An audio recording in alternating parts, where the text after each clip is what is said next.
Chapter 1051 Brave Badge. A writing skill was applied to Amira. And then, just like that, success. Amira becomes your mount. Your mount column is full. Please choose to keep the mount. 1 Black Boar. 2 Amira. Zhang Tuohai was stunned. He never expected that Amira would succeed all of a sudden. You know, the Black Wild Boar has carried it 7 or 8 times. Still, the choice has to be made. Zhang Tuohai chose Amira without hesitation. After all, he was also the village chief of Novice Village, and his role was much stronger than the grunting Black Wild Boar. However, after all, it was a master-servant scene, and Zhang Tuohai still felt nostalgic. The Black Boar should be the first to enjoy the bath water with onions, ginger, garlic, and peppercorns. Choose Amira to become a mount successfully, and the Black Boar breaks away from the mount and becomes free. Experience plus 10. Successfully release the mount once. Experience plus 10. Amira, leader of the Wanderer Camp. Great sage of the Church of the All-Seeing Eye. Master of Dark Cuisine. Master of Poison Research and Development. Current loyalty, 60 points. Looking at the introduction in front of him, Zhang Tuohai understood. No wonder the soup that Amira cooked was that color. He thought he wanted to harm himself. But it turned out that he was just acting normally. Did you misunderstand it? Zhang Tuohai felt a little embarrassed, and his legs tightened involuntarily. Yeah, dash. Amira snorted. Her body softened, and she turned back to glance at Zhang Tuohai. Her eyes as charming as silk. Amira's loyalty plus 3. Current loyalty points are 63 points. Zhang Tuohai, is something not quite right with you? In order to verify whether it was an illusion, Zhang Tuohai turned around and slapped Amira on the butt. Yeah. Amira snorted again, her voice charming and trembling, making people's bones go numb. Amira's loyalty plus 5. Current loyalty is 68 points. Zhang Tuohai was a little speechless. A village chief who looked mysterious. But he didn't expect to be like this behind his back. I'm afraid this camp is not taking juju pills. However, Zhang Tuohai didn't care whether the camp could continue for a long time, as long as it could help him at the moment. What he has to do now is to maximize Amira's loyalty.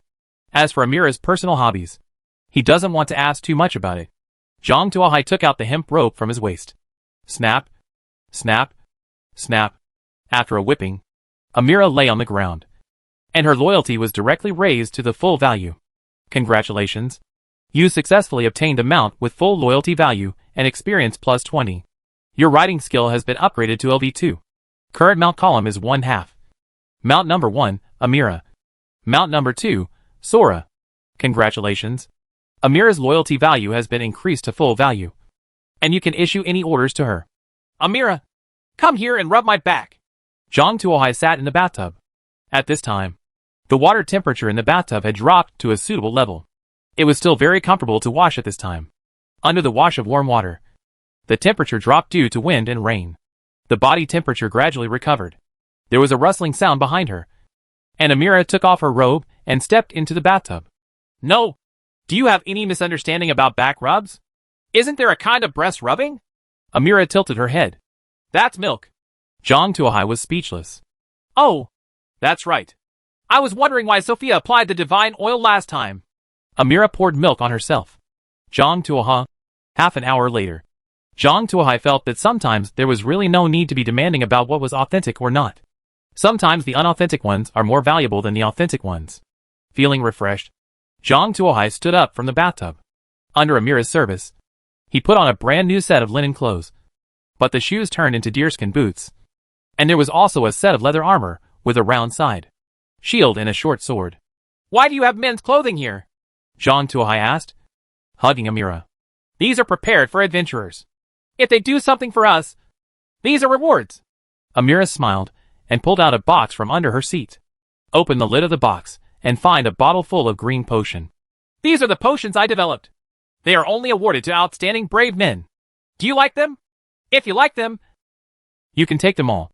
Zhang Tuohai picked up a bottle of potion, Amira's special treatment medicine. After taking it, there is a 50% chance of poisoning, a 35% chance of diarrhea, a 10% chance of nothing happening, and a 5% chance of accelerating the treatment of minor injuries. Zhang Tuohai called him a good guy. He felt that Amira's character was really good. She was worthy of being a master of poison making. She could even use healing potions as poison.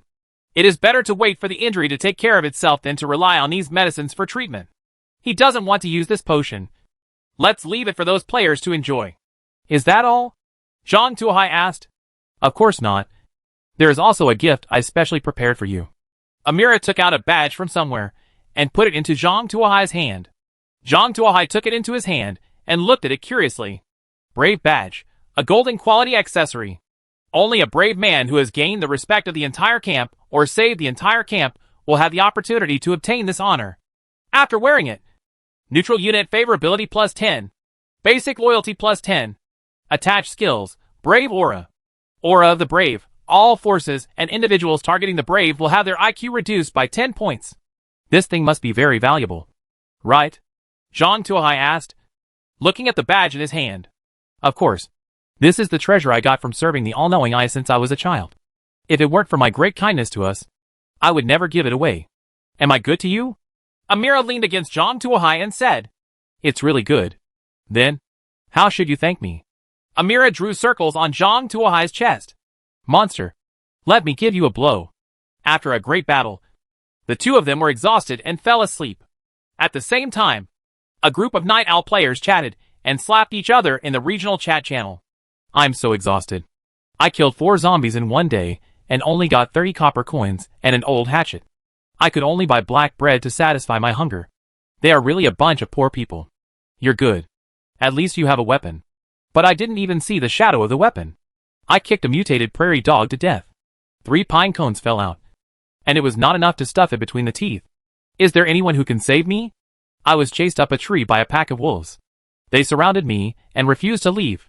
If anyone is willing to save me, I will be his free wet nurse and give him food. Archers are really hard-working. They worked hard to defeat monsters. But the money they exploded was not enough to buy arrows. Now I can only work part-time to make money. If I could do it all over again, I would never choose an archer again. You are good. I am a heavily armored warrior. But I was bitten by a wild dog. God knows if there is a rabies vaccine in this world. Now I have to find treatment potions all over the world. If any of you have information, please contact me. I will pay you heavily. Chapter 1052 Hidden Mission. The sky brightened, and Zhang Tuohai slowly opened his eyes, pulling out the numb arms from under Amira. Zhang Tuohai stretched for a long time. Amira also woke up at this time, helped Zhang Tuohai get dressed, and prepared to treat Zhang Tuohai to soup. Looking at the thick green soup, Zhang Tuohai decisively refused. Amira pouted and asked the militiamen outside to prepare white bread, jam, honey and broth. There are also huge pieces of meat in the broth. Zhang Tuohai took a bite and found that it was rabbit meat. Are there rabbits here? Zhang Tuohai asked. Well, there are quite a few. These things reproduce very quickly and are an important source of meat. Amira said. It's deep inland here, and many materials are not that abundant. If you go to the Alexandria port, there are a lot of them. Seafood, and beer. Have you been there? Zhang Tuohai asked. Of course. I went to the headquarters of the Omniscient Eye as an outstanding nun to study, and I am very familiar with Alexander. If you get there, remember to give this letter to my old friend Farah. I haven't seen it for a long time. She is my good friend, and for my sake she should take good care of you. Amira handed a letter to Zhang Tuohai. I will help bring it to you. Zhang Tuohai looked at the letter in his hand and nodded. How should I go? Zhang Tuohai asked. Don't leave in a hurry. The mercenary leader Axia still has some good things in hand. You'd better go and complete her mission, Amira said. Axia is not under your control. Aren't you the leader of the camp? Zhang Tuohai asked. I am indeed the leader, and it is not impossible to force her to give orders. However, she has a certain degree of autonomy. If I give the order, I will definitely give you the worst reward. I think you don't want to do this. It would be better if you go there in person, Amira said. Is that so? Let me go and have a look. Zhang Tuohai drank the last mouthful of broth and wiped the corners of his mouth. Although the taste was not very good and it was full of purely natural feeling, the ingredients were sufficient and the quantity was large. Full of contentment in my belly. In this crisis-ridden environment, being able to eat is already a blessing. Especially when Zhang Tuohai turned on his phone and saw the laments of the players above. He felt even more happy. After walking out of Amira's tent, Zhang Tuohai checked the situation of the camp while walking. It was quite dark last night, so he couldn't see much clearly. Today, The sky was brighter, and he finally saw the whole homeless camp clearly. There are almost no permanent houses in homeless camps. Most people live in felt tents or caravans, and they use stone fire pits for cooking. Only near the center of the camp are some high-rise houses built of huge logs. Along the way, Zhang Tuohai could occasionally see people who looked like gamers going door to door asking if they had any jobs, while some were hurriedly walking out of the city, carrying various weapons and rusty firewood in their hands. Knives, chipped axes, sickles broken into 2 pieces, and some even just took a thick wooden stick. Rather than being called an adventurer, it would be more appropriate to call him a scavenger. Looking at their dirty linen clothes and worn-out tools, and then looking at his own brand-new leather armor, shield and dagger, Zhang Tuohai's heart was filled with happiness. After asking around all the way, Zhang Tuohai finally came to the swordsmanship training ground, which was Xia's territory. As soon as he entered the training ground, Zhang Tuohai heard waves of cheers. Looking around, dozens of people dressed as militiamen were practicing on the strawman with wooden spears. In the distance, several militiamen holding bows and arrows were practicing on the grass handles, and the arrows shot crookedly towards the target. There is an instructor next to each person correcting their posture and movements. As soon as Zhang Tuohai entered the training ground, a militiaman wearing leather armor stopped him. "Your Excellency, are you here for training or to enlist in the militia?" "No. I accepted Amira's order to deliver the message. Please take me to see your leader, Axia." Zhang Tuohai took out the token given by Amira. "Please follow me." Seeing Amira's token, the militiaman did not dare to neglect and led Zhang Tuohai into the training ground and came to a large wooden house. "Master Axia is inside. You can just go in on your own," the militiaman said and backed away. Anyone who holds the token of leader Amira carries an important mission, which is not something that pawns like them can know. Zhang Tuohai tidied his clothes, knocked on the door, opened the door, and walked in after receiving the answer. The space inside the room is not small. About 100 or so square meters.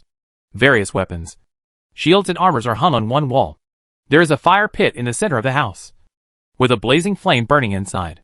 An iron pot is hanging on it. The water was gurgling, and the flowers were turning.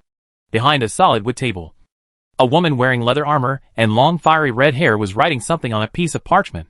She raised her head and glanced at Zhang Tuohai, then narrowed her eyes.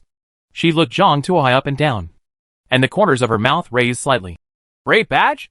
It seems that Amira thinks highly of you, and actually gave you such a precious brave badge. It seems that those ordinary small tasks you must no longer take it seriously. So this task will be handed over to you.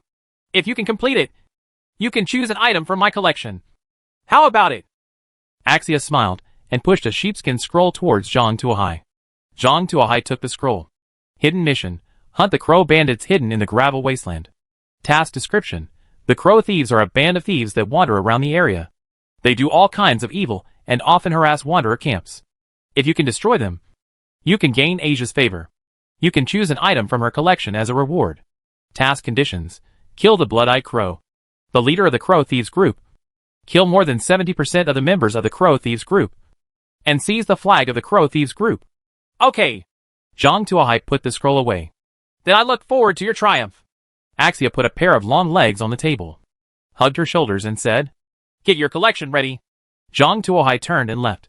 "I hope you can be worthy of your badge," Axia said, looking at Zhang Tuohai's back. After leaving Axia's room, Zhang Tuohai ran towards Amira's tent in a hurry. He was in urgent need of Amira's healing potion. Just halfway through, Zhang Tuohai saw a big black wild boar running around on the street. "Big Black?" Chapter 1053 Amira's Special Treatment Potion. "What are you doing?" Zhang Tuohai roared at Dahe. "Humph. Dash." Dahe turned to look at Zhang Tuohai. It still remembered Zhang Tuohai's lustful power, and his fierce eyes were mixed with fear. "Master Brave, please be careful. This is an out-of-control wild boar. Our reinforcements are coming soon. Please be careful and hold it down." A militiaman holding a spear shouted loudly. "The mission of our warriors is to eradicate evil and save innocent people. If even a mere wild boar retreats, why are we talking about expelling the devil?" "Look at me!" Zhang Tuohai said, and rushed towards the black boar with a sliding shovel. Seeing this, the black boar lowered its head and pointed its sharp teeth at Zhang Tuohai, waiting for the food to be delivered to his door. The moment he was about to encounter the black wild boar, Zhang Tuohai kicked the black wild boar on the nose. The black wild boar was caught off guard and turned its head in pain. Zhang Tuohai jumped up from the ground and suddenly rode on the back of the black boar. Ride! Because he had tamed it before. This time, Zhang Tuohai only used one riding skill to tame the black boar. Congratulations on repeatedly obtaining the Mount Black Boar. Your skill proficiency is +5. And you have obtained the Mount Black Boar. Black Boar, Beast. Loyalty, 80, 60 plus Brave Badge base 10 points plus once tamed base 10 points. The Black Boar is loyal to you. And you can command it to do most things. Except to die. Be good and be obedient. Zhang Tuohai held the wild boar's belly between his legs and controlled the black wild boar from running around. Seeing Zhang Tuohai tame the black wild boar in one go, the surrounding civilians gathered around and praised Zhang Tuohai. Is this the brave man? He is really powerful. He tamed the wild boar in no time. It's not like my stupid son who said he wanted to hunt a wild boar for me as a birthday gift. But it's been a year since he left and there's still no trace of him. Isn't that right? This is the real brave man. Unlike those fake brave men who actually got into my kitchen to steal things and were knocked down by me with a stick. They couldn't even beat me and they still wanted to drive away the devil? Whoa, that's amazing. Can I touch it? Mr. Brave, thank you for helping us tame the wild boar and protect us from harm. These are the apples I just picked today. Please be sure to accept them. A girl in a dress took out a big, red apple from the basket and handed it to Zhang Tuohai. Her moves seemed to remind the people around her, who immediately imitated her and stuffed things into Zhang Tuohai's arms. Apples, pears, acorns, tomatoes, grapes, salted fish, freshly baked pies, and a strong man directly stuffed a barrel of beer into Zhang Tuohai's arms. When several militiamen escorted Zhang Tuohai out of the civilian area, Zhang Tuohai was already like a Christmas tree, covered with gifts. Most of them are food. Not very valuable, but they represent a piece of heart. Zhang Tuohai stuffed these things into the storage box that came with the phone. The 1 cubic meter storage box was so full that it could hardly hold it. It seems that we need to find an opportunity to expand the storage box. Zhang Tuohai thought as he looked at the full storage box, riding the black boar back to Amira's tent. My dear, you're back so soon. Asia didn't give you any trouble. Right. Seeing Zhang Tuohai come back, Amira dropped the big spoon in her hand and hugged Zhang Tuohai. Give me all your potions. They will be useful to me. Zhang Tuohai said. Those are out of date. Check out the latest research on potions that gave me my morning burst of inspiration. Amira took out a glass bottle filled with golden liquid, which looked good. Amira's special therapeutic medicine, after taking it. There is a 65% chance of suffering from diarrhea, a 25% chance of suffering from tetanus, a 7% chance of suffering from plague, and a 3% chance of curing moderate trauma. This. Zhang Tuohai almost knelt down when he saw the instructions for the potion. This is simply a biochemical weapon. The cure rate has actually been reduced to 3%. Next time, if we make a new medicine, won't it cause 100% disease? The master of poison making is indeed well deserved. And this persona is really good. Amira, why don't we stop thinking about making potions and go back and think about making some poison? Zhang Tuohai took Amira's hand and sincerely consoled her. He was really afraid that one day Amira would make a mistake. The disease would spread, and the entire camp would be taken away in a wave. No, I must become the greatest pharmacist and help all injured patients relieve their pain, Amira said with a bright face. You can be considered as helping them relieve their pain. Zhang Tuohai nodded, directly physically cutting off the source of pain. After taking away the special healing potion, Zhang Tuohai rode a black wild boar out of the camp and followed the route pointed by the militiamen toward the gravel wasteland. While moving forward, Zhang Tuohai took out his mobile phone and opened the regional chat channel. At this time, many players are exchanging their experiences. Isn't the rye bread in the camp too unpalatable? I took a bite and there was sawdust. Is this really edible? Forget it tastes bad. But it's so expensive. A piece of black bread costs 10 copper coins. Why don't you go and grab it? How many copper coins does it cost to kill a zombie? Be content. I actually have half a maggot here. I vomited all yesterday's dinner, and I'm still feeling sick. It's pretty good. And it's quite satisfying. It's pretty good. And it's quite satisfying. It's pretty good. And it's quite satisfying.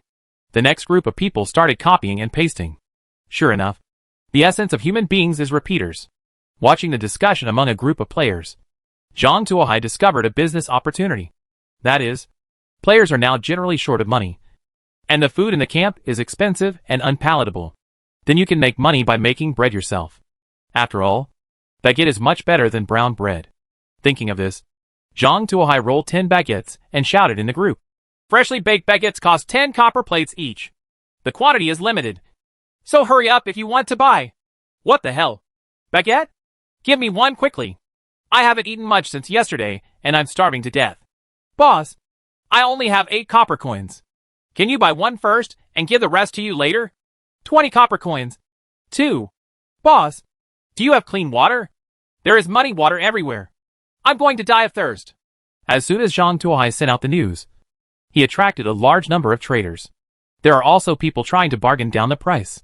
Zhang Tuohai directly rejected everyone who tried to bargain. It was a seller's market now, and the price was entirely up to Zhang Tuohai. A few sincere traders were selected, and the baguettes were sold. Excluding transaction tax, I earned a total of 90 copper coins. Congratulations. Your bread-making skill with bare hands has been upgraded to LV2. You can choose a new kind of bread. Please make it. Chapter 1054 Herring and Pineapple Buns. Can we release new products again? Zhang Tuohai became more energetic. The spirit has entered the production interface. This time it is much more advanced than the last time. In addition to basic flour and other tools, you can also choose your own raw materials, giving full play to the divergent new thinking and creativity of the producer. Zhang Tuohai feels that making ordinary bread is meaningless. The existing materials are just for making slices, croissants and the like. He can also get these things through normal channels. There is no need to waste skill points. It is better to make them more useful as things. After some thought, Zhang Tuohai had an idea and chose fully fermented herring made in ancient ways. Then made a pineapple bun shell with flour and stuffed the herring inside. During the production, Zhang Tuohai also played a little trick. That is, these pineapple buns are not as soft as normal pineapple buns, but are very crispy. The shell of the pineapple buns can be smashed with a little forceful impact. Finally finished. Zhang Tuohai let out a sigh of relief. After the production was completed, Zhang Tuohai submitted the confirmation. This time, it took a full 5 minutes for the review to pop up. Herring pineapple buns, bread beyond normal human cognition. The shell is crispy and easily broken. The herring used as filling has been fully fermented and exudes a rich flavor. It challenges the limit of normal people's tolerance and can even causing people with a sensitive sense of smell to faint. Recommended as a weapon, not food. Bread making skill experience value +1 with bare hands. They actually gave me experience points. Zhang Tuohai raised his eyebrows. He didn't expect that the skill would actually recognize what he had done. Try the effect. Zhang Tuohai rolled a herring and pineapple bun, held it in his hand, and looked around to find his target. Just then, he saw a hunting hyena in the weeds on the left.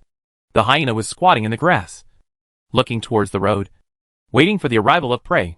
Seeing Zhang Tuohai with the black wild boar, the timid animal did not dare to attack, but was prepared to wait for a weak target to appear. At the same time, Zhang Tuohai also discovered it. I'll use you as an experiment. Zhang Tuohai threw the herring and pineapple bun at the hyena. Seeing something flying over, the hyena instinctively wanted to run, but the speed of the herring and pineapple bun was too fast and hit it directly on the head. Wow! The crispy shell of the pineapple bun breaks open, revealing the herring inside. The rich juice flowed down the cheeks to its mouth. The hyena instinctively licked it. Ouch! The hyena screamed and fell straight down. Zhang Tuohai rode the pig over and found that the hyena had been fainted by the smoke. It's so miserable. Let me help you out. Zhang Tuohai drew out his dagger and chopped off the opponent's head. A dark thing fell out of the hyena's body and rolled down to Zhang Tuohai's feet. Zhang Tuohai picked it up and took a look. Hyena's dog treasure, food material, which can temporarily enhance the reproductive ability after consumption. Garbage.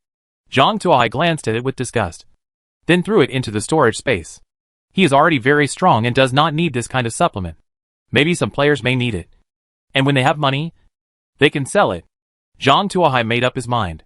Riding a black boar, Zhang Tuohai rushed towards the stone wilderness again. This journey was not short. Zhang Tuohai walked for a long time before arriving at the stone wilderness. As the name suggests, the stone wilderness has a lot of gravel on the ground. It is said that this place was originally a quarry. Later, monsters invaded and the place was abandoned. However, there are still a lot of useful things left here. Zhang Tuohai found an old trolley in an abandoned village. Zhang Tuohai threw the wine barrel and some food on the cart, pretended to be a passing merchant. and walked straight towards the Crow Bandit group's camp. Farouk is a young thief in the Crow Thieves group. Because he just joined the group, many miscellaneous tasks were assigned to him, such as looking out for the wind. Farouk looked at the desolate road with a grass root in his mouth in boredom. This area is remote and uninhabited. What caravan would pass through here? He really couldn't understand why his boss would choose such a place as his residence. Wouldn't it be better to choose a road that is frequently visited by business travelers? Just when Farouk was extremely bored, he suddenly heard a sound on the road. Is someone coming? Farouk sat up suddenly, rubbed his eyes, and was shocked to find a pig cart on the road. A huge black wild boar pulled a flatbed truck with a lot of goods on it. Is there really a blind business traveler? Farouk's whole body was shocked. And then he jumped up and ran back. As a result, as soon as he ran into the camp, he ran into a mountain of meat. What's the matter? So careless? Look at you like this. What big things can you accomplish? A fat man 2 meters tall and 2 meters in diameter asked dissatisfiedly as he rubbed his belly. Caravan! I saw a caravan. A whole truckload of goods, Farouk said loudly. Really? Roshan stood up after hearing this. It's absolutely true, Farouk said firmly. Take me to see it. If it's fake, I'll hang you on the flagpole to dry for 3 days, Roshan said, picking up a huge iron bar and putting it on his shoulder. Dozens of thieves around him also stood up after hearing this, followed Roshan towards the road with their own weapons. Only a man in white clothes, with a crow mask and red pupils, slowly stood up from the stone, arranged his bow and arrows, and followed slowly. She is the leader of this band of thieves, the Blood-Eyed Crow. If she didn't need some helpers around, she wouldn't bother to take these guys with her. In her eyes, these people are a bunch of dirty pigs. When she arrived slowly, a group of thieves were surrounding a dilapidated flatbed truck, fighting for a barrel of beer. Give me a drink. Don't jump in line. I got here first. Damn it. Don't drink it all. I haven't drunk it yet. Roshan, put the bucket down quickly. If you drink any more, it will be gone. There are so many people waiting behind you. A group of thieves robbed a barrel of beer. For them, they can live without food, but they cannot live without beer and tobacco. This is their only way to reduce stress and eliminate the few worries. Seeing this group of people fighting for each other, the Blood-Eyed Crow didn't bother to care and picked up an apple from the pile of goods in the car. The apples were still stained with dew, obviously freshly picked this morning. Ouch! My stomach hurts. What happened? It hurts me so much. Dozens of thieves suddenly fell to the ground and rolled around. Some even started to solve 3 emergencies on the spot. All of a sudden, the whole area was filled with stench. Chapter 1055 The Power of Herring and Pineapple Buns. What's going on? What did you do? The Bloody-Eyed Crow looked at the group of thieves rolling on the ground, and instinctively felt that something was wrong. Just then, there was a sound on the road. The Blood-Eyed Crow looked up and saw a man riding a huge black boar rushing over from a distance. The Bloody-Eyed Crow squinted her eyes and looked at the other person intently. She guessed that the situation at the scene was probably related to the sudden appearance of this strange man.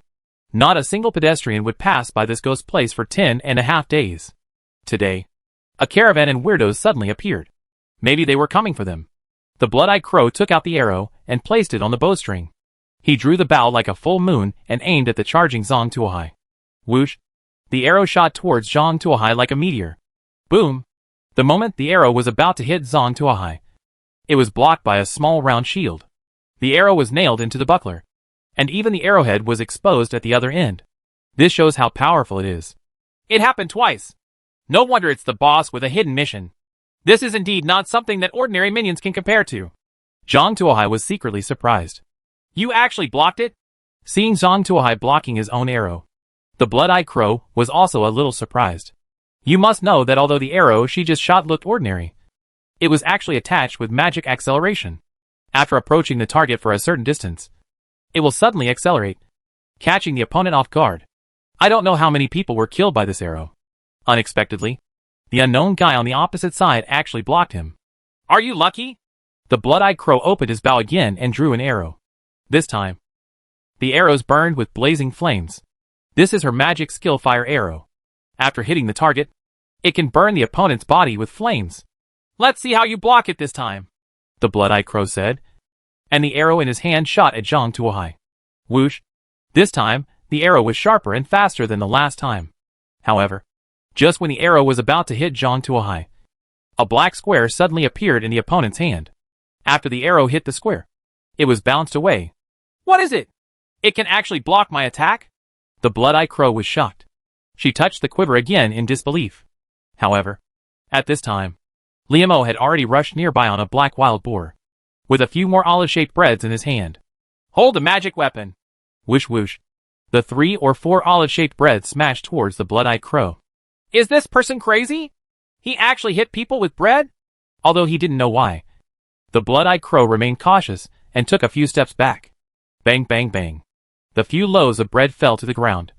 The shells smashed to pieces, and a stench filled the nearby area, directly overshadowing the stench caused by the 40 or 50 thieves who had just defecated and vomited.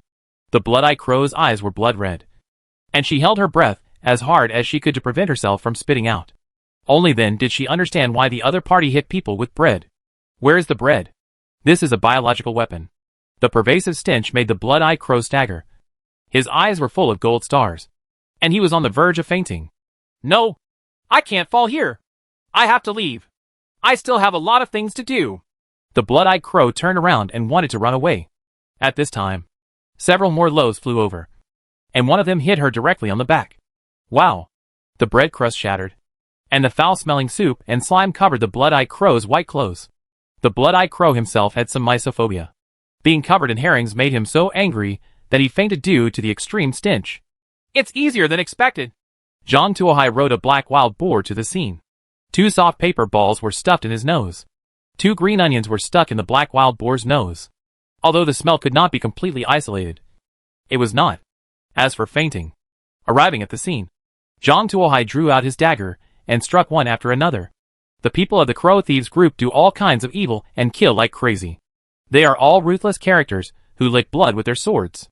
Under normal circumstances, you would never kill someone at the slightest opportunity. It's a pity that, as the saying goes, even heroes can't stand up to 3 poisons. They just drank wine mixed with poison and were smoked by herrings. They vomited and vomited. At this time, their bodies were limp, and they had no strength. The knife, he couldn't even lift it anymore. So how could he resist? All he could do was watch Zhang Tuohai hit him one after another. Zhang Tuohai was very happy to make up for the damage. These thieves had some savings. It's not that they can save money. It's that in these barren mountains and mountains, they can't spend money even if they want to spend it. After some searching, Zhang Tuohai obtained more than 400 silver coins. A huge fortune was made. In addition, there were some weapons and armors for breaking attacks. Zhang Tuohai picked out the clean ones and piled them on the cart.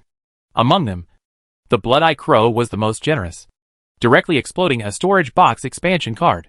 Can expand the storage space of mobile phone. The required cost is 1 gold coin. Really expensive, Zhang Tuohai complained while spending a gold coin to expand the storage space. In an instant, the original storage space of 1 cubic meter doubled to 2 cubic meters. The materials that can be stored have greatly increased. After finishing the last hit on the body, Zhang Tuohai rode the black boar and followed the footprints to the thieves group's lair. At this time, the lair of the thieves group was empty, with only a tattered flag hanging on the flagpole. Taking off the flag, Zhang Tuohai kept the flag as proof of completing the task. Continued to search the lair of the thieves group. In a cellar, Zhang Tuohai found dozens of pickled meats, hundreds of salted fish, and dozens of jars of oil, which should be looted goods. Zhang Tuohai moved these things out of the cellar and piled them on the cart. Then he came to the place where the thieves' corpses were kept, poured several jars of oil on the corpses, and lit a fire. It wasn't that Zhang Tuohai was kind enough to dispose of the corpse for them, but if the corpse was not destroyed, it would easily turn into a zombie and continue to cause trouble in the countryside.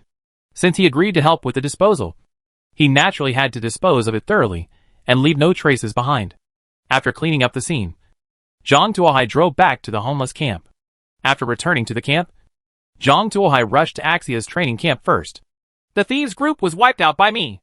Zhang Tuohai patted the flag of the thieves group and the mask taken off the face of the Blood-Eye Crow on Axia's desk. You actually did it. Axia's eyes widened. She didn't expect that Zhang Tuohai actually completed the task in such a short period of time. And he did it alone. It seems that it is not unreasonable for him to win Amira's favor and be awarded the Brave Badge. If there is no problem, I will honor the mission reward, Zhang Tuohai said. No problem, Asia said. He pulled out a box from under the table and placed it in front of Zhang Tuohai. These are all my collections. You can choose one from them. Chapter 1056 Little Love. Zhang Tuohai fiddled with one thing after another, looking for something that suited him. Archery Mastery Scroll? Zhang Tuohai has a complete archery tutorial in his head. But this thing is useless. Melee Weapon Proficiency? The same goes for this. Magic Skill, Burning Arrow. Is this the skill used by the Blood-Eye Crow? Not very powerful. Magic Skill, Thrust Arrow. It's probably similar to the Burning Arrow. Zhang Tuohai picked them over and over again, but couldn't find anything he liked. When he turned to the end, Zhang Tuohai saw a card. Mobile Phone System Card. Name, Assistant Butler. Mobile Phone System Manager can help you manage mobile phone software with built-in alarm clock and event reminder functions. It seems like this is all right. Zhang Tuohai took the card in his hand.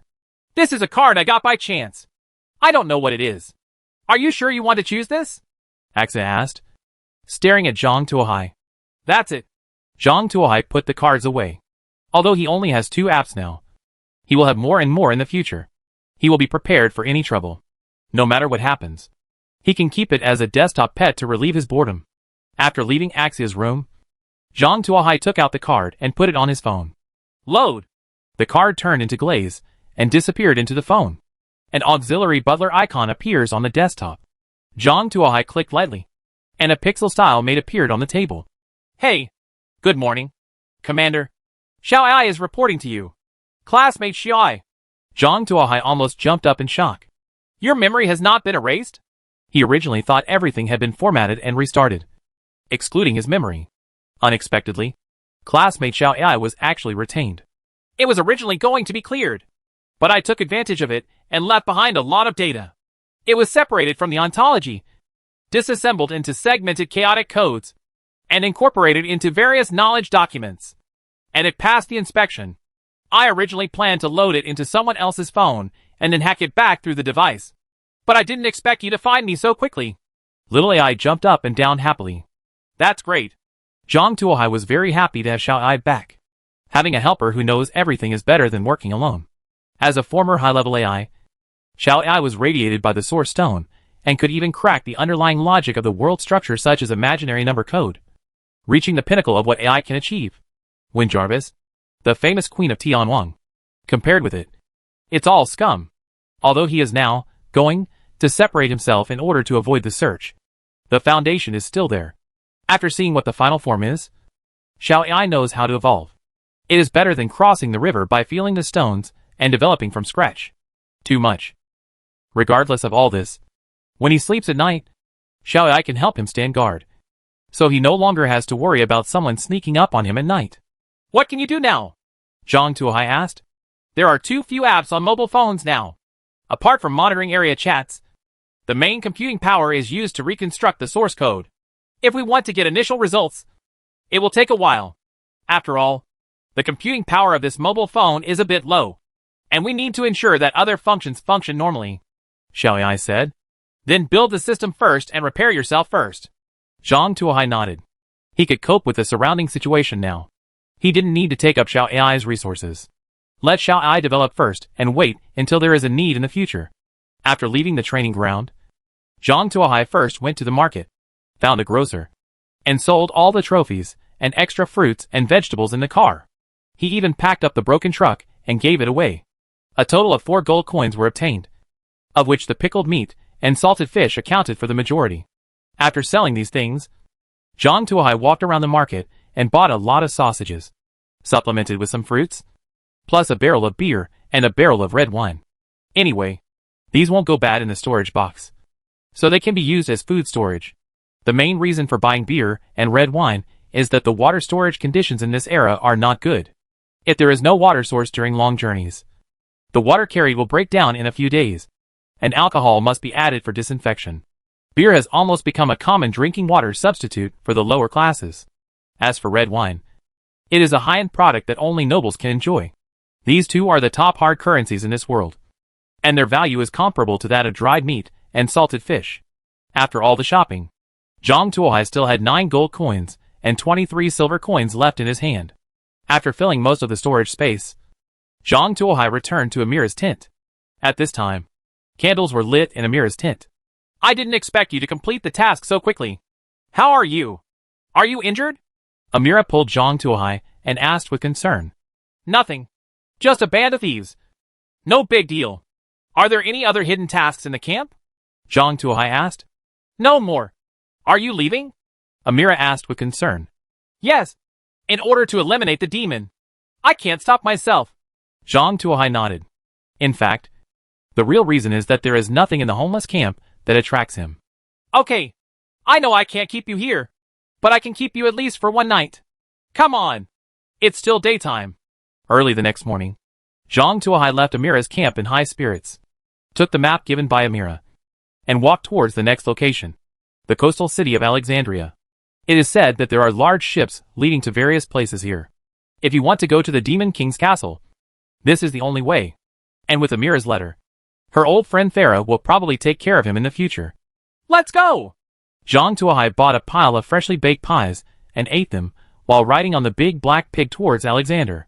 The closest way to get to the seaside city of Alexandria is to walk along the river, all the way downstream. When the river enters the sea, you can see the city. On both sides of the river are the tidal flats left by the floods, which are covered with mud. The thick mud makes it difficult for horses and horses to move. But this is nothing to the big wild boar. The black wild boar grunted and trudged in the mud and moved forward quickly. A few smart players thought that since they were walking along the river, it would be faster to take a boat on the river. A few of them with stronger hands-on skills got 2 canoes and paddled downstream. When they passed by Zhang Tuohai at that time, I was still saying hello to him. And then, I fell off a sudden cliff. According to Amira's description, there are numerous high and low cliffs in this river, which also makes shipping impassable. Otherwise, large ships would have been traveling between the two places. Chapter 1057 The Power of the Wisdom Halo. Zhang Tuohai came to the cliff and took a look. The height of the cliff was a full 50 or 60 meters. If you go down to this height, you will basically be dead. Looking downstream from here, there are 2 cliffs visible to the naked eye, which shows how unsuitable this river is for navigation, completely giving up the idea of taking advantage of the situation. Zhang Tuohai rode a big wild boar and walked along the shore. After walking for about a morning, the sun was getting brighter in the sky. Zhang Tuohai wanted to find a place to rest for a while and have lunch. He looked around, trying to find a place to camp. Turning around, I saw an abandoned village not far away. Seeing this, Zhang Tuohai was happy. Abandoned villages basically have abandoned dry wood, and firewood for cooking at noon is available. Zhang Tuohai excitedly rushed towards the abandoned village. As he was approaching the village, Zhang Tuohai suddenly heard calls for help. Help, someone come and save me dash! Is someone calling for help? Could it be that there is a group of thieves? Zhang Tuohai asked the wild boar to slow down and approach it cautiously. Soon, Zhang Tuohai came to the side of the village and looked inside cautiously. There was a cage hanging on the flagpole in the center of the village. An old man was placed in the cage, calling loudly for help. This shape is really unique. Zhang Tuohai took a look at the cage and sighed that these people were really having fun. At this time, the old man also saw Zhang Tuohai. His eyes were bright, and he shouted quickly, Come here quickly! Come here quickly and save me! Immediately afterwards, Zhang Tuohai heard a burst of footsteps. Damn it! This old man is harming me! Zhang Tuohai looked stern. But this was not a good time to escape. The place was so empty, and if the other party had a few archers, he would be a living target. This village ruins was better. There were bunkers everywhere. He could use his flexible movement to deal with these people. Thinking of this, Zhang Tuohai not only did not retreat, but stepped on the wild boar and jumped onto the roof next to him. He drew out his dagger and small buckler, and hid behind the ridge of the roof to watch. Following a burst of rapid footsteps, a dozen thieves in uniforms and armed with scimitars ran out of the village. Moreover, these people were divided into 2 teams, as if attacking from both sides. When many thieves surrounded them, they couldn't help but froze when they saw the wild boar standing there.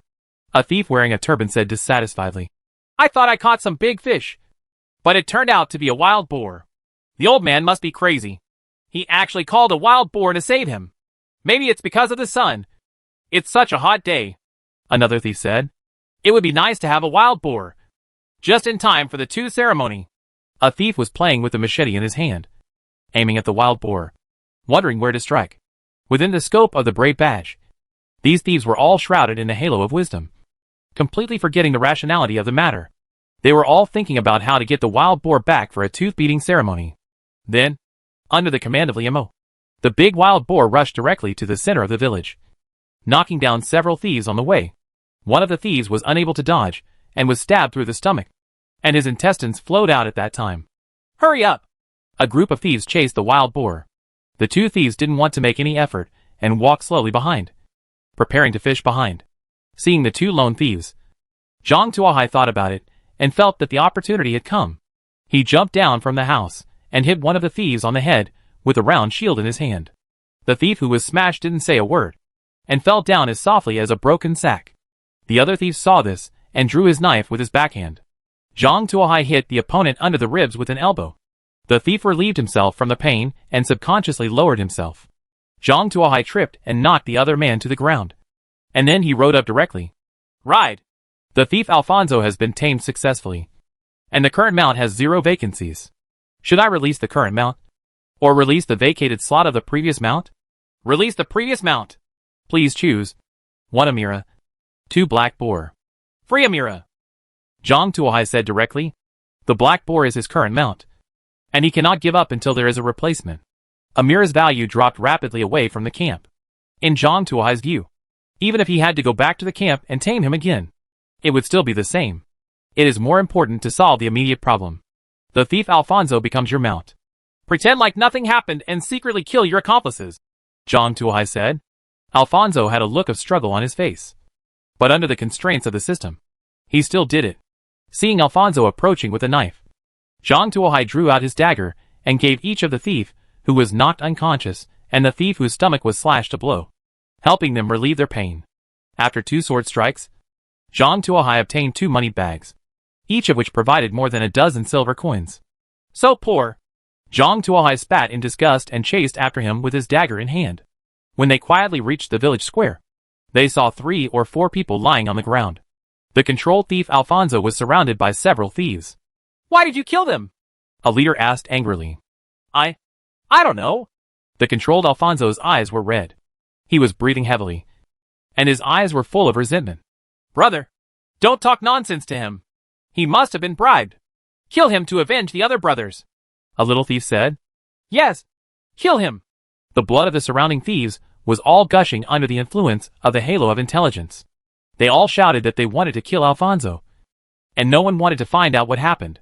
"Since the brothers all feel that you must die, let's get on the road." The leader of the thieves pulled out a 2-meter-long giant sword and slashed at Alfonso.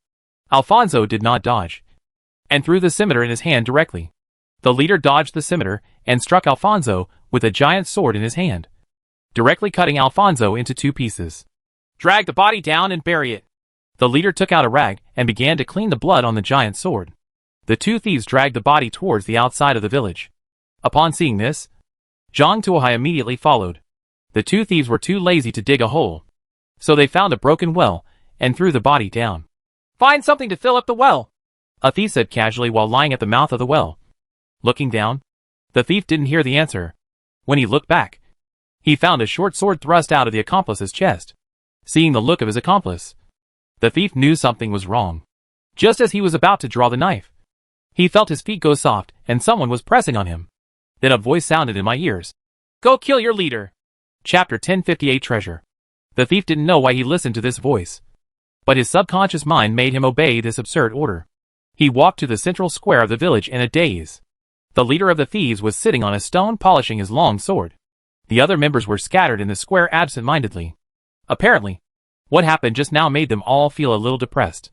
A friend who had been getting a long day and night suddenly turned against him and killed several of his friends, making them wary of their companions. I don't dare to sit too close to other people. Once someone comes close, I can't help but stare at the other person vigilantly. The thief slowly walked towards the leader. "You're back. How are you doing? Where's Jason?" The leader raised his eyes and glanced at the thief, then asked casually, "Throw it into a dry well. Jason is going to have a rest," the thief replied. At this time, he had arrived near the leader. "Look back. Everyone should be careful. Don't act alone. If you want to facilitate the passage of 3 people, keep an eye on each other," the leader said casually. The appearance of the traitor made him wary. There was originally a better way to solve the problem, but under the influence of the halo of wisdom, he casually mentioned a cruder and easier way. After hearing what the leader said, the other members became even more unhappy. After the traitor appeared, they were full of vigilance and hostility towards their companions. Now that they were allowed to travel together, they were even more unhappy. They looked at each other, trying to see on each other's faces whether they were rebellious or not. At this moment, the thief whipped out a dagger and thrust it into the leader's back. Puff! The dagger stabbed straight into the back. The big sword in the leader's hand slashed horizontally, cutting the thief in half. At this moment, several pineapple buns flew over from outside and landed on the square. Those pineapple buns all shattered after falling to the ground, exuding a disgusting smell. Several thieves with poor tolerance knelt on the ground and vomited on the spot. A few thieves who were more tolerant staggered and ran outside. However, before they could rush out, a guy with a piece of paper in his nose rushed over brandishing a buckler and a dagger. Although bucklers and daggers don't look as intimidating as scimitars, they are very useful in close combat, especially when your weapon is pressed down by a round shield.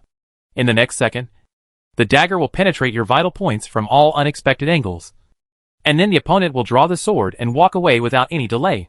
In the blink of an eye, several thieves whose legs were weak from vomiting were put down on the ground. Zhang Tuohai continued walking into the square.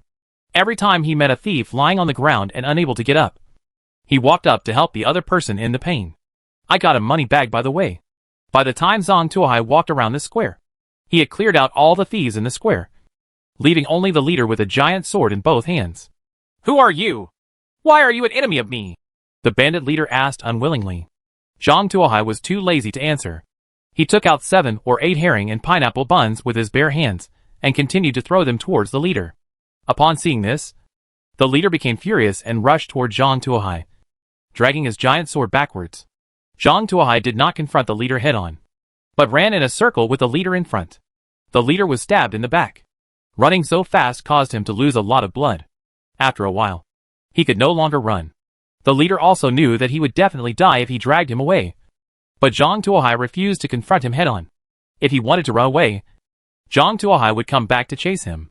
He turned around and chased, but Zhang Tuohai turned around and ran away again. He was so angry that he lost his temper.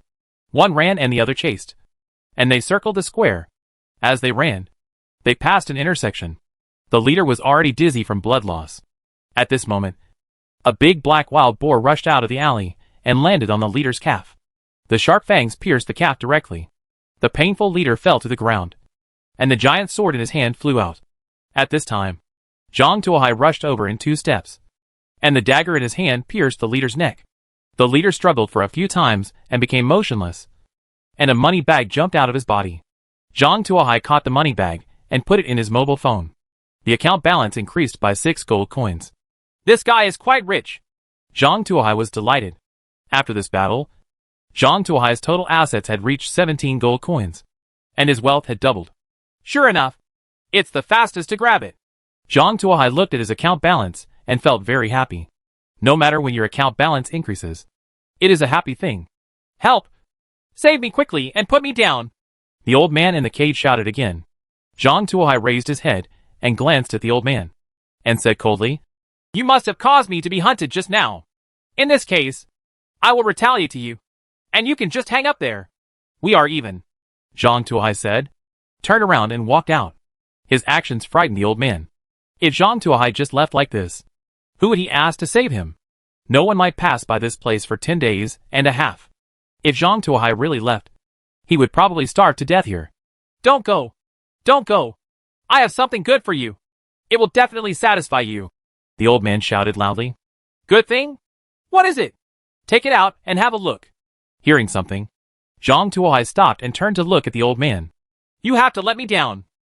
Otherwise, what will happen if you take the things and run away? The old man said. Okay. Remember, you have to satisfy me. Otherwise, I will hang you up again. Zhang Tuohai walked to the side, untied the rope, and put the cage down. He took out another piece of wire and poked the iron lock twice, directly opening the iron lock. Having read the Book of All Laws, he has learned a lot about the small skill of opening locks. Today was the first time I tried it, and I didn't expect it to work so well.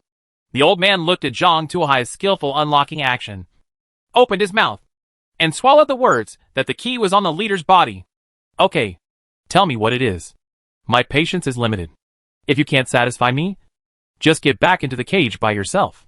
Don't let me bother. Zhang Tuohai said with disgust. Don't worry. I'll definitely satisfy you. This is related to the treasure of our village. Do you know why those thieves didn't kill me, but hung me up there? It's for this treasure. Otherwise, why would they bother so much? The old man rubbed his hands and said, Money? Zhang Tuohai asked curiously. No. The treasure I'm talking about is much more important than money. The old man walked tremblingly towards an ancient well beside the square. Chapter 1059 Summoning the Water Element. Zhang Tuohai followed him out of curiosity.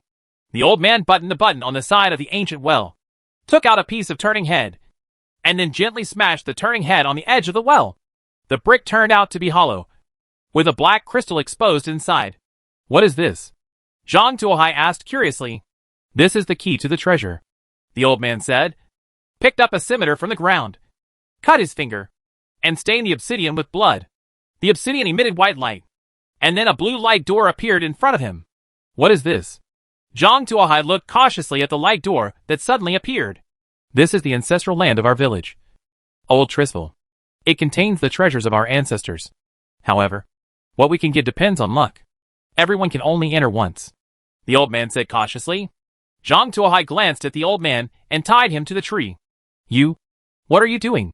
The old man asked in horror. Make sure you don't play any tricks. You'd better pray that I can come out safely. Otherwise, you will always be tied here. After Zhang Tuohai finished speaking, he turned around and entered the light gate. On the other side of the light door is a small hill, and something is shining on the top of the hill. Zhang Tuohai had just taken 2 steps forward when he heard several dog barks. Woof woof woof. Several strong, vicious dogs about the same height as Zhang Tuohai rushed towards Zhang Tuohai. What the hell? Upon seeing this, Zhang Tuohai immediately rolled up a few herring and pineapple buns and threw them out. Click! Click! The pineapple bun breaks into pieces, and the rich flavor spreads out. Ouch! As if struck by lightning, those vicious dogs turned around and ran away with their tails between their legs. It seems to be working pretty well. Zhang Tuohai was very satisfied with the effect of the herring and pineapple buns, and then continued walking towards the top of the hill. The road was not peaceful. From time to time, groups of vicious dogs rushed over from all directions. But Zhang Tuohai didn't care and threw out the herring and pineapple buns one by one. The vicious dogs turned around and ran away in a panic. Along the way, Zhang Tuohai forcibly opened up a safe passage.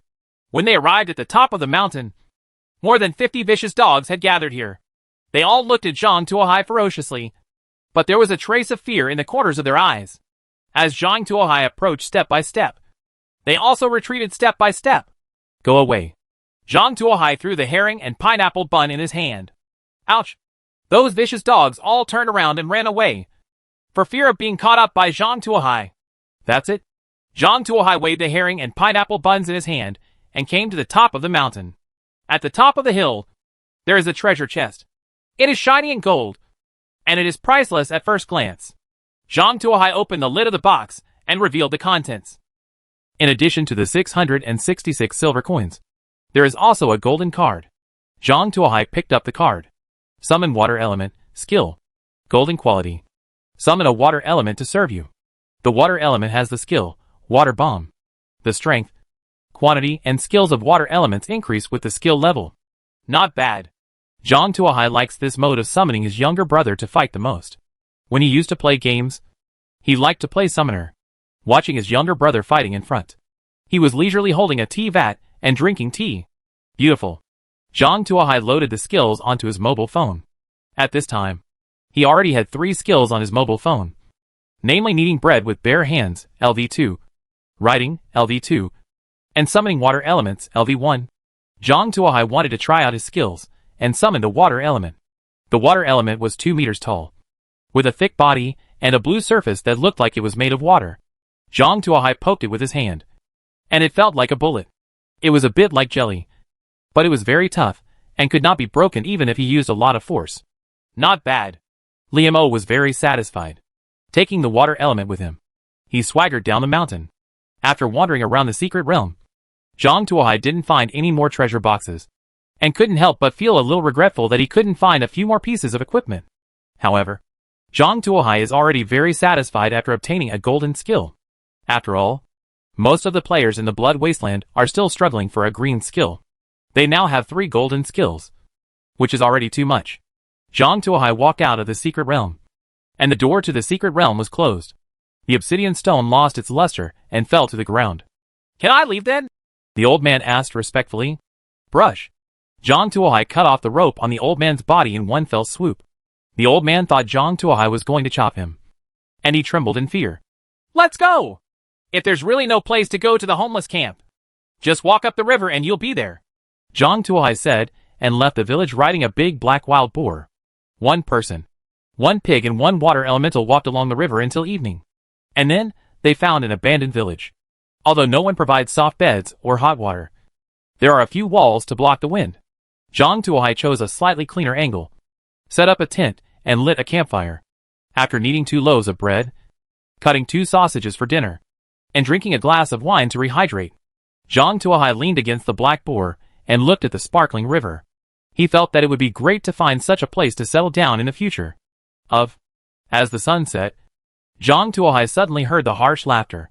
The laughter was like someone scratching a blackboard with fingernails, which made people feel uncomfortable. What is that screaming? Zhang Tuohai sat up suddenly and looked around for the source of the sound. If he didn't eliminate this sound, he would have trouble sleeping that night. However, after searching around, I couldn't find the source of the sound. The sound was erratic and seemed to be floating around. Zhang Tuohai calmly looked around, looking for the source of the sound. After a while, as the sun continued to set, the sound became louder and clearer. In addition to laughter, there were also cries of pain. What on earth is it? Zhang Tuohai searched around, trying to find the source of the sound. When the sun completely set and the last ray of glow disappeared, a red portal appeared in front of Zhang Tuohai. The laughter and painful shouts came from that portal. Congratulations on discovering the limited time copy, Bloody Mary's Tower. Clearing this dungeon will grant you Bloody Mary's legacy. Limited time copy? Zhang Tuohai raised his eyebrows. He felt that this copy looked familiar. Could it be the copy I designed? If it is true, there seems to be something good in it. Zhang Tuohai guessed and stepped into the copy. Chapter 1060. The Art of Eating My Big Snowball. Stepping into the dungeon, Zhang Tuohai saw several skeletons walking slowly towards him, holding old and rusty iron swords in their hands. Atta! Zhang Tuohai made a thrust, and the dagger in his hand pierced the eye socket of a skeleton, directly extinguishing the soul fire of a skeleton. The skeleton shattered instantly, shattering into bone fragments on the ground, and a thumb-sized gem rolled down from the skeleton's body. Click! The skeleton next to him saw it, and stabbed Zhang Tuohai with the rusty sword in his hand. The small buckler in Zhang Tuohai's hand blocked at an angle, blocking the long sword in the skeleton's hand, closing the distance, and the short sword in his hand directly penetrated the skull's eye socket. The soul fire of the skeleton was also wiped out. The skeleton shattered and turned into fragments on the ground. A gem also rolled down from the skeleton's body. Bang bang bang. Zhang Tuohai took the medicine as prescribed and smashed more than a dozen skeletons into pieces. After looking around to make sure there were no living skeletons, he began to clean up the battlefield.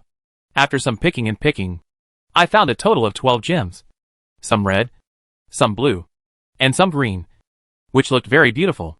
The game tips for these gems all say forging materials, and you need to find a blacksmith to make them. Zhang Tuohai couldn't find the blacksmith now, so he could only put his things away and wait until he entered the city later. After killing all the skeletons, a stone staircase appeared in front of Zhang Tuohai.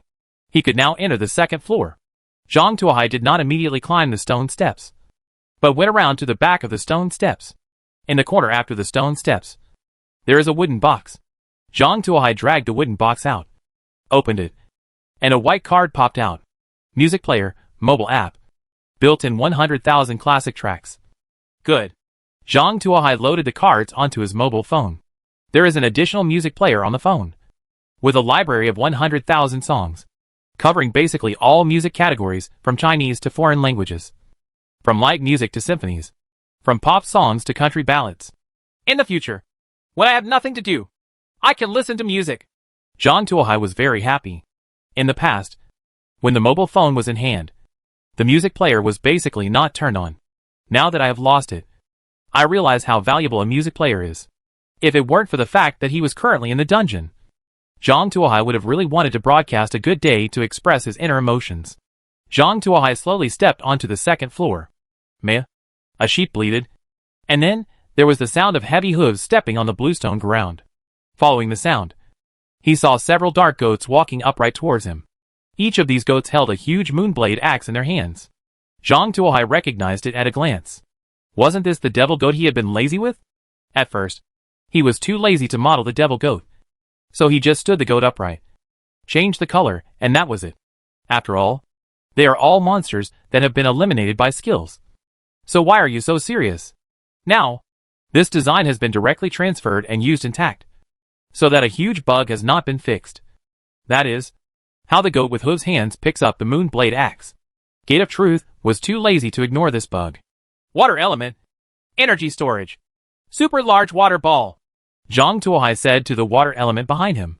The water element began to accumulate energy, and the demon goats slowly approached the two of them.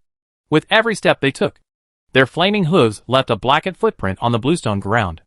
When he was still 3 meters away from the two of them, the demon goat raised the moonblade axe in his hand, preparing to cut Zhang Tuohai in half. No matter how powerful Zhang Tuohai's swordsmanship was, he would still be in despair when faced with more than a dozen moonblade axes.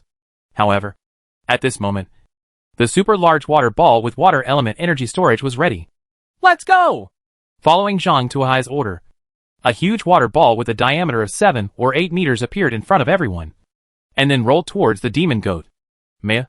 Those demon goats only had time to let out a scream before they were trapped in the huge water ball, and then rushed towards the stone wall in the distance. The devil goat wrapped in a water balloon was like being thrown into a drum washing machine, and the dinner was almost vomited out. Boom! The water ball hit the stone wall and shattered. The demon goats were all turned into corpses, and gems popped out of their corpses. It was not the high-speed rotation that caused the death of the demon goat. In fact, with the body of the demon goat, it would be no problem to throw it into a drum washing machine. The most deadly thing is that the demonic fire on them is extinguished by the giant water ball. This led to their death. The water element kills 10 enemies, increases its level, and masters the snowball technique. A line of game prompts popped up. Zhang Tuohai turned on his phone and checked the status of the summoning water element skill. At this time, the summoning water element skill has been upgraded to LV2. In addition to the original water bomb technique, there is also a snowball technique. As the name suggests, the snowball technique is to condense water elements into snowballs and throw them out to harm the enemy. He's really a good snowball fight player. Zhang Tuohai held his chin and came up with several ways to use the snowball technique to deal with the enemy. After picking up the gems exploded by the demon goat, another staircase extended from the ceiling. If I remember correctly, Zhang Tuohai held his chin and looked at the stairs. Water element condenses into a big snowball. The water elemental stood on the steps and began to condense snowballs. The snowball grew bigger and bigger, and finally it was almost as wide as the passage. Throw it up, Zhang Tuohai said. Whoosh! The water element used all his strength to throw the huge snowball, which was 5 to 6 meters in diameter. Gulyulu. This is the sound of a snowball rolling. Click bang. This is the sound of bones breaking.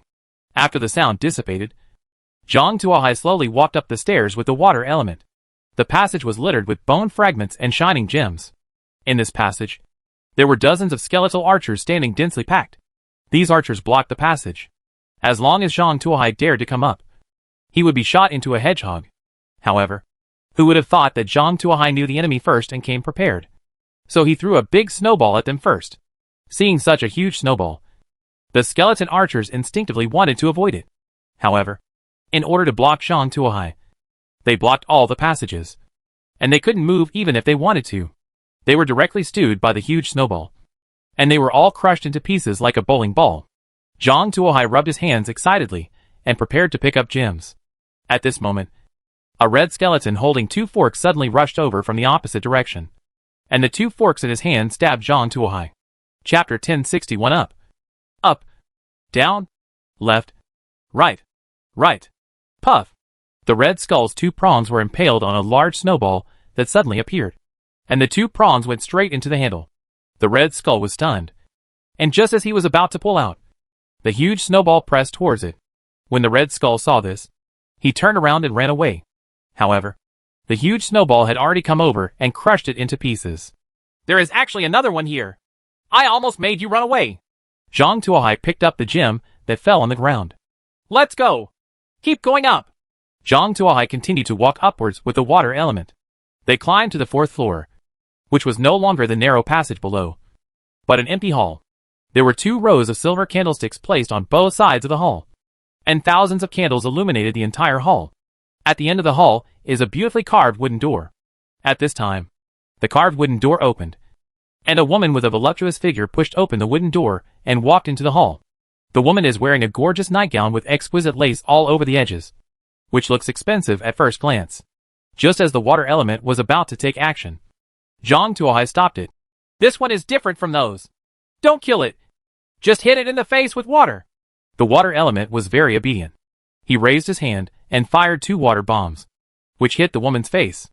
After the water bomb hit the woman's face, it immediately turned into water and flowed down the woman's delicate neck, along the collarbone and onto the chest, soaking all the clothes and soaking the already thin gauze pajamas even more. Transparent, the slim and close-fitting nightgown outlines the woman's graceful figure. "How dare you blaspheme the great countess! I declare that you will all become sinners and suffer the most severe trial."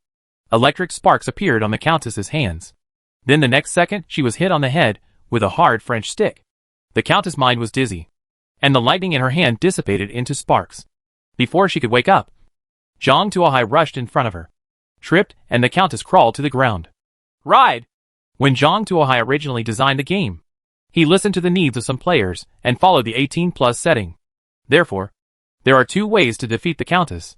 One is to kill the opponent and obtain the opponent's wealth. The other is to whip the countess into submission. As for what you can get, it depends on your own ability. Zhang Tuohai used the second method, because he designed the character of the countess. He knew all the characteristics very well, and he knew very well how to penetrate the character to make the countess surrender to him. Up, down, left, right, plus riding skills. Within half an hour, the countess had become his loyal mount. "Great master! This is my special skill, Chain Lightning," the countess said respectfully. The countess contributed the skill Chain Lightning to you.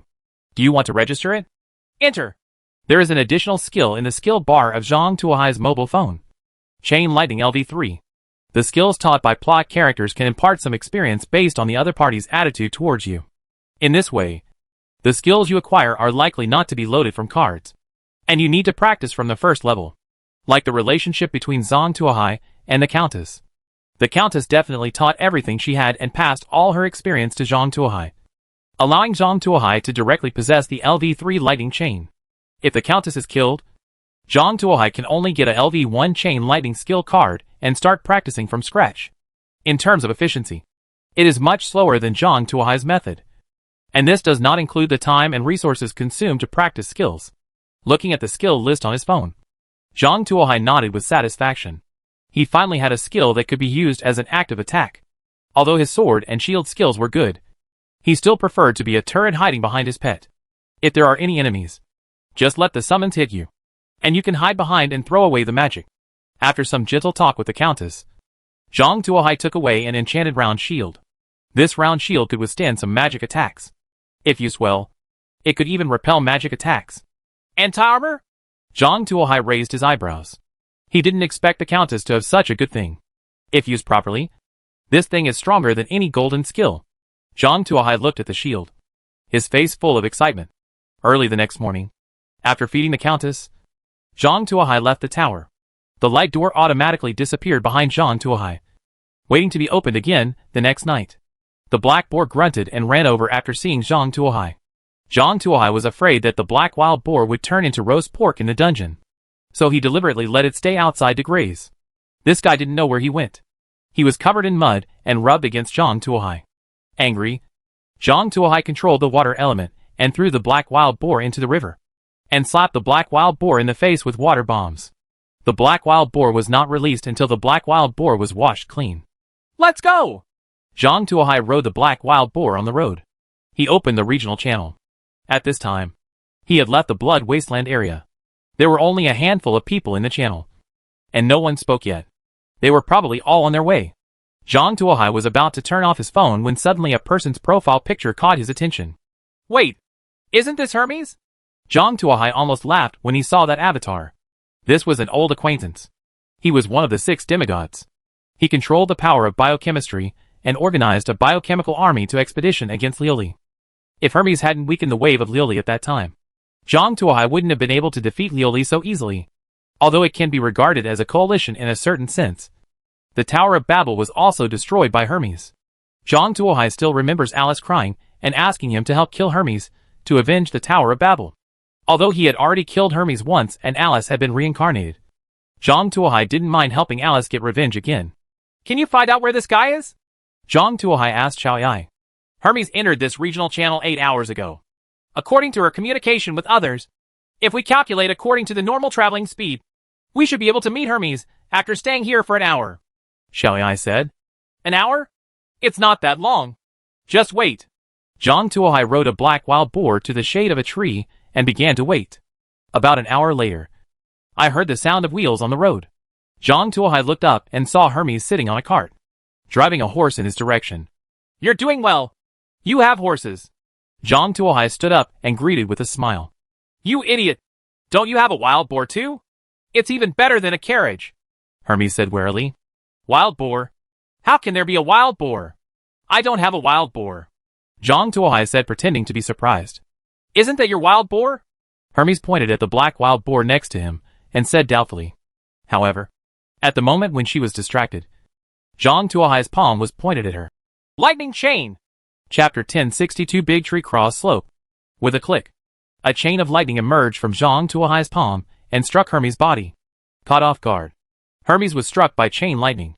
After reincarnation, she is no longer a demigod, nor does she have the world's best biochemical knowledge. At this time, she is just an ordinary player. Caught off guard, she was struck by a level 3 chain lightning, which left her half disabled. Furthermore, the paralysis effect of the chain lightning was triggered, leaving her paralyzed on the ground, unable to move. Why? Why? Hermes looked at Zhang Tuohai in front of him in confusion, wondering why the other party suddenly killed him when there was no grievance between the two parties. Alice greets you. With these words, Zhang Tuohai's dagger pierced Hermes' chin, tilted upward, and directly penetrated the other person's head. The dagger was drawn, and the body fell to the ground. Hermes' cell phone fell. Zhang Tuohai picked up the opponent's mobile phone. After being killed, the mobile phone became a trophy, which could be plundered by the winner and inherit part of the inheritance. Zhang Tuohai put Hermes' cell phone on his own, and Hermes' cell phone turned into a pool of liquid metal and merged into Zhang Tuohai's cell phone.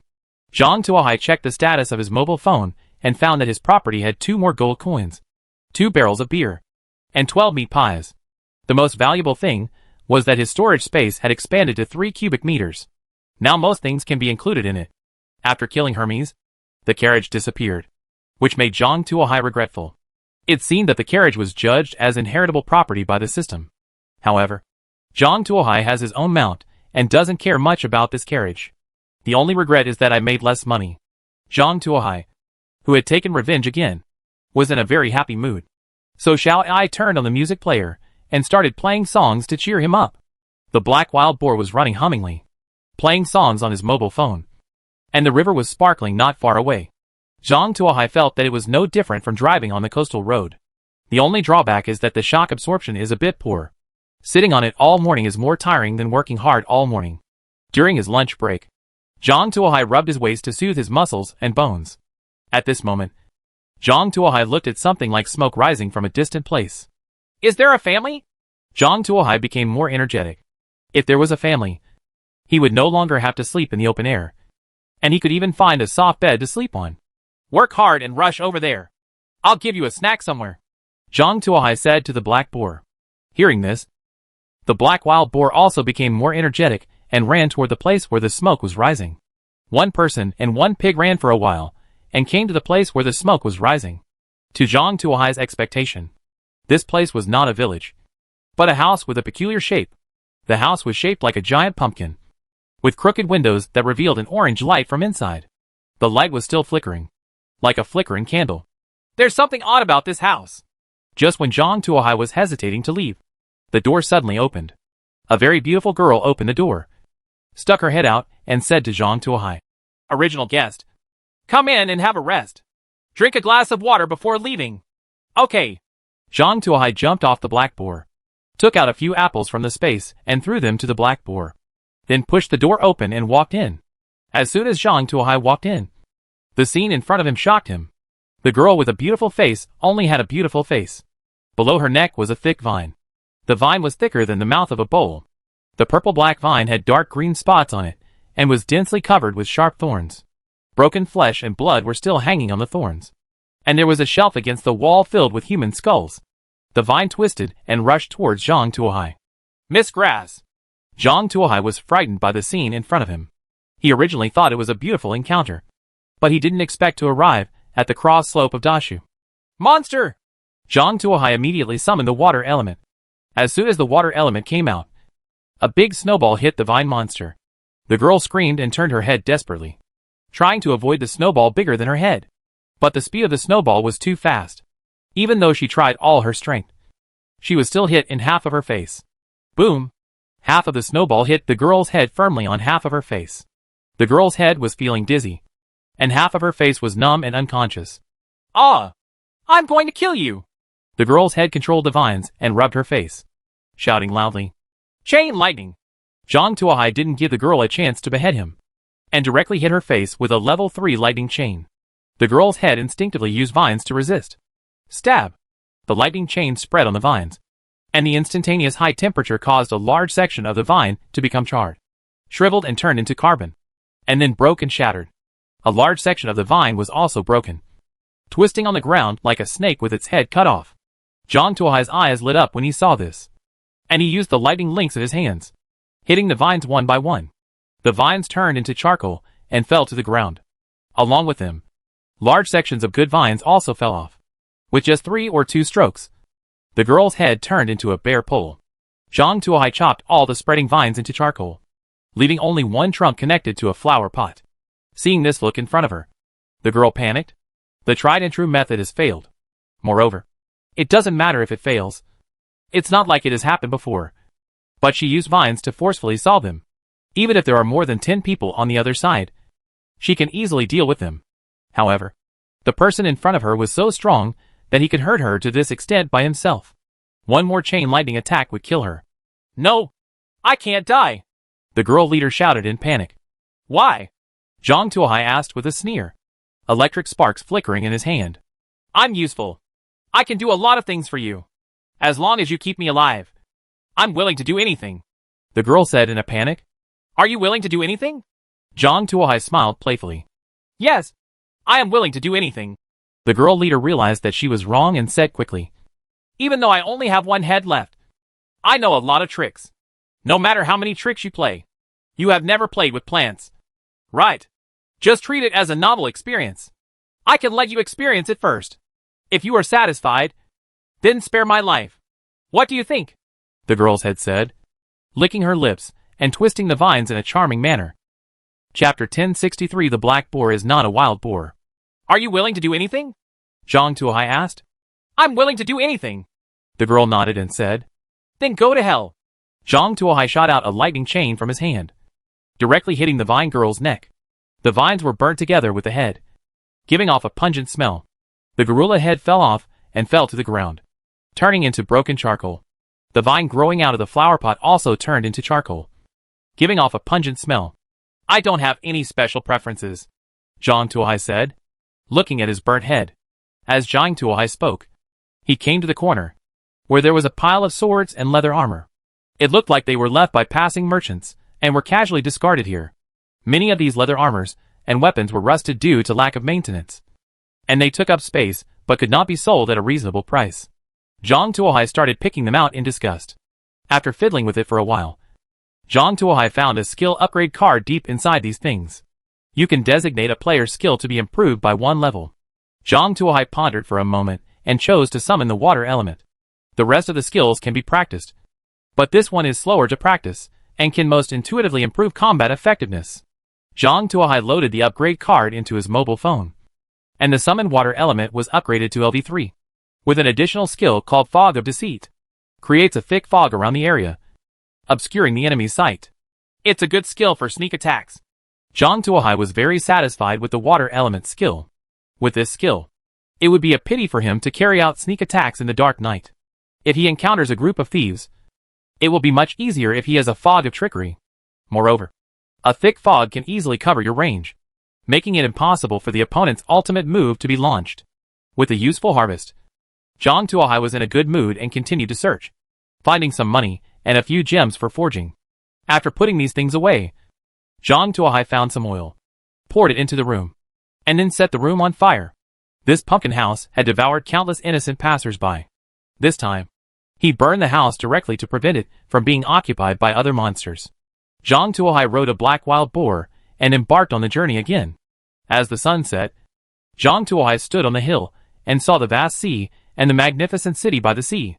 Under the afterglow of the setting sun, fishing boats slowly sailed into the port. The spears of the tall towers in the city emitted golden light, and the city was plated with a layer of gold in the halo. "Let's go! Let's go to the city to spend the night tonight," Zhang Tuohai said excitedly. Zhang Tuohai and the black boar galloped down the hillside and arrived at the city gate of Alexandria port.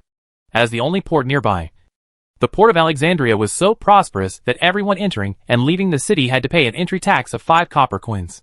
There was still a long queue at the gate of the city. When it was Zhang Tuohai's turn, the guard in charge of guarding the gate immediately pointed his spear at the black boar nervously when he saw the wild boar, and said loudly, "Wild boars are not allowed to enter the city. This is my mount. Why can't it enter the city? At worst, I can pay the city entry tax for it." Zhang Tuohai threw 10 copper coins into the basket. "It's not allowed. It's just not allowed. The king has an order, and wild boars are not allowed to enter the city," the city gate guard said, raising his spear. "What you said is wrong. This is my mount. It is a black wild boar, not a wild boar. It does not violate the king's ban. Why can't it enter the city?" Zhang Tuohai said. "Why is the black wild boar not a wild boar?" said the guard at the door. "Look, the king's ban clearly states that wild boars are prohibited from entering the city. But it does not say that black wild boars are prohibited from entering the city. If the king's ban clearly states that black wild boars are prohibited from entering the city, then I won't say anything and turn around and leave immediately. However, the king clearly only said that wild boars are not allowed to enter the city. But he did not mention the black wild boar at all. Even if the law does not prohibit it. Even if it is allowed. The king didn't say anything. So why do you still stop it?" Zhang Tuohai started playing word games. Under normal circumstances, the city gate guards would definitely not listen to Zhang Tuohai's rhetoric. Maybe Zhang Tuohai will be arrested.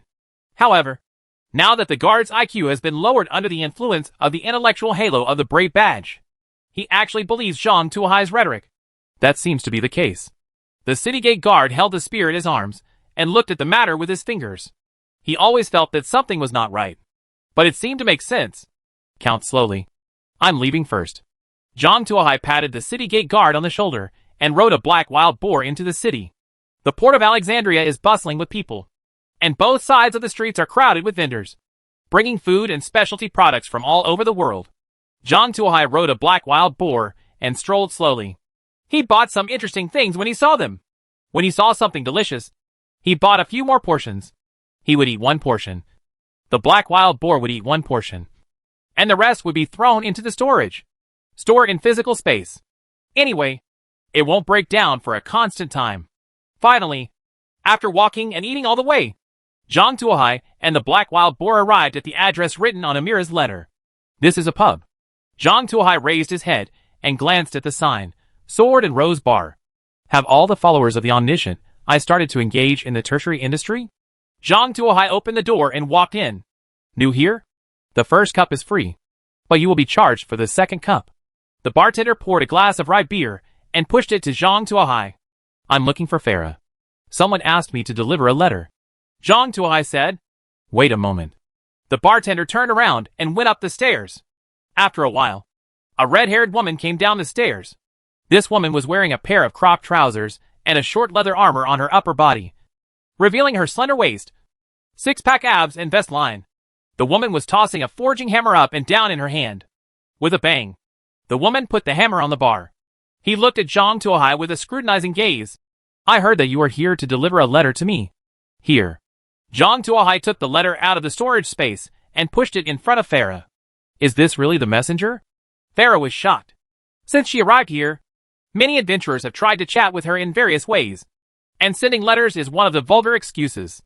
Ever since she broke the legs of 2 adventurers with a hammer, fewer people came to chat with him. When Zhang Tuohai said he was delivering the letter just now, she thought there was another desperate chatter. And that was how the scene happened. When Farah saw the signature of the letter clearly, a look of joy appeared on her face. This guy still knows how to write to me. Come up with me, Farah said and went directly upstairs. Take good care of it for me. It's delicious and delicious. I'll go up first. Zhang Tuohai left the black boar behind and went upstairs under the envious eyes of a group of drinkers. Chapter 1064 Farah. In a room on the second floor, Zhang Tuohai sat on a wicker chair and drank mint leaf tea. Farah sat by the window and read the letter written by Amira. Finally, Farah put down the letter and looked Zhang Tuohai up and down. Amira praised you very highly in the letter. I don't know what ability you have to make her praise you so much, Farah said carefully. It's just a little bit of skill, Zhang Tuohai said with a smile. I looked at your weapons. The shield is a good weapon, but the dagger is just an ordinary thing and does not match the round shield. Are you interested in forging the dagger in your hand into a magic weapon? Farah said with a smile. So you have a way out? Zhang Tuohai's eyes lit up. I am the best enchanter in this city, Farah said, holding the forging hammer in his hand and holding a few flowers. The forging hammer spun quickly on his fingers, as easily as playing with a butterfly knife. Aren't you a believer in the omniscient eye? Zhang Tuohai was curious. Believers of the omniscient eye also need to eat, Farah said with a helpless smile. So, what do you need me to do? Zhang Tuohai asked. It's very simple. A group of thieves stole my treasured forging hammer and want me to pay a ransom to redeem it. I can't bow to these thieves. I have already found out where these thieves are hiding. Are you interested in joining me? Go and kill them. If you can kill them and get the forging hammer back, I can enchant your weapon for free, Farah said. It seems that I have no reason to refuse. Zhang Tuohai nodded in agreement. Then, let's leave now.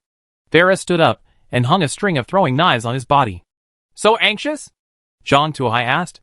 Originally I planned to do it tonight, Farah said. It seems that I came at the right time. Zhang Tuohai stood up and moved his body.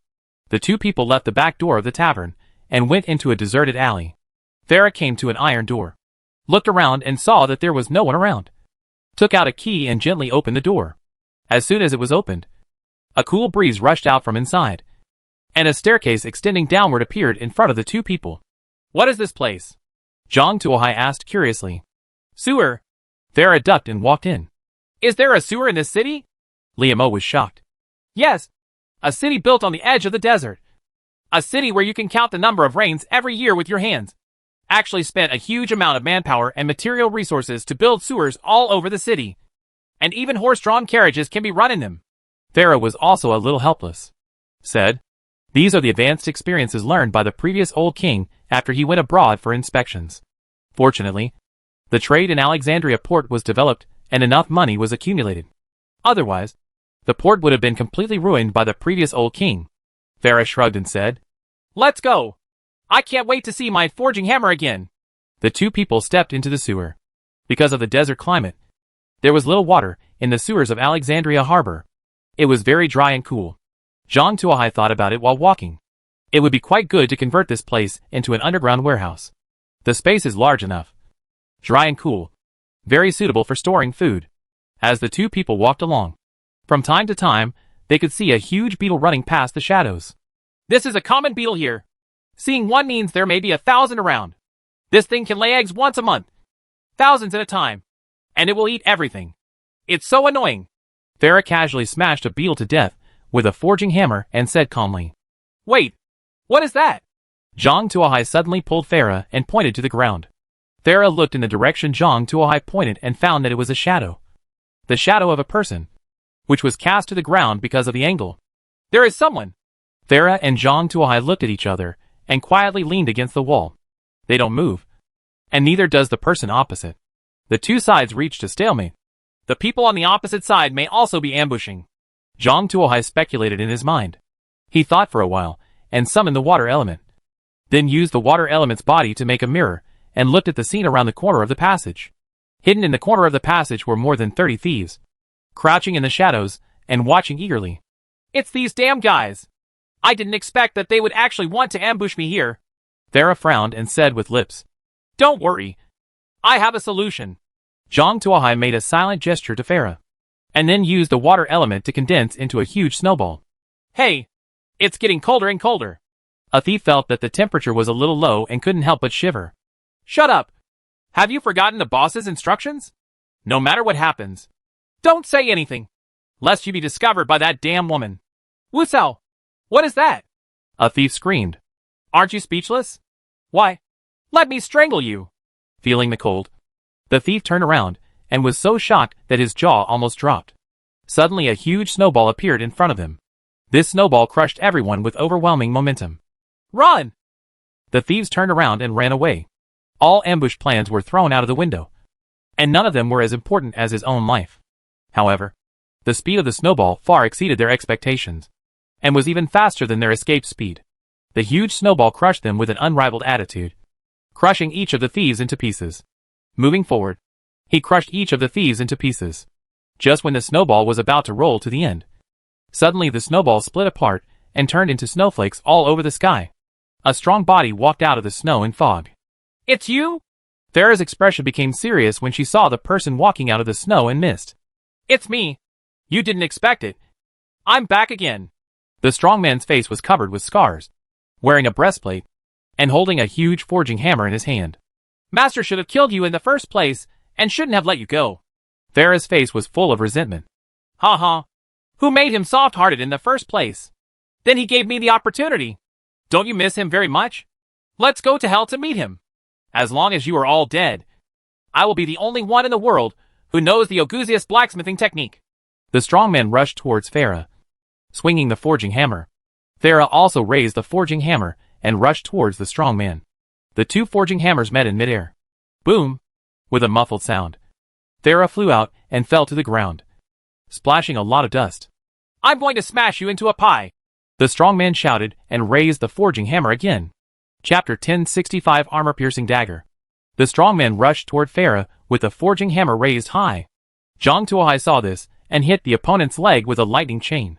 Plop! The strong man fell to the ground clutching his legs. Zhang Tuohai rushed over. The man lay on the ground and picked up the forging hammer, intending to hit Zhang Tuohai. Zhang Tuohai turned sideways. The shield in his hand directly pressed the forging hammer down, and then the dagger in his hand stabbed Kong Min's throat directly. Puff! Blood spattered, and the strong man covered his throat with his hands, desperately trying to cover the wound. But gurgling blood flowed out from between his fingers. Stop struggling. I'll help you free yourself. The dagger in Zhang Tuohai's hand pierced the man's eye and directly penetrated his head. Done. Zhang Tuohai picked up the forging hammer from the man's hand, walked to Farah, pulled Farah up from the ground, and handed the forging hammer to Farah. Look, is it yours? Thank you for helping me find the forging hammer. I almost thought I would lose it forever. Farah hugged Zhang Tuohai. When she saw the strong man, her heart went cold. When he was hit by a hammer, her heart went cold. She thought she was going to die. Unexpectedly, Zhang Tuohai actually turned the tide of the battle and killed the strong man on the spot with just a few swords without even a drop of blood being spilled on his body. You are Amira's friend and employer. In every aspect, I have the responsibility to protect your safety. Zhang Tuohai patted Farah on the back. Do these bodies need to be cleaned up? No. We will find out when the guards clean up the trash regularly. They are just a group of thieves anyway. No one will care if they die. Farah waved her hand. Since Farah said so, Zhang Tuohai didn't bother to do it, so he just threw it on the spot. It's a pity that no one was left alive. Otherwise they would have asked for the other party's lair. And according to Zhang Tuohai's character, they would have raided their lair. The two people followed the original path and returned to the ground. After confirming that no one was there, the two secretly returned to Farah's room through the back door. No one outside the drinkers noticed that the two people had left. I went into the sewer once and my body smelled weird. I want to take a bath. Do you want to come with me? Farah said to Zhang Tuohai with a smile. From the perspective of saving water resources, I should agree. Zhang Tuohai did not avoid Farah's aggressive gaze. Then I want to see if you are as powerful as Amira wrote in her letter. Farah hugged Zhang Tuohai's waist. She even wrote this. I really want to know what the hell she wrote. Zhang Tuohai helplessly held his forehead. Amira is so bold. He wrote all these things at the top without any taboos. Or is the relationship between the two of them already so good? Sorry. This is a secret between women. I can't tell you. Farah blocked Zhang Tuohai's mouth. The two of them didn't walk out of the bathroom until the water was completely cold. After watching the night view on the balcony for a while, Farah was completely satisfied and fell into a deep sleep. When Zhang Tuohai woke up the next morning, he found that the temperature beside the bed was warm and cool, and the sea breeze blew in through the window. bringing with it the sound of tinkling iron. Zhang Tuohai looked over and saw that Farah was raising a blast furnace in the backyard and beating something clankingly. Why so early? Zhang Tuohai jumped from the windowsill and asked. Is it still early? You are too late. Also, don't make trouble. This is your dagger. If the forging is broken, it is your own responsibility. Farah scolded and slapped Zhang Tuohai's climbing hand down. I feel like they're looking forward to it. Zhang Tuohai continued to cause trouble. By the way, there are also these gems. If you throw them in, can they increase the properties of the dagger? Liamo took out a handful of gems. Why didn't you take out such a good thing earlier? Farah dropped the gem into the blank of the dagger. Then, due to Zhang Tuohai's mischief, the dagger was forged. Here, this is your dagger. How are its properties? Farah handed the forged dagger to Zhang Tuohai, with a relaxed look on his face. But his eyes were full of expectation. Zhang Tuohai took the dagger. Armor-breaking dagger, golden quality. An exquisite dagger that is good at breaking through any armor after enchantment, including some enchanted armor and magic shields. A very brief introduction. But the effect is outstanding. It can break through any armor, including some enchanted armor and magic shields, which greatly expands the scope of application of this short sword. This short sword can even be used to clear the level. Great! This is exactly what I need! Zhang Tuohai kissed Farah. Then how should you thank me? Farah looked at Zhang Tuohai with a smile. The next second she screamed. And then she was carried back to the room by Zhang Tuohai with a smile. After a hearty early morning fight, Zhang Tuohai ate the specialty breakfast barbecue here. Because of the arid climate and relatively scarce water resources, most of the food here is roasted, and less water-intensive food such as stewing, boiling, and steaming is used. In addition to the wine and beer brought by the caravan, the most common drink is a kind of mint leaf, which is like making tea. You can drink it by soaking it in water. After taking a sip, a refreshing sensation will flow from your tongue straight to your heart and lungs. It is the most popular among the local wealthy people. Welcome drink. After breakfast, Zhang Tuohai asked Farah the way to the Demon Fortress. If you want to go to the Demon Fortress, you need to cross the Sea of Death and go to the Port of Thebes on the opposite side.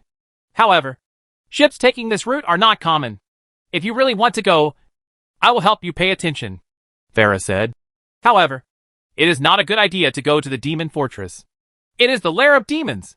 Many brave men have gone there and never returned, not even leaving their bodies. In fact, I still hope you can stay. I have a tavern, an enchantment shop, and some businesses and shops, so supporting you is not a problem.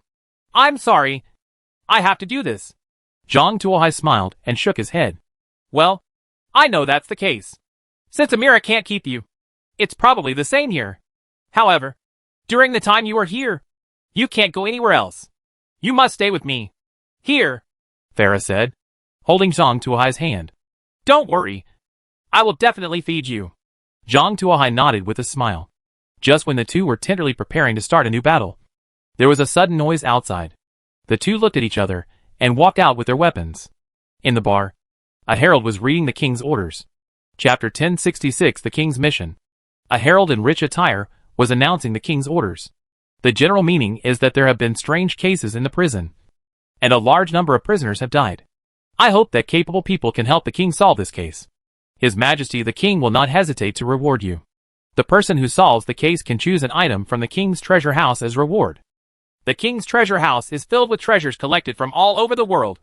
I have always wanted to go in and take a look, but unfortunately I have never had the chance, Farah said regretfully after hearing this. Isn't this an opportunity? Zhang Tuohai said with a smile.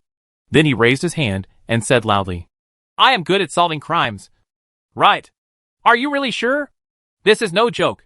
If you deceive the king, you will be punished. Farah took Zhang Tuohai's hand and said, Don't worry. I'm measured. Zhang Tuohai patted Farah on the shoulder and said, when he was bored in the spiritual space, he finished reading the complete works of Conan, and also read a series of detective novels such as Agatha, Conan Doyle, and Kandaichi. He became very familiar with solving crimes. At least, he could pretend to be competent in on-site investigation. Sample. Of course, Zhang Tuohai's greatest confidence is that this is a game task. As long as it is a game task, there is a solution. There is no impossible task in the game. If there is, then just kill the task client and cancel the task. The herald immediately became excited when he saw Zhang Tuohai raising his hand. He had traveled to more than a dozen places in the morning, and his voice was almost hoarse. But still no one was willing to take on this task. Most of the people in the port area are aggressive and ruthless. It's okay to let them fight and kill, but just solve the case. Especially since it is still the king's mission. As long as his mind is not drunk, he will not mess with it casually. Just when the herald was afraid of returning empty-handed and being punished by the king, Zhang Tuohai appeared. The excited herald didn't bother to verify his identity, and rushed back to the palace with Zhang Tuohai and Farah. In the palace, the king received them. "Can you solve the case?" asked the king. "It makes no sense to say it here. Whether the case can be solved or not requires going to the scene to make a conclusion," Zhang Tuohai said. The king thought for a while, and it was the same. "Take them there." A palace steward took them into the harem, then opened a side door and walked underground along a winding staircase. "The prison is underground in the palace and harem?" Zhang Tuohai asked in surprise. He really couldn't figure out which designer with cerebral palsy came up with this layout. There is no fear of prisoners running out of prison and rushing directly into the harem. Actually, this is not a prison in the kingdom, but a private prison where the king keeps some private slaves. The old butler was unwilling to say more, as there was obviously something hidden inside. "That's it." Zhang Tuohai and Farah looked at each other, feeling that there might be some important clues hidden in it. After walking dozens of steps, the group arrived underground. This was a gorgeously decorated underground palace, filled with exquisite paintings, intricately patterned carpets, and silver candlesticks, which illuminated the place brightly. However, the ground here is full of broken corpses, and the walls are still stained with blood.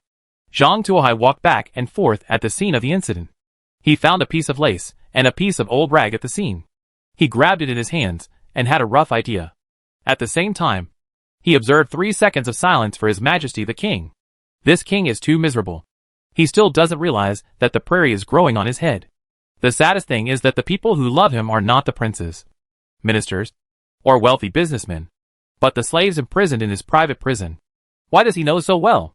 Because he designed this case. At first, he was a little obsessed with blood and sand, and then he devised such a case on a whim. At that time, he also left several little Easter eggs in the case. He just walked around the underground palace and found those Easter eggs. With these Easter eggs, he recalled the bloody case he originally designed. It is much easier to deduce the evidence after knowing the result. Zhang Tuohai easily found enough evidence. This case is not complicated. The difficulty lies in how to solve the case and hide the fact from the king that he has been cheated. Otherwise, the bounty will not be obtained, and the king may kill him and silence him. "If I guess correctly, someone inside the palace was injured, and I picked this up." Zhang Tuohai handed a piece of lace fabric to the old housekeeper. This kind of lace is very precious and rare in Alexandria. Only those in the palace can afford it. "Yes, the new queen was unfortunately killed. This is why His Majesty the King is eager to solve the case," the old housekeeper said. "I have almost solved the case. It was a slave who secretly opened the door of the prison. On the way to escape, he happened to meet the queen, who was enjoying the cold here. Her Majesty the Queen saw the slave and wanted to stop him and let the slave regretted his mistake. But as a result, the slave was contaminated and mutated into a monster, cruelly dismembering Her Majesty the Queen. And the slave also exploded and died due to the pollution. If you don't believe it, you can still find traces of contamination in the blood. Actually, while stealing Qing, his body exploded and both of them were blown to pieces." Zhang Tuohai said silently in his heart. However, such words must not be said. Otherwise, he will be the next one to be imprisoned. "So that's it. Is there any other evidence?" the old housekeeper asked. "This piece of clothing should be a slave's clothing. As for more direct evidence, we can go to the prison and take a look," Zhang Tuohai said. "This way." The old housekeeper took Zhang Tuohai and Farah to the corner. There was an iron door, but several steel bars had been bent, revealing a large hole where 2 guards were guarding. "These 2 guards are newly transferred. There were no guards here before," the old housekeeper said. "The steel bars are all bent. This is no longer something normal people can do. Those slaves must have been contaminated by demons and turned into monsters who only know how to kill," Zhang Tuohai said and got in. The group of people walked down the stairs. Below was the king's private prison. The second underground floor was even colder than the first underground floor. Long-sleeve clothes were already required here. There is no decoration here. All are stone walls. But the walls are dotted with various fragments of flesh and blood. There were broken bones everywhere on the ground. And not even a complete bone could be found. The group of people arrived at the bottom of the prison. It was like a slaughterhouse, with broken corpses and remains everywhere. There is a black portal in the shadow of the prison. Chapter 1067 The Smell of Hell. It can be seen that the power of the devil has penetrated here. Zhang Tuohai pointed at the black portal and said, "My gods! We didn't have this when we came here last time." The old housekeeper saw the black portal and took several steps back. This shows that the power of the demons is getting stronger and stronger, and they need to be destroyed immediately. Otherwise, when the portal is big enough, those demons will rush over. By then, it will not only be the queen who will be hurt, but the entire people from Alexandria. Zhang Tuohai said. "What should we do?" the old housekeeper asked in a panic. "Since those demons haven't come here yet, let's go there and find their lair and destroy the portal," Zhang Tuohai said. "However, the guards in the palace may not be strong enough. We need to recruit enough adventurers, which takes time," the old housekeeper said. "Don't worry. I'm enough," Zhang Tuohai said, diving into the black portal. After crossing the portal, Zhang Tuohai seemed to have come to a quiet starry sky, surrounded by black, pure and deep black. In the far distance, there were dots of starlight illuminating the area. At Zhang Tuohai's feet were stones engraved with runes. These stones floated in the void, forming corridors leading to unknown directions. Zhang Tuohai strode forward. After walking 2 steps, a group of black goats came over from the opposite side. These black goats all held long-handled scythes in their hands. When they saw Zhang Tuohai approaching, they immediately bleated and rushed towards Zhang Tuohai. Upon seeing this, Zhang Tuohai immediately summoned the water element, and then controlled the water element to throw a huge snowball. The huge snowball rolled out. The road was so narrow. Beyond the road was the deep black sky. If you fell in, you would never be able to return. Those black goats had no choice but to resist. However, the snowball was so huge, I can't bear it at all. The black goats were crushed into pieces, rolled forward, and then rolled out of the passage and fell into the void. The roads were cleared cleanly. This place is simply made for snowball tactics. Zhang Tuohai was very excited and walked in with the water element in a swagger. After walking a few hundred meters, we encountered another group of black goats holding scythes. Under Zhang Tuohai's command, another huge snowball was thrown. More than a dozen black goats screamed and were swept into the void by the huge snowball. Zhang Tuohai was about to walk forward when suddenly a big fireball came from a distance. Upon seeing this, Zhang Tuohai quickly squatted down to avoid the big fireball. Looking in the direction of the fireball, he found a platform not far away with an obelisk on the platform. A magician was injecting energy into the obelisk. When the magician discovered Zhang Tuohai, he threw a big fireball. Seeing that the fireball failed to kill Zhang Tuohai, the mage turned around and fired another fireball at Zhang Tuohai. Rebound! Zhang Tuohai saw the angle correctly and used a small buckler to directly hit the big fireball back. Boom! The big fireball bounced back and hit the obelisk directly, blowing the obelisk to pieces. That obelisk is the energy replenisher that opens the portal, specifically absorbing energy to supply the portal. Now that one is broken, the expansion of the portal will be slower. That mage was a mage corrupted by hell, and saw it as his own duty to help hell open the portal to the human world. Now that the obelisk he was responsible for had been shattered, he naturally couldn't let it go. Roar! Spell roared angrily and began to rub the spell. However, at this moment, Zhang Tuohai asked the water element to throw him directly over. Whoosh! Zhang Tuohai was thrown directly onto the platform. Before the mage could react, his throat was sealed with a sword and his neck was pierced. With a pop, the mage's body fell to the ground. A gem fell out and rolled to the ground. Bah! I'm so poor! Just a gem. Zhang Tuohai was very dissatisfied with this harvest and kicked the mage's body again. Now I can only hope that there will be something good in the king's treasury. Zhang Tuohai just walked forward, destroying platforms and obelisks along the roadside. Obelisks were destroyed one by one, and fallen mages were killed one by one. As he walked forward, there was suddenly a burst of chaotic footsteps in front of him, and a group of armored knights rushed over on undead war horses. Seeing this, Zhang Tuohai quickly asked the water element to release the mist of trickery, and then began to throw big snowballs. The riding skills of those armored knights were very good. They actually rode their horses over the big snowball and rushed into the fog of trickery. However, they couldn't see anything clearly in the fog of trickery. I even lost my basic sense of direction and could only turn around. It might be better if it was on flat ground. But this was a place where one wrong step could lead to falling into the void. The armored knights screamed and fell into the endless void as the undead horses whirled around one after another, as the water element killed more and more undead creatures. The water element was directly upgraded to the 4th level. After mastering the power of ice, it could already use ice arrows. With this skill, Zhang Tuohai is more confident. While letting the water element release the mist of trickery, he also released ice arrows at the charging enemies. These oncoming enemies were either killed by the ice arrows, or stepped on the air in the mist of trickery and fell into the endless void. In this way, Zhang Tuohai pushed all the way to a broad platform. This is the gathering point connecting hundreds of corridors, and large groups of hell creatures gather here. In the center of these groups is a huge obelisk. Hundreds of magicians are pouring energy into the obelisk. In the middle of them is a black portal, which is getting bigger and bigger. Seeing so many people gathered together, Zhang Tuohai's hands itched for a moment. So he rubbed 7 or 8 herring pineapple buns and threw them over.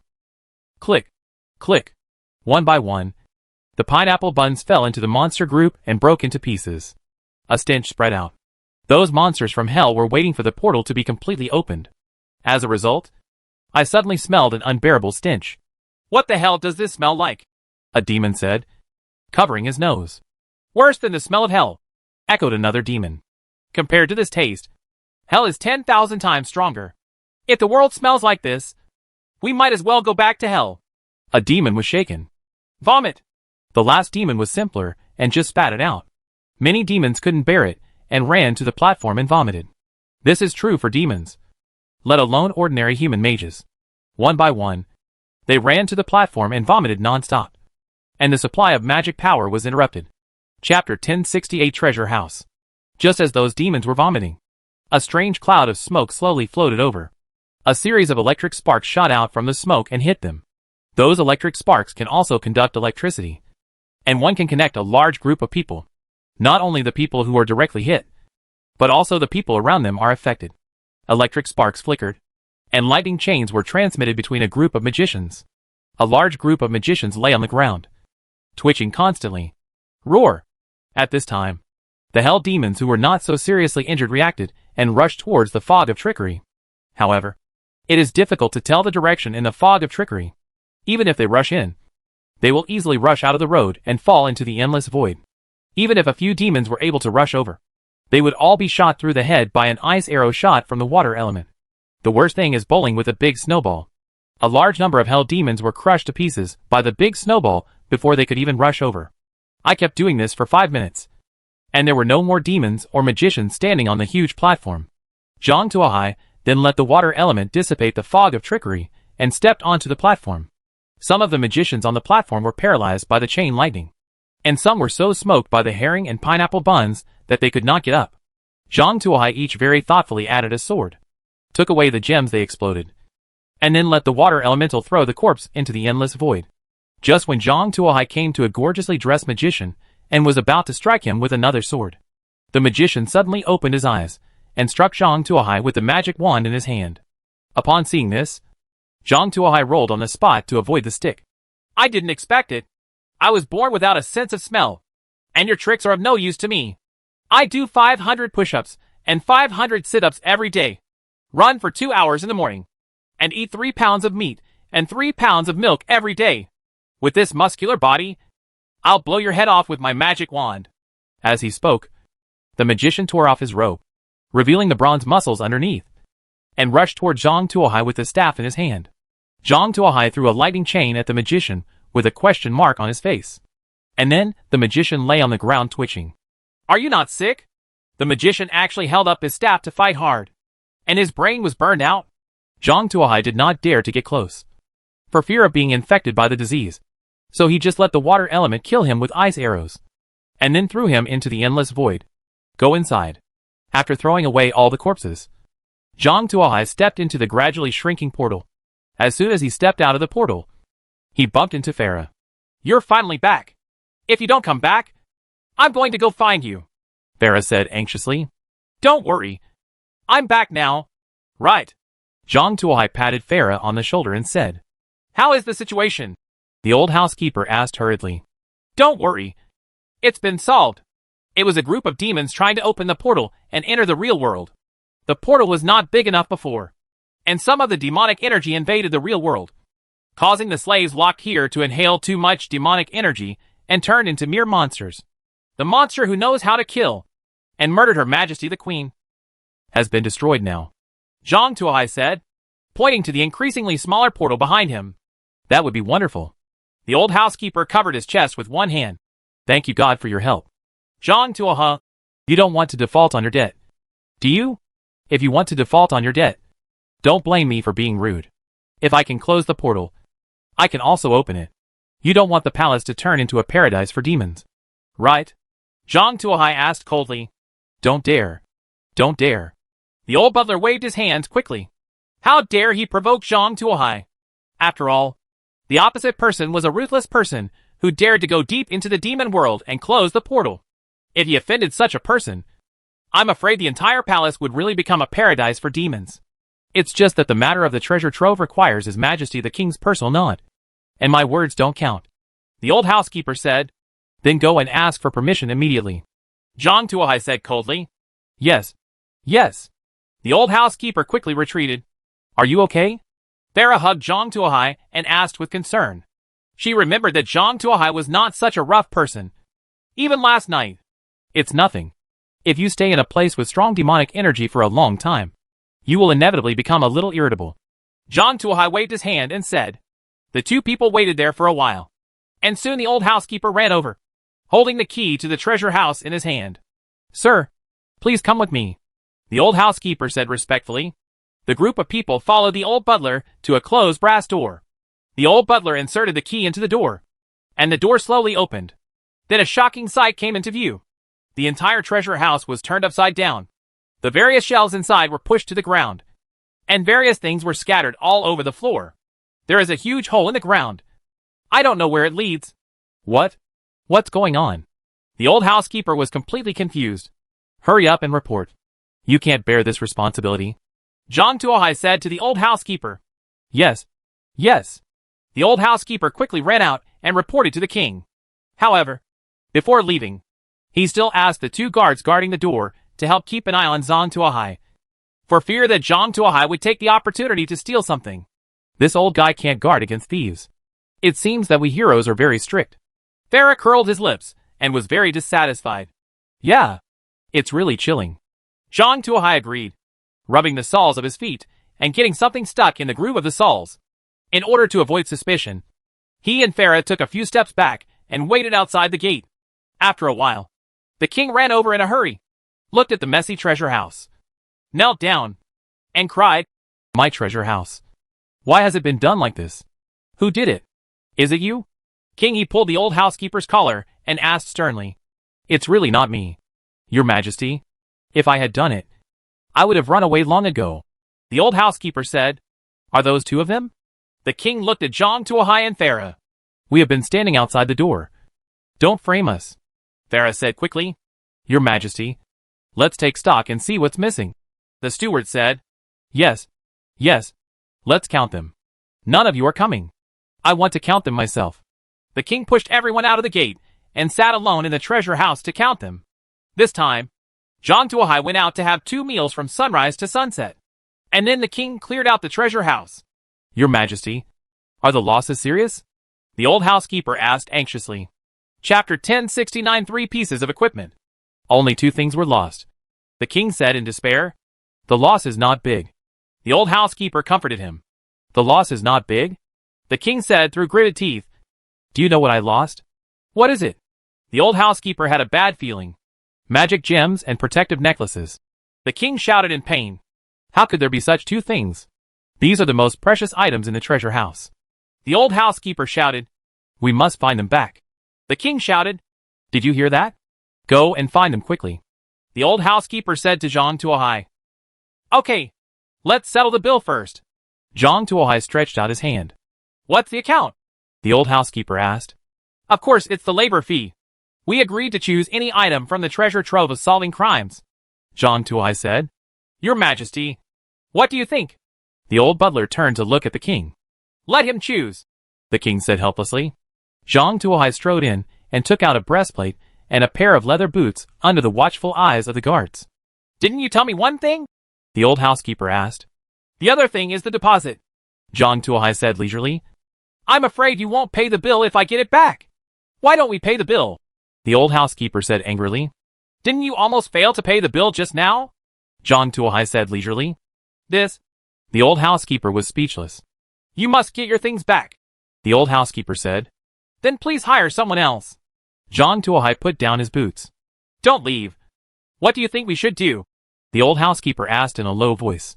I can only do my best. If the things are used by those demons, there is nothing I can do, John Tuahai said.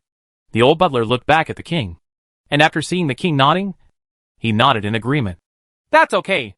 John Tuahai jumped down from the hole in the treasure house with his things and walked forward along the hole. After walking along the hole for a while, and seeing that no one was following him, John Tuahai lifted his boots and took off the necklace stuck under his shoes. Carefully checked the attributes of the 3 pieces of equipment. Protective necklace, golden quality. Can withstand a fatal attack. Rose breastplate, golden quality. Can resist physical attacks below 500 points of damage. Fire resistance is increased by 30%. Ice resistance is increased by 30%. Lightning resistance is increased by 30%. And poison resistance is increased by 30%. Traveler's boots, golden quality. Physical consumption reduced by 30%. Magic consumption reduced by 30%. Kick damage plus 100 points. Attached skill, sliding shovel. These 3 items are all good. The protective necklace can resist a fatal attack. And the rose breastplate can resist some physical attacks and increase elemental resistance. The traveler's boots can reduce the cost and increase the damage of kicks. They are all rare and good products. As for the accompanying skill, it's harmless. John Tuahai immediately put on all 3 pieces of equipment. The protective necklace was placed inside the rose breastplate to ensure that others could not see it. After getting ready, John Tuahai continued walking along the cave. As they walked forward, the cave suddenly became wider. John Tuahai looked around and suddenly found that there was a sewer ahead. It was actually dug from the sewer. John Tuahai nodded and walked forward along the passage. Although sewers extend in all directions and have many routes, the thief obviously didn't notice that there was some mucus stuck to his feet. If he didn't take a step, a little mucus would be left on the ground. The traces are not heavy, and you really can't see them if you don't pay attention. If it takes a few days, it will most likely be covered in ashes. Fortunately, John Tuahai discovered this trace and followed it continuously. After walking in the deep sewer for more than an hour, just when John Tuahai was about to lose his way, a big hole suddenly opened in the wall in front of him. It should be right here. John Tuahai took out his weapon and jumped deep into the cave. A cold light flashed before his eyes, and a sharp thorn stabbed towards John Tuahai's chest. The small buckler in John Tuahai's hand was blocked at an angle, and the sharp spikes were directly deflected. Only then did John Tuahai see the incoming creature clearly. At this time, a huge insect stood upright with its upper body, and a pair of forelimbs flashed with crystal cold light. John Tuahai felt a cold feeling coming from him. Upon closer inspection, it turned out that there was a layer of frost on the shield. Does the attack have ice properties? It seems that you can't fight in close combat. You have to fly a kite. John Tuahai had some concerns in his mind. At the same time, he jumped and turned around. The lightning in his hand flashed, and a lightning chain shot at the big insect. Hiss, hiss! The big insect barked twice and rushed towards John Tuahai with its 2 forelimbs waving. Upon seeing this, John Tuahai quickly retreated and at the same time released a lightning chain from his hand. The big bug actually retreated back upon seeing this. It looked like he was trying to lure John Tuahai into chasing him. You are so smart. Let me see if you can handle it. John Tuahai had a few more herring and pineapple buns in his hand. Click, click. Herring and pineapple buns flew into the depths of the cave one by one, and a stench filled the air. The big insect became angry and rushed towards John Tuahai waving its 2 sharp forelimbs. Come on! Come after me! John Tuahai turned around and released the lightning chain while running in front. Chains of lightning hit the big bug's body. Stab, sting, flashes of lightning flashed, and the big insect's upper body was scorched. But its speed still did not slow down, and it rushed towards John Tuahai. Got to find a way! John Tuahai summoned the water element, threw a huge water bomb at the big bug, splashed water on the big bug's face, and then released the mist of trickery. The big bug suddenly lost its sense of direction. But even after being splashed with water, It still stumbled towards the direction of Zhang Tuohai in its impression. Anyway, there is only a straight line in the cave, and you can't go anywhere else. However, after running a few steps, the big insect felt a strong wind blowing from his head. A sharp dagger pierced its head from above. Then the dagger slashed downwards, splitting its head in half. Plop! The corpse of the big bug fell to the ground. Call. Zhang Tuohai jumped down from the top of the passage, took out a piece of cloth, and wiped the dagger clean. Finally done. Zhang Tuohai picked up the gem exploded by the big insect. This gem was actually larger than the other gems. Is it an elite monster? Zhang Tuohai guessed and turned back to the cave, continuing along the original route. This time there were no other monsters in the passage, and Zhang Tuohai did not encounter any attacks until he reached the end. When he reached the end, Zhang Tuohai came to a stone hall. There was a magic circle in the hall. A huge gem was placed on the magic circle. A big snake with 6 arms turned to look at him. Chapter 1070. Oolong comes out of the hole. What? Zhang Tuohai instinctively felt that this was not a good thing. Hiss! The 6-armed snake demon picked up various weapons such as swords, scimitars, meteor hammers, shields, etc. from the shelf nearby, and rushed towards Zhang Tuohai. You guy! You don't have martial ethics! Zhang Tuohai quickly turned around and ran away, hitting himself twice with 6 weapons. How could he survive? Upon seeing this, the 6-armed snake demon twisted its big tail and chased after him from behind. Even though the 6-armed snake demon has no legs, it crawls really fast and is about to catch up. Upon seeing this, Zhang Tuohai quickly released a lightning chain, trying to contain the 6-armed snake demon. However, when the 6-armed snake demon raised the shield in his hand, the lightning chain disappeared without a trace. Gone! It's actually resistant to lightning! Zhang Tuohai immediately asked the water element to release the fog of trickery. Hiss! The 6-armed snake demon spit out the letter and chased Zhang Tuohai accurately. Why does this guy still rely on smell to chase people? Zhang Tuohai frowned and asked the water element to release ice arrows to stop him. The 6-armed snake demon raised his shield and rushed over. The ice arrows hit the shield and made a clanging sound, but none of them could penetrate the 6-armed snake demon's shield. We have to find a way to break through its shield defense. Zhang Tuohai flipped through his skills and thought about his plan, etc. Zhang Tuohai's eyes fell on a skill. I'm such a slippery shovel. Zhang Tuohai activated the sliding shovel skill on the traveler's boots. The whole person fell down directly, and then kicked the 6-armed snake demon in the lower abdomen in a way that violated the laws of physics. Boom! Zhang Tuohai's big foot directly kicked the opponent's lower abdomen. The 6-armed snake demon bowed, dropped the meteor hammer and pickaxe, and used it to cover his lower abdomen. Zhang Tuohai took the opportunity to step upward with his backhand dagger, directly piercing the 6-armed snake demon's abdomen. Then he swiped the dagger upward and cut open the opponent's abdomen. The 6-armed snake demon clutched his stomach in pain and rolled on the ground. Zhang Tuohai turned over and rode on the back of the 6-armed snake demon. With a horizontal stroke of his dagger, he wiped the 6-armed snake demon's neck. Poof! Blood spurted out, and the body of the 6-armed snake demon fell to the ground. With a crash, 7 or 8 gems fell out from the body of the 6-armed snake demon. So poor! Zhang Tuohai picked up the gems in disgust. Huh? Is there anything else? Zhang Tuohai saw that there was a card under the gems. What is this? Zhang Tuohai picked up the card. Video player, white quality. Comes with an audio and video library, containing 100,000 plus movies, TV series, dramas, documentaries, 2-person action movies, etc. Finally something to relieve my boredom. Zhang Tuohai looked at the video player with joy on his face. Now, what annoys him the most is that he is bored when he can't sleep at night, and there is nothing to relieve his boredom. With this video player, you can finally have something to do during those long nights. Zhang Tuohai immediately loaded the video player on his phone. There are more than 100,000 movies and TV series in the memory. Even if he watches 10 movies a day, it will be enough for him to watch for 30 or 40 years, which is enough for him. Zhang Tuohai is still very satisfied with this card. After cleaning up the 6-armed snake demon, Zhang Tuohai walked to the magic circle.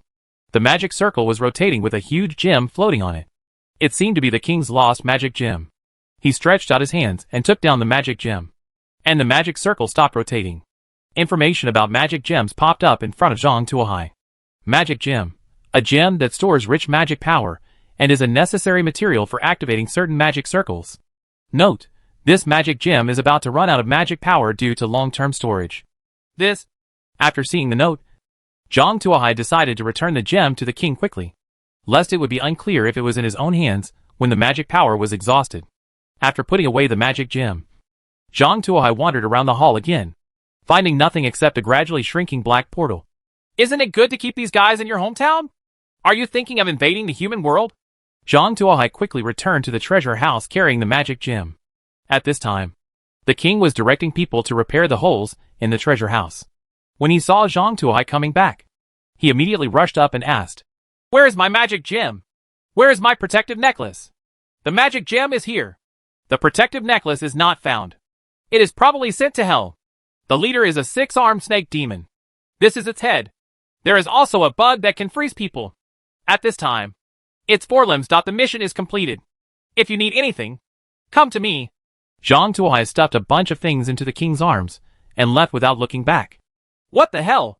When the king saw the head of the 6-armed snake demon in his arms, he almost went crazy with fear and threw the head away. The head hit the old housekeeper right in the face.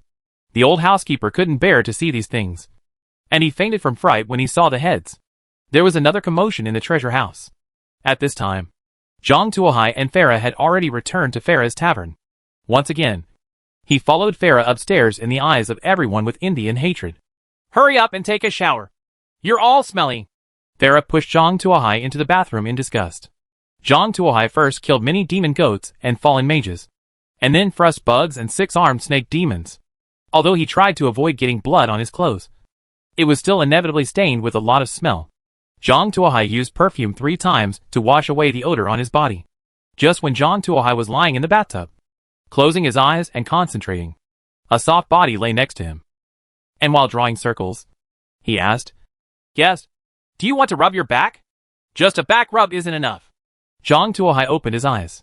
"That depends on how much money the customer is willing to pay," Farah said with a smile. "Oolong comes out of the hole." Zhang Tuohai used his skills. The two had a sparring session in the bathroom, and both sides made some progress in their skills. Back on the bed, Zhang Tuohai took out his mobile phone and put it in front of Farah. "I'll show you something good. Is this a magic photo? It's so magical. Is this thing actually edible? How did you achieve this pose? No. Are you playing in such a perverted way?" Farah's face was red, and wisps of white steam were floating around her head. Although Farah considers herself to be more open-minded, she was still shocked when she saw the things in the video. There were things in it that were beyond her cognition. She felt as if a new world had been opened to her. "Want to try?" Zhang Tuohai asked with a smirk. "You are bad." Farah pounded him. A fierce competition began again.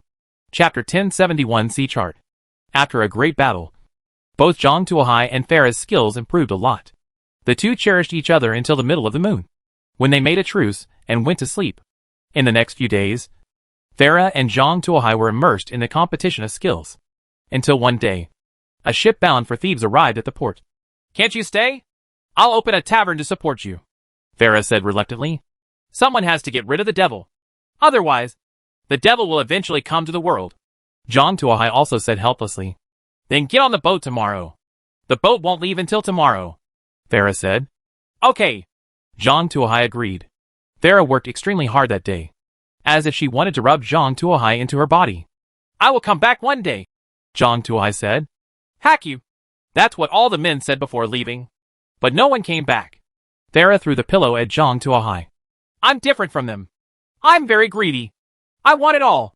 The next day, Zhang Tuohai boarded the ship. Farah did not come to see him off, leaving a set of leather armor worn by Zhang Tuohai as a souvenir. The ship hoisted its sails and started sailing.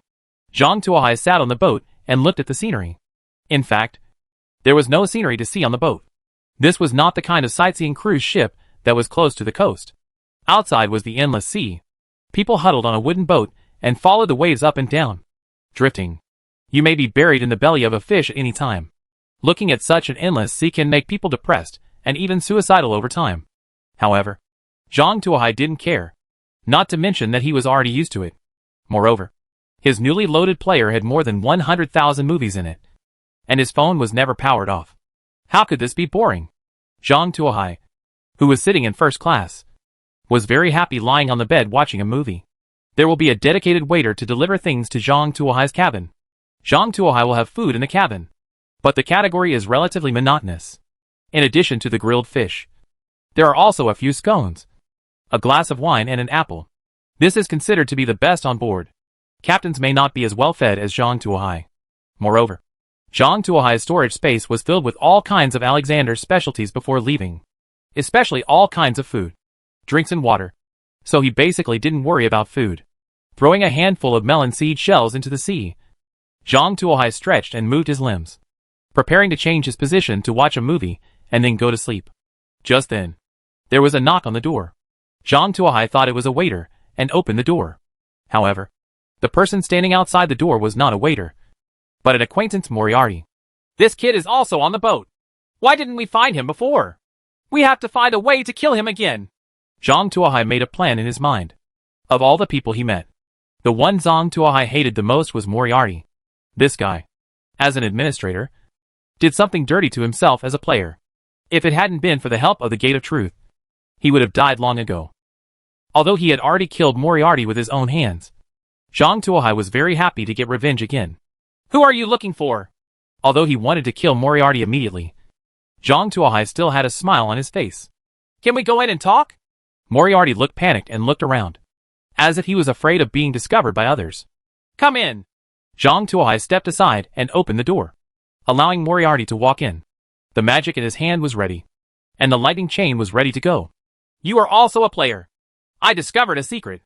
This ship is a black ship, Moriarty said in a low voice. Black ship? What do you mean? Zhang Tuohai raised his eyebrows. Many of the captains and sailors on this ship have been cursed, Moriarty whispered. When I went to hang out in the lower cabin, I found that the planks under the ship were badly rotted. I was afraid that something would happen, so I went down to take a look. Then I discovered that there were many crew members sitting in the warehouse below. These crew members were all skeletons, with no flesh and blood on their bodies, only bones covered with barnacles and water plants. According to their words, they violated the taboos of the Poseidon and were arrested. Poseidon's punishment has become like this, and the way to recover is to find someone to replace it. And we, the guests, are the ones who will be replaced and sent to Poseidon by them. Then what are you going to do? Zhang Tuohai asked.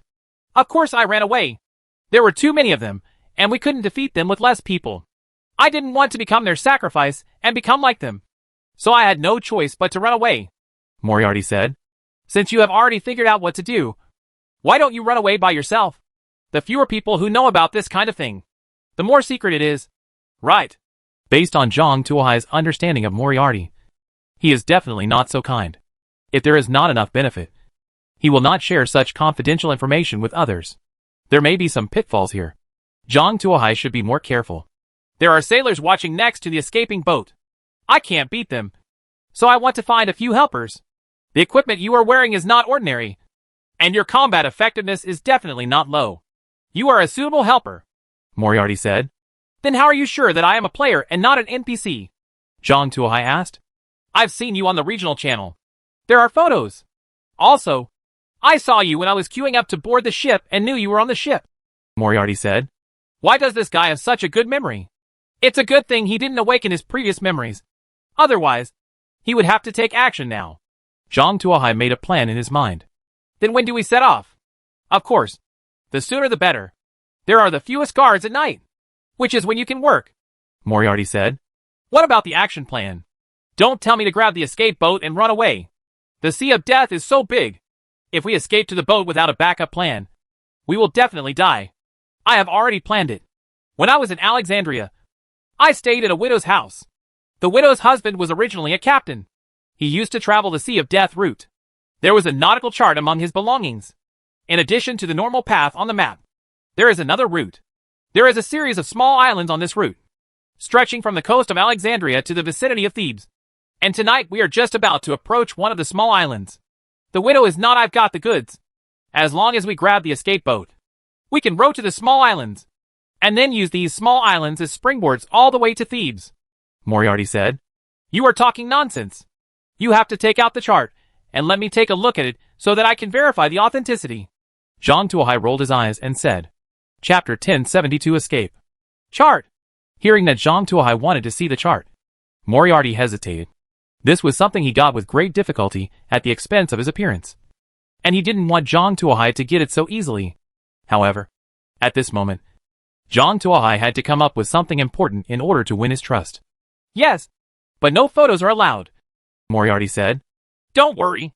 Just put it on the table, and I won't touch it. That's fine. Zhang Tuohai took a step back to show that he had no intention of grabbing the chart. Okay then. Moriarty carefully took out a parchment scroll from the storage space and slowly unfolded it on the table. Zhang Tuohai looked carefully and found that it was a nautical chart. From it, you could see Alexandria, Thebes Harbor, the Sea of Death, commonly used routes, and some scattered islands. There were a large number of symbols, islands, and reefs marked on the chart. Freshwater supply points, coral reefs, shipwrecks, storm zones, etc. Various graphic explanations. Most people will definitely feel dizzy when they see this chart. They have to look at it carefully and sort it out slowly to get a general idea. If they want to interpret it in detail, they have to decipher some of the owner's own secret words. This is a commonly used confidentiality method in this era. Each captain has a set of secret words that he can master. This way he can ensure that his knowledge and experience can be monopolized, and he can always receive high wages. Did you see it? This is our starting point. Alexandria. This is our destination. Thebes. This is our normal route. We are probably here now. As long as we start now, we can paddle to this island soon. Then, go all the way north along this island chain, and then reach Thebes. Moriarty gave Zhang Tuohai an overview of the sea chart. He believed that Zhang Tuohai would not be able to understand the secret of this chart for a while. He had sacrificed his appearance to learn the secret words from the widow.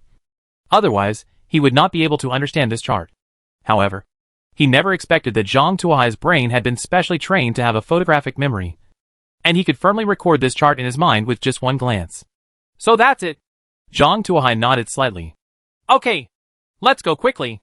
If we delay for a while, it will be too late, Moriarty said and put the chart away. Then let's go. Zhang Tuohai also packed up his things. He planned to follow and take a look. This guy was too late to gain anything, so he must have discovered something. The two people avoided the waiters and sailors on the ship and quietly came to the deck.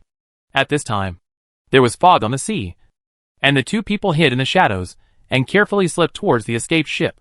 When he was about to approach the escape boat, Zhang Tuohai saw two sailors guarding the escape boat. The two sailors were wearing rags that looked like strips of cloth and were covered with kelp and barnacles. Under the moonlight, one could see their faces with only bones left. How about it? I'm right. They are just a bunch of rotten bones.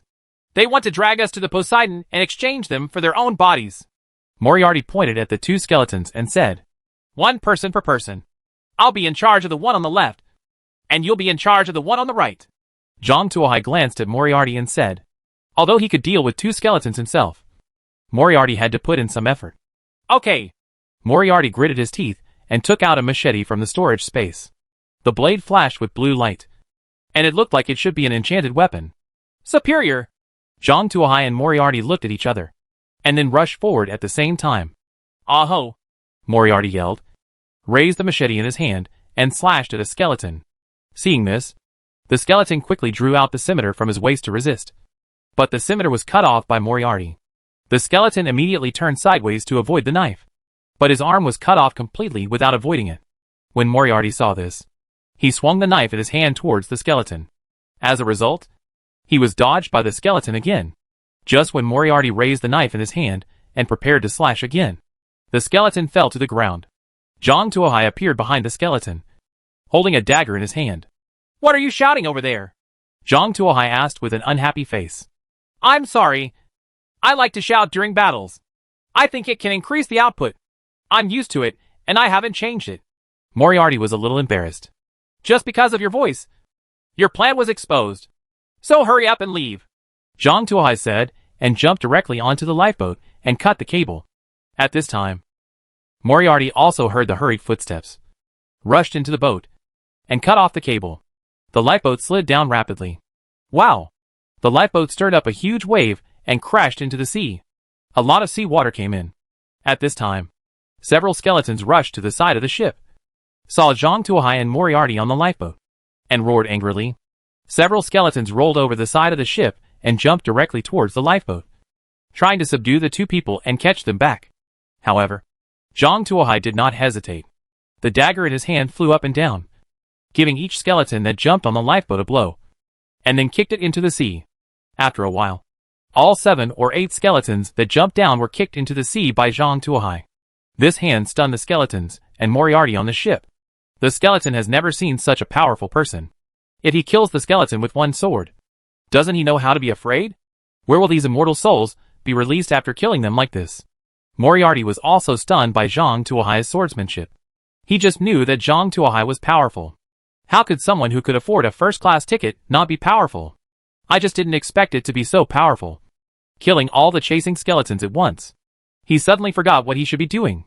What are you doing standing still? Hurry up and row the boat. Zhang Tuohai shouted to Moriarty. Oh! Moriarty quickly grabbed 2 oars and rowed quickly away from the ship. The ship moved forward rapidly, and soon broke away from the big ship. The skeletons on the ship just looked at the boat rowing farther and farther from a distance. But no one dared to catch up. Zhang Tuohai's sword was so powerful that it left a deep impression on them, and made them dare not act easily. What should I do? A skeleton asked the first mate next to him. It's just 2 people. In this vast sea of death. If they are separated from the ship and supplies, they will die. Don't worry about them. The sea of death will take care of them. The first mate said. The ones on the ship? The skeleton sailor asked. Of course. According to the original plan, the people who were supposed to be on duty today will be resurrected in a backward order. All the way to the end of the line. The first mate said angrily. Yes. A skeleton sailor immediately went to make arrangements. Chapter 1073 New Moon Clan and Luoyu Clan. Hey! Hey! Moriarty rowed the oars vigorously. I have a question. Moriarty breathed heavily. You can choose not to ask. Zhang Tuohai leaned on the bow of the boat, watching a movie on his mobile phone. Moriarty. Why did everyone escape together? Why should I row a boat so you can watch a movie? Moriarty felt very angry. Just because you're not good at it. Zhang Tuohai changed his feet. If you hadn't summoned all those skeletons with your voice, we would have slipped away quietly, and we wouldn't have been involved in a gang fight with those skeletons. Forget it. If you don't take action, I won't be able to deal with all those skeletons. To show that both of us are useful, it's up to you to row the boat. Zhang Tuohai said slowly. Moriarty was speechless. Who told Zhang Tuohai that everything he said was true? But, can you blame him? Zhang Tuohai did it too fast. Before he could react, all the skeletons were killed. Look at the dagger on Zhang Tuohai's waist.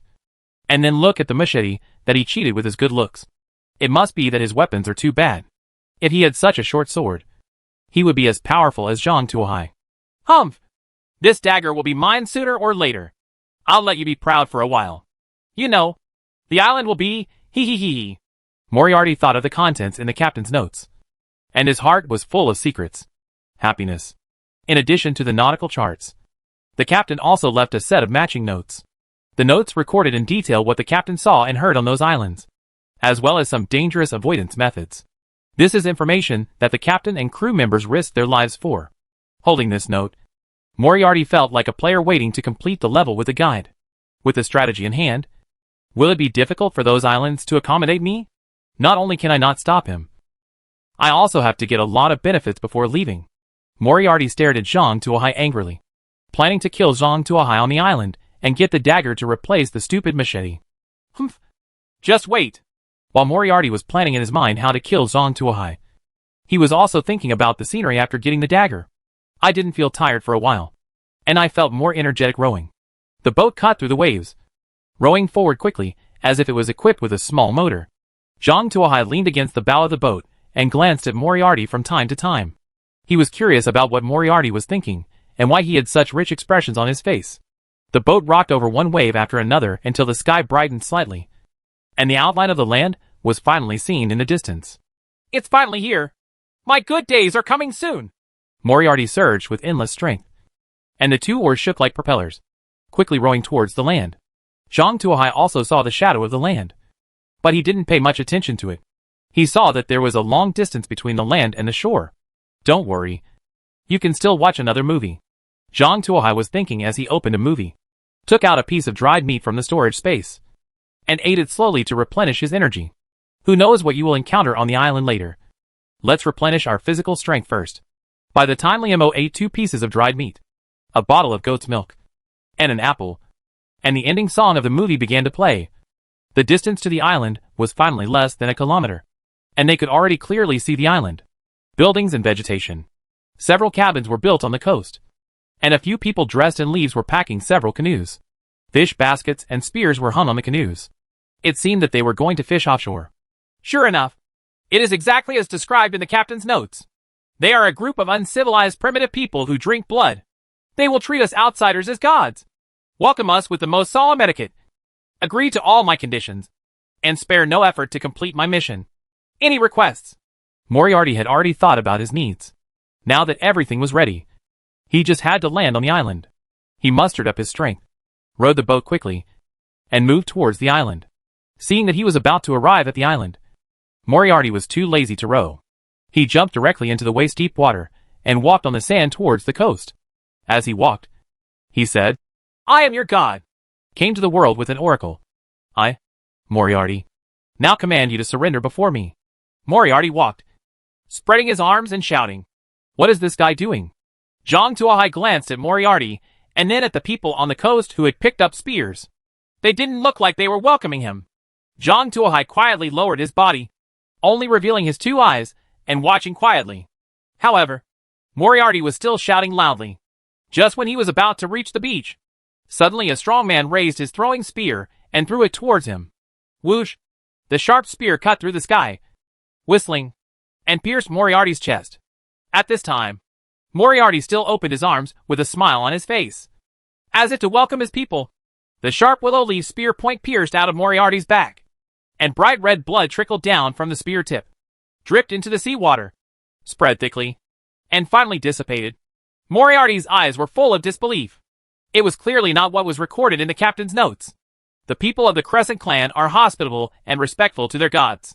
They have a crescent moon painted on their heads with oil paint. New moon!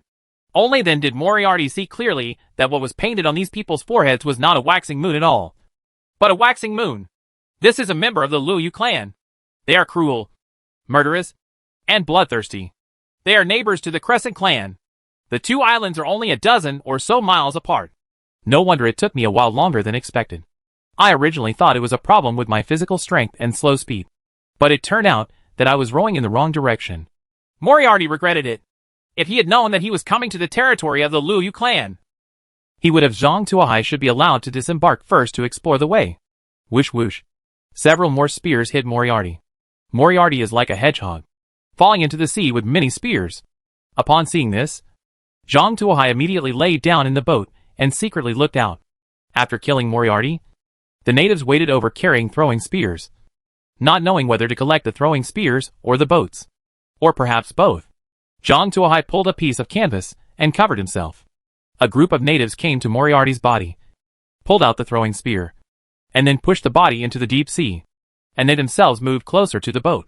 Chapter 1074 Sneak Attack. The craftsmanship of these Luoyu tribes' man-made boats is still relatively backward. Up to now, they can only make canoes that can only be used in the offshore.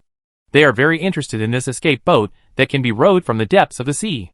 They gathered around the boat, looked left and right curiously, and knocked on the boat from time to time. A bold Luoyu tribesman had never seen the thick canvas on the boat, so he lifted it up curiously, wanting to take a closer look. However, as soon as he lifted up the canvas, a dagger with a cold light came out from under the canvas and stabbed directly into the man's throat. Puff! A splash of blood spattered out. There are still enemies hidden! Several Luoyu clan members around him reacted and picked up their spears to stab Zhang Tuahai.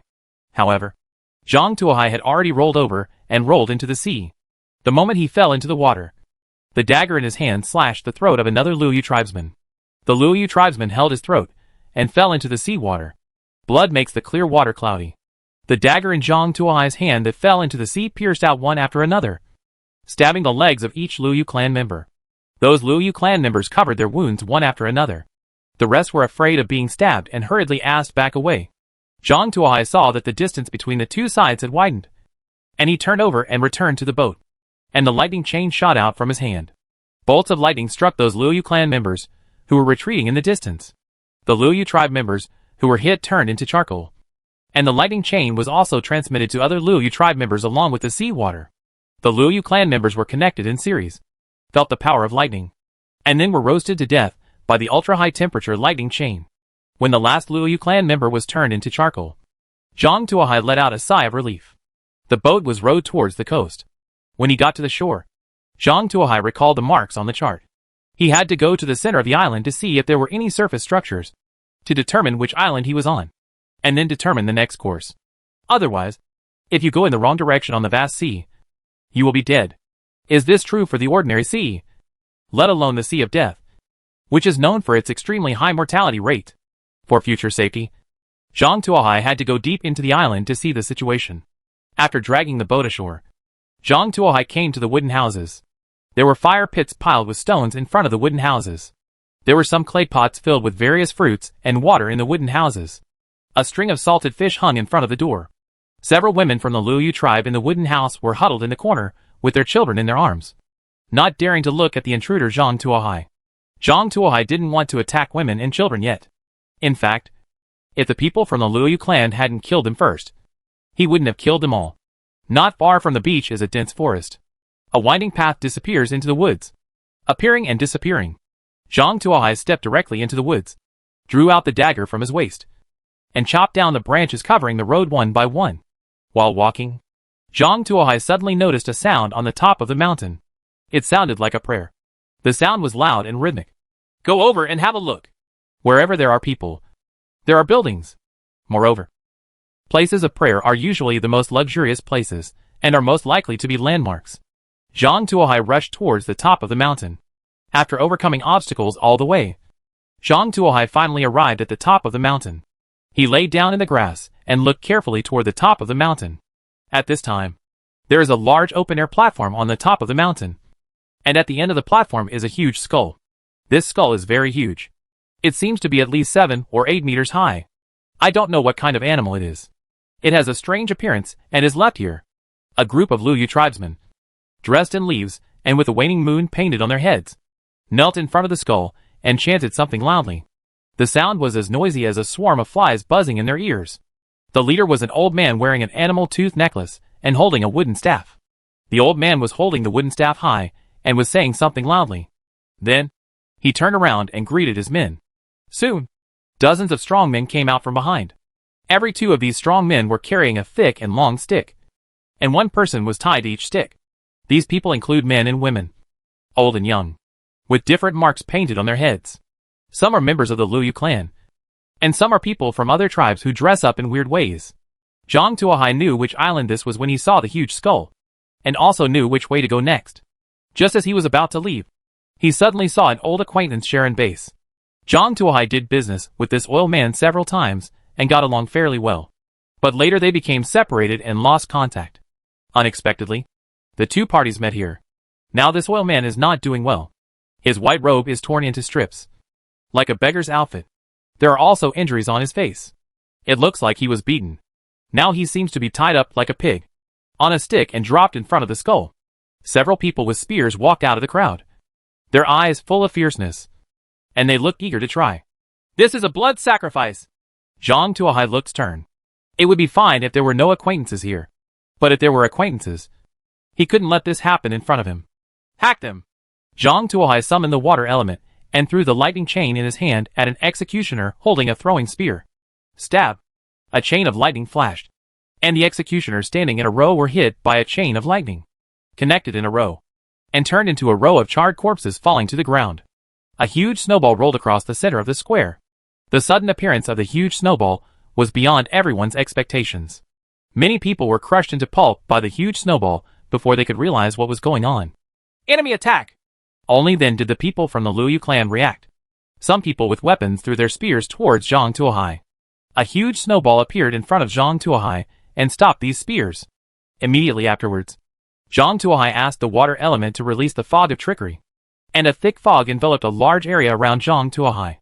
Those people from the Luoyu clan could not find Zhang Tuohai's location.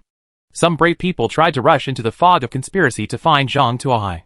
However, as soon as they rushed into the fog of conspiracy, they lost their direction and wandered in circles.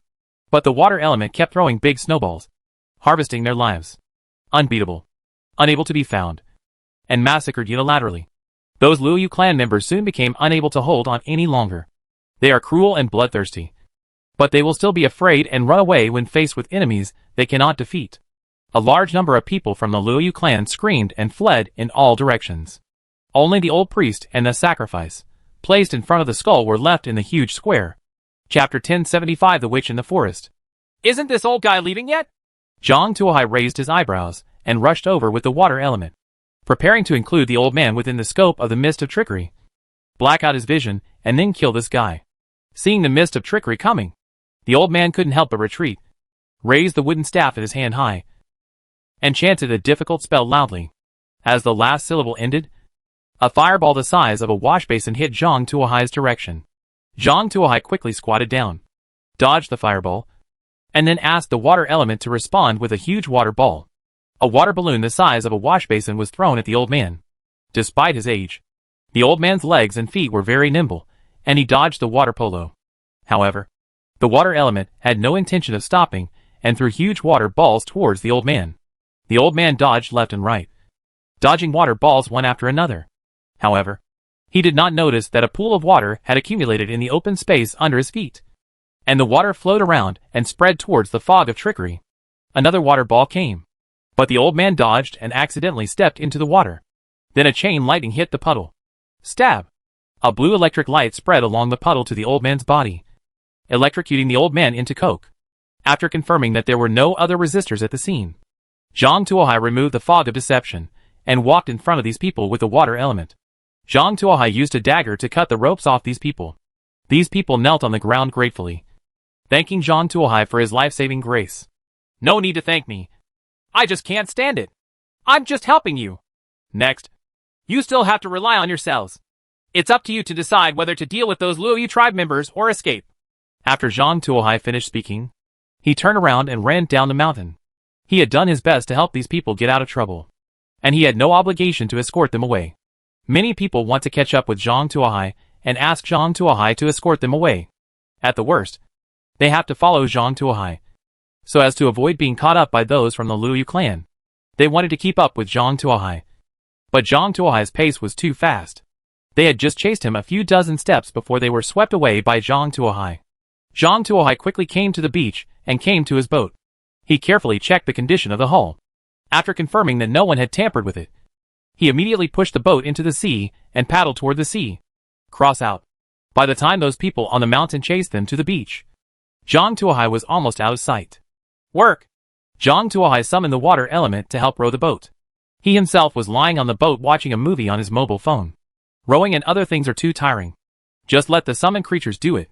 The water element rowed the boat tirelessly, and the boat shuttled through the wind and waves, moving forward rapidly. Pieces of dark cloud shrouded Zhang Tuohai's head, and bursts of muffled thunder sounded from time to time. Is there a storm coming? Zhang Tuohai looked up at the dark clouds above his head and asked the water element to speed up. He is just a small boat. It is already at its limit when it is a sunny day. Logically speaking, this thing is not used to drive in the sea, but to let the fallen crew members float on the sea. If caught in a storm, it would have to sink. Zhang Tuohai doesn't want to fall into the sea again. The water element received the order and rowed forward quickly, while Zhang Tuohai also squinted and looked forward. After about 10 minutes, we finally saw the outline of the island. At this time, the dark clouds in the sky were getting denser and denser, like a big pot on the top of the head. Lightning flashed through the dark clouds, casting a beam of light on the dark sea, and then quickly disappeared again. The waves on the sea became more and more rough, lifting the boat to the top of the waves from time to time, and then throwing it to the bottom again the next second. Zhang Tuohai took over the sculls and relied on his excellent rowing skills developed in the spiritual realm to navigate the huge waves. He finally made it to the shore before the huge waves overturned his small boat. Wow! The moment the boat hit the beach, heavy rain fell from the sky. Zhang Tuohai hurriedly pulled the boat towards the island and rushed towards a forest. This forest is very dense, with lush branches and leaves, which can reduce a lot of rain. Zhang Tuohai did not prepare rain gear, mainly because there was no rain gear for sale in Alexandria. I will need to prepare a rainproof tent next time. Zhang Tuohai walked towards the depths of the woods, ready to see if there was any place where he could take shelter from the rain. While walking, Zhang Tuohai suddenly came across a small wooden house with wisps of smoke coming out of it. There is actually a small house here. which is a bit strange, but I still have to go and take a look. Seeing this small house that suddenly appeared, Zhang Tuohai felt a little strange. However, this was one of the few places nearby that could shelter from the rain. So Zhang Tuohai had to give it a try no matter what. Otherwise, it wouldn't be a problem to be kept in the rain. Boom, boom, boom. Zhang Tuohai knocked on the door. Crunch, with a harsh friction sound. The door was opened. The person who opened the door was a girl dressed as a witch with freckles on her face and a tiger tooth, wearing a pointed hat. Excuse me. Who are you? The girl dressed as a little witch asked timidly. I am a sailor in distress. I was washed here by the sea. I want to find a place to take shelter. Is it convenient? I can pay some compensation. Zhang Tuohai said. Here. Please come in, Mr. Sailor. The little witch opened the door and let Zhang Tuohai enter the room.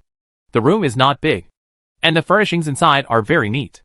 There is a bed, a desk, a chair, a set of dry pots, crystal bottles and other utensils, and more than a dozen thick classics. The edges of the books have turned dark yellow, obviously some years old. There is also a fireplace next to the wall, with a roaring fire inside. Thank you so much. Zhang Tuohai stood by the fireplace and stretched out his hands to warm the fire, so that the clothes could dry as quickly as possible.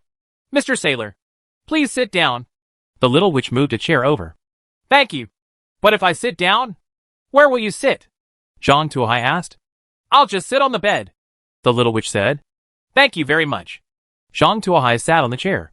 The little witch sat on the bed, her feet gently swinging back and forth, holding the bed board with one hand, her head lowered, not knowing what she was thinking. Zhang Tuohai didn't know what to say, and the room fell silent for a while. Suddenly, the little witch raised her head and said to Zhang Tuohai, I know some magic to eliminate fatigue. Mr. Sailor, would you like to try it? Chapter 1076 Relaxation Magic. Purifying Hands. Magic to eliminate fatigue? Zhang Tuohai looked at the little witch curiously. That's right. It's the magic to eliminate fatigue. I learned it from my mother's notes. Although it's my first time to use it, the effect is absolutely real. Because every time my mother uses it, those people will be eliminated. Totally tired. The little witch bit her lip and said, Then give it a try. Zhang Tuohai said with a smile. Please relax your shoulders. The little witch came behind Zhang Tuohai, pinched Zhang Tuohai's shoulders with both hands, and kneaded them gently. Zhang Tuohai relaxed his shoulders according to his words and actions. But Zhang Tuohai's muscles had been specially trained, and the strength produced by professional masturbation could not be moved by the little witch even with all her strength. Seeing this look, the little witch couldn't help but pout, feeling a little annoyed, and began to gently beat Zhang Tuohai's back with both hands. Not to mention, although this little fist is not very powerful, it can find acupuncture points very accurately, which is better than the technique of the bone-setting master that Zhang Tuohai found at a high price in the original world. There was a clicking sound in the bone joints, and an indescribable feeling in the back of ease. Seeing that her method was effective, the little witch showed a smile on her face. Then, I will start to perform magic now, the little witch said and began to recite a spell. Now! Relax your feet. Relax. Free your feet. Your feet will seem to be stepping on soft clouds, and the fatigue of the whole day will dissipate. The little witch's voice was soft, cute and sweet, whispering softly in his ear.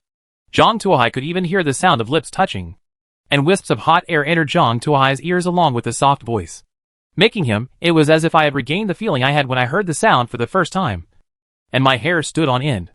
It seems that Mr. Sailor is enjoying it very much. The little witch moved to the other side. Now! Relax on your legs. Relax. Free your legs. Your legs will feel like they are soaking in a warm bathtub. All the fatigue of the day will fade away. Zhang Tuohai felt as if he was really soaking in a bathtub, with the warm water soaking him, all the fatigue dissipating from his body, and the artificial 360-degree surround sound of the little, which was still ringing in his ears. Relax your whole body. Relax your whole body. You are in the orchard, under the first ray of sunshine in the morning. Accompanied by the murmur of the little witch, Zhang Tuohai felt as if he was swimming in an outdoor paradise and having a great time. It felt like he had returned to his childhood and found the joy of childhood. How great would it be if I could always be here? Zhang Tuohai had such an idea unknowingly. Etc. Staying here forever? So what should Lilith do? Zhang Tuohai even woke up. Lilith is his anchor, and everything he does is to reach the end and find Lilith. How could I sink here just because of a little gentleness? This is too much looking down on me. Mr. Zhang. What? Am I not enough alone? The little witch hugged Zhang Tuohai pitifully. So what if? The little witch's body swayed, and one person turned into two. The two little witches are holding Zhang Tuohai's hands, one on the left and the other on the right. They have the same face, voice and figure. The only difference is that the leg ring of the little witch on the left is black, while the one on the right is white. Is this enough? The two little witches whispered in Zhang Tuohai's ears at the same time. Or more? Two little witches became four. Exactly the same face. Four little witches surrounded Zhang Tuohai.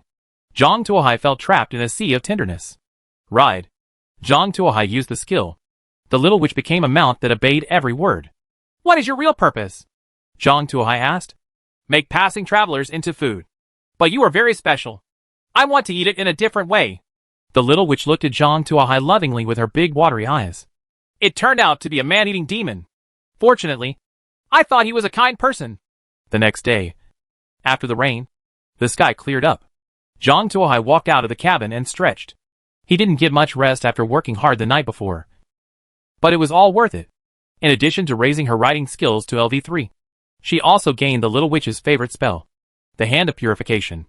The effect of this skill is very interesting. It can purify the dirt on the opponent's body and the dirty thoughts in the heart, and at the same time make the opponent's meat more delicious. What's the use of this skill? Before killing the prey, do you want to kill the opponent first? Zhang Tuohai pondered for a long time, but did not expect the use of this skill. However, it was all for nothing anyway. So Zhang Tuohai accepted it. Zhang Tuohai continued to walk forward. According to the little witch, there was a strange market ahead, and there were often some good things in it. However, the little witch had only been there once with other people, and didn't know much about it. This strange street market aroused Zhang Tuohai's interest. He remembered that there was a street market on an island on the sea map. Could it be that this was where it was mentioned? Zhang Tuohai was going to verify it, and see if the landmarks could be matched. Under the guidance of the little witch, Zhang Tuohai moved forward.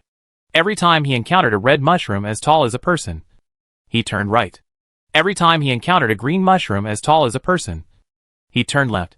After going through 20 turns, the front suddenly opened up, and a bustling street appeared in front of Zhang Tuohai. The street is very wide, and can carry 4 carriages parallelly. The street is paved with blue stones. There are rows of shops on both sides of the street. Most of them are built of wood and bluestone. They are full of ancient charm. Moreover, they are all very magnificent. The lowest most of them are also 2-story buildings, and many are tall 3-story buildings. People on the street were also wearing all kinds of weird clothes. What surprised Zhang Tuohai most was that most of the pedestrians on the street were all kinds of monsters and monsters. Many people stared at Zhang Tuohai with bloodthirsty eyes. But no one rushed forward, as if bound by some rules. It's a bit weird. Zhang Tuohai held his chin and looked at the people coming and going, thinking. Seeing those monsters looking at him with greedy eyes, Zhang Tuohai felt a little uncomfortable and was ready to exit and analyze first. But when he turned around, he found that the road he came from had disappeared and was replaced by a huge 3-story bathhouse. A man in white clothes ran out, grabbed Zhang Tuohai's arm and said, "We're going to work soon. Why are you still standing here? Come with me quickly."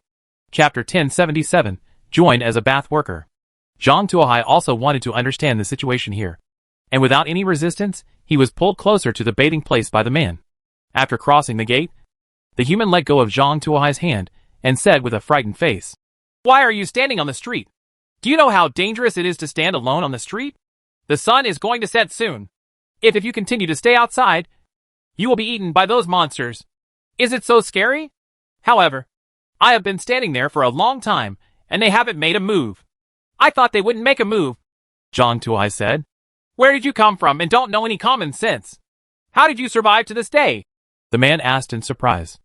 "I was passing by from outside.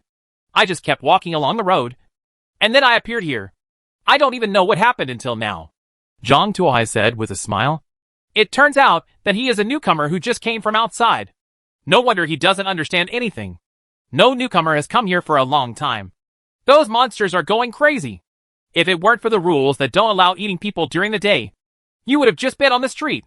It has been eaten," the man warned. "Don't run around again in the future. That's it. Thank you very much. Can you introduce this place to me?" Zhang Tuohai asked. "This is Jinhuan Street. I don't know how big it is exactly. I don't know what's around. I just know that this street is called Jinhuan Street. It is the residence of monsters and monsters. At night, these monsters have a carnival. They flock to various stores and had a spending spree. Here, everyone needs to work. Otherwise, they will not be able to survive. We humans must work hard and not let the guests find the slightest mistake. Otherwise, they will be eaten by the guests. The man said. That is to say, here, everything must follow the rules. If we humans want to survive, we must follow the rules.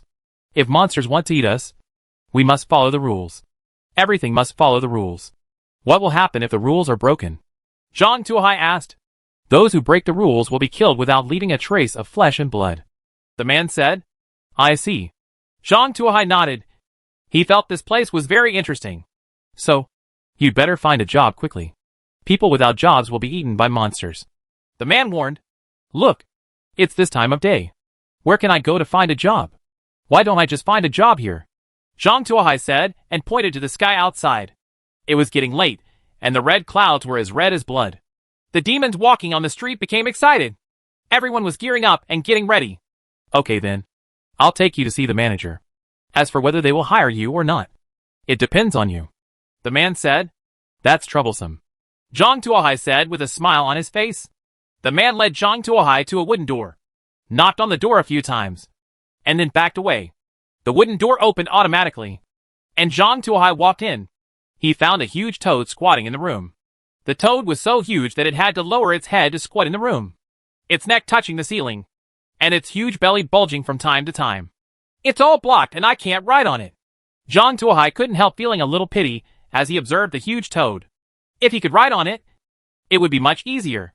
He could directly turn the opponent into a mount and do whatever he wanted. Now, I still have to put on a smile and find a job. Are you a new person outside? The big toad uttered human words, and his voice was so loud that his ears buzzed. That's right. Zhang Tuohai nodded. There is a shortage of bathing staff. So you can become a trainee bathing worker. You only get food and lodging, but no wages. As the big toad spoke, he took out a wooden sign from under his butt and threw it to Zhang Tuohai. Zhang Tuohai took a look and saw the words trainee bather written on it, and his name on the back. It's really magical. Zhang Tuohai marveled. He didn't say his name, but his name was on the wooden sign. It seems that these monsters have some abilities and cannot be taken lightly. Go and report by yourself. Don't bother me with any other matters. With a wave of his hand, Zhang Tuohai flew out of the door, and the wooden door closed on its own. You're out. How are you? The man who brought Zhang Tuohai over earlier saw Zhang Tuohai coming out and quickly came over and asked. It went pretty well. I got a job as a trainee bather. Zhang Tuohai showed his wooden sign to the man. You're actually a bather. Be smart. I heard that a bather is the most dangerous position. Every time a new employee comes, you can survive 3 days. I advise you to find a chance to be transferred to the stoker. Come here. It's a bit tiring, but it's safer, the man said.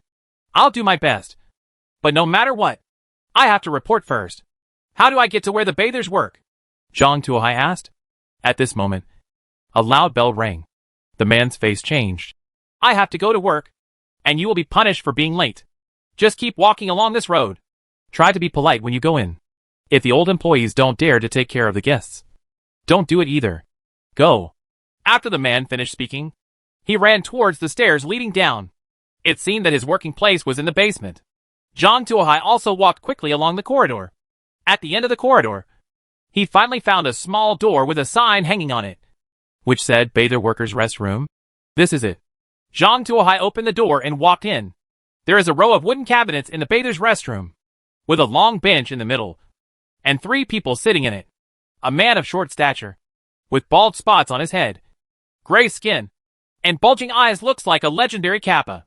Another man with a bull's head, a strong figure, wearing leather shorts and a big horse with a golden sword, sits in the middle. The last one is a bandage weirdo. His body is covered with bandages and only his 2 eyes are exposed. I don't know if he is a real mummy or if he is wrapped in bandages to avoid revealing his true identity. Hey, he's a new guy. I haven't seen him for a long time. Do you know the rules here? Newcomers have to carry shoes for the old man. So come help me put them on. The Kappa threw off the slippers on his feet and stretched his feet in front of Zhang Tuohai. The feet hadn't been washed for an unknown period of time. They exuded a sour smell. I don't know how a bather did it. Hurry up! What are you doing standing still? Kappa urged. Boom! What responded to him was a huge 44-yard foot. The Kappa was kicked out like a ball, knocked open the door at the back, and flew out. Zhang Tuohai glanced inside through the open door. Inside was a group of guests in bathrobes, sitting and chatting. Seeing the door being knocked open, everyone looked over. And then, they saw Zhang Tuohai, and their eyes suddenly lit up. A pig demon stood up and said loudly, I want this new bather! No one can compete with me! Chapter 1078. Isn't it common sense for the pig demon to put pepper and aniseed in the bath? After hearing what the pig demon said, the other guests stopped. The snake demon stood up. Hiss, we are all guests. Why should you go first? Hiss. That's right. You have to come on a first come, first served basis. I'm the first one here, a skeleton said while rubbing his ribs. My ribs haven't been cleaned for a long time. I need to find a new person to take care of them. I'll come first. I'll come first. I promise not to eat it all. Just one leg will be fine. A guy with a wolf head and human body stuck out his long tongue and licked his long mouth. Me first. Me first. I haven't eaten fresh human brains for a long time. I'll eat it first. And you can divide the rest as you like, a big hairless bat said, flashing its fleshy wings. How about this? Let's bid. And I'll give you 20 gems. The pig demon slapped the 20 gems on the table. Seeing that the pig demon took out so many gems, the other guests fell silent. They never expected that the pig demon was so generous and took out 20 gems at once. It was not that they couldn't take it out, but if they really took out such a large sum of money, they would feel pain for a long time. For the first place, it seems uneconomical to eat human flesh alone. Their hesitation allowed the pig demon to succeed. No one is going to grab it. Hee hee. I will be the first to enjoy it. Don't worry. I will leave some bones for you. The pig demon laughed and said to Zhang Tuohai, Come here quickly. I'm sorry. Why is it so awkward? Zhang Tuohai felt that this word was a bit inappropriate. But since the other party was a guest, he reluctantly walked over. At this time, the Kappa crawled out of the trash can with a banana peel on his head and stared at Zhang Tuohai with resentful eyes. Wait! You dare to hit me! Just wait to die. I will enjoy your screams outside. Boom! What greeted it was a straight punch from Zhang Tuohai. The ferocious fist hit it directly in the face. It felt its vision go dark and fainted again in the trash can. Hurry up! I can't wait any longer. The pig demon rubbed his hooves and grinned, saying in a nonchalant manner, not caring that there were still shreds of meat hanging between his teeth. Zhang Tuohai followed the pig demon into a single room. In the middle of the single room was a huge couch, which was obviously used for bathing. There were 2 bamboo pipes next to it. Water was constantly flowing out of it. Zhang Tuohai tried it with his hands. One is cold water, and the other is hot water. The water flows into a pool, and then flows along the winding bamboo pipes to an unknown direction. There is a large wooden barrel next to it. There are towels, soap, locust, and other items next to the barrel. There is also a large bath in the front. After the pig demon came in, he laid down on the bed with ease and shouted impatiently, Come on! Come on! I can't wait any longer. Seeing the pig demon like this, Zhang Tuohai put the wooden bucket under the hot water bamboo pipe, took a bucket of hot water, and poured it on the pig demon from head to toe. Ouch! The pig demon screamed and almost jumped up from the bed. What are you doing? Do you know how to take a bath? You broke the rules. I'm going to eat you. The pig demon yelled. What a foul! Why are you taking a shower if you don't get wet? Are you deliberately looking for trouble? Get down! Zhang Tuohai said, pressing the pig demon's neck fiercely, and directly pushed the pig demon down. The pig demon touched Zhang Tuohai with his hoof, and a golden light flashed through. It was obvious that Zhang Tuohai had not committed a foul at this time, so he could only retract his hoof angrily. Humph! As time goes by, you will always find opportunities. I have eaten 362 people. I have rich experience. Let's see. The pig demon muttered. Zhang Tuohai took a handkerchief and wet it, wrapped it in his hand, slapped the pig demon on the back, and then pushed forward fiercely. Let's go! Pushing the towel from the pig demon's tailbone to the cervical spine. This hand is called Kai Tian Long. Zhang Tuohai learned it from a bath master in the spiritual realm when he had nothing to do. He originally planned to have some fun, but he didn't expect this. The pig demon enjoyed it first. The pig demon felt a snapping sound in the spine behind him. His joints opened every inch, and a feeling of relief spread throughout his body. It's so comfortable. The pig demon stretched his waist comfortably, and lay on the couch in a comfortable position. Purifying hands. Zhang Tuohai rubbed his hands while activating the skill. The pig demon hummed in comfort. It suddenly thought of those innocent people who were eaten by it because of its troubles. It couldn't help but feel inexplicably sad. It felt so sad that it lay on the bed and cried loudly. I feel guilty in my heart. I shouldn't be greedy for food. So I deliberately make things difficult for them and eat them. I shouldn't be like this. I'm sorry for them. The pig demon burst into tears. You know you're crying now? Why did you go there earlier? Zhang Tuohai rubbed hard. After Zhang Tuohai's hard work, he rubbed the pig demon up and down until it was spotless. Now the pig demon is still lying there crying. What's the use of just lying down and crying? Get in the bath and wash yourself clean. Zhang Tuohai said to the pig demon. Okay. The pig demon cried loudly and entered the bath. Zhang Tuohai walked to the side of the bath and saw 2 ropes on it. Hanging on each rope was a small wooden sign. One said cold water and the other said hot water. Stop high-end. Zhang Tuohai kept pulling on the hot water rope. Ding dang. A bell in the boiler room rang. The Lily of the Valley room needs a lot of hot water. Supply it quickly. Yes.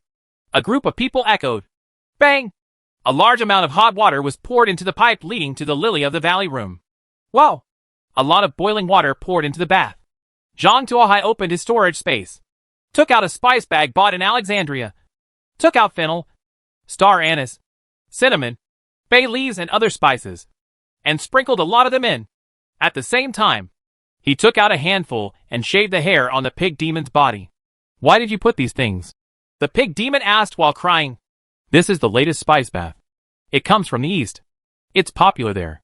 Zhang Tuohai said casually. Then why are you hanging my hair? Asked the pig demon. Don't worry. This is a complimentary shaving service. There's no charge for it. Just keep soaking it. Can I still hurt you?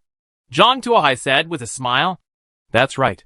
The pig demon's intelligence was reduced under the cover of the brave badge, and he continued to suffer from his sin of cannibalism.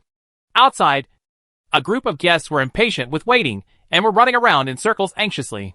What is this pig demon doing? Why is it so slow today? Is it dead?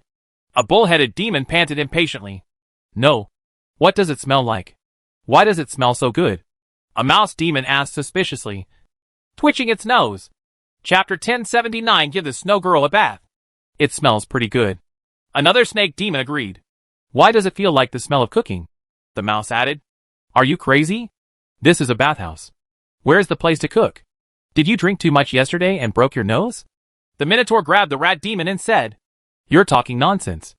I obviously only drank a jar of sesame oil yesterday. Moreover, I often wander around the kitchen. I am most familiar with this smell. It must be the smell of cooking. And it is the smell of braised pork. It's absolutely right. The rat demon did not succumb to the Minotaur and still insisted on its own judgment. This was its confidence in its abilities. But, what's going on? There is obviously no pot inside. Could it be that the pig demon brought it in by himself? The bull-headed demon was puzzled. A group of demons were making random guesses outside. Zhang Tuohai was holding a small pot inside and making braised pork. The pig demon beside him was covering his wounds and asked with a flattering smile. Do you think it's enough? If it's not enough, cut some more. Do you want some tail? This meat is the most delicious. How about I cut off an ear for you? It can be mixed with cold dishes to go with wine. Do you want some hooves? There is a lot of meat in the hind hooves. Do you want some large intestine? I think the fat intestine is very delicious. I will tell you that soaking urine is a good thing. Shut up. Zhang Tuohai had a dark look on his face. The pig demon is getting more and more outrageous as he talks. He is making braised pork and talks about what is available and what is not available. Hey. Okay. The pig demon closed his mouth knowingly. Zhang Tuohai opened the small pot, and the aroma came out. Zhang Tuohai took out his bowl and chopsticks, added a piece and put it in his mouth. It was smooth, soft and melted in his mouth. It was the best braised pork he had eaten in so many years. The taste is excellent. And apart from his superb skills, the quality of the meat plays a large part in it. If it weren't for the delicious meat of the pig demon, no matter how good his craftsmanship was, he wouldn't be able to make such good braised pork. Is it because the pig became a fairy that the meat quality was improved? Or is it the work of purifying hands? Zhang Tuohai thought as he finished a whole bowl of braised pork. Boss, do you think you need anything else? Seeing Zhang Tuohai finished eating, the pig demon immediately came up and asked. There's nothing more needed. Let's go first. Remember to give a good review and let the next one in. Zhang Tuohai rolled up his sleeves. He needed more monsters for experiments. I understand. I understand. The pig demon hurriedly bowed his waist and exited. I'm leaving now. When you're done eating, feel free to call me if you want to eat anything. The pig demon quietly retreated and closed the door, fearing to disturb Zhang Tuohai. As soon as the pig demon came out, the monsters outside immediately surrounded him. Oh, a pig. Oh, a pig. How's it going? Is the person inside delicious? Oh, a pig. Why are you injured? You weren't beaten by the man inside. Were you? He actually dared to resist? Oh, a pig. How many people are left inside? You won't eat them all? Right. Facing a group of questioning monsters, the pig demon pushed those monsters away and reprimanded loudly. Eat. Eat. Eat. You guys know how to eat every day. Do you know what to eat? That person inside is my eldest brother. Who else? If you dare to hurt him, I will never end it for you. Every one of you. Especially you. The pig demon pointed at the rat demon's nose. If I knew you dared to touch a hair of my elder brother, I would eat up your whole family. After saying that, the pig demon shook its fat belly and walked away, with blood dripping all the way. A group of monsters stared blankly at the back of the pig demon. They didn't know what was going on with this guy. Among the group of monsters, the pig demon was the one that ate the most people.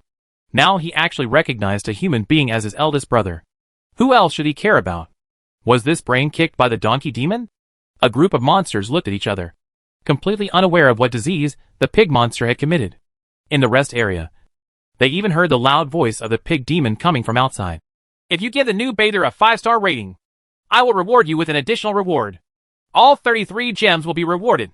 This guy is absolutely crazy. A group of monsters thought. They actually gave a human bather a 5-star rating and even offered an additional reward. Moreover, the reward was a high price of 33 gems. This was the price of this bathhouse since it was built. Things that had never happened before were now completely broken by this pig demon. There's definitely something weird here. A group of monsters looked at each other in confusion, wanting to find out what was going on here that could actually make the man-eating pig monster look like this. But they were also afraid that they would become like this if they went in. Just when the group of monsters hesitated, the door to the lounge was pushed open, and a cold wind blew in, making all the monsters shiver. The snake demon actually fell down straight and fell into hibernation. Many monsters turned their heads and looked towards the door.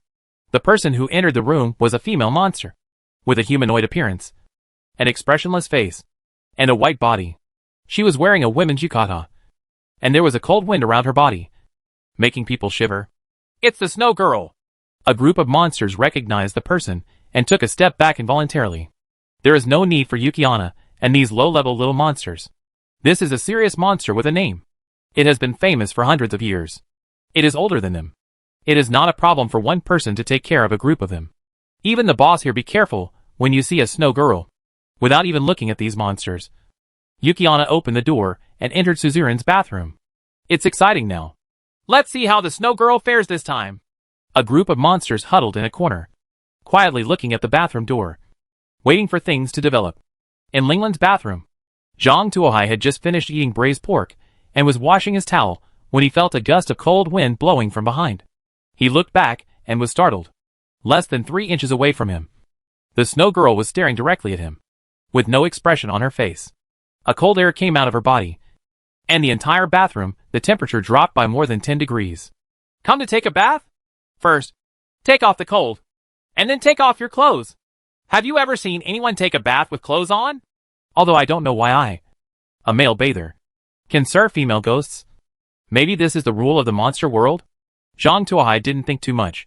Just wrapped a towel on his hand and got into working mode. Xuan was stunned when she heard Zhang Tuohai's words, because no one had ever spoken to her like this before. People who faced her before were either to please or out of fear. But Zhang Tuohai was the first to be so businesslike. The Snow Girl tilted her head and thought for a while, but finally decided to respect the rules here, took off her yukata, and laid down on the couch obediently. The frost covering the body receded, revealing the human body. Good guy. This skin is so white and smooth. It would be useless if you don't accept endorsements and shoot commercials. Zhang Tuohai poured a bucket of water on Xuan Nu's body and started to give her a bath. Chapter 1080 Snow Girl's Reward. Hey yo! Hey yo! Zhang Tuohai used his purifying hands and began to help Xuannu bathe. Moreover, during the process of taking a bath, Zhang Tuohai was very professional and rubbed all sides without leaving anything behind. Zhang Tuohai even thoughtfully gave me a milk rub. Which is a milk rub? It is said that this rub is good for the skin and can whiten it. I don't know if it is true, but it is very popular in bathhouses. Along with Zhang Tuohai's bath towel, what was rubbed off was not only the dust on his body, but also the darkness and blood in the snow girl's heart. She was originally a woman who was abandoned in the snowy mountains. After turning into a ghost, she began to take revenge on other men who entered the mountains, following them home and turning them into ice sculptures or eating them. The snow girl felt that this was her revenge. But as more and more people ate, she gradually became obsessed with this feeling. She liked this feeling very much and even indulged in it. No matter what the other person thought or what they had, whether he has evil intentions or simply wants to save her, he will be eaten, and no one will be left behind. Now, Zhang Tuohai wiped away the dirt with his purifying hands, allowing her to face her heart again. The snow girl couldn't help but murmur to herself, "Have I done everything right all these years?" Thinking of the people she had eaten one by one, the snow girl could not help but cover her face and cry. At this time, a pair of bowls and chopsticks were placed in front of her. The snow girl looked up and found a bowl of braised pork. "There's nothing that a good meal can't solve. If you want another bowl, just eat it. After eating, you'll feel much better. And then you can take a bath." Zhang Tuohai pulled the drawstring and put on a pair of clothes. Pool with new hot water. The water in the pool before was full of onions, ginger, garlic, and peppercorns, and it was no longer usable. If a normal woman would slap braised pork on Zhang Tuohai's face at this time, and then scold him as a straight man, how could she advise others to use braised pork? However, the snow girl is not an ordinary woman. She is a ghost that has been around for hundreds of years, and she is not comparable to those little girls who play tricks. She silently took the bowl and chopsticks and started eating with big mouthfuls. Not to mention, it smells really good. After finishing eating, Xuannu still felt that she was still unsatisfied. She looked up at Zhang Tuohai and said her first words when she entered the door. "Is there anything more?" Zhang Tuohai was very happy when he heard this. He didn't expect that he was a foodie, so we could have a conversation together. "No, I cut off just this much. I originally planned to make a midnight snack, so I gave it to you. If you still want to eat, wait until the pig demon comes tomorrow and I will make it for you," Zhang Tuohai said. Xuannu hesitated and nodded, returned the bowls and chopsticks to Zhang Tuohai, and walked straight into the hot water pool. Zhang Tuohai watched without blinking. He had no other intention. He was just curious and wanted to see if the snow girl would melt when she entered the hot water pool. The result made Zhang Tuohai a little disappointed. The snow girl was no different from a normal woman in the hot pool. The only difference is that while other women would be very lazy lying in the hot bath, Yukiana just sits upright in it. "This is not good. When taking a bath, give priority to comfort. Relax your waist. Don't exert force on your back. Don't stand so straight. Relax your whole body and let your body slide into the water. It is best to let the water reach your neck. Relaxing your body will allow your body to relax. Suspended in water is best." Zhang Tuohai couldn't stand it anymore and walked over to correct Xuannu's wrong bathing posture. As a bather, you must let your guests learn the correct bathing posture. If the bath cannot be opened, it will not be easy to rub. If it is a normal process, the snow girl floated in the water according to Zhang Tuohai's instructions and felt extremely comfortable. She had been covered in ice and snow for so many years, and she had never felt so comfortable. However, she always felt that there was something missing. "Is there any wine here?" Snow Girl said the second sentence. "You got everything you asked for." Zhang Tuohai took out a tray from the storage space and placed it on the water. Then he took out a wine bottle and 2 wine glasses. This is Shuwen Spring bought in Alexandria port. It is said to be it was shipped from the far north and was expensive. With Zhang Tuohai's worth, he only bought more than 20 bottles. Almost all the money he had on him bought special food and wine from various places, and his storage space was filled to the brim. Zhang Tuohai filled up the 2 glasses and was about to say a toast when Xuannu directly picked up the glass and poured the wine into his mouth. "Alas, that's not how you drink wine. You can't drink it down. You have to drink it in full. Different wines have different tastes. Although the Snow Brewing Spring is cold, it has a heat inside it, which makes your mouth feel cold. It's hot in the stomach, and you have to taste it slowly to feel the transition. If you drink it straight away, you'll be in trouble. Besides, this wine is not for getting drunk. Being slightly tipsy is the best. Zhang Tuohai didn't care whether the snow girl listened or not. He drank wine and sat next to the bath and started talking nonsense. A beautiful scene in a good time is more pleasing to the eye than a group of monsters facing a beautiful woman. Xuenu didn't say anything, just tilted her head and looked at Zhang Tuohai. When the wine glass was full, she didn't pour it directly into her mouth, but imitated Zhang Tuohai's behavior. When Zhang Tuohai raised his glass, she raised his glass. When Zhang Tuohai drank a little, she drank a little. When Zhang Tuohai finished drinking, she did it. She imitated every move he made. Soon, the bottle of wine was finished. Zhang Tuohai put away the drinking utensils and stretched. Yes, we'll be here today. It's getting late and everyone who needs to be served has been served. If we go down, the clock is about to be added. Wow! Snow Girl suddenly stretched out her hand, grabbed Zhang Tuohai's arm, pulled Zhang Tuohai into the bath, and said the third sentence. Add the clock. I was joking just now. Zhang Tuohai said. I was serious. Xuenu suppressed Zhang Tuohai's shoulders. When Zhang Tuohai stood up from the bath, only half of the water in the bath was left, and the remaining water had gushed out during the fierce battle just now. Zhang Tuohai wiped the floor while feeling the reward he had received. The pig demon's meat doubled his physique, and the snow girl directly filled up his cold resistance. After all, she is a snow girl, and the state of ice and snow is the most comfortable. She cannot always accommodate Zhang Tuohai into human form. Zhang Tuohai also tried it, and he can only say that each has its own wonders, and the beauty cannot be described in words. In addition to these, the 2 5-star reviews from Snow Girl and Pig Demon directly upgraded Zhang Tuohai's apprentice bather to the level of a full-time worker.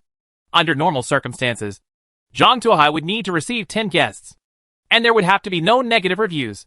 The Snow Girl and the Pig Demon directly helped Zhang Tuohai save a lot of time. After becoming a regular worker, Zhang Tuohai gained the right to live in Daedongpu and eat meals with vegetables.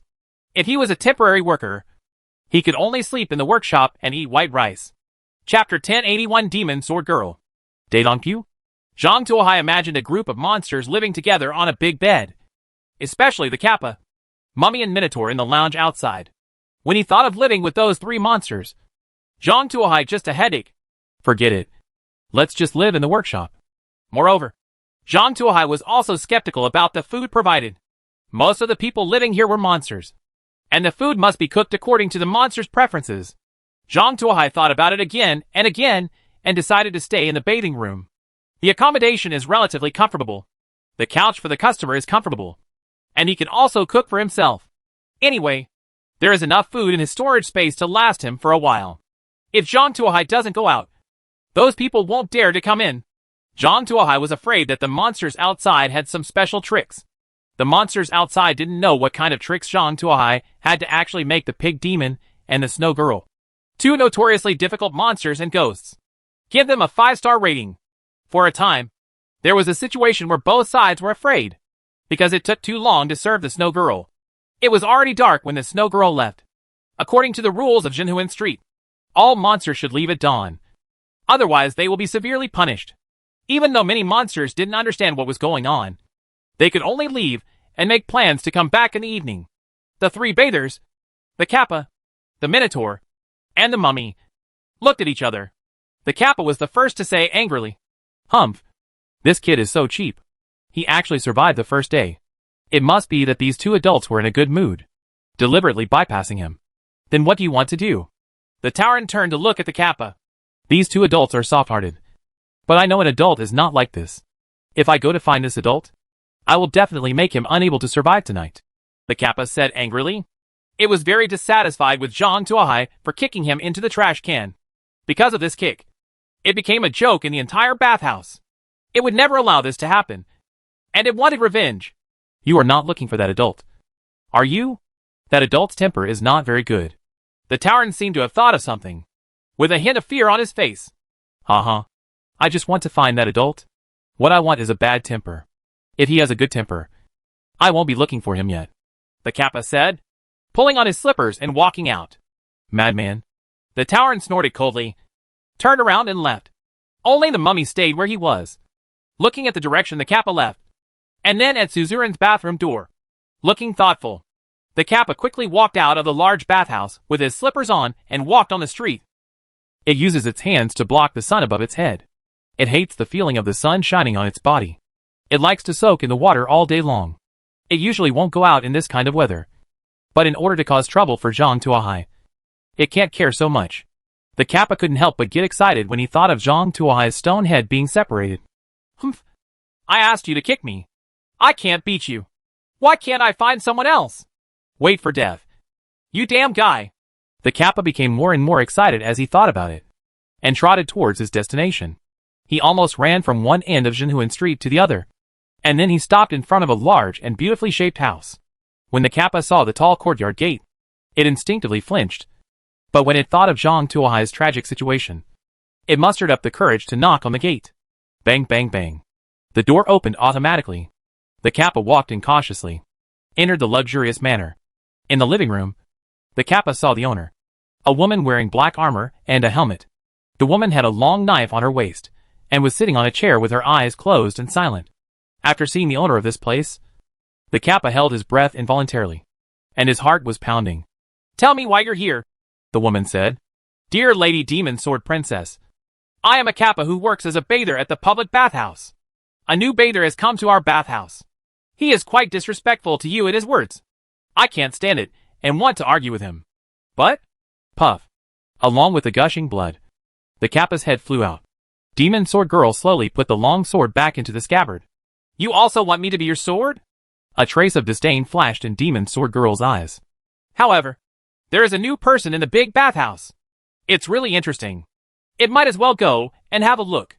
Demon Sword Girl closed her eyes. The Kappa's body slowly melted into a puddle of liquid and melted into the floor. It was as if it had never appeared before. Zhang Tuohai lay on the couch and slept all day. He didn't wake up until about 4 o'clock in the afternoon. He ate 2 meatloaf, 6 walnuts, and half a bunch of grapes. Zhang Tuohai rubbed his belly with satisfaction. The couch was cleaned and ready to welcome today's guests. I hope the pig demon can come soon. I actually gained strength after eating a bowl of braised pork yesterday. I wonder if eating another bowl today will help me gain some strength. Zhang Tuohai had reverie in his heart. He even thought about whether he could eat all the monsters and get all the buffs before leaving, because of what happened yesterday, and because of word-of-mouth rumors about some monsters. There were a lot of monsters in the big bath today. Not all of these monsters came to take a bath. A large part of them came to see the strange newcomer that other monsters talked about. They also want to see what kind of monster is the person who can give the pig demon and the snow girl a 5-point rating. Brother Snake, you came early today. Why don't you go in? No. I just took a shower yesterday. Why don't you go in? Scorpion? Hey, look at my dark and shiny carapace. I still need to wash it. How about you go in and wash it? My dog-headed brother? The scorpion spirit turned to the dog demon and asked. No. I don't dare to take a shower with the style I just sported recently. The dog demon waved his hands repeatedly. They all came to see the fun, but they didn't want to become part of the fun.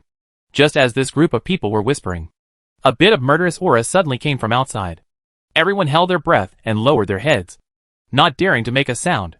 A woman wearing black armor and carrying a long knife strode in from the outside, her body covered with a strong murderous aura. Demon Sword Princess! A name appeared in the minds of many monsters. One of the top 10 killers in Zhenhuan Street. Why is this guy here? Did that bastard call this guy here? It's over. I'm going to die today. A group of monsters are frightened. You must know that Yao Daoji is famous for her bloodthirsty, and she will kill everything she sees that is not pleasing to her eyes. It's weird every time she appears with a few dead monsters. However, they dare not leave, because if they show up at this time, they will definitely be noticed by Demon Sword Girl, and then the stone heads will be separated. Many monsters can only pray that Demon Sword Girl will not choose them. Chapter 1082. If you want to learn well, you must first learn from the master. Snort! Demon Sword Girl snorted coldly. Although the sound was not loud, it was like thunder in the ears of many monsters, almost deafening them. Several timid monsters sat down on the ground with a thud, glancing at some of these monsters with disdain. Yao Daoji put a disdainful smile on her face. She had a disdain for these monsters. A group of soft-footed shrimps, who were frightened when they heard her name, and killing them would have dirtied their own knives. If she hadn't wanted the knife to taste the newcomer's blood today, she would have killed a few monsters first to add to the fun. Demon Sword Girl sneered, opened the door and walked in. Call! Seeing Demon Sword Girl leaving, many monsters let out a sigh of relief, and then rolled and crawled out. He didn't dare to stay there for a moment, for fear that Demon Sword Girl wouldn't have enough fun inside and would kill them all. It's okay to watch the fun, but it's fun if you see yourself as the fun. The monsters left. Zhang Tuohai was sitting on the couch eating melon seeds. He was curious about what happened to the monster today and why he was not as active as yesterday. He had been working for a long time, and no one came to open the door. When he was bored, the door opened and a woman wearing armor walked in. Seeing the guests, Zhang Tuohai jumped down from the couch. Here you go. Take off your armor first. There is no one here wearing clothes to take a shower. Zhang Tuohai said that he was going to fetch water and wash the bed. Demon Sword Girl sneered, pulled out the long knife from her waist, and slashed at Zhang Tuohai. Shield against. Zhang Tuohai raised his glove and put on the small buckler, using the shield to deflect the attack. Then he pulled out the dagger, hid the tip of the sword behind the shield, and made an attack stance. What are you going to do? This is a large bathhouse. A place for bathing. Want to give me a bath? Beat my knife first, Demon Sword Girl said, swiping her long sword and slashing at Zhang Tuohai. You actually do it. Do you think I'm afraid of you? Zhang Tuohai raised the round shield and dagger in his hand and struck Demon Sword Girl together. The Demon Sword Girl is originally a monster transformed from the Demon Sword. Her natural sword skills are superb, and she has almost reached the ultimate level of sword skills. But Zhang Tuohai's shield sword skill is not a vegetarian. The shield sword skill is originally 1 attack and 1 defense. It is a close quarters fight and dangerous fighting. The moves are even more ferocious and vicious. In addition, the various special effects added by 2 forging enchantments. The power has been improved a bit. Demon Sword Girl originally thought that this was just a simple hunt, and she could kill the target with just a few moves. But as she continued to fight, Demon Sword Girl felt that something was wrong. The more she fought, the more she discovered that Zhang Tuohai's swordsmanship was no less than hers, and even better than hers. The dagger almost hit her vitals several times, but she could only avoid it by relying on her physical fitness that far surpassed Zhang Tuohai's. If it hadn't been for her, the ghost body that far exceeded Zhang Tuohai's quality would have been killed by Zhang Tuohai's dagger long ago. How can this be? This discovery filled Demon Sword Girl with disbelief. In terms of combat power, Demon Sword Girl thinks she cannot be ranked first in Jinhuan Street. But in terms of sword skills, she thinks she has fought all over the world and has no rivals in the world of humans and monsters. However, today there was actually a man who almost cut her to death several times with a short sword. How could she endure this? I will definitely kill you today. Yao Daoji used her own trick. Ghosts and gods are killed together. This sword is as fast as lightning and is said to be able to kill even ghosts and gods. Zhang Tuohai, on the other hand, was like a prophet who predicted the future. The round shield at his hand swung away her ghosts and gods at just the right angle, and then used the shield with his backhand to suppress the long knife in her hand. At the same time, the sword that had been hidden behind the shield was the dagger stabbed out like a poisonous snake and hit her throat. Failed! I failed in my proud swordsmanship. Demon Sword Girl is heartbroken. Little did she know that Zhang Tuohai had read all over the world's martial arts skills after reading the book of 10,000 techniques. From a purely technical point of view, no one could compare to him. Demon Sword Girl knelt down on the ground with a thud, and pressed her hands on the ground. Please teach me the skills of swordsmanship. Zhang Tuohai. No. Why did you kneel down while being beaten? Zhang Tuohai was confused. Master, here you go. I will bow to you. Demon Sword Girl knelt on the ground and kowtowed with a stick. Why did you become a disciple? Zhang Tuohai was confused. A prompt popped up in the game. The Demon Sword Girl admires your swordsmanship and wants to become your teacher. Do you agree? Note that Demon Sword Girl only loves sword skills. Once she thinks her sword skills are better than yours, she will deceive her master and destroy her ancestors. Still a knife fanatic. Zhang Tuohai couldn't help but shake his head. However, if you accept it, you will be a good fighter. Zhang Tuohai felt that this Demon Sword Girl still had some uses. As for the fact that Demon Sword Girl will rebel if she thinks her swordsmanship is better than his own, Zhang Tuohai believes that during this period of the game, Demon Sword Girl will not be able to do it. When the day when Demon Sword Girl does it, she will have left the game. What else will she care about? In that case, I will accept you as my master. Zhang Tuohai agreed. You accept Demon Sword Girl as your disciple. The Demon Sword Girl's loyalty is 60. The Demon Sword Girl's loyalty is too low. Please increase the Demon Sword Girl's loyalty as soon as possible. Master, please teach me the sword skills. Demon Sword Girl said to Zhang Tuohai respectfully. Disciple, have you ever heard of such a saying? If you want to learn it well, you have to follow the master. I understand.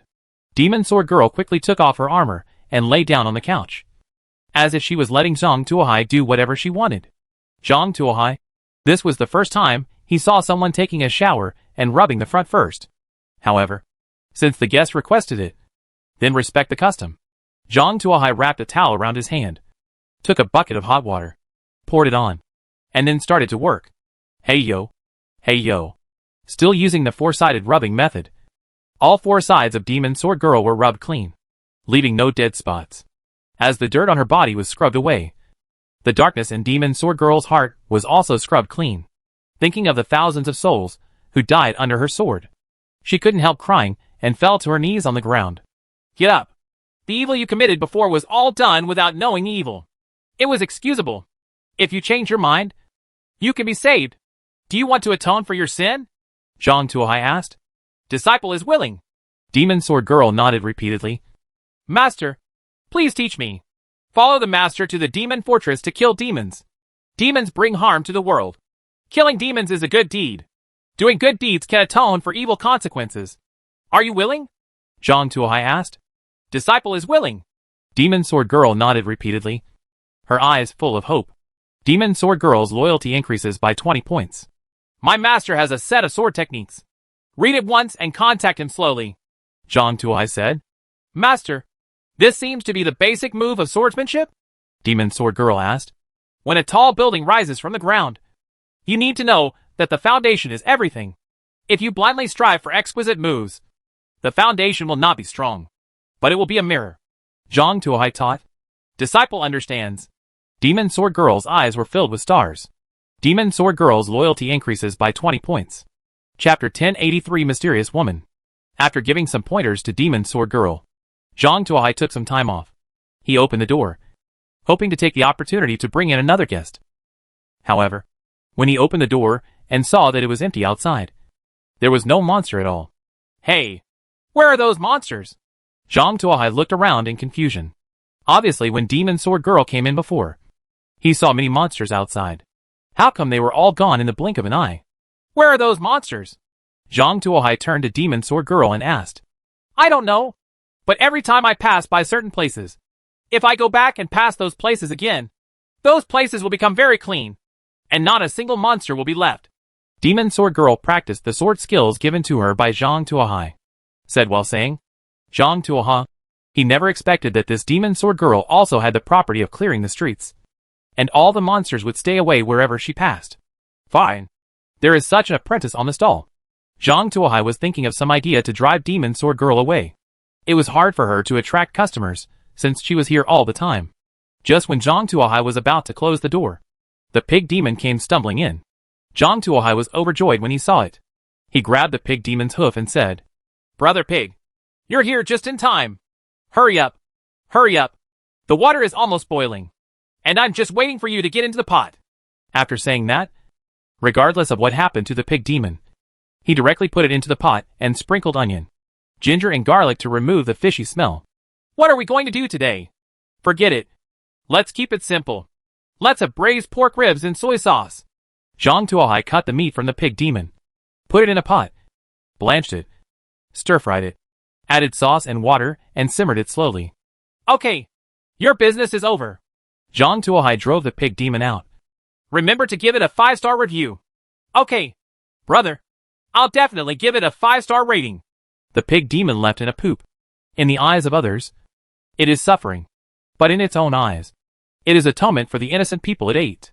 If Zhang Tuohai hadn't allowed it, it would have cut itself into pieces long ago. Yao Daoji, who had been standing by the side, watched the interaction between the two people thoughtfully. Does Master like this? Well, the basics have been handed over to you. Come back after you understand it, and I will teach you the subsequent steps. Zhang Tuohai said. Yes, Master. Demon Sword Girl turned and left. Zhang Tuohai was guarding the pot and waiting to eat the ribs.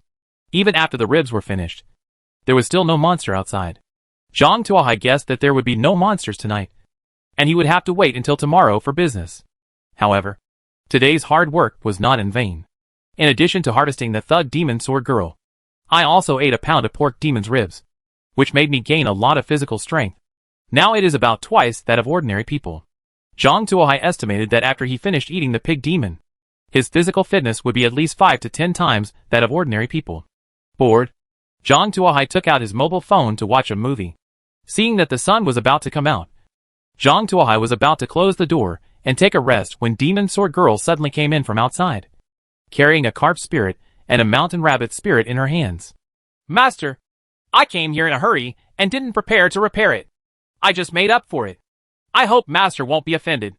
After Demon Sword Girl finished speaking, she respectfully presented the bodies of the carp spirit and the mountain rabbit spirit. Zhang Tuohai, looking at the gift presented by Demon Sword Girl, Zhang Tuohai didn't know what to say. It's all because Yao Daoji misunderstood. In fact, he prefers the living to the dead. At least there are more ways to play. If you die, you can only eat. However, he finally accepted it because of his apprentice's filial piety. He was not a good master and made his apprentice sad and disappointed. After Demon Sword Girl left, Zhang Tuohai made boiled fish and spicy rabbit head with tears in his eyes. After eating the two demons, Zhang Tuohai's resistance points to water, ice, snow and other magics reached full value. Others use ice magic to hit him without losing any blood, and he can even lie on the ice and sleep. It's a good improvement. Zhang Tuohai picked his teeth, wondering when to ask Demon Sword Girl to fight a few more monsters to increase her resistance. Lying on the soft bed, Zhang Tuohai fell asleep in a daze. I don't know how long it took, but Zhang Tuohai was awakened by a knock on the door. Zhang Tuohai opened the door and found a frog half as tall as a man standing in front of him. Get up quickly. A respected gentleman has asked you to come to your door. Hurry up, shouted the half-human frog. Door-to-door service? How can I go out on the street at this time?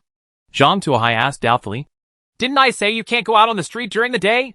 Of course, it's not possible under normal circumstances. But if you're sitting in a nobleman's sedan, there's no problem. Let's go quickly, the half-human tall frog urged. Okay. Zhang Tuohai put the things into a piece of wood and carried it out. Sure enough, there was a sedan parked at the entrance of the public bath. The most amazing thing is that this sedan is actually made of white paper, and the bearers in front and behind are also made of white paper. Moreover, it is extremely simple, and looks like it looked like something a naughty boy had randomly cut out on paper with scissors. There was a bearer whose legs were not evenly aligned, which made Zhang Tuohai very doubtful about the quality of the sedan. However, Zhang Tuohai still got on the sedan at the urging of the half-man tall frog next to him. Although the sedan does not look like much, it is still very strong. Except for the uncomfortable bumping of the sedan. The rest is fine, and nothing has been broken. Moreover, after seeing the sedan, the monsters on the road stayed away from it, for fear of getting closer. It seems that the identity of the owner of this sedan is also very extraordinary, Zhang Tuohai guessed. The sedan stopped in front of a large mansion. Zhang Tuohai carried the bucket and entered the mansion. This is an exquisite courtyard. There are several green bamboos planted in the corners. The courtyard is paved with bluestones. In the middle of the courtyard is a small pavilion. In the middle of the pavilion, there is a beautiful-looking woman sitting, wearing layers of clothes. The long skirt was scattered all over the pavilion. Zhang Tuohai looked at such a long skirt and couldn't help but wonder. Isn't this woman afraid of tripping herself when wearing such a long skirt? After Zhang Tuohai entered the courtyard, the woman opened her eyes. Are you the newbie bath master who is rumored to be magical? It's not magical.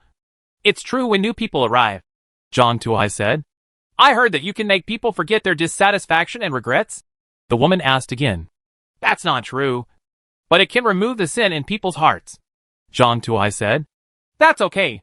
If you can get rid of the sin in my heart, I will allow you to realize one wish. As long as it is within Jinhuan Street, any wish is acceptable, the woman said. Such a strong tone? Zhang Tuohai couldn't help but raise his eyebrows when he heard this. Wishing for anything in Jinhuan Street. Could this be the owner of Jinhuan Street? If there is no objection, then get ready to start. As the woman spoke, she snapped her fingers, and the surrounding scenery changed. The bluestone courtyard turned into a hot spring pool in the bamboo forest. Chapter 1084 The Fruit of Face. Mighty! Zhang Tuohai touched the surrounding scenery. Everything was real and not an illusion. Come on! The woman laid down on a piece of bluestone. When Zhang Tuohai saw this, he stopped hiding it, put on his work clothes, and walked into the hot spring pool with the bucket. When I walked up to the woman, I saw that she was actually wearing a tulle. This does not comply with the rules of bathing. Zhang Tuohai frowned. I have never heard of people taking a bath with clothes on. How can I take a bath? It's the rule here, the woman said lazily. If you can't do it, then you have to let me handle it. You're just playing dirty. Right. You think I can't rub you anymore? Right. A sneer appeared at the corner of Zhang Tuohai's mouth, and he took out a towel. Then you can be patient. Zhang Tuohai activated the Purifying Hand skill. Purifying Hands can be activated regardless of whether you are wearing clothes or not. As long as your hands touch the target, the towel is wiped on the gauze, although it cannot wipe away the dust. Under the action of Purifying Hands, both the body and the mind are cleansed. The dirt, anger and dark desires are washed away, leaving only the purest innocence. Simple thoughts and wishes. Hey yo. Hey yo. Zhang Tuohai flipped the towel up and down, rubbing it back and forth on the tool. The resentment and anger on the woman's body also dissipated little by little.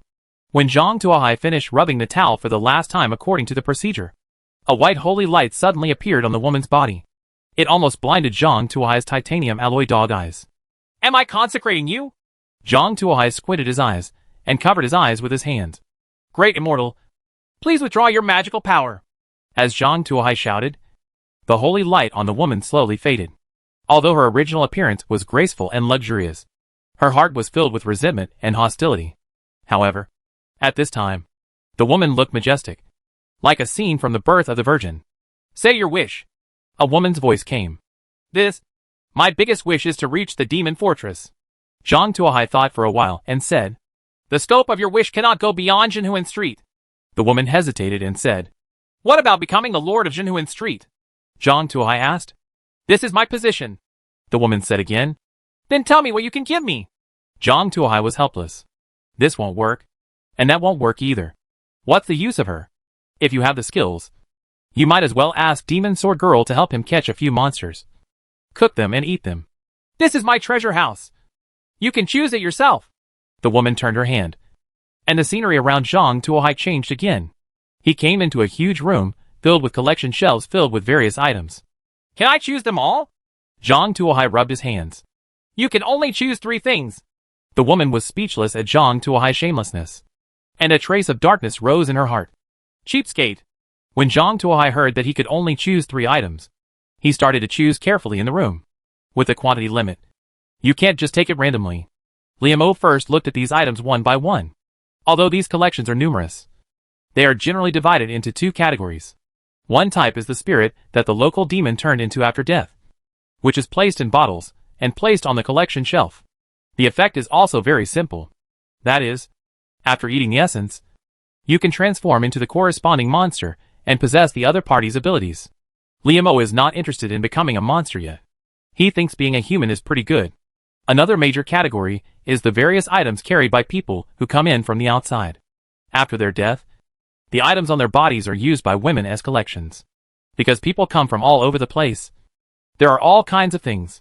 You can see almost everything from worn-out straw sandals to the king's crown. But these are some ordinary items in the world. They may be priceless, but they have no value to Zhang Tuohai. For him, all he needs is something special, preferably something that can improve his combat effectiveness. In the corner of the collection room, Zhang Tuohai discovered something interesting. First is a fruit. Face fruit. After eating it, you have special abilities. Give me a face. After activating the skill, it can force people to do something that is not excessive. This thing is interesting. Zhang Tuohai looked at this fruit and felt something. He ordered it to be forced. It is a magical skill when used properly. The second is a furnace. Skill Fusion Furnace. Skills can be fused together to form a new skill, which can currently be used 3/3 times. The third one is a card. A mobile map. Automatically display the specific conditions of the surrounding area within 10 kilometers.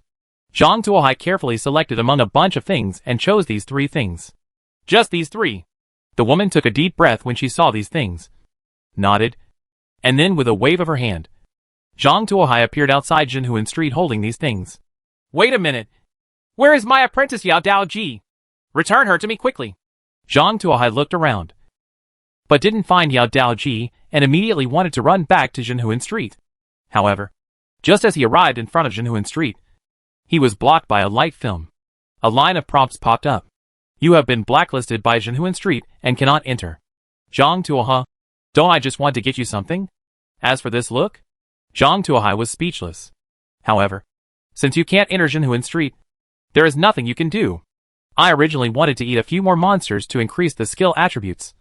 But now it seems that it is not, okay. Zhang Tuohai first loaded the mobile map card onto his phone. And a new app automatically appeared on his phone. Zuda Map.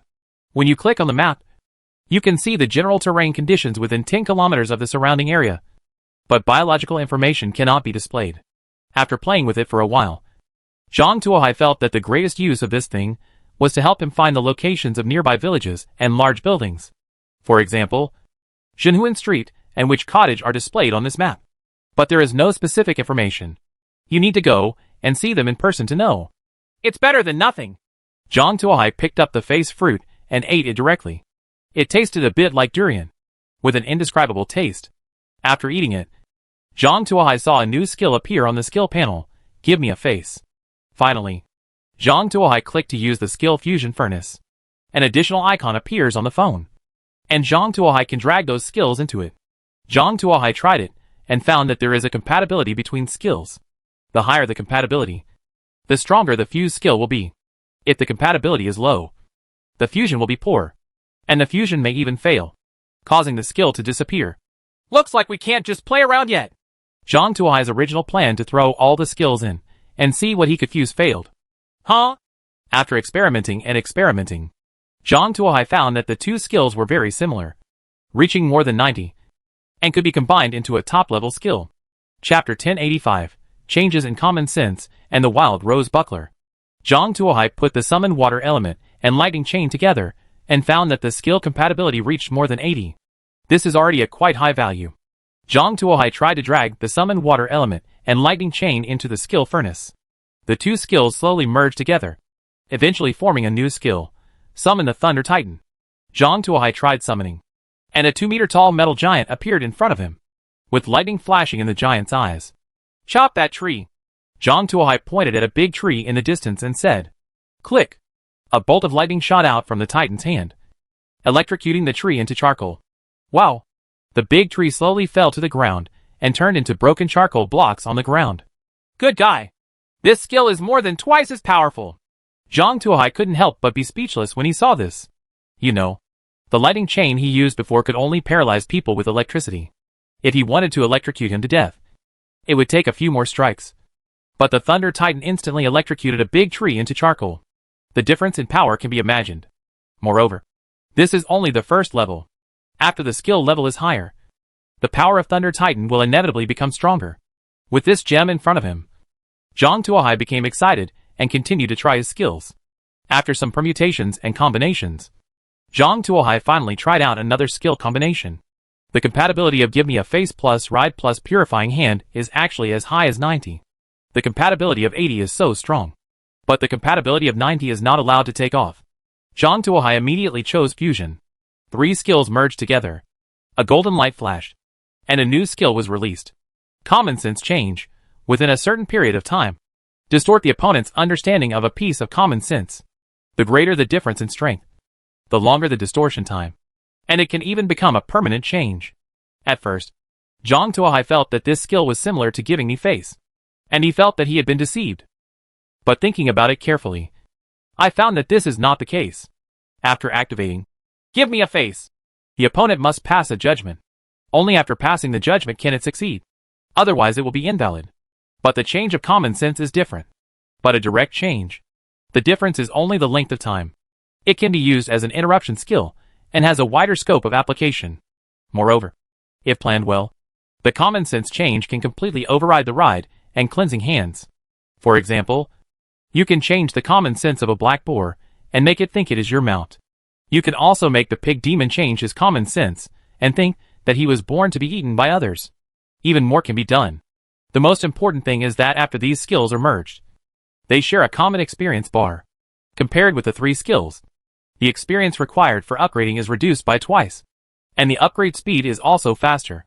Now Zhang Tuohai only has 3 skills left, namely kneading bread with bare hands LV2, summoning the Thunder Titan LV1 and changing Common Sense LV1.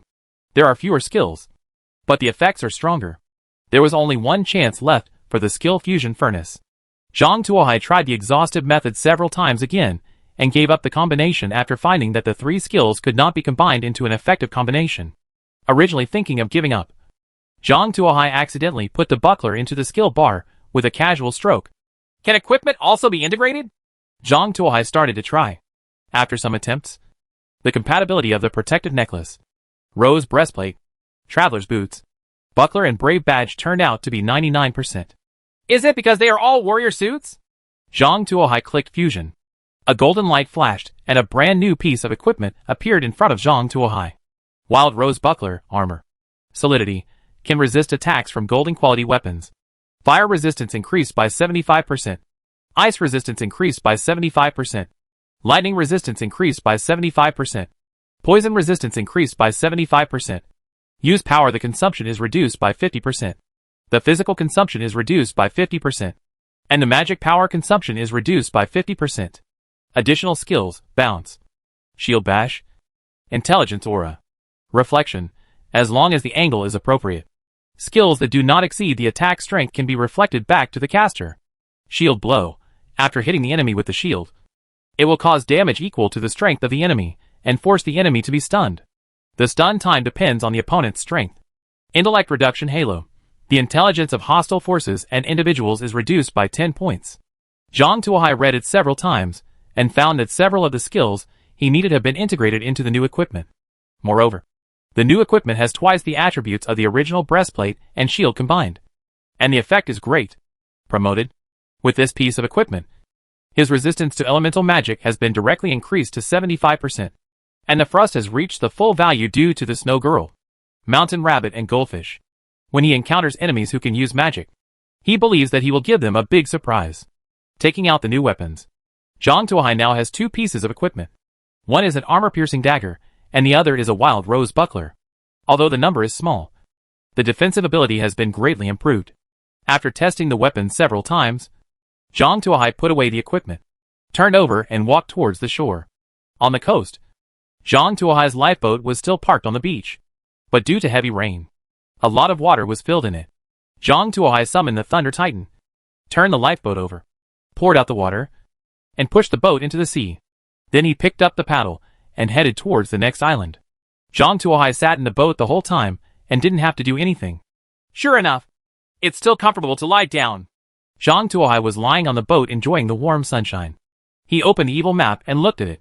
The nearest island was just 10 kilometers away, and the coastline of that island could be vaguely seen on the map. Recalling the island division on the chart, Zhang Tuohai remembered that this was an island that could replenish fresh water. Paddle in that direction. Zhang Tuohai pointed out the direction, and the Thunder Titan rowed faster. The 2 oars were like Hot Wheels, and the afterimages could almost be seen. The ship seemed to be running on a motor, moving forward rapidly. If the paddle can be modified to look like a water wheel, the speed may be even faster. Zhang Tuohai was thinking that if he could go ashore, he would modify the lifeboat to make it more suitable for powerful creatures like Thunder Titan. Rowing with an oar is such a waste. This kind of tool suitable for humans is really a waste for the Thunder Titan. The lifeboat rode the wind and waves, passing through one wave after another, and rushed towards the island marked on the map. However, Zhang Tuohai still couldn't see the island. However, the map already shows the outline of the island. Could it be that the map navigation is wrong? Zhang Tuohai asked suspiciously. At this moment, there was a dull crashing sound from the bottom of the boat, as if it hit something. Stop! Zhang Tuohai hurriedly shouted to stop the boat and looked down the boat. Chapter 1086 Underwater Palace. The underwater scene stunned Zhang Tuohai. Zhang Tuohai originally thought he had hit a rock or coral reef, but what he never expected was that there was a huge palace underwater. His ship hid just above the palace spire. What is this? Zhang Tuohai's face was full of shock. Just then, he felt his boat rising slowly. At first, he thought it was an illusion, but after the boat left the water, Zhang Tuohai realized that everything was true. That huge palace is really slowly rising. Wait a minute. This palace is not marked on the map. Could it be that the captain didn't meet him when he came last time? He missed such important information. Bad review. Zhang Tuohai thought angrily. However, The person involved is no longer with him, and he can't find a way to complain. Moreover, the most important thing now is to get over the immediate difficulties first. Zhang Tuohai swayed from side to side, trying hard to control the balance of the boat to prevent it from capsizing. The palace was also rising slowly, and finally jumped out of the sea level. Several crabs, turtles, and shrimps walked out of the palace, carrying linen cloths, mops, and brooms, and started cleaning. Zhang Tuohai was stunned by this scene and felt that the style of painting was a bit abnormal. The ghost ships he saw in the movie were all majestic. Which one started doing hygiene as soon as they got on? Zhang Tuohai didn't understand the specific situation and didn't dare to speak out. He just squatted quietly in the boat and watched what happened. These guys also wiped very carefully, taking care of all the cracks in the bricks, and cleaned them spotlessly. After they were cleaned up, a Nautilus checked the ground with a few white handkerchiefs and made sure there was no dust before going back with satisfaction. At this time, a huge sea slug poked its head out of a spire holding a trumpet and played a cheerful music, accompanied by the sound of the trumpet. A red carpet was laid out from inside and extended to the square in front of the door. A woman wearing a white dress and a crown walked out, her long tail held up by 6 hermit crabs. Seeing the woman's face, Zhang Tuohai almost fell out of the boat. This woman is Liuli. How did this guy get reincarnated here? Zhang Tuohai had a question in his mind. He didn't know how to describe this woman. She was the one who brought him closer to the game. She was the one who allowed Moriarty to deal with him. She was the one who helped him grow up quickly. It was she who cut off contact in times of crisis and led Jean Takumi is left to fend for himself on a sealed planet. If Zhang Tuohai hadn't been blessed with great fortune and the Gate of Truth, he would have died long ago. However, it was precisely because of Liuli that he grew rapidly. Just as Zhang Tuohai was recalling the past, the boat under him accidentally made a soft creaking sound. Huh? Liuli raised her head, followed the voice, and immediately spotted Zhang Tuohai hanging on the top of the tower. Who is it? Come down! Liuli shouted angrily. Several king crabs were thrown out from the palace, holding sharp pincers to guard Liuli. Don't do it. We're on our own. Zhang Tuohai took out a ball of rope, hung it on the top of the tower, slipped down from it, and then used common sense on Liuli. The changed content is that Zhang Tuohai is Liuli's best friend, and they haven't seen each other for many years. Liuli's eyes glazed over for a moment, then returned to normal. She looked at Zhang Tuohai, who had slipped down, and smiled. Why is it you? We haven't seen each other for a long time. Where have you been all these years? Liuli said, hugging Zhang Tuohai, who had just slipped down, covering him so much that he almost suffocated. In a twist of common sense, this is the kind of etiquette best friends would use. Is it inappropriate? Zhang Tuohai finally broke free and asked breathlessly. Of course not. We are best friends. Liuli hugged Zhang Tuohai's arm. Let's go. I will ask someone to prepare some food suitable for you. In fact, I don't like to eat the food of the High Clan, but it is inconvenient to make a fire at the bottom of the sea, and only when you come up regularly can you eat normal human meals. Liuli hugged Zhang Tuohai while introducing the specific situation. The two of them walked slowly towards the palace along the red carpet. As Zhang Tuohai walked, he looked at the layout on both sides of the palace. It was similar to a normal palace, and the decoration was magnificent. However, the antiques and artworks that were supposed to be placed on the booths on both sides turned into various exquisite shells and pearls. The content of the paintings on both sides has also changed from various scenery to various seafood, shrimps, razor clams, scallops, and cat's eye snails. Lobsters holding spears stood respectfully beside the pillars. All the way to the front door, 2 respectful sea rabbits opened the huge shell door. After entering the huge shell door, Zhang Tuohai felt as if he had arrived at the Crystal Palace. The surroundings are crystal clear blue. A huge whale swims overhead. A group of dolphins are laughing next to it. A huge sea turtle is lying on a reef, and a group of swimming fish are shuttled back and forth among the corals. It seems like they have arrived, same as the bottom of the sea. In the center of the hall, there is a high platform with only 1 chair on it. Where is this place? Zhang Tuohai looked around curiously. Why did you even forget this place? This was your favorite place before. You still like to secretly sit on my throne when you have nothing to do. Isn't this my government hall? Liuli said with some dissatisfaction. That's it. Zhang Tuohai looked around. Is there anything interesting here? Let's go back to the room. Since last time, I have read a lot of secret books. Let's try it again. I don't believe I can lose to you this time. Zhang Tuohe. He felt something was wrong. And before he could argue anything, Liuli dragged him to the bedroom and threw him on the big bed made of huge shells. After all the ups and downs, Zhang Tuohe stroked Liuli's long hair in confusion and felt puzzled. He just set up a friend role for Liuli. Why did he become like this? Weirdness is revealed everywhere. Zhang Tuohe began to search for skill information and game records. After some research, Zhang Tuohe discovered the cause of the problem. After he makes up the twisted common sense, the skill will automatically extend a complete set of memories, so that the twisted common sense can be perfectly self-consistent. Otherwise, the subject will feel logical conflicts and abruptness, and will be more likely to wake up. Come! After weaving a complete set of memories along the twisted common sense, the subject will feel that everything is logical, will not feel the disharmony, and can also extend the duration of the skill. The root cause of Liuli's various behaviors and abnormal performances that exceeded those of her friends appeared in the set of false memories derived from the spell itself. Through Liuli's performance, Zhang Tuohe guessed that in Liuli's memory, Zhang Tuohe might be more than just a friend. Chapter 1087 The Efficacious Poseidon. How can skills be used to weave such false memories casually? Am I such a casual person? Zhang Tuohe was a little angry. He thought about it carefully. He seems to be such a person. Well, that's okay. Sure enough, skills depend on the owner. What is the master like, and what are the skills? After an in-depth exchange with Liuli, Zhang Tuohe discovered that he had acquired a passive skill, underwater breathing. The effect of the skill is that you can breathe without any obstacles in the water, and there will be no strange organs on the body, and the appearance will not mutate. This is Liuli's gift to her childhood friend. What a good man! Zhang Tuohe took a look and saw that Liuli was sleeping. He stood up quietly, put on his clothes, and slipped out of the door, because they had the mark of Liuli on their bodies. The lobster soldiers did not stop Zhang Tuohe, or even take a second look. Throughout the palace, Zhang Tuohe could flow freely. Zhang Tuohe walked out of the palace, asked a few pippy shrimps and sea slugs to help get his boat off the spire of the palace, and then summoned the Thunder Titan to row the boat out to sea. He is just a passerby, and it is impossible to spend his whole life here with Liuli in the Crystal Palace. His ultimate goal is to cross the Sea of Death, arrive at the port of Thebes, and then set off from there to the Demon Fortress, and finally defeat the Demon King and clear the game. To retrieve Lilith at the end, he is willing to do anything as long as he can achieve this goal.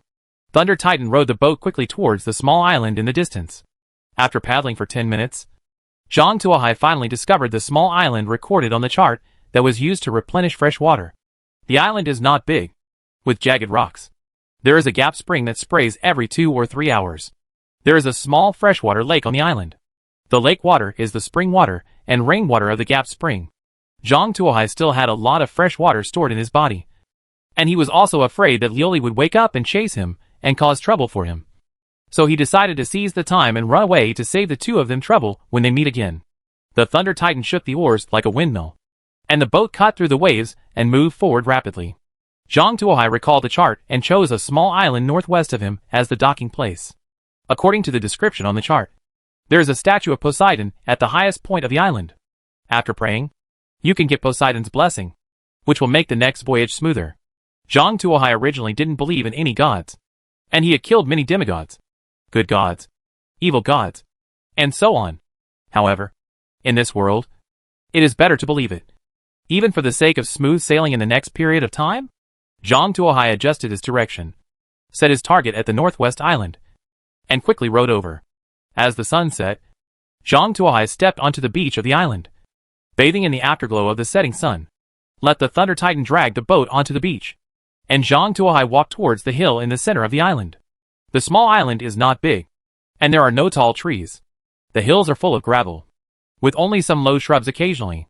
Zhang Tuohe could vaguely see a stone platform on the top of the mountain. It doesn't look that far. Zhang Tuohe walked towards the stone platform.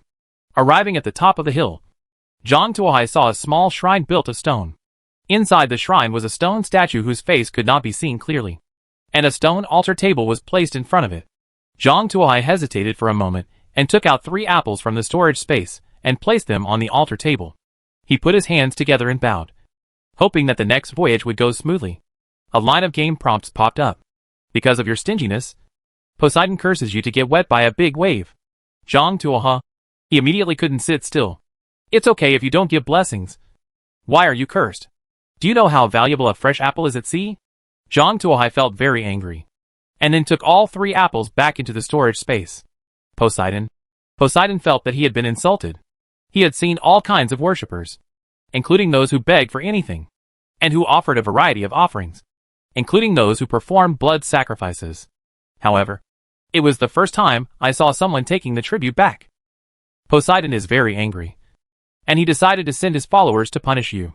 Hey, are there any other dependents? Where are they? Take it out and let me have a look. Zhang Tuohai had an unconvinced look on his face. Boom! There was a gunshot. A lead bullet flew past Zhang Tuohai's eyes, hit the stone shell of the shrine, and knocked off a piece of gravel. Wu Cao, did it come true so quickly? Zhang Tuohai quickly squatted down and looked in the direction where the gunfire came from. He saw a pirate ship parked on the beach with a skull and crossbones flag hanging on it. A group of pirates landed on the island. One pirate aimed a flintlock gun at Zhang Tuohai, with smoke coming out of the gun. More and more pirates came ashore from the small boats, pointing and saying something to Zhang Tuohai. Several pirates laughed and raised their flintlock guns, as if they were going to have a shooting competition. Practice your gun with me and see if you are capable. Zhang Tuohai picked up the wild rose buckler. Boom! There was another gunshot, and a pirate fired first. Zhang Tuohai calculated the direction and raised the round shield. Boom! The bullet struck the buckler, bounced back, and hit the pirate straight in the head. The pirate didn't even react, with a smile on his face, and the body fell straight down. At this time, the pirates put away their carelessness, laid down one after another, and found bunkers. A group of more skilled people raised their shields and huge ship planks, and formed a formation to advance towards the mountain. Some pirates even returned to the ship and began to adjust the angle of the artillery, trying to bombard Zhang Tuohai with artillery. No, I'll just kill one of you. How about using artillery to deal with me? I'm not afraid of blowing up your statue. Zhang Tuohai was speechless. He squatted next to the statue, thinking that these pirates must be a little awed when facing the statues of their gods. As a result, the first shell of the pirate artillery hit the shrine directly. The huge cannonball directly shattered the statue, and then flew away from Zhang Tuohai. The fragments of the statue were scattered everywhere. One eye of the statue fell on the stone ground in front of Zhang Tuohai, and the 3 eyes faced each other. You're cruel. Zhang Tuohai spat, turned around and ran down the mountain. These pirates are so brave that they even dare to fight the gods they believe in. With the barrier of the hill, the artillery lost its sight. The pirates did not dare to fire randomly. Otherwise they would be sunk by the captain. The group of pirates rushed towards the hill bravely. By the time the group of pirates rushed to the top of the hill, Zhang Tuohai had already rushed to the boat on the beach. Bye-bye. Zhang Tuohai waved goodbye to the pirates. As soon as he turned around, a huge palace rushed straight onto the beach. The huge waves slapped Zhang Tuohai on the beach, giving Zhang Tuohai a chill from head to toe. It's really effective. Zhang Tuohai sighed while lying on the beach. Chapter 1088, Replenishing Demons. Accompanied by huge waves, the huge palace stopped on the beach of the island. Wearing a long white dress, Liuli stood on the balcony of the tower, pointed at the pirates standing on the top of the mountain and said, "Kill these pirates who dare to kidnap my friends. Roar!" Along with the roar, a large number of shrimp soldiers and crabs with weapons will rush out of the palace and rush towards the mountain. The pirates on the mountain were dumbfounded. They have been traversing the Sea of Death for so long, but they have never seen crabs the size of millstones or shrimps more than 2 meters long, especially when these guys were holding weapons and killing them. The scene was even more shocking. Run! The leading pirate turned and ran away. Many pirates Wuyong ran back. But how can a person with 2 legs outrun a person with 8 legs? These pirates were soon overtaken by these shrimp soldiers and crab generals. You can't run anymore. Fight them. A pirate turned his head sharply, pointed his gun at a big crab that was charging over, and pulled the trigger. Boom! There was a gunshot. The lead bullet accurately hit the crab's carapace, but the lead bullet was bounced away without even leaving a white mark on the carapace. A pirate, who did not believe in evil, drew his machete and slashed hard on the shell of a chasing Pippi shrimp. Pippi Xiao twisted his body, and the 6 scimitars in his hand struck the pirate at the same time, directly cutting the pirate into 8 pieces, and the corpses were scattered on the ground. At this time, a large number of shrimp soldiers and crabs will arrive and surround the pirates. Seeing that they were unable to defeat them, the pirates wanted to kneel down and surrender. But the shrimp soldiers and crab generals had already received orders to kill them all. They ignored their surrender and directly killed all the pirates. The pirates on the ship were so frightened that they almost peed. They immediately pulled up the anchor, raised the sail, and prepared to run away. However, just as their ship started to sail, they heard a muffled sound. Then a large number of Pippi shrimps climbed up along the side of the boat. Upon seeing this, the pirates quickly retreated into the cabin, trying to use the complicated terrain to delay time. The design of the cabin on a pirate ship is very particular. In addition to being a place for storing supplies and resting people, it is also the last stronghold of pirates. Many pirate ships are deliberately built intricately to make unfamiliar boarders lose their way inside. The pirates can take advantage of being familiar with the terrain to fight guerrillas inside and defeat the enemy with the help of geographical advantages. This tactic works well against other pirates. But facing the invulnerable Pippi shrimp, their strategy is as ridiculous as children. Because, no matter how sneaky they are, they can't penetrate Pippi shrimp's armor. But Pippi shrimp can kill them easily. In order to kill them, the Pippi shrimps even broke open the planks of the ship and pushed them sideways. For ordinary people, a ship is a valuable asset and should not be destroyed unless absolutely necessary. But for Pippi Sia, completing Lioli's order is the most fundamental. And it doesn't matter whether the ship is a ship or not. In front of the violent push of Pippi Sia, the complex cabin was directly flattened, and the complex terrain turned into an empty room. Although the pirates resisted bravely, they were chopped into pieces by Pippi shrimps that were several times their size. After killing all the pirates, in order to prevent the remnants from hiding in the corner, Pipixia directly set fire to the ship. Amidst the raging fire, the pirate ship sank into the sea. Are you okay? When I woke up and found you missing, I was almost anxious. Where did you go? Lioli looked at Liamo, who was brought by Pippi Sia, and said anxiously, I wanted to pick a bouquet of flowers for you. I remember there are quite a few here, but I accidentally ran into a pirate. I'm sorry for making you worry. Zhang Tuahai took out a bouquet of flowers from the storage space and handed it to Lioli. This was originally given to him by an unknown girl in the camp after he killed the gang of thieves. He thought it looked better, so he put it in the storage space and kept it. Now he is using it. Lioli's face turned slightly red when she saw the flowers in Zhang Tuahai's hand. You said that you, such an old man, are still so uneasy. And you actually brought me flowers. Don't worry. I will keep them well. Following Lioli's words, the bouquet of flowers was instantly wrapped in a layer of ice. Crystal clear. And the flowers were frozen at this moment. Put it on my bedside table so I can see it every day. Lioli handed the flowers wrapped in ice to a Pippi shrimp. Pippi Sia left carefully. Although you brought back flowers, you still made me worried. So I have to give you a little punishment. Lioli pouted and said, What punishment? Zhang Tuahai asked. You know. Lioli's face turned slightly rosy. Your will. After spending a lot of effort, Zhang Tuahai calmed Lioli down. Zhang Tuahai, who was free, went to the kitchen to look for something to eat. After rummaging around in the kitchen, Zhang Tuahai found an oven, charcoal, some fresh oysters and spices. Seeing these things, Zhang Tuahai rubbed his hands and started making himself a midnight snack. Make a fire in the stove, clean the oysters, and grill them on the charcoal fire. After 20 charcoal grilled oysters went into his stomach, Zhang Tuahai felt full. At this moment, the huge palace suddenly shook. An earthquake? Zhang Tuahai first suspected it was an earthquake, but he quickly overruled himself. This was at sea. Where did the earthquake come from? Zhang Tuahai rushed to the window, looked out the window, and then saw a thick tentacle sliding past the window and climbing toward the upper floors of the castle. The tentacles were so thick that they covered the entire window. What is this? Zhang Tuahai looked at such a thick tentacle in shock. Ask Lioli what this is. Zhang Tuahai ran towards Lioli's room. Lioli had been in the sea of death longer than him, so he must know some inside information. Taking 3 steps at a time, Zhang Tuahai rushed into Lioli's room. At this time, Lioli was sitting on a chair, casting spells in front of a crystal ball, which showed the situation outside the castle. It can be seen from the image in the crystal ball that the huge castle is tightly entangled by thick tentacles. Those tentacles are pulling the huge castle towards the sea, as if they want to pull the castle into the deep sea. What is this? What does it want to do? Zhang Tuahai asked. This is the giant monster of the deep sea. It wants to pull us into the deep sea and eat us, Lioli said. What should we do? Can it be solved? Zhang Tuahai asked. I have a way, but the magic power is not enough, Lioli shouted. What can I do? Zhang Tuohai asked. Help me heal my magic, Liuli said loudly.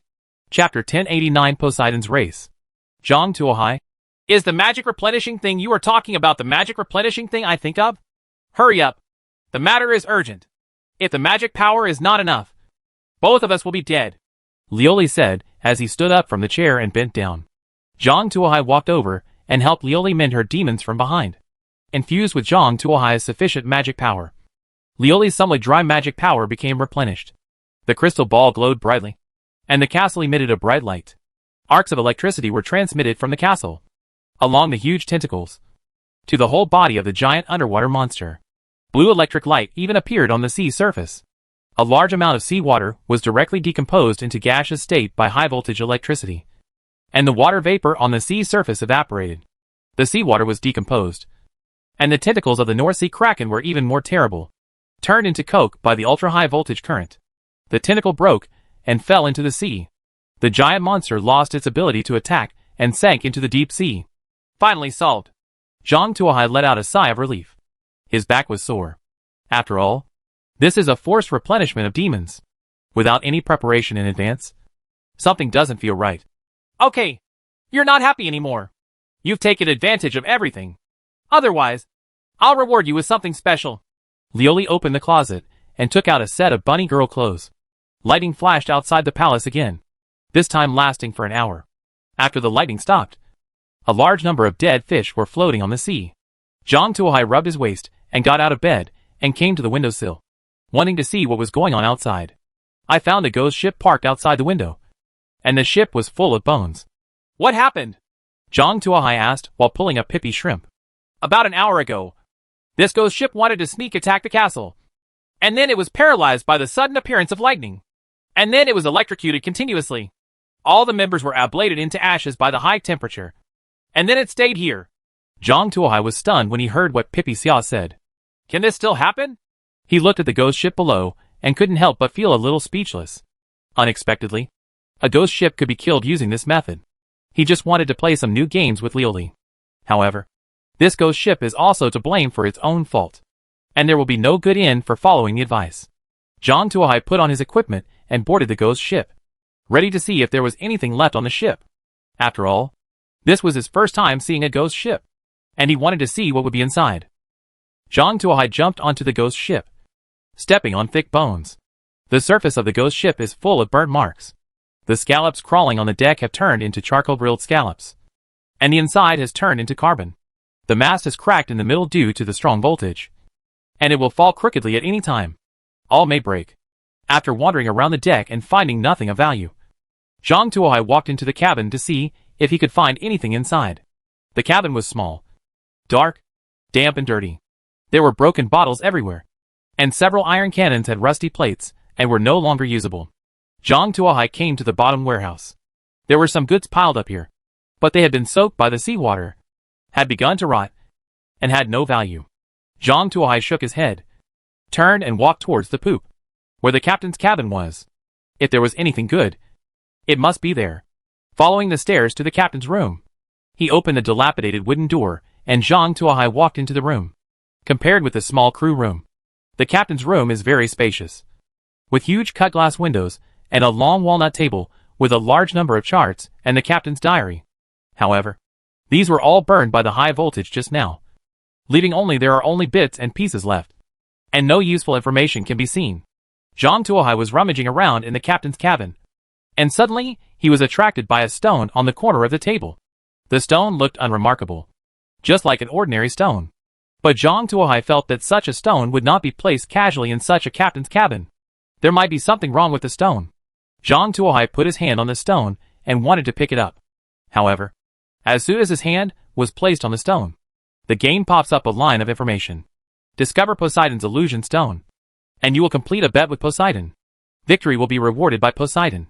If you fail, you will need to sell your soul to Poseidon and help Poseidon work for 100 years. The bet begins. Then a white vortex appeared and sucked Zhang Tuohai into it. When Zhang Tuohai could see the scene clearly again, he found that he appeared on a calm sea. There were more than a dozen small boats of various kinds floating on the sea, including small rowing boats, single-person sailboats, and other boats. There are galleys like the Vikings, The boats were parked in the sea 100 meters away from them, floating on the sea, while he and a dozen people stood on a white sandbar. Speed racing. The first person to reach the finish line will win and receive rewards from Poseidon, while the rest will become slaves of Poseidon. The game will start in 1 minute. So get ready. After hearing this, more than a dozen people immediately looked towards the ships in the sea and selected them. After all, this is a racing competition, so you must choose the fastest one. This is a bearded man saying to a man wearing an eye patch. Barbassa, how about we cooperate in a moment? The fastest here is the sailboat, but I can't control it by myself. How about we cooperate? How are the prizes divided? The man wearing an eye patch asked with a smile. It's not said that there is only one champion. Everyone will depend on their own abilities. Fair enough. The two made a decision. The rest of the people seemed to be afraid of those two people and did not dare to say anything to grab the sailboat. A small man stood up. Let's choose the galley and let's paddle together. Since there are many of us, we may not be slower than them. When the time comes, we will all share the reward equally. Which one of you wants to join me? A few people stood up, and a few others stood still and hesitated. After all, the bearded man and the one wearing the eye patch were famous pirates. If they offended each other, they would be in trouble in the future.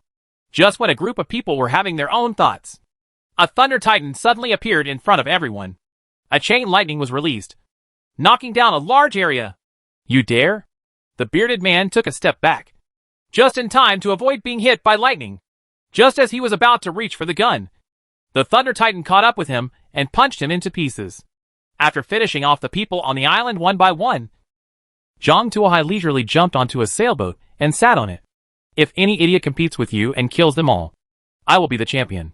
Chapter 1090 Skill, Becoming a Girl. Zhang Tuohai steered a single-person sailboat slowly away from the starting point and moved forward slowly under the breeze. Zhang Tuohai drove the small sailboat slowly forward with a gentle sea breeze. The sun was warm, and the waves were sparkling on the sea. Zhang Tuohai once thought that this was not the sea but a small lake. This kind of scenery is rare on the sea. Zhang Tuohai lay directly on the boat, basking in the sun and blowing the breeze, recovering his strength. Lioli had exhausted herself a lot today. She knew how to play and was in good health, but it was a bit too much for him. Zhang Tuohai let the sea breeze blow and let the boat float slowly. The warm sunshine even made him feel sleepy. Unknowingly, Zhang Tuohai fell asleep. In his sleep, he heard an angry roar. Take your reward and get out. Then he appeared in the captain's cabin. It's so rude. You actually kicked me out. Zhang Tuohai got up from the ground with some dissatisfaction, dusted himself off, and then reached for the stone. This competition is quite interesting.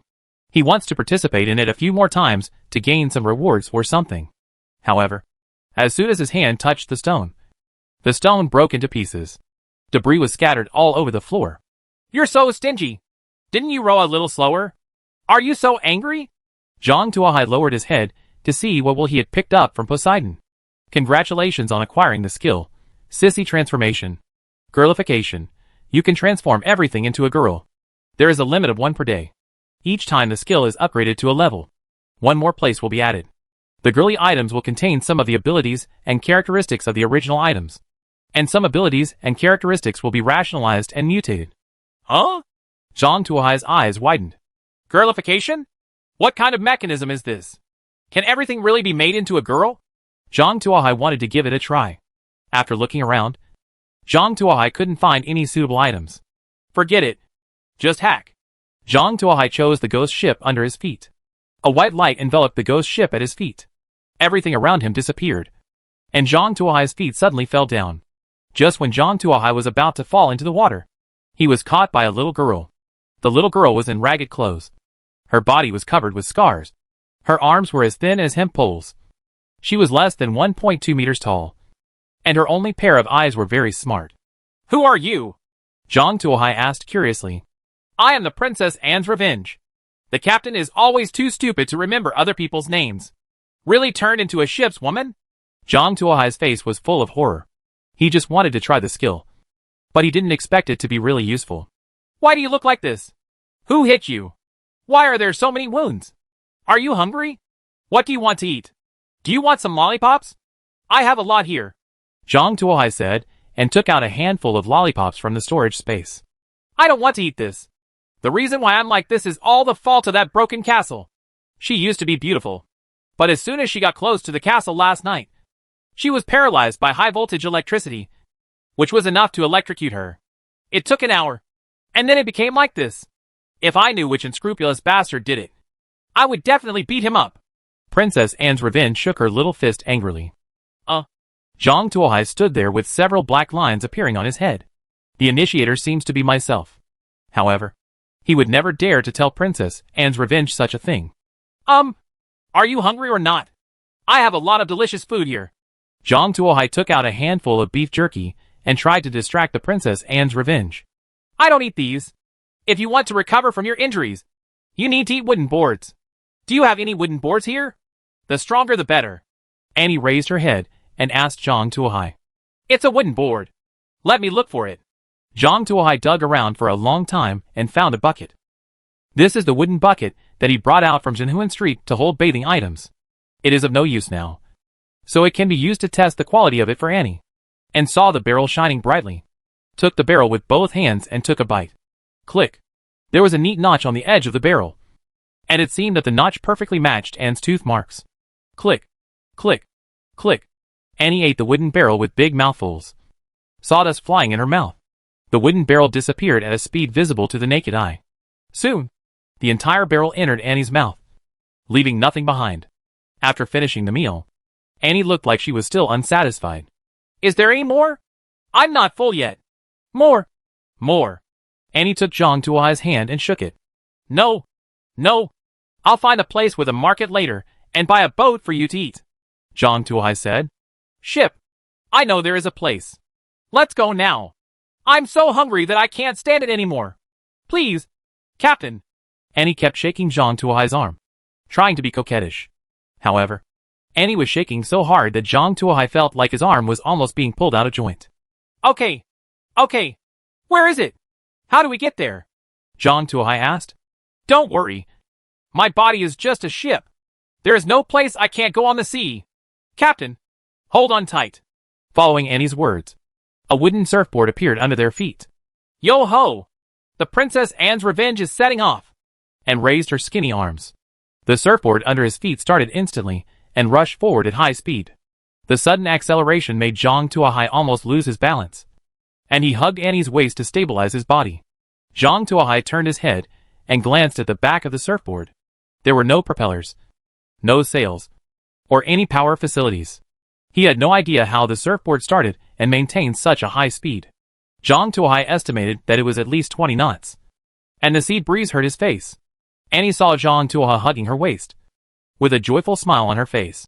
Captain, get ready. I'm going to speed up. The speed of the surfboard doubled in an instant, and it rushed forward. Zhang Tuohai felt the wind whistling in his ears, and the wind made him unable to open his eyes. On the vast sea, Annie completely let go of herself. Her speed increased to the limit, and she rode like lightning all the way. Zhang Tuohai discovered that Annie likes to rush all the way to the top of the wave, and then, under the push of the waves, accelerate and dive all the way down. After reaching the bottom, she then rushes to the top of the next wave, never getting tired of it. I have to say that this kind of gameplay is much more exciting than the roller coaster in Happy Valley. Zhang Tuohai also experienced the joy of surfing that he had never experienced before. Even in the surfing mecca of Honolulu, I have never experienced such an exciting surfing trip. Chapter 1091 Buffet on the Princess Anne's Revenge. The two of them stood on a surfboard and surfed for 3 hours. And then the speed slowly slowed down. Annie's little face was flushed, and she was obviously very excited. The sprint all the way just now washed away all the anger and dissatisfaction she had accumulated from last night. And now her heart was filled with joy and relief. So happy, Annie said excitedly. How much longer? Zhang Tuohai asked. It's not far ahead. We'll be at the buffet restaurant soon, Annie said loudly. Not far ahead. Zhang Tuohai covered the sun with his hands and looked into the distance. I saw a forest of masts in front of me, with pirate flags flying on some masts. Why are there so many pirates? Zhang Tuohai asked doubtfully. Could it be that? This is the nest of pirates. And pirate ships also need repair and maintenance. The famous pirate King Redbeard occupied this place and built a dock and dock on it to help pirates repair their ships and provide services for selling stolen goods. Slowly this has become a gathering place for pirates. No one knows the original name of the island. But now everyone calls it the Pirate Lair, Annie said. Isn't the buffet you're talking about those pirate ships? Zhang Tuohai asked. That's right. There are so many boats parked here. What is it if it's not a buffet? I can't wait. Annie rubbed her hands excitedly. It's almost dawn now. What if we are discovered by those pirates? We too can't defeat so many pirates. Right. Zhang Tuohai was a little worried. They were pirates from an island. No matter how powerful he was, he couldn't deal with so many people. Don't worry. Those guys will get drunk as soon as they get to the island. They will never give up until they spend the last copper in their pockets. When boarding the ship, the captain will have to carry them one by one to the ship. Some of the nasty guys often vomited all over me, and I had to wait until the next day to fully wake up.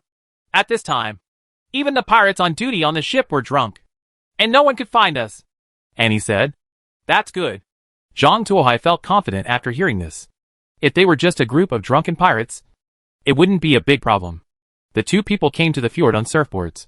The pirate ships are here one after another, and some docks just can't stop. So they simply park in the fjord.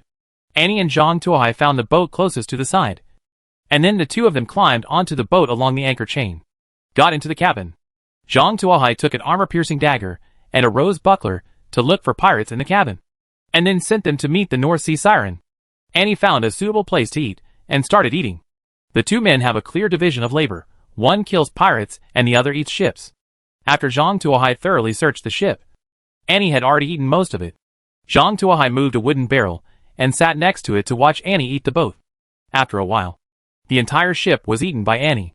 After eating the boat, most of the wounds on Annie's body were healed. Her skin became much smoother. Her hair became as smooth as hay.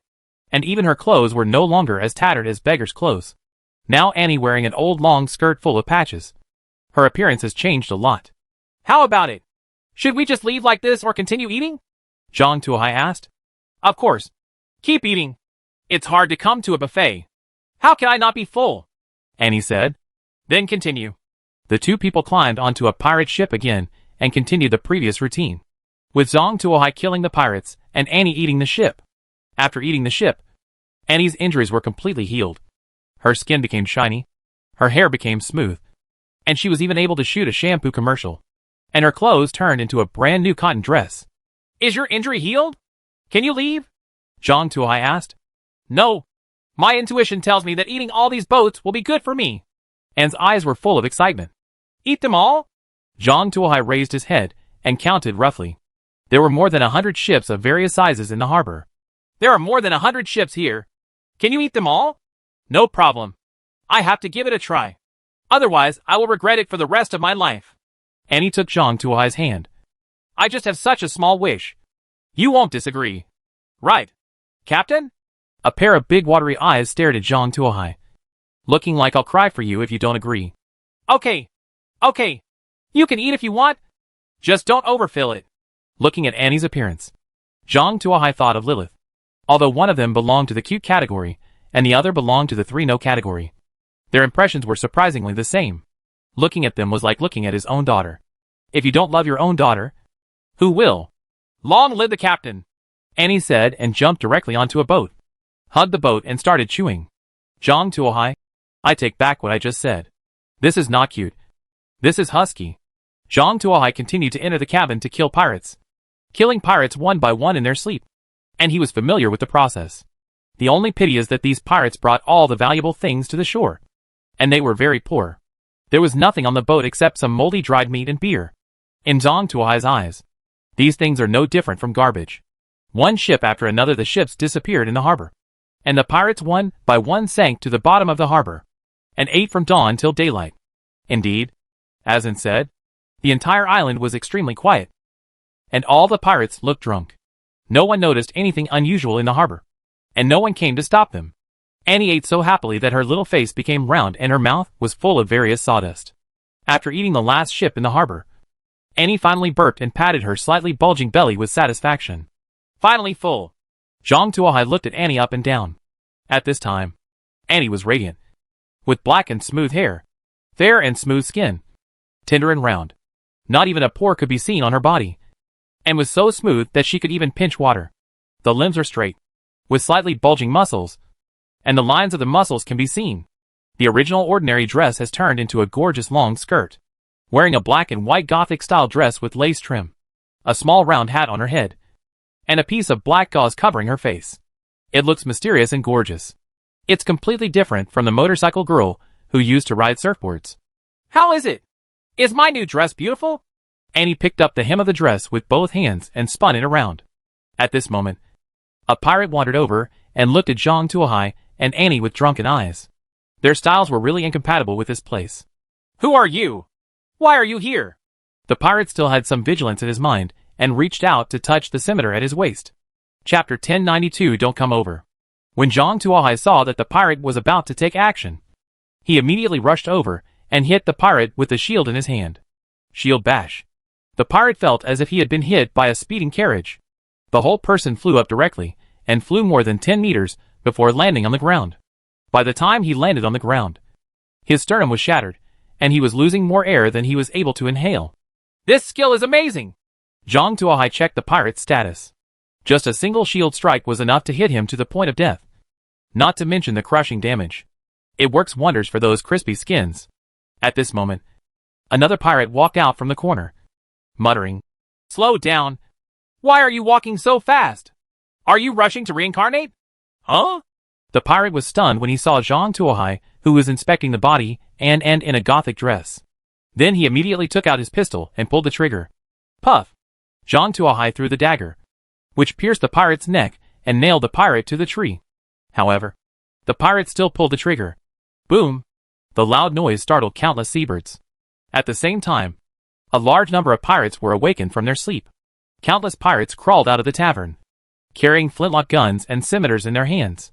Although their discipline is lax, their basic vigilance is still there.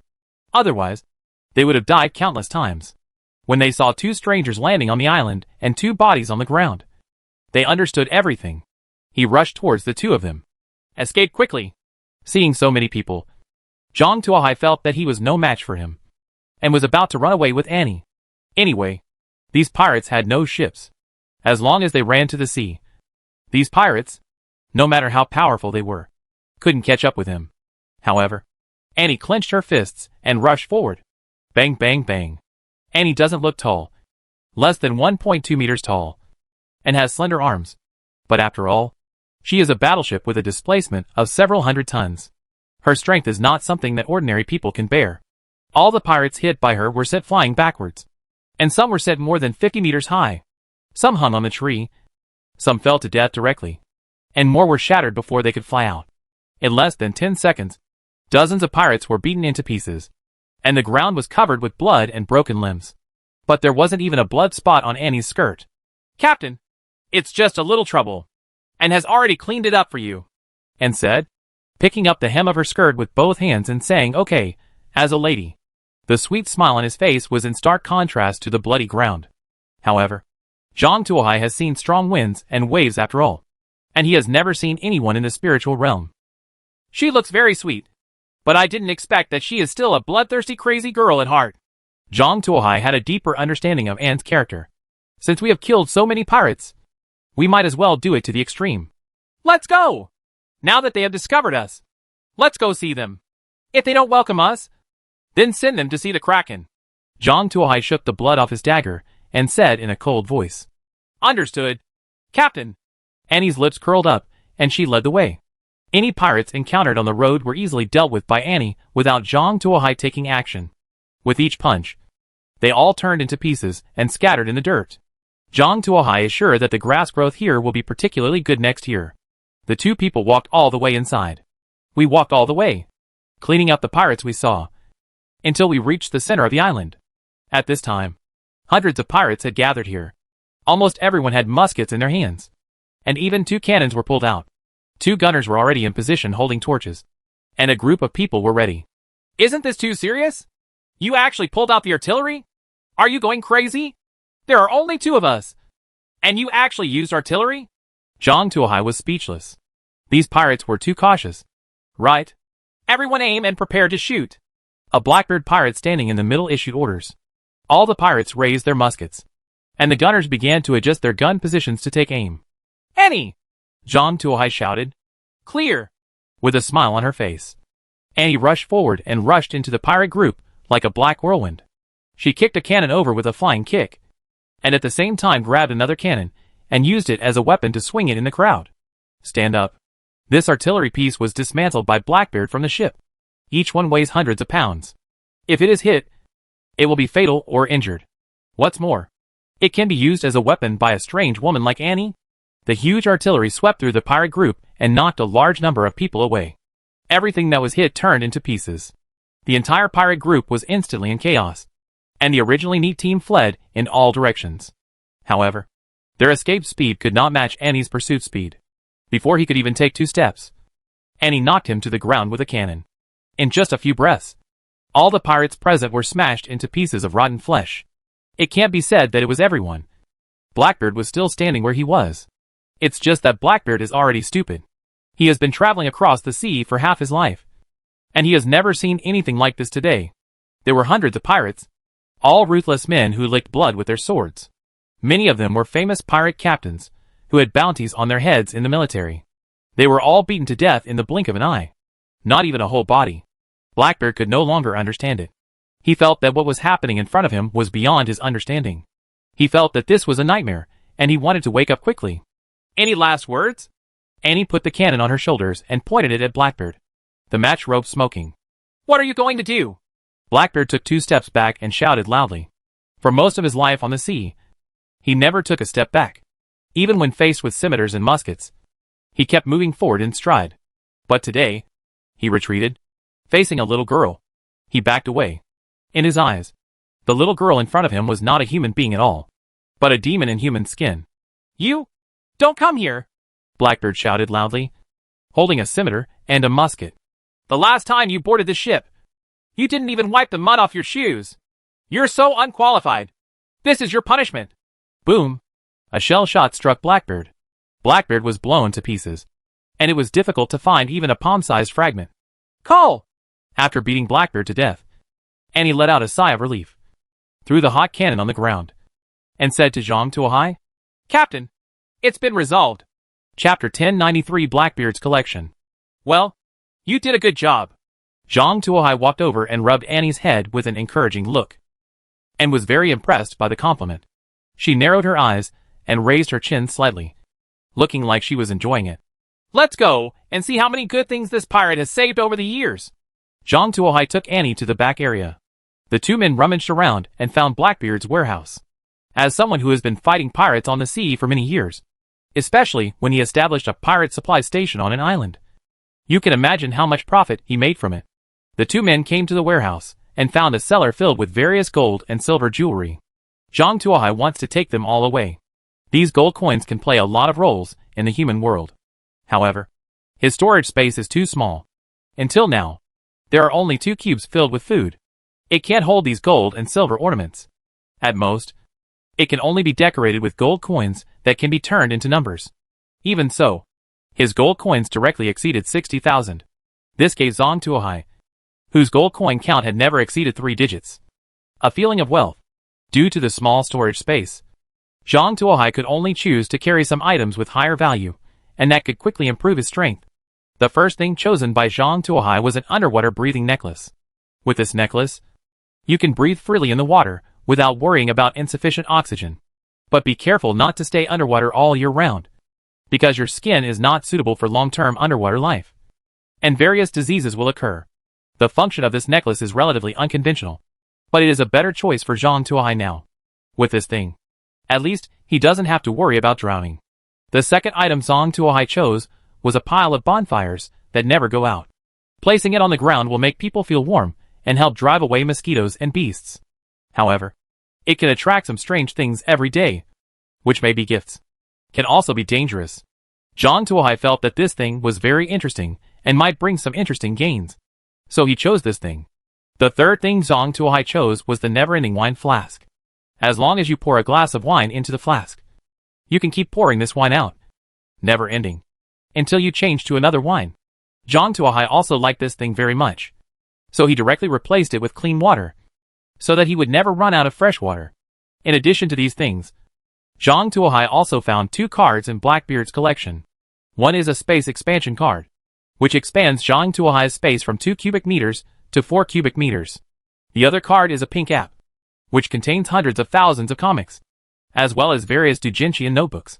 After the space was expanded, Zhang Tuohai selected some small pieces of high-value jewelry, and then left here reluctantly.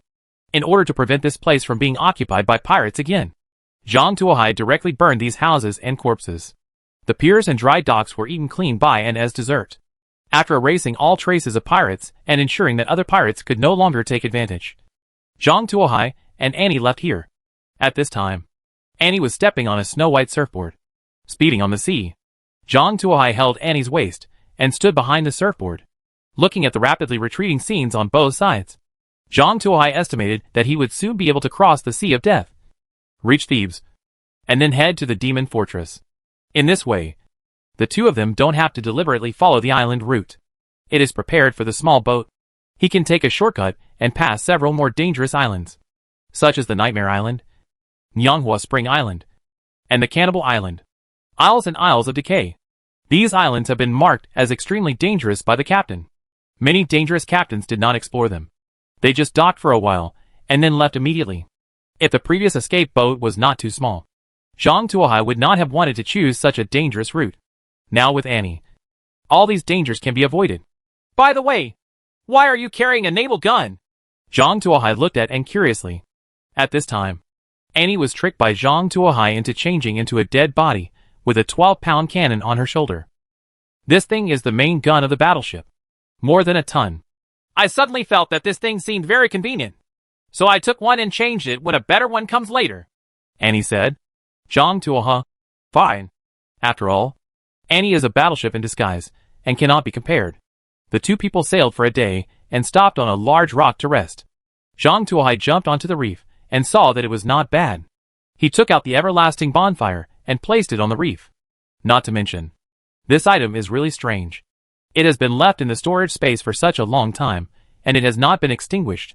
When it is taken out, it keeps burning without any intention of extinguishing it. Zhang Tuohai felt that he had nothing to do, so he simply took out a pot, boiled water, added the base ingredients, took out the purchased vegetables and mutton, and started to cook the hot pot. It is also a beautiful thing to have a hot pot on the sea. Would you like to try it? Zhang Tuohai mixed a bowl of sesame sauce and handed it to Annie. Annie poured a bowl of sesame sauce directly into her mouth and smacked her lips. It's a little salty, but it tastes good and fragrant. Have another bowl. This is a dipping sauce. Not for you to eat directly. Come like me. Zhang Tuohai took out the bowl and chopsticks, mixed himself a bowl of dipping sauce, and showed Annie. Why don't you eat this snack directly, but taste it and take it out? Annie asked curiously. These are chopsticks, not snacks. Why is this food made like this? This is a bowl. The water is very hot. Don't grab the mutton with your hands. After spending a long time, Zhang Tuohai finally taught Annie the correct way to eat hot pot. The price was 3 wooden bowls, and 6 pairs of chopsticks turned into snacks and entered Annie's stomach, compared to mutton, and prefers various vegetables, especially chrysanthemum, which in her eyes are closer to wood. Zhang Tuohai had gradually gotten used to Annie's strange battleship aesthetic and ate most of the mutton cleanly.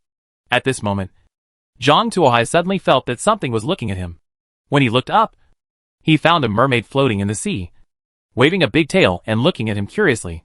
Is this the strange thing attracted by the bonfire? Zhang Tuohai guessed and took out a pair of bowls and chopsticks. Want to come over and eat together? There's more, Zhang Tuohai said and took out some vegetables and meat. Is it really possible? The mermaid showed a longing look. Chapter 1094 Tears of the Goddess of Life. Of course. There are a lot of them here. And there are also some seafood. I can guarantee that after being cooked in a hot pot, you will experience a completely different taste than usual, Zhang Tuohai said as he placed some seafood bought from Alexandria port. Really? Thank you so much. In the end, the mermaid couldn't resist the temptation of the rolling red oil. She rushed to the reef and picked up the bowls and chopsticks that Zhang Tuohai had prepared for her. Well, it's delicious. The mermaid, who had never eaten spicy food before, was first stunned by the strong spicy taste, and then she felt a strange stimulation. Although it was very spicy, it made her shed tears. But it cannot stop. It was like a devil was tempting her. Is this the devil's temptation that my mother said? But it's so delicious. Woohoo! What if I fall like this? Will I turn into a monster covered with tentacles? But this is so delicious.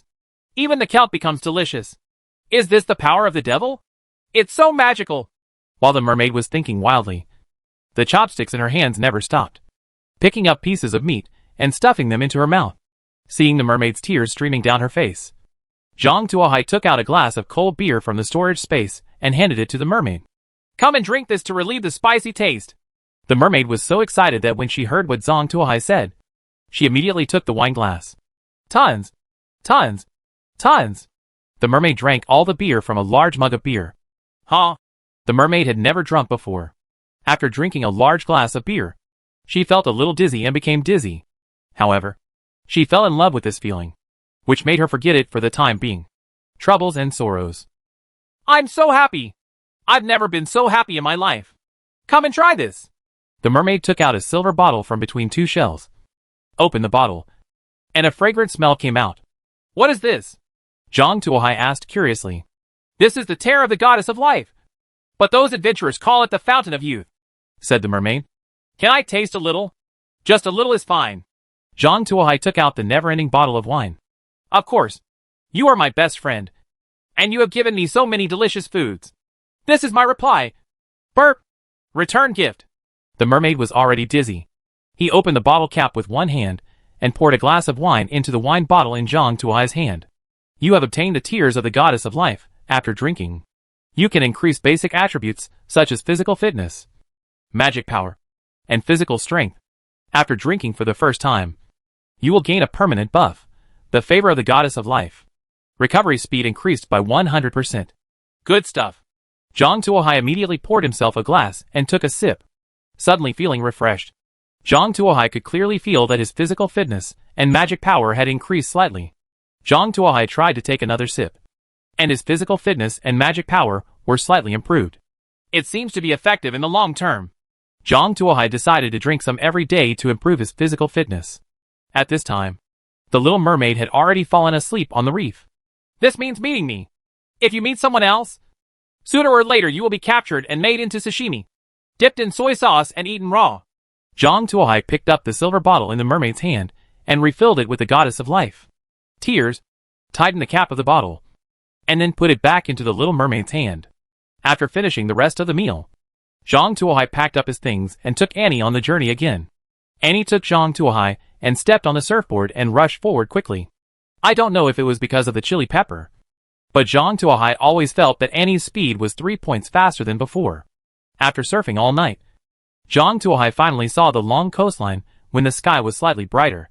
He finally crossed the Sea of Death and came to the opposite continent. After rushing forward for a while, Zhang Tuohai saw the towering lighthouse and the clock tower in the city, as well as the city faintly hidden in the fog. The huge lighthouse is a huge warrior figure holding a torch. In addition to the torch, there are also long spears. Looking at the golden lighthouse, Zhang Tuohai was convinced that he had arrived in Thebes. The huge warrior statue is one of the landmarks of Thebes, guiding countless ships into the port of Thebes. Finally reached, Zhang Tuohai let out a sigh of relief. He finally arrived in Thebes, and was one step closer to the demon fortress. Annie also reduced her speed and slowly approached the port. After arriving at the port, Zhang Tuohai saw many ships leaving the port in a hurry. The pier was crowded with citizens holding salutes, and people rushed to squeeze towards the ferry boats. Several ferry boats capsized before they left the pier because there were too many people, and a large number of citizens fell into the water and became drowned. I'm afraid there's something wrong with this city. Looking at the scene at the dock, Zhang Tuohai felt something was not right. He grabbed a panicked man and asked, "What happened? Why are you running away? Let me go! Don't stop me!" The man shouted in panic. Zhang Tuohai gave the man a slap in the face with his backhand, helping him to calm down physically. "Tell me, what happened? Why are you running?" Zhang Tuohai asked. "Devil. The devil is coming," the man said in panic. "Run quickly. You won't be able to run any slower," the man shouted. "The demon came in?" Zhang Tuohai looked towards the distant city wall. There were shouts of killing on the city wall, and many archers were shooting arrows downwards. It was obvious that a fierce battle was going on. Throwing the man aside, Zhang Tuohai pulled Annie and rushed towards the city wall quickly. Thebes is the most important stronghold and port for humans in the northern continent. If it falls, Humans will lose control of the northern continent, and even their foothold will disappear. It will be difficult for Zhang Tuohai to go to the demon fortress again. So no matter what, thieves must hold on. At this time, the city wall was very chaotic, with soldiers going up and down everywhere, and a large number of citizens helping to carry supplies. Zhang Tuohai and Annie were not very conspicuous among the crowd. Lying on the city wall, Zhang Tuohai looked outside the city and found that underneath the city wall were densely packed with black-skinned little evil demons with sharp claws. He had seen this kind of demon in Amalana's album. It was the lowest level among demons. The race has a timid character, but if they are gathered together, they will develop courage far beyond their strength.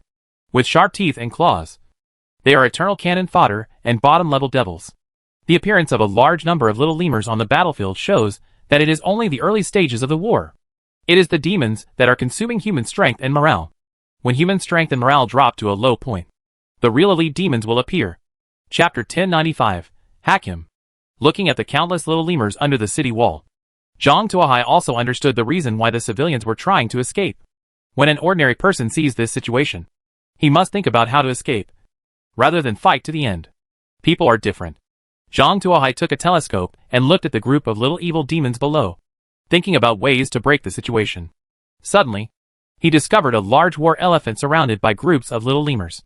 This large war elephant had a dark body, was covered in spiked armor, and had a battering ram tied to its long tusks.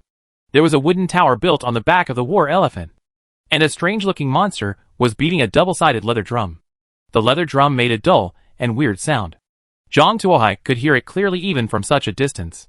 Moreover, with the sound of drums, Zhang Tuohai even felt that his heart was beating rhythmically. Next to the leather drum master was a monster holding an extra-long whip. The monster swung the extra-long whip from time to time, slapping the little evil monsters, and shouted loudly, "Hurry up! You guys! These lazy idiots! Speed up! We must capture thieves today. Whoever is the first to rush to the city, I will promote whoever is qualified to be promoted to Kwasaman." Hearing the voice of the demon with the whip, the little lemurs below gained a little more courage. As little lemurs, they have been at the bottom of the demon race since they were born. They do the dirtiest and most tiring work, and they also suffer from the big wounds. Oppressed by demons, in the eyes of the big demon, they are just a group of insects that can be killed at will. If they can become quasi-demons, they can become higher than the little lemurs. Although they are still at the bottom of the demon sequence, they are much better than the little lemurs at the bottom. At least they have no resistance. The little lemurs with abilities can be bullied. Therefore, promotion to a higher demon is a fatal temptation for every little lemur. Come on! With the sound of drums, the little lemurs pushed each other towards the city wall. In their eyes, the city wall was no longer a meat grinder, but a ladder for advancement. They are going to become a higher level of demons. The attacks of the little lemurs became even more fierce. Can you think of a way to shoot it? Zhang Tuohai pointed at the huge black war elephant in the distance and said, and squinted her eyes for a while and nodded. What she was holding was a naval gun on a battleship. The maximum range was calculated in kilometers. The range was not a problem. The only thing that needed to be paid attention to was the accuracy of the shooting. However, since the target is a huge beast like a war elephant, it won't be a problem even if the distance is a little further. And install the propellant and cannonballs. Stuff the matchlock, shoulder the cannon, took good aim, and lit the matchlock. Boom! With a loud bang, a bomb hit the giant black elephant. The shell struck directly at the wooden tower on the back of the war elephant. With a violent explosion, the tower shattered, and various limbs and debris flew everywhere. A group of little lemurs were shocked by the huge noise. They all forgot what they were doing and turned to look at the huge war elephant. Gulyulu. A torn leather drum fell to the feet of a little lemur. The drum sound containing crazy encouragement disappeared. The courage of the little lemurs dissipated, and their morale instantly dropped to the freezing point. The war elephant neighed, turned around and ran, regardless of whether there was something in front of it or not. It just ran forward. A large number of little lemurs that were originally following the war elephant were directly trampled into pulp by the war elephant. The long whip that symbolized power was trampled to pieces. The Lord Warlord is dead! Run! A group of little lemurs shouted and fled backwards. The little lemurs around him were moved by this emotion and ran back. Then, they brought the surrounding little lemurs with them. The panic of failure was spreading, coupled with the little evil demon's bullying character. Seeing that the big demons supervising the battle were all dead, they were still willing to stay where they were and fight. They immediately dropped their weapons, turned around and ran towards the rear. The big demon supervising the battle at the rear also wanted to establish his power by killing a few small evil demons and prevent the small evil demons from retreating. However, the morale of the little lemurs has collapsed. Unlike during the attack, all they are thinking about now is how to find a way out.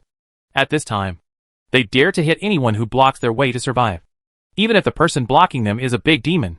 The little lemurs were defeated like a mountain and began to retreat on a large scale. The little lemurs that had been attacking like a tide surged back like waves at ebbing tide, and even broke down the defense line of the supervising team. The people guarding the city had no idea why the little lemurs suddenly retreated. But since they retreated on their own, there was no need to fight desperately. Many people just collapsed on the ground and gasped.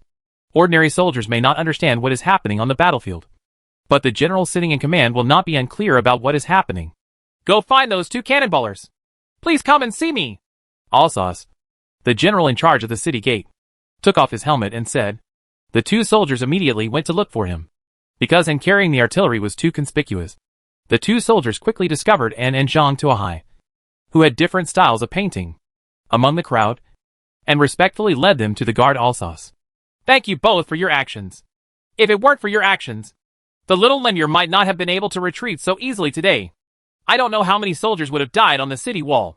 Arthas said respectfully. We are all human beings. We just did our part. Zhang Tuohai said calmly. No matter what the purpose was, you saved the lives of a large number of soldiers, helped Thebes escape today's disaster, and gave Thebes more time to consolidate the city's defenses. You must be rewarded at this time. Please tell me your needs. As long as I can do it, I will definitely do it. Then help us prepare more cannonballs. And if you have such skill cards, give me some. Zhang Tuohai said, and took out a skill card for kneading bread with bare hands. This skill card overlapped with the skill in his hand and was of no use, so he kept it. Now it can be used as a sample for Alsos. I will give you 2 boxes of cannonballs at most. After all, we have to defend the city. Every cannonball is a very precious material for us to defend the city. If you need it, I can use other items to make up for your losses. Money, jewelry, antiques, or beauties are all fine. I'll give you as much as you want. In addition, I have some skill cards like this, but the styles are different. Alsos said. We won't need those things. Zhang Tuohai shook his head. The reason why he asked for money was to buy supplies. If he couldn't buy enough supplies, what was the use of having so much money? He still has a lot of valuable jewelry waiting to be sold. Then bring those skill cards, Zhang Tuohai said. Chapter 1096 Small Comprehensive Recovery Potion. Seeing Zhang Tuohai's persistence, Alsos nodded and asked someone to bring over the skill cards in his inventory. Zhang Tuohai looked at it. 3 of them are storage space expansion cards. One is a bad map expansion card, which can expand the map search range by 5 kilometers. And the last one is a water creation card. Every time a skill is used, it can create water with bare hands. Come out with a bottle of water. According to the skill tips, when the level is high, you can create other things besides water, including but not limited to various potions. It's a somewhat useful skill. Zhang Tuohai loaded all these cards, and the space doubled in an instant. The originally full space had a lot more space, and a lot of things could be stuffed into it. Can I ask why there are no artillery installed on the city wall? I see there is no shortage of artillery on your ship. Why didn't you bring the artillery up just now? Zhang Tuohai was curious. If the Thebes defenders had placed a few more cannons on the city wall just now, they wouldn't have fought so hard. Actually, the reason why we in Thebes have been able to hold on for such a long time and remain standing in the northern continent is not relying on artillery, but the Great Magic Barrier, Arthas said. Magic Barrier? Zhang Tuohai asked. Yes, it is a magic barrier. Relying on the magic barrier, we can resist the attack of the demons 10 times, 100 times, or even 1,000 times. However, recently, we have a traitor, and the key components of the Great Magic Barrier have been stolen. As a result, the magic barrier failed, and the demon army also took the opportunity to attack, causing us to fall into passivity. Can you join us and help us delay for a while? It only takes a few days for us to assemble the spare parts and restart Magic Barrier, so you don't have to worry about demon attacks. Alsos said. It's okay to arrive, but it would be too passive to just defend. According to my idea, we'd better take the initiative to disrupt their camp and interfere with their deployment. As long as they can't prepare with peace of mind, we can delay them. The footsteps will buy us a little more time out of thin air. And the soldiers on the city wall will also be able to die less. Zhang Tuohai said. It was crucial for him to defend Thebes and obtain a supply point. And Zhang Tuohai immediately began to make suggestions. The idea is good, but the demons are huge and we have few manpower. If we accidentally fall into a trap, the troops who go out to harass will be surrounded and annihilated. Our strength is too small, and we cannot withstand such consumption. Although Arthas liked Zhang Tuohai's opinion, he still shook his head. Now, Thebes had too few troops, and he did not dare to be careless. He was constrained by everything, and could only adopt the most conservative strategy. Then at least let me explore the road. At least I can know how many troops the demons have gathered, and how many high-level demons there are. We can make preparations by finding out the real situation. It is much better than being so ignorant. Zhang Tuohai added that Alsace was afraid of being surrounded. But he had a wicked map in his hand. So he was not afraid of being surrounded. He might even be able to find a few paths to get to the core of the enemy. As expected, he is a warrior from the South Road. I will give you 2 more boxes of cannonballs. You must return safely. Alsace said excitedly when he saw Zhang Tuohai with a righteous look on his face. Thank you very much. Zhang Tuohai was very happy after getting 2 more boxes of cannonballs. He put the cannonballs into the storage space and left Thebes with Annie through the corner door. How do we go? Annie stepped onto the land, obviously feeling a little cramped. Go this way. Zhang Tuohai took out the evil map and looked at it for a while, and finally decided on a direction. There is a large plain in the northwest of Thebes. In addition, it is surrounded by rolling hills and mountain canyons. The roads are rugged, making it impossible to station large troops. The demons have gathered so many small evil demons, so they can only choose to go there. There is no place to camp. Otherwise it would be impossible to gather so many people together. If you don't gather those little evil demons together and watch them under your nose, who knows what they will do? The upper demons were also worried about these little evil demons. Zhang Tuohai led Annie on the steep mountain road, constantly passing through the dense jungle. Although Annie is a boat, with her strong strength and stamina, she is still walking as fast as she can even though she is walking on a rugged mountain road. The 2 of them walked along the mountain road for 2 hours. And suddenly their eyes widened. Zhang Tuohai quickly squatted down and saw a huge cliff in front of him. Below the cliff were a series of tents. A large number of little lemurs were coming in and out of the camp. There were also a large number of little lemurs surrounding the fire in 2s and 3s. There was a burning smell coming from the strange thing. In the core area of the tent is a huge tent. Zhang Tuohai visually estimated that it is at least 6 or 7 meters high, and the standing area is at least a few hundred square meters. A circle of quasi-demons holding weapons guarded the tent. 50 people near the tent within a meter range. No little lemur dared to approach. This is obviously the core area of the demon army. At least the core area of the demon army at the moment. Looking at the endless tents at the foot of the mountain, Zhang Tuohai held his chin and fell into deep thought. He was thinking about this group of demons and wanted to get rid of them. If these demons were allowed to disperse, the pressure on the city defense would definitely be reduced.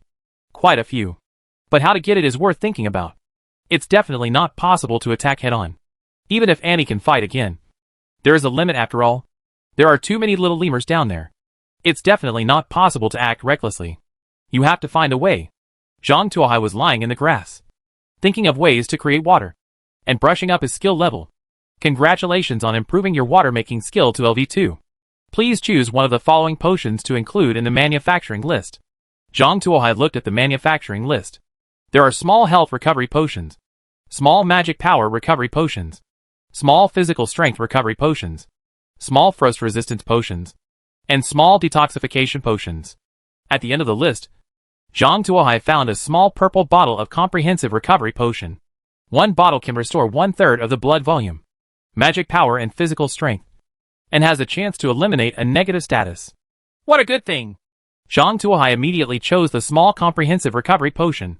Although it does not restore life as much as the small life potion, it is better than the small life potion because it is versatile and can clear certain negative states. It can be said to be a universal medicine machine. That's it. Zhang Tuohai chose a small comprehensive recovery potion as a level 2 manufacturing item, then rubbed the bottle and took a sip. Yeah, blackcurrant flavor. Zhang Tuohai continued to brush up his skill levels while drinking the comprehensive recovery potion. Chapter 1097 Explosive Agent. Zhang Tuohai drank a small comprehensive recovery potion while brushing up his skill level, with a supply of unlimited magic power.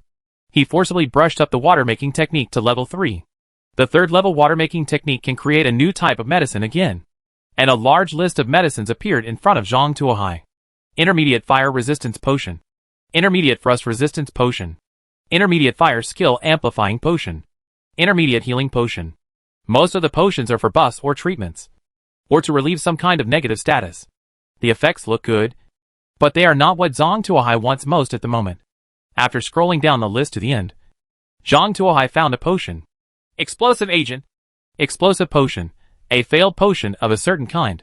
It is extremely easy to explode, causing a lot of damage and a small amount of fire damage. There is a certain probability of igniting items affected by the explosion. Seeing this explosive agent, Zhang Tuohai chose this one. A bottle of explosive potion may not be much, but 100 bottles? What about 1,000 bottles? Zhang Tuohai has endless small recovery potions, as well as endless explosive potions. As long as he is given enough time, he can create explosive potions that fill the entire area. Once so many agents are detonated, the damage caused may be no less than that of a small atomic bomb. The initial yield of the atomic bomb was only 10,000 tons of TNT. Zhang Tuohai was drinking a small recovery potion while making explosive potions. From dark until the moon was high, there was already a mountain of explosive potions piled up around him. At the same time, Zhang Tuohai's water-making skill was successfully upgraded to LV4. He was the first of Zhang Tuohai's existing skills to be upgraded to LV4. After the water-generating technique was upgraded to level 4, the options were once again increased. Various buffs and healing potions have become advanced. And there are also large comprehensive recovery potions and large explosive barrels. The effect of a large comprehensive recovery potion is twice that of a small comprehensive recovery potion, and can directly restore 2/3 of life, magic power, physical strength, etc. The large explosive barrel looks like a rum barrel, and the explosion effect is more than 10 times stronger than the explosive agent. To be honest, Zhang Tuohai needed both medicines. The large comprehensive recovery medicine could reduce the pressure on the bladder. He drank so many small comprehensive recovery medicines that he had to go to the toilet several times. But large explosive potions are more helpful now. Currently, his most pressing concern is various large explosives. And this large explosive barrel is exactly what he needs most. 1 barrel is better than 10 bottles. In other words, as long as he chooses the explosive barrel, he can create 10 times the effect of the explosive agent in the same time. After thinking about the power of the explosive barrel, Zhang Tuohai decided to work harder on his bladder. From the zenith of the moon to the microscopic amount of light in the sky, Zhang Tuohai made a massive amount of explosive barrels. At this time, the camp of the little lemurs below was still silent, and all the demons fell into sleep. After a while, these demons who had been sorted out would probably return to the city of Thebes again. Zhang Tuohai will never let this happen again. He aimed at the demon camps below, made a huge glider, and hung a basket filled with explosive agents and explosive barrels. Let's go! With the help of Thunder Titan and Annie, Zhang Tuohai dropped the huge glider towards the devil's camp. Then, Thunder Titan removed the blocking logs, and a large number of explosive barrels flew down the slide one after another, fell towards the devil's camp. Boom! A huge explosion sounded in the demon camp. A large amount of explosive agents and explosive barrels were detonated in the center of the demon camp, and the big tent in the center was razed to the ground. A large number of big demons were turned into pieces along with the big tent, leaving only one big black demon with a bunch of broken wings behind it, staring sinisterly in the direction of Zhang Tuohai. But the next second, it was submerged by a massive amount of explosive barrels falling from the sky. Boom! Boom! Boom! A series of explosions sounded around the big black demon, and the violent explosions directly tore the big demon into pieces. Not only the big demon camp in the central area, but also the little lemurs near the core area suffered a devastating blow. Violent shock waves swept back and forth across the area, turning everything here into pieces. Coupled with the ignition effect of the explosive barrel, although the ignition rate of a single explosive barrel is not high, the massive accumulation still caused several fire points, and these flames quickly spread in the area of the little lemur. Come! The little lemurs, who had no sense of fire prevention, had never seen this situation before. And those little lemurs with their bodies on fire were running around. The areas that were not on fire were also ignited, coupled with the death of the big demon who managed them. This group of little evil demons became even less organized. The little lemurs were in chaos, and the entire demon camp was in chaos. Many demons were trapped by the massive lemurs and fled in all directions. A large number of demons were trampled to death on the spot. The roar gradually decreased, and there was no longer a complete demon visible, except for corpses on the entire plain. This group of demons was completely dispersed. Zhang Tuohai was very satisfied with the results of this battle. It would take at least a few days for the devil to reorganize these little evil demons, which left precious time for him and Thebes. After checking that there was indeed no intact demon below, Zhang Tuohai carefully descended the mountain and ran towards the area of the big demon's tent. There is a gathering place for big demons, and there might be something good there. Zhang Tuohai came to the vicinity of the tent. The air was full of burnt smell. This was the gathering place of the big devil, and the core of the explosion. I don't know how many explosive barrels exploded here. The land was blown up several times. There were burnt ashes all over the ground. Zhang Tuohai picked up a shovel and rummaged around on the ground to clean up the abandoned garbage and debris. Zhang Tuohai finally found something underneath. A small box made of mithril. The box was well protected. Although there were several cracks on the surface caused by the violent shock wave, the box was still intact as a whole. Zhang Tuohai walked over and opened the box. Inside was a ball exuding magic power. Magic ball, energy gathered by magic power. An important prop for demons to open portals. After use, the magic power limit is increased by 100 times. 100 times? Zhang Tuohai looked at it twice, and finally confirmed that he counted correctly. If he could really increase his magic power limit by 100 times, that would solve his big problem. Although he can now rub small comprehensive recovery potions with his bare hands, which is equivalent to unlimited magic power, there is still an upper limit after all. The one-time output of magic power is limited. In addition, frequent drinking of small comprehensive recovery potions has caused a lot of pressure on his bladder. The upper limit of magic power has been increased by 100 times, which not only greatly increases his single output limit, but also greatly reduces the burden on his bladder. Zhang Tuohai happily used the magic ball. Chapter 1098 Enhanced Molotov Cocktail. Zhang Tuohai clicked to use it, and the magic ball turned into a burst of energy and sank into his body. Zhang Tuohai could clearly feel that his magic value had increased 100 times. The vast magic power was flowing in his body, making him feel full of power. Now there is more magic power to mix the explosive potion. Zhang Tuohai felt indescribably comfortable. Zhang Tuohai took out his mobile phone and checked the time. It was already early morning. Zhang Tuohai took out his mobile phone and opened the Bada map to check the surrounding terrain. After some inquiries, Zhang Tuohai found that the front bypassed 2 mountain ridges, and there would be another huge plain. It was also a more suitable place for the army to gather. If the devil wanted to launch a large-scale attack, he would not give up there. Go and have a look. Zhang Tuohai packed up his mobile phone and luggage and walked quickly in that direction. The distance between the 2 mountains seems not that far away in a straight line. But when you actually walk in, you find that it is far from as simple as imagined. These 2 mountains are high and deep, with large differences and dangerous roads. The distance of 600 meters in a straight line may take half a day to walk. After working tirelessly for a long time, we managed to climb to the top of the first ridge. Zhang Tuohai found a big tree and rested against it. While resting, Zhang Tuohai looked at the canyon below to see if there was any easier way. He just looked at it, and suddenly found a group of figures advancing in the canyon. Huh? Could it be that it was an army sent by Thebes to harass? Zhang Tuohai felt something was wrong and immediately laid down and looked around cautiously. Holding a telescope, Zhang Tuohai discovered that the group of people walking in the canyon were not humans at all, but little evil demons. The canyon below was so densely packed with little lemurs that there was no end in sight. How many little lemurs are these? Zhang Tuohai couldn't help but gasp. Are those demons planning to fill up Thebes with little lemurs? Zhang Tuohai felt that these little evil demons must not be allowed to pass by like this. If they were allowed to rush through the canyon, Thebes would be in danger. Zhang Tuohai hurriedly squatted down, rubbing a small comprehensive recovery potion and explosive barrels at the same time. Explosive barrels were made one by one, and linked the explosive barrels together and arranged them along the cliff. Congratulations to the player for raising the water-making skill to LV5. You can choose a new potion to add to the manufacturing list. Zhang Tuohai chose a circle and chose the Molotov cocktail.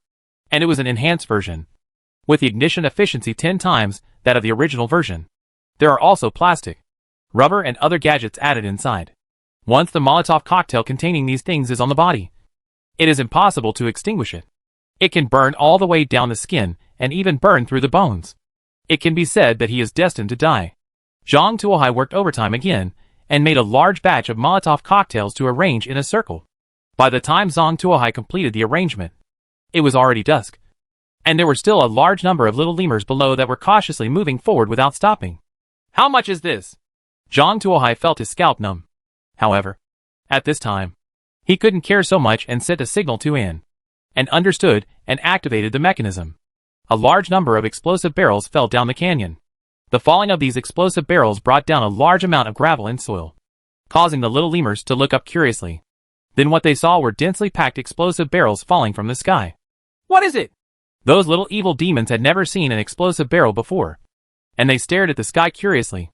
Then, those explosive barrels exploded in the air one by one, and a large number of shock waves carried the steel balls and shot towards the surroundings. Puff puff. Each of those little lemurs seemed to have stepped on broadsword mines, and their bodies were beaten like sieves by steel balls, turning into mincemeat all over the ground. However, if it only goes so far, it will only hurt the group of little lemurs in the canyon, which is just a drop in the bucket for the huge army of little lemurs. After some suppression, the large number of little lemurs will still they are rushing towards Thebes continuously. If they are not blocked, Thebes will be engulfed by a large number of little lemurs. All Zhang Tuohai had to do was to completely block this march route. Massive amounts of enhanced Molotov cocktails followed the exploding barrels into the valley. These Molotov cocktails were ignited in the air and then exploded, with flames falling everywhere. The vegetation in the canyon is dense, and the ignition effect of the enhanced version of the Molotov cocktail is 10 times that of the original version. This time, the entire valley is full of fire sources. Soon, these fire sources spread into one continuous area, quickly spreading to the surroundings with the help of the turbulent currents and lush vegetation of the canyon. Soon, there was a tendency to engulf nearby mountain ridges. Zhang Tuohai looked at the approaching fire and knew that he could no longer stay here. If he continued to stay here, he would probably be engulfed by the fire. After running out of the hiding place, Zhang Tuohai glanced at the canyon. The flames in the canyon were raging and spreading towards the surrounding mountain ridges. Judging from the momentum, they would spread to at least a few hills. Moreover, if no one intervenes, the fire will not be extinguished for 5 or 6 days. This buys Thebes valuable time and uses this time to speed up the restart of the defense system. What Zhang Tuohai needs to do is follow the little evil demons that have passed through and see where they are going. Zhang Tuohai quickly escaped from the fire scene along the mountains and followed the traces of the small evil demon army. It is still easy to catch up with the little lemurs who have not undergone anti-tracking training, especially since the group of little lemurs is so large that they cannot hide their traces even if they want to. In addition, they were frightened just now, and they are marching at this time. The speed is slower, and he is walking slowly. Zhang Tuohai quickly caught up with this group of lazy little lemurs, followed quickly from the side, and then ran towards the front of the little lemurs team. He wanted to know the destination of this group of little lemurs. It's best to find a suitable opportunity to eliminate all these little evil demons. This group of little lemurs is a long one. After all, after walking slowly all afternoon, Zhang Tuohai didn't see the end of the team of these little evil demons until midnight. However, he saw a cave ahead, and these little evil demons walked into the cave. Once you catch up here, you can't follow any further. The little evil demon is just greedy for life and afraid of death. And he is not a fool. The long team is crowded with the cave. Zhang Tuohai can't get in at all. As long as he walks within 10 meters, he will definitely be found. Zhang Tuohai now has 2 choices. One is to leave and report the news to Thebes. The other is to find an opportunity to deal with these little evil monsters. Is Zhang Tuohai someone who gives up easily? Of course not. Especially after chasing him for so long all night. The anger in Zhang Tuohai's heart would not be able to escape unless he got rid of these little evil monsters. Chapter 1099 The Crisis of Thebes. Of course Zhang Tuohai would not let so many little evil demons leave just like that, whether it was for the sake of Thebes or to vent the bad anger in his chest. Zhang Tuohai said to Annie next to him, "Find a way to hack it."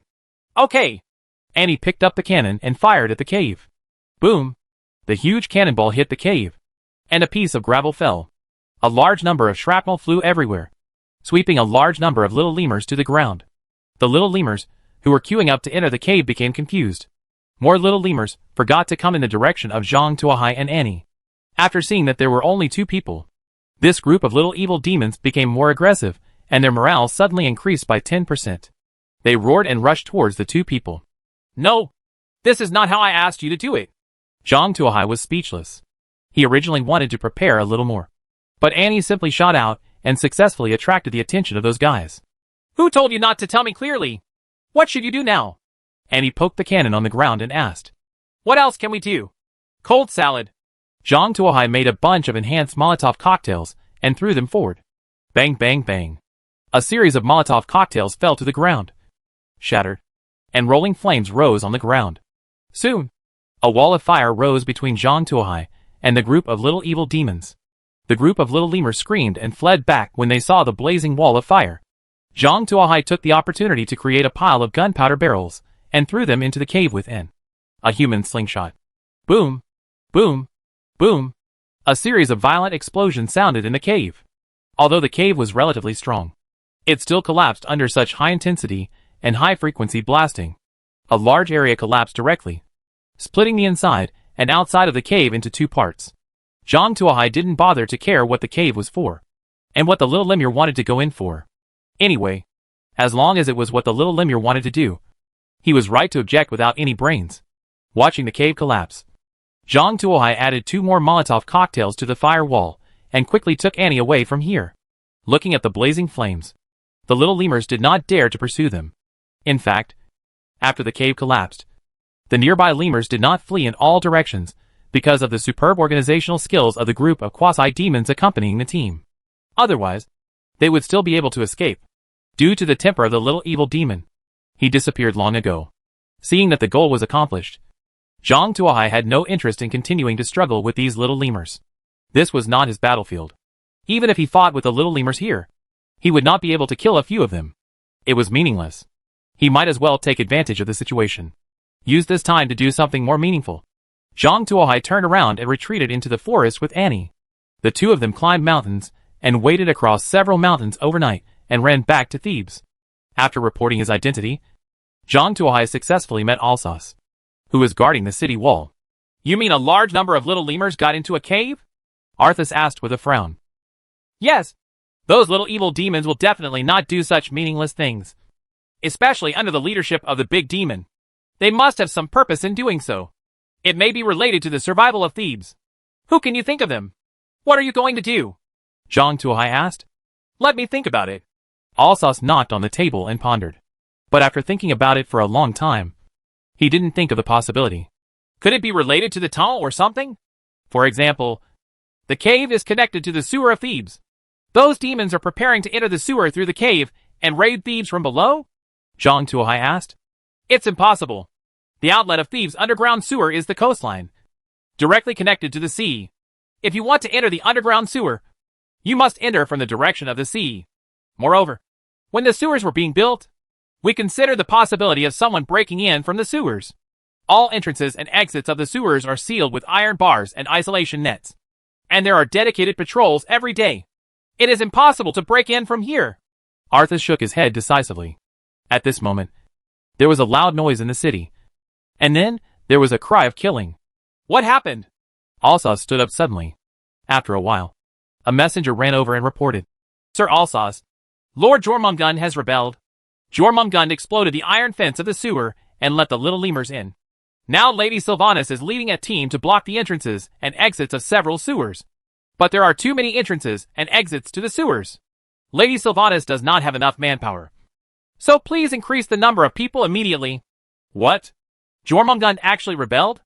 Alsace slammed the table. Yumengang was his comrade, who had been with him for more than 10 years. When they joined the militia guard together, they lived in the same Daedonkyu building. Unexpectedly, they rebelled. This made Arthas feel betrayed. He fiercely drew out his frost giant sword. Where's that damn guy? I want to find out from him. Lord Arthas, now is not the time to talk about this. We must increase Sylvanas immediately. Otherwise Thebes will be attacked from the inside, and all of us will be finished. Zhang Tuohai said. I know. Alsace nodded, raised the giant sword in his hand, and said to the messenger, Pass my order. Everyone leaves 2 brigades to guard the city wall to guard against a sneak attack by demons outside the city. The remaining people, please join me and add Lady Sylvanas. We can't let a demon rush into Thebes. Yes. Groups of soldiers ran out of the barracks. Under the guidance of centurions, they guarded the entrances and exits of the sewers to prevent demons from breaking in from here. More soldiers followed Alsace to meet the entrances and exits where demons had appeared. Zhang Tuohai and Annie followed Alsace to the city and found that the situation was worse than he expected. A large number of little lemurs have rushed into the city and are rampaging in the streets. Many unsuspecting civilians were killed on the spot. Some militiamen and guards organized themselves spontaneously and fought with these little evil monsters. Because the situation was favorable to the devil. These little lemurs had high morale and high fighting spirit. They actually charged the militiamen again and again. Several weaker militiamen were killed by the little lemurs on the spot. The remaining militiamen were also injured as a result. Coupled with various rumors flying all over the sky, the morale of the defenders in the city was low. It seemed that the morale of these defenders might collapse before long. By then, if outside the city if the demon army appears again, everything will be over. The entire Thebes was about to be destroyed. Chapter 1100 Flame Barbecue. What should I do? Zhang Tuohai looked at the chaos in the city, and his heart was in confusion. At this time, the city was already in chaos, and human beings were already at a disadvantage. According to self-interest, calling immediately should be the most correct choice. However, as a human being, he did not want to see humans being slaughtered like this by demons. The devil dares to come in from the sewer. Right. I will let you turn to ashes in the sewer. Zhang Tuohai quickly walked towards the sewers where little evil spirits were already infested. Zhang Tuohai made more than 20 enhanced Molotov cocktails and threw them at the little evil demons. The glass bottle shattered and flames flew. As soon as the little evil demons rushed out of the sewer, they were hit with burning gasoline in their faces. Moreover, these cocktails are mixed with rubber particles, which stick to the skin once they are stained and cannot be torn off at all. They continue to ablate downwards, even burning through flesh and bones. The little lemurs were so painful that they even tore the flesh and blood off their own faces. The surrounding militiamen couldn't help but take a few steps back when they saw this horrific scene. Zhang Tuohai didn't care about that, and kicked the little evil demons back into the sewer. Then he took out more than 20 Molotov cocktails and threw them down. Suddenly, the sewer burst into flames, and the screams of the little lemurs rang out. Flames shot out from the sewer from time to time. It could be seen that the fire was very fierce, and there were many little lemurs below. Zhang Tuohai added a few more cocktails, then moved to the next sewer and continued to throw Molotov cocktails in, throwing them into the sewers one by one. A series of sewer flames connected the city, and as the little lemur moved, they actively spread to the surroundings. Zhang Tuohai just threw them into the sewers one after another. The fire in the sewers became bigger and bigger, and the temperature got higher and higher. Many little evil demons were not even burned to death, but were smoked to death. The flames spread in the sewers, not only attacking the little lemurs who wanted to sneak attack from the first entrance of the sewers, but also blocking the reinforcements of Jormungand. Zhang Tuohai burned a circle along Yermungand as the core, directly blocking Yermungand's reinforcements from the line of fire, and isolated Yermungand into a lone army.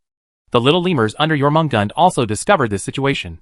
After discovering that the reinforcements were blocked, these isolated little lemurs looked at the layers of human soldiers outside, and their morale collapsed, and they began to hold their heads in confusion. Channel. Jormungand and the quasi-demons waved their whips and tried to reorganize these little lemurs. Unfortunately, the little lemurs whose morale collapsed were not so easy to organize. Coupled with the continuous attacks of the surrounding human soldiers, the lack of space between them made the little lemurs' morale collapse faster. Jormungand, why did you betray humanity? Arthas held a frost sword and split a quasi-demon, blocking the way in half, pointing at Jormungand and shouting loudly. I was born a demon. How can I call it a betrayal? It's you humans who deserve to die. Jormungand roared, wearing armor full of spikes, waving the meteor hammer, and rushed towards Arthas. Arthas also raised the frost sword and slashed at Jormungand. Ping ping ping pong. The two people fought together. Zhang Tuohai glanced at it. He didn't agree with Alsace's style of play. Now that he had the upper hand, he didn't need to worry about that. They went straight together and beat Jormungand to death with random punches, thus solving the crisis in Thebes. That was the business. But Arthas held true to his ideals and insisted on having a one-on-one duel with Jormungand. It was simply stupid. Arthas never considered how much of a blow it would have to human morale if he lost. And it might even allow Jormungand to slow down and fight back, causing even greater losses to humanity. Stupid! Zhang Tuohai shook his head, took out a Molotov cocktail, and threw it at the little evil demons. Hoo ho ho! A series of flames rose in the group of little lemurs. In an instant, dozens of little lemurs were ignited. Then, as the little lemurs ran, the scope of the flames was rapidly expanded. Soon, behind Jormungand, half of the little lemurs were ignited. Their morale collapsed completely, and a large number of little lemurs crawled into the sewers, trying to escape. However, as they ran away, they brought the flames into the sewer. Originally, the sewers in this area were surrounded by a wall of fire, and were in a precarious state. All the little lemurs crowded together, and stayed away from the flames as much as possible. However, those little lemurs above brought the flames back. The entire area immediately burned, and countless little lemurs fell into the flames, and were burned to ashes. The demon team behind him completely collapsed. Jormungand knew that the situation was over. The meteor hammer in his hand slowed down a beat, and his head was chopped off by Alsace's thrust sword. With a pop, Jormungand's body fell to the ground. Arthas seemed to have lost his mind, looking at Jormungand's body in silence. Immediately clean up the corpses of the little lemurs. Make sure all the corpses are healed. As a team, conduct a dragnet search of the entire city. Do not miss any corner to prevent demons lurking in the city. Check every sewer and all sewers. Seal everything with huge rocks, or at least put heavy objects on it to prevent any more demons from entering from the sewers. Zhang Tuohai glanced at the battlefield and immediately began to issue orders. The soldiers looked at Zhang Tuohai and then turned to Salsas. Do as he said. At this time, Sylvanas came over with a long bow in hand. There were a series of bloody footprints under her feet. She killed many demons. Yes! After receiving Sylvanas' approval, the soldiers took action one after another, pulling out nets to search for the remaining little lemurs. At the same time, they sealed the sewers one by one to prevent demons from entering from the sewers again. Zhang Tuohai seized the time and threw bottles of cocktails into the sewer, trying to kill a few more little evil monsters. Very skilled. Were you an officer before? Sylvanas walked over and asked with interest. Just a brave man, not an officer. Zhang Tuohai shook his head. His current identity is indeed just a lord. He has never been an officer or anything like that. He has just been the world master of thousands of worlds. Are you interested in becoming a leader under me? I can offer you the position of a centurion with a monthly salary of 6 gold coins and 20 silver coins. Sylvanas extended an olive branch. Sorry, I just happened to meet at the right time. Once the matter here is resolved, I will continue to the demon fortress. Zhang Tuohai said seriously. You want to go to the demon fortress? Don't you know that it has been captured? Sylvanas showed a horrified look. What? The demon fortress has fallen? Are you sure? Zhang Tuohai's face straightened. Of course. If the demon fortress had not fallen, those little lemurs would not have attacked Thebes in such a large scale. Chapter 1101 The Fear Demon God Ball. The demon fortress has actually fallen. Upon hearing the news, Zhang Tuohai frowned. The demon fortress is the front line of mankind's defense against demons. If it is lost, it will be several times more difficult for him to defeat the demon king and retrieve Lilith. Can't these damn demons just stay in their lair in hell? Zhang Tuohai thought angrily. We are also very sad about the loss of the demon fortress. But one day, we will take back the demon fortress. Sylvanas patted Zhang Tuohai on the shoulder and said, I must kill these damn demons. Zhang Tuohai clenched his fists. He originally killed the demon just to complete the mission and go to hell faster to kill the devil. But now, he really wants to kill these guys who are interfering with his retrieval of Lilith. I'm going to come up with more powerful weapons and destroy these guys. Zhang Tuohai started to get angry, took out a small bottle of comprehensive recovery potion, filled up the magic power, and then started to make Molotov cocktails. The finished cocktails were not wasted, and were all thrown into the sewer. The miserable roars of the little lemurs came from the sewers. The screams lasted for half the night. Zhang Tuohai burned the sewers under the city of Thebes. All the little lemurs were turned into fly ash. Even Thebes. The ground here was burned to the touch. After a night of high-frequency production, Zhang Tuohai's water-generating technique finally improved to LV6. Congratulations on raising your skill to the highest level. Rewarded with potion, holy water. Holy water, concentrated sun essence. Drinking it can cure injuries and remove negative conditions. Throwing it can kill demons that are splashed. The damage to demonic enemies is increased by 1000%. Is the 6th level the highest level? And it's actually a designated potion instead of a choice? Zhang Tuohai was stunned for a moment. And then, he was ready to test whether the holy water was really as effective as the instructions said. Zhang Tuohai found a little lemur that was not dead yet, made a bottle of holy water, opened the bottle cap, and a rich and warm breath floated out. The human soldiers around him were shocked, and the fatigue of the night was gone. People are refreshed. The little lemur had a look of fear on its face, and couldn't help but retreat, trying desperately to run back. Come on. Be a good boy. Let's do a test. Zhang Tuohai dropped the holy water on the little evil devil's head. Like a drop of water falling into scalding hot oil. The holy water dripped onto the head of the little leprechaun. It made a stinging sound. Bursts of black smoke rose. And the little lemur screamed. Several human militiamen almost failed to control it with pitchforks. After a while, the little lemur melted and turned into a pile of ashes, which was blown away by the wind and disappeared without a trace. The effect is quite strong. Zhang Tuohai's face was full of satisfaction when he saw the holy water in his hand. With this thing, he could deal with the devil with twice the result with half the effort. Zhang Tuohai was very satisfied with the effect of the holy water. The effect of holy water is so good that Zhang Tuohai wants to try to upgrade other skills to level 6 to see if there are any rewards.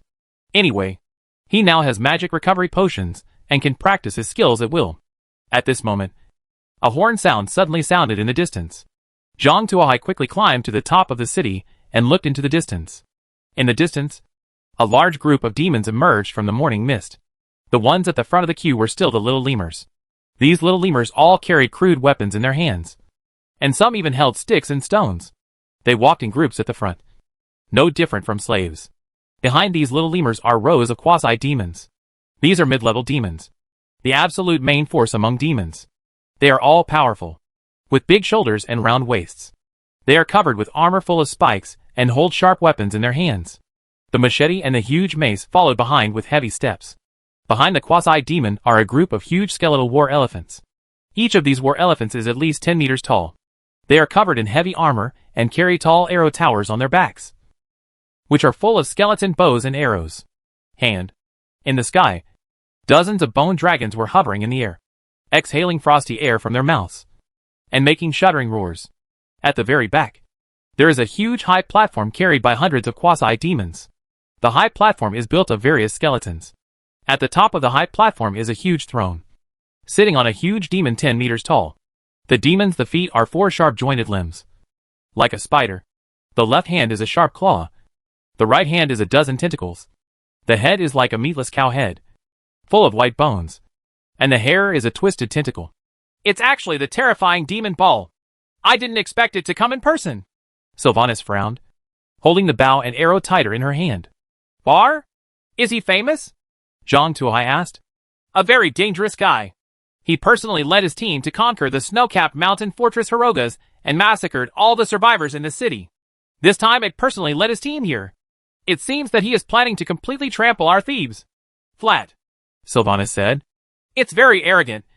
Annie, give it a shot and hit it in the face. Zhang Tuohai said to Annie beside him, and raised the naval gun and put it on her shoulder, loaded the propellant and shells, buried the fuse, and aimed at the terrifying demon Ball. Boom! A cannonball fired towards Bar. If it were an ordinary quasi-demon, this shot would be enough to tear it into pieces. But Ball is Ball after all. As a demon god, when it saw the flying cannonballs, its face was full of disdain.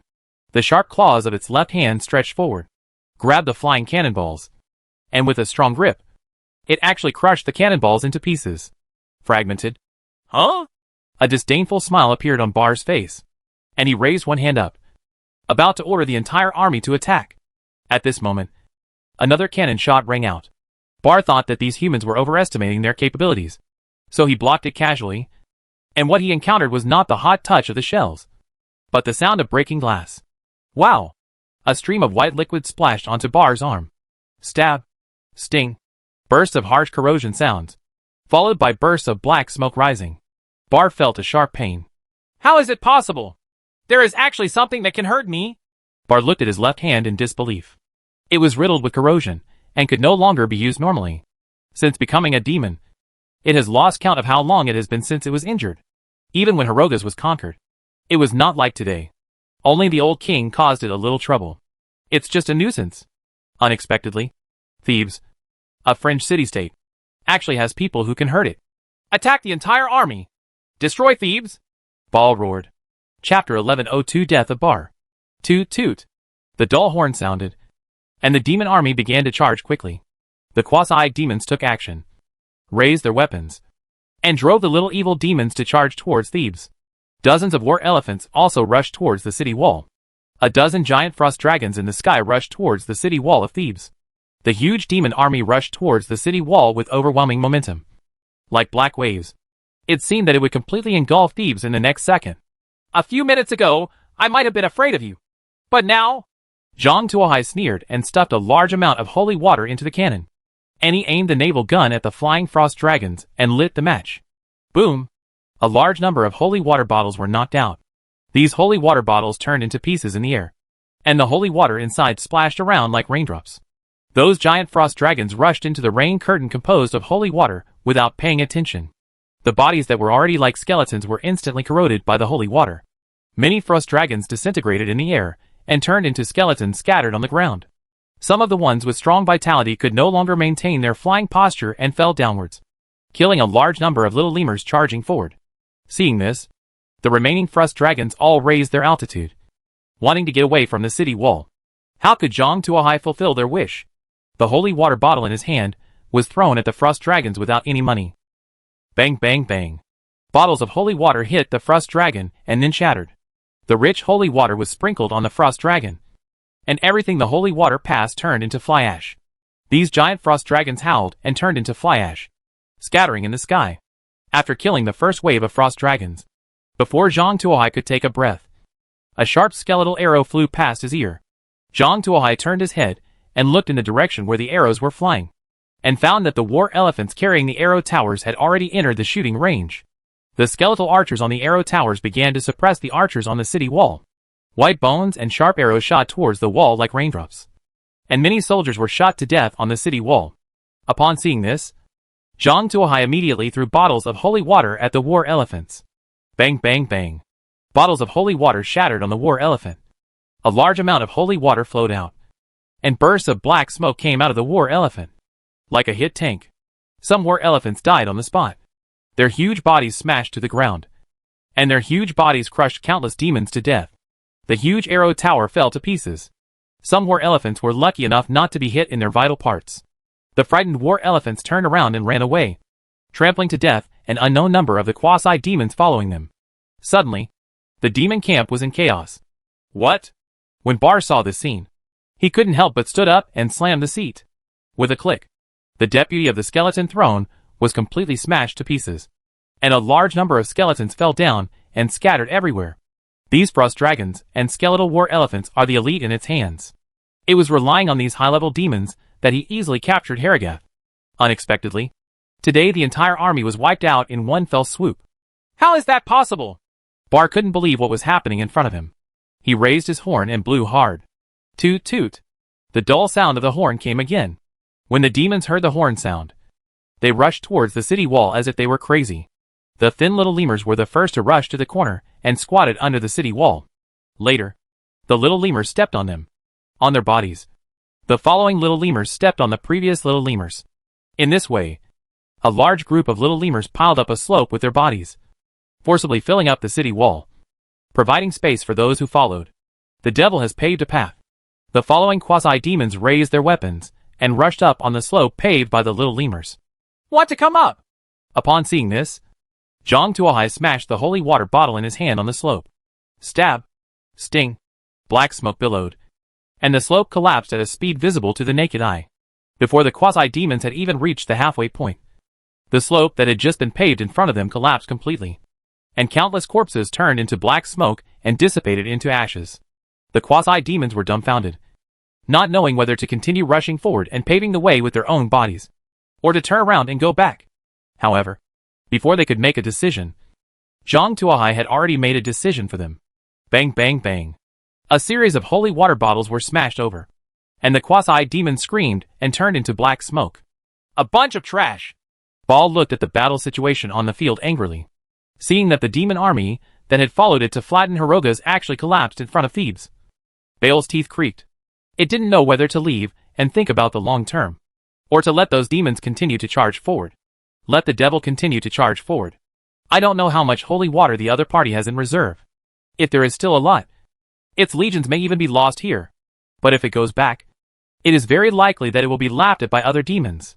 Where will its face be placed then? Just when Bar hesitated, he heard a cannon fire. He looked up suddenly, and a hurricane hit him. Bar subconsciously tried to avoid it, but he felt something lightly fall on his shoulder, and then a dagger pierced its eye socket. The most disgusting thing is that the dagger is also covered with holy water. Stab! A big black hole appeared around the eye socket, and the holy water corroded the surrounding circle cleanly. Zhang Tuohai quickly opened another bottle of holy water and poured it in. Stab! Thick smoke billowed out from inside. Although Ball is a demon, he cannot survive with his brain and half of his body completely ablated. Plop! Wow! Bar's body fell to the ground, and his body turned into broken bones and scattered all over the ground.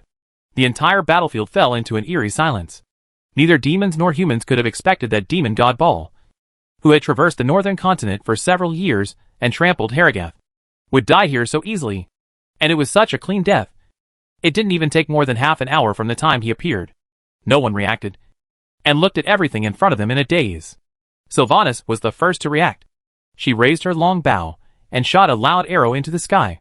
Knights, charge! The city gate of Thebes slowly opened, and a group of fully armed knights rushed out of the city gate with spears in hand and rushed towards the demons. The archers on the city wall also reacted, drawing their bows and shooting arrows to suppress the demons below. The militiamen followed the knights with their spears, rushed out of the city, and charged towards the demons. The demons outside the city turned around and ran away, completely defeated. Chapter 1103 Sylvanas. The demons were completely defeated.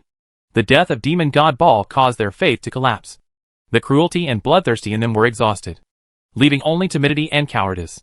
They ran faster than rabbits and passed by Zhang Tuohai. When he was around, he didn't even dare to look at Zhang Tuohai. Zhang Tuohai stood in the center of the demon army like a rock. All the demons surrounded Zhang Tuohai, forming a vacuum zone within 10 meters around Zhang Tuohai. Even Zhang Tuohai is in a very bad condition at this time. As long as there are hundreds of quasi-demons, Zhang Tuohai can be piled to death. However, the current quasi-demons have been frightened out of their courage. Zhang Tuohai, who killed demon god Ball, is an invincible god in their eyes. How can they dare to take action against Zhang Tuohai, who is like a god, as they obey demon god Baldu's words? These demons were running away in all directions, and no one dared to come even half a step closer. The Theban cavalry and militia lined up to hunt down the escaped demons. Sylvanas herself rode a unicorn in front of Zhang Tuohai, jumped down, and half-knelt in front of Zhang Tuohai. Thank you for your contribution to Thebes. Thank you for saving Thebes. See. Zhang Tuohai called Annie over and helped him up. The fight against Bar just now had consumed almost all of his strength, and in order to shoot him over, Annie had used too much propellant, causing him to still be shaken and numb all over. Don't put so much propellant next time, Zhang Tuohai said with a grin. I'm afraid I won't be able to come. I have experience this time, so I won't be able to come next time. Annie covered her mouth and whispered, Help me on the horse. Zhang Tuohai rode on the unicorn and slowly entered Thebes under the admiring eyes of everyone. As soon as he entered the city, Zhang Tuohai was warmly welcomed by the people around him. Many girls rushed over and gave him passionate kisses. Some people stuffed various fruits and vegetables into his arms. The citizens of Thebes in their own way, they thanked the hero who saved them. The welcoming team lined up all the way to the gate of the city lord's palace. The governor of the Thebes city-state personally welcomed Zhang Tuohai and prepared a sumptuous banquet. During the banquet, the consul warmly invited Zhang Tuohai to stay and settle in Thebes. If Zhang Tuohai is willing to stay, he will immediately become the commander of the Thebes garrison and will own a mansion and hundreds of servants. The consul is even willing to marry his 12-year-old daughter to Zhang Tuohai. Zhang Tuohai declined all these conditions. For him, his goal was to go to the demon fortress to kill the demon king and retrieve Lilith. Being the second in command of a small city-state was really meaningless. The consul felt very sorry for Zhang Tuohai's rejection. Without such a person who could kill the devil, Thebes would still be in a precarious situation in the future. However, he did not dare to show any dissatisfaction or express opposition. After all, Zhang Tuohai is a being who can kill the devil. If he makes the other party unhappy and kills himself, it will be more than worth the loss. After a sumptuous banquet at the city lord's mansion, Zhang Tuohai took his leave. He wanted to take advantage of the opportunity to kill the demon god Ball, penetrate the demon fortress, and kill the demon king before the other demon gods could react. Before leaving, Zhang Tuohai plundered the consul's private warehouse and took away a large amount of exquisite food. He also took away 4 unicorns. He and An rode together and headed towards the demon fortress day and night. As soon as the two people left the city, they saw Sylvanas riding a unicorn waiting at the city gate. I think you must need a guide who is proficient in roads. I know a road that can shorten the journey by half and go directly to the demon fortress, Sylvanas said. Really? That's great. Lead the way, Zhang Tuohai said excitedly. After walking all the way, he finally found a guide. You too. Please follow me. Sylvanas led the way, and the group of 3 people galloped away on the road. Soon after, the group of people set foot on a path and ran along the path until dark, when the group stopped in front of a cliff. After climbing down, the cliff was hundreds of meters high, almost vertical, and the rocks were as sharp as knives. Even Liamo, a rock climbing expert, did not dare to try. This was not a mountain that could be climbed at all. Your shortcut shouldn't be to climb up from here. Right. Zhang Tuohai looked up at the steep black mountain. No, it's this way.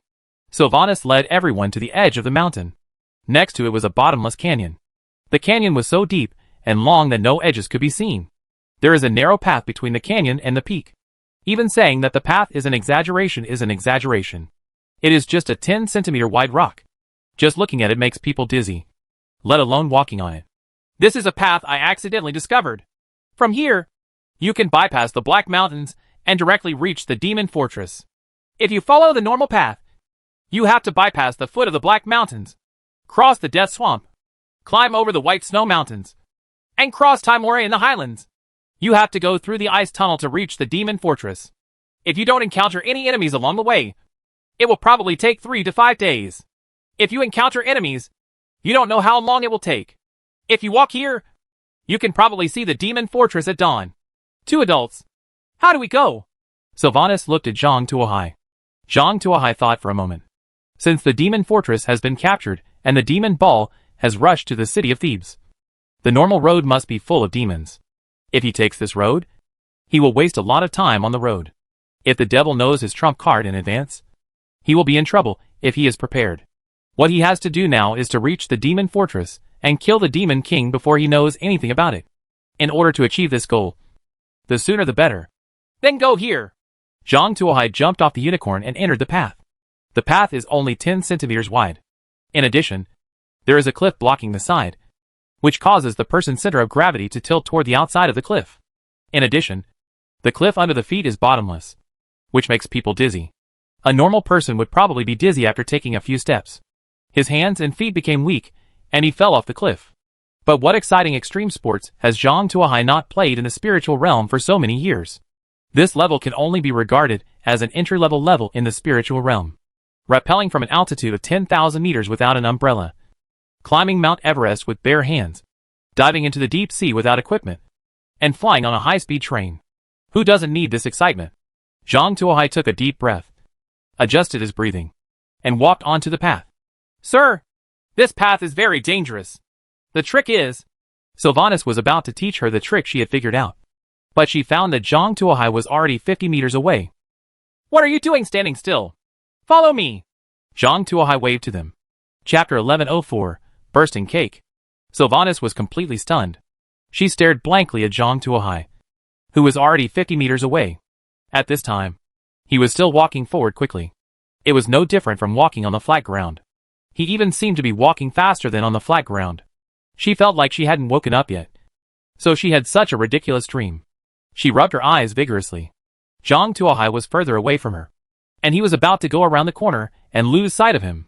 Beautiful lady, are you going to stand still like this? If so, remember to keep an eye on the unicorn. Maybe we will ride on it when we go back. And turned back to Sylvanas and said, holding the naval gun. He followed Zhang Tuohai around the corner. Aren't you all human? Why are you walking so fast? Do you think this path has become easier? Sylvanas didn't understand. She arranged her equipment and walked sideways onto the narrow cliff. There was a narrow mountain path of less than 10 centimeters under her feet. The rocks on the side squeezed his back, causing her center of gravity to tilt towards the abyss. Waves of turbulence rolled up in the abyss from time to time. If it weren't for her outstanding balance ability, she might have been killed.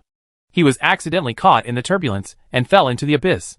After walking a few dozen steps, a layer of sweat broke out on Sylvanas' body. This time, it was more difficult than her last time. But why did those 2 people do it so easily? Is this the power of a brave man? Sylvanas began to wonder whether to return to the ranger's camp and change her profession to become a hero. Zhang Tuohai led the way. Although the road on this cliff is a bit narrow, it is still much easier than his training in the spiritual space. In the spiritual realm, the starting point is 3 centimeters, and he can only put down half a foot. The inclination of the rock wall is also greater than this. He fell to his death countless times to develop his rock climbing skills. This level of rock wall is really too comfortable. Although Annie is not as skilled as Zhang Tuohai, she is still very powerful as a warship of nearly 1,000 tons. With a strong grip, you can insert your fingers into the rock wall, leaving a grasping hand. When using both hands and feet, Zhang Tuohai's speed does not have to be slow at all. Sylvanas looked at the deep pits on the rock wall. Her eyes widened. She wanted to imitate Annie and walk over with the help of the handhold Annie left.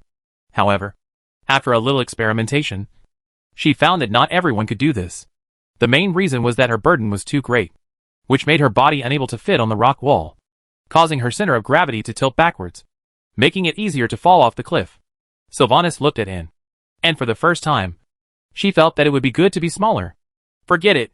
Let's go the old way. I hope I won't be left too far behind. Sylvanas worked hard to walk forward slowly along the cliff path. Zhang Tuohai walked very fast, almost twice as fast as Sylvanas. When the moon was at its zenith, he successfully crossed the narrow mountain path and reached the top of the mountain. At the foot of the mountain is the despairing plain filled with magma. And not far away is the demon fortress standing in a large magma lake. This was once the front line of mankind's resistance to evil, but now it has been captured by demons. The originally magnificent city is now full of ruins and dots of flames. Only the cathedral in the middle is still intact. In the demon fortress, there are quasi-devils, shadow ghosts and hellhounds everywhere.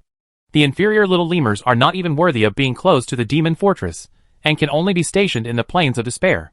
So many demons. Zhang Tuohai looked at the densely packed demons, estimated to number in the tens of thousands. He knew that it was simply not something that he and Annie could kill, even with holy water, and they had to find a way. When it came to holy water, Zhang Tuohai came up with an idea. Since raising the water-making skill to LV6 can obtain the magical potion holy water, is the same true for other skills? Anyway, he now has a small comprehensive recovery potion, which can be used to grind blue unlimitedly. Just try to upgrade his skills to the top level one by one, and you will know. Zhang Tuohai set his first goal on summoning the Thunder Titan. This skill currently seems to have the highest combat effectiveness. The decision is yours. Zhang Tuohai found a hidden corner and started to level up the Thunder Titan. Summon, unsummon, and summon again. Under the infinite magic power, Zhang Tuohai brushed the Thunder Titan to LV6. Congratulations to you for upgrading the Thunder Titan to the top level and evolving the Thunder Titan into the God of Thunder. God of Thunder, the God who controls thunder. Master skills, lightning, hell thunder, thunder field, thunder shield, thunder shackles, lightning chain, thunder cloud storm. Note, for the glory of the northern god. The originally 2-meter tall metal colossus also turned into a husky, holding a forging hammer and buckler and wearing a red cloak. Zhang Tuohai, he suspected that he had seen it wrong. How could a good titan turn into a dog? Are you sure this is the God of Thunder? Zhang Tuohai quickly cancelled the summons, and then summoned the God of Thunder again. It's still the same dog. Even the intelligent eyes are the same. You? Forget it. As long as the skills are real. Zhang Tuohai gave up the idea of reasoning with Husky. In fact, looking at the scene below, one Husky, no, one God of Thunder should be enough. But Zhang Tuohai looked at the Husky's wise eyes, and was afraid that it would play with the opponent and sell himself out. So he decided to add more click insurance, upgrade all the remaining skills to the highest level, and see what comes out. Zhang Tuohai continued his drug-taking journey. Congratulations. You have upgraded your barehand bread making to LV6 and obtained special bread, bursting cake. Explosive cake. No one can resist the temptation of a sparkling cake. As long as it appears, everyone will rush forward and take a bite regardless of their own safety. After eating it, your clothes, including the magic equipment on your body, will definitely explode. And you will exclaim that it is really delicious. Congratulations. You have upgraded Common Sense Distortion to LV6. And Common Sense Distortion has been promoted to Cognitive Modification. Cognition Modification. Forcibly modify one of the other party's cognitions, lasting permanently. It should be almost done now. Right.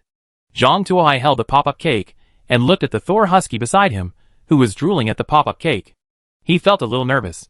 However, no matter what, at this time, I always have to try it. Zhang Tuohai handed the cake to Annie. Throw it into the little evil devil's camp. Clear. Annie took the pop-up cake and threw it out under the eager eyes of the Thor Husky. Looking at the cake flying high, Thor Husky's eyes were full of worry and longing. Do you want it? The cake is right there. Go ahead and use your power to fight for your cake. Zhang Tuohai patted the Thor Husky and said, Ouch woof. The Thor Husky stuck out his tongue and flew towards the spot where the pop-up cake would fall. Chapter 11:05 Husky vs. Devil. The cake bursting into pieces fell into the little lemir's camp and was smashed to pieces. However, as if they had seen a peerless treasure, those little evil demons rushed over to eat the smashed cake. Bang bang bang. The rags on these little lemurs exploded one after another and turned into rags. But they seemed to be unaware and were still looking for scattered cake crumbs on the ground. At this time, the surrounding little lemurs were also attracted, seeing the shiny cake crumbs like angry bulls. They all joined the team to grab food, and even attacked the little lemurs around them for a piece of cake crumbs. Pulled out the knife. A group of little evil demons fought together.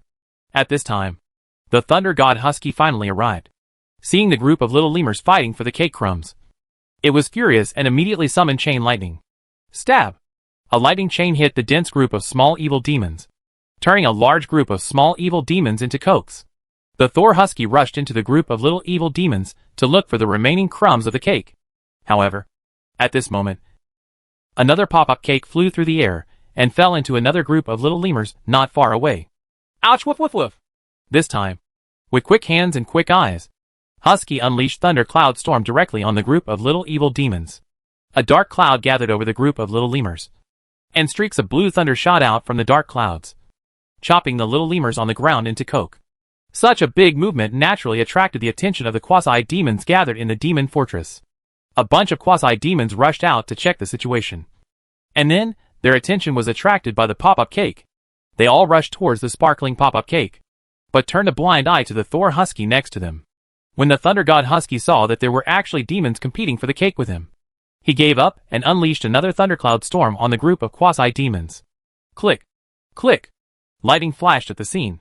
The large group of quasi-demons were chopped to death on the spot, and the Thunder God Husky rushed forward and took a big bite of the bursting cake on the ground.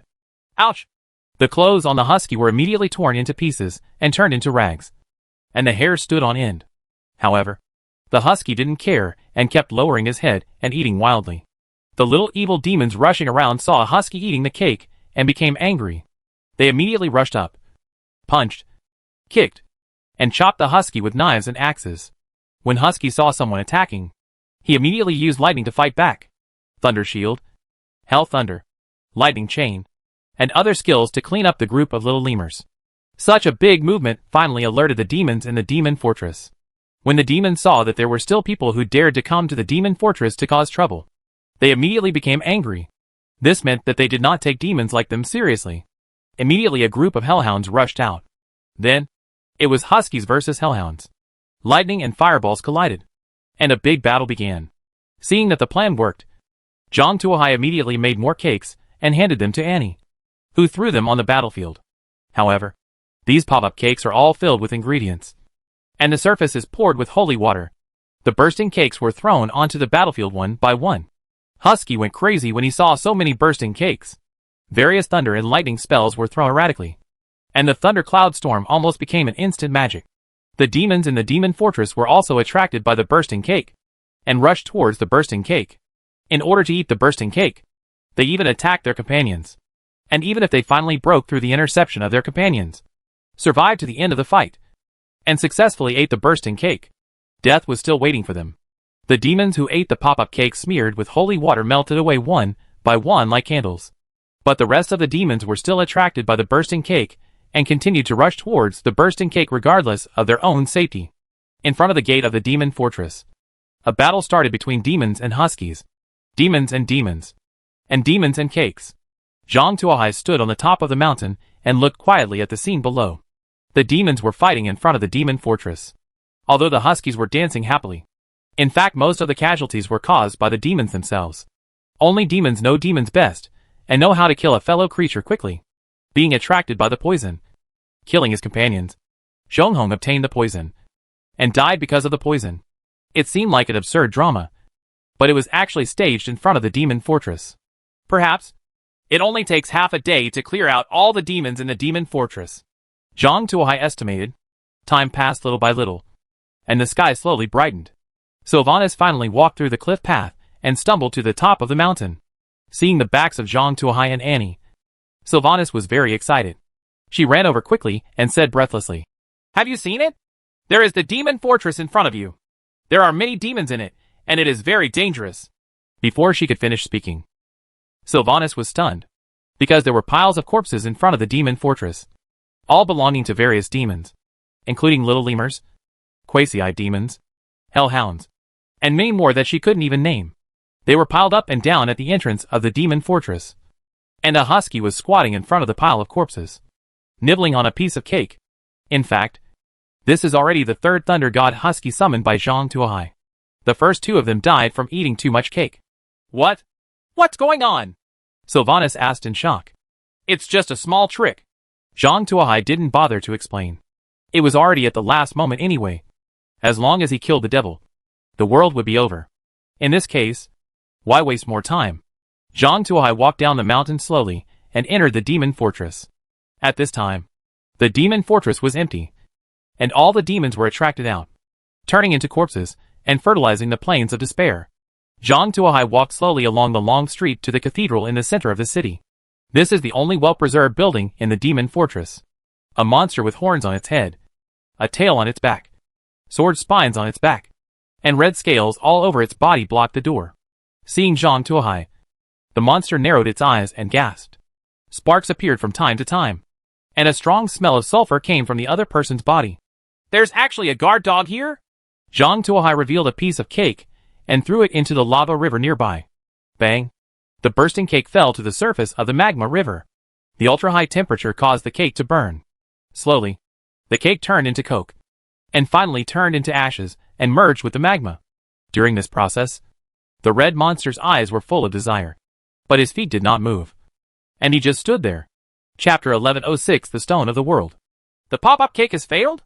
Zhang Tuohai raised his eyebrows. "No. This guy's eyes are full of desire, but he doesn't move. He seems to be a guy with a strong will. He is tempted, but he can control it. In that case..." Zhang Tuohai used his skill on the monster, cognitive correction. "I am your master, and you must obey all my orders unconditionally." Modification completed. The monster's eyes changed when it looked at Zhang Tuohai, from contempt to worship and obedience. "Sit down," Zhang Tuohai said. The monster immediately sat down and swung its huge tail back and forth. "Take a roll," Zhang Tuohai said. The monster rolled on the spot, gulu, and fell into the hot magma.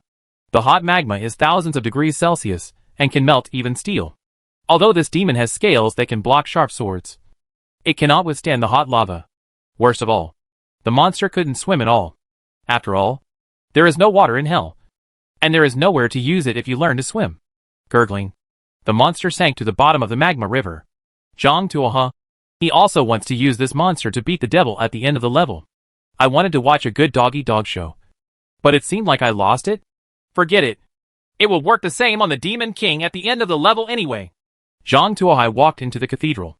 There was a big hole in the huge dome of the church, and a ray of sunlight shone in through the hole, shining on the high platform in front, forming a circle of light on the high platform.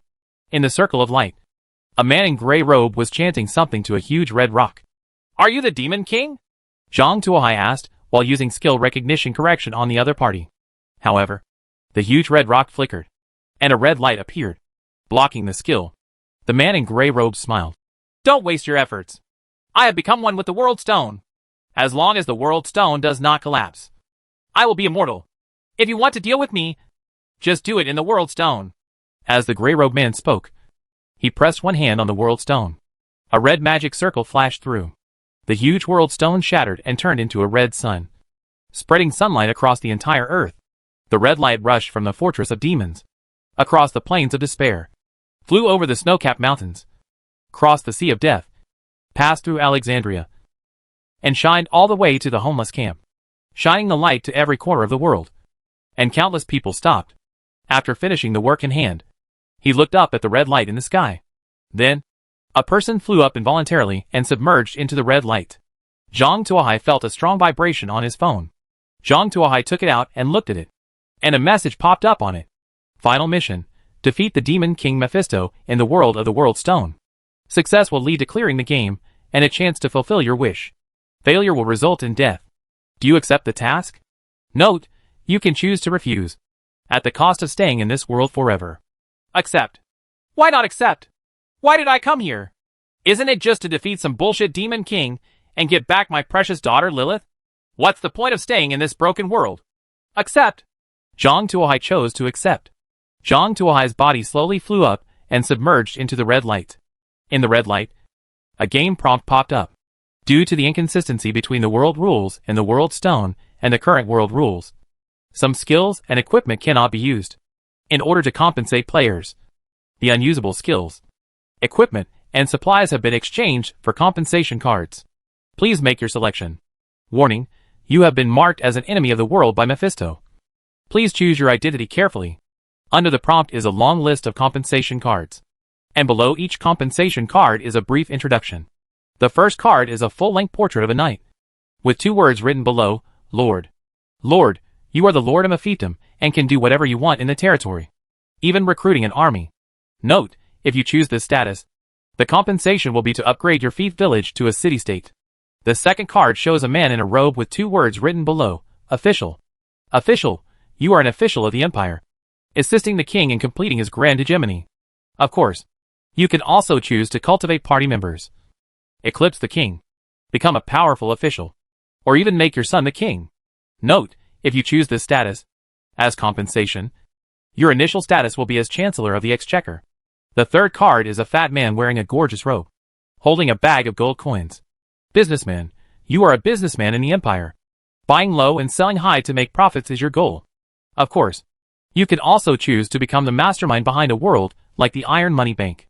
Note: if you choose this identity, as compensation, you will initially have a complete caravan and trade route. The fourth card is an old man wearing a robe and holding a book. Scholar, you are a knowledgeable wise man, using your wisdom to change the world. You have found hidden knowledge in dusty books, and you have gained extraordinary abilities. Note: if you choose this identity, as compensation, you will have a banned book. The fifth card is a man holding a bow and arrow and a machete at his waist. Wanderer, you are a person who wanders in the jungle and mountains. You are both good and evil. You can be a hunter who hunts animals and protects pedestrians on the road, or you can be a thief who robs homes. Note: if you choose this identity, as compensation, you will have a full set of rogue equipment and skills. The sixth card is a man holding a scimitar, standing on the bow of the ship, with a skull and crossbones flag flying behind him. Pirate, you are a pirate who makes a living by robbing the Empire's fleet. As an enemy of the Empire, you will be wanted by the Empire. Note: if you choose this identity, as compensation, you will have all the skills of a pirate. After looking at the warning and then at the available cards, Zhang Tuohai directly eliminated the first 3 options, being marked as an enemy of the world.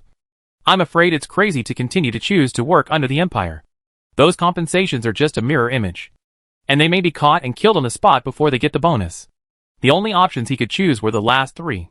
Scholars seem to belong to the mage school, but in the early stage, all mages are squishy, and judging from the description, the skills should be learned from books, especially forbidden books.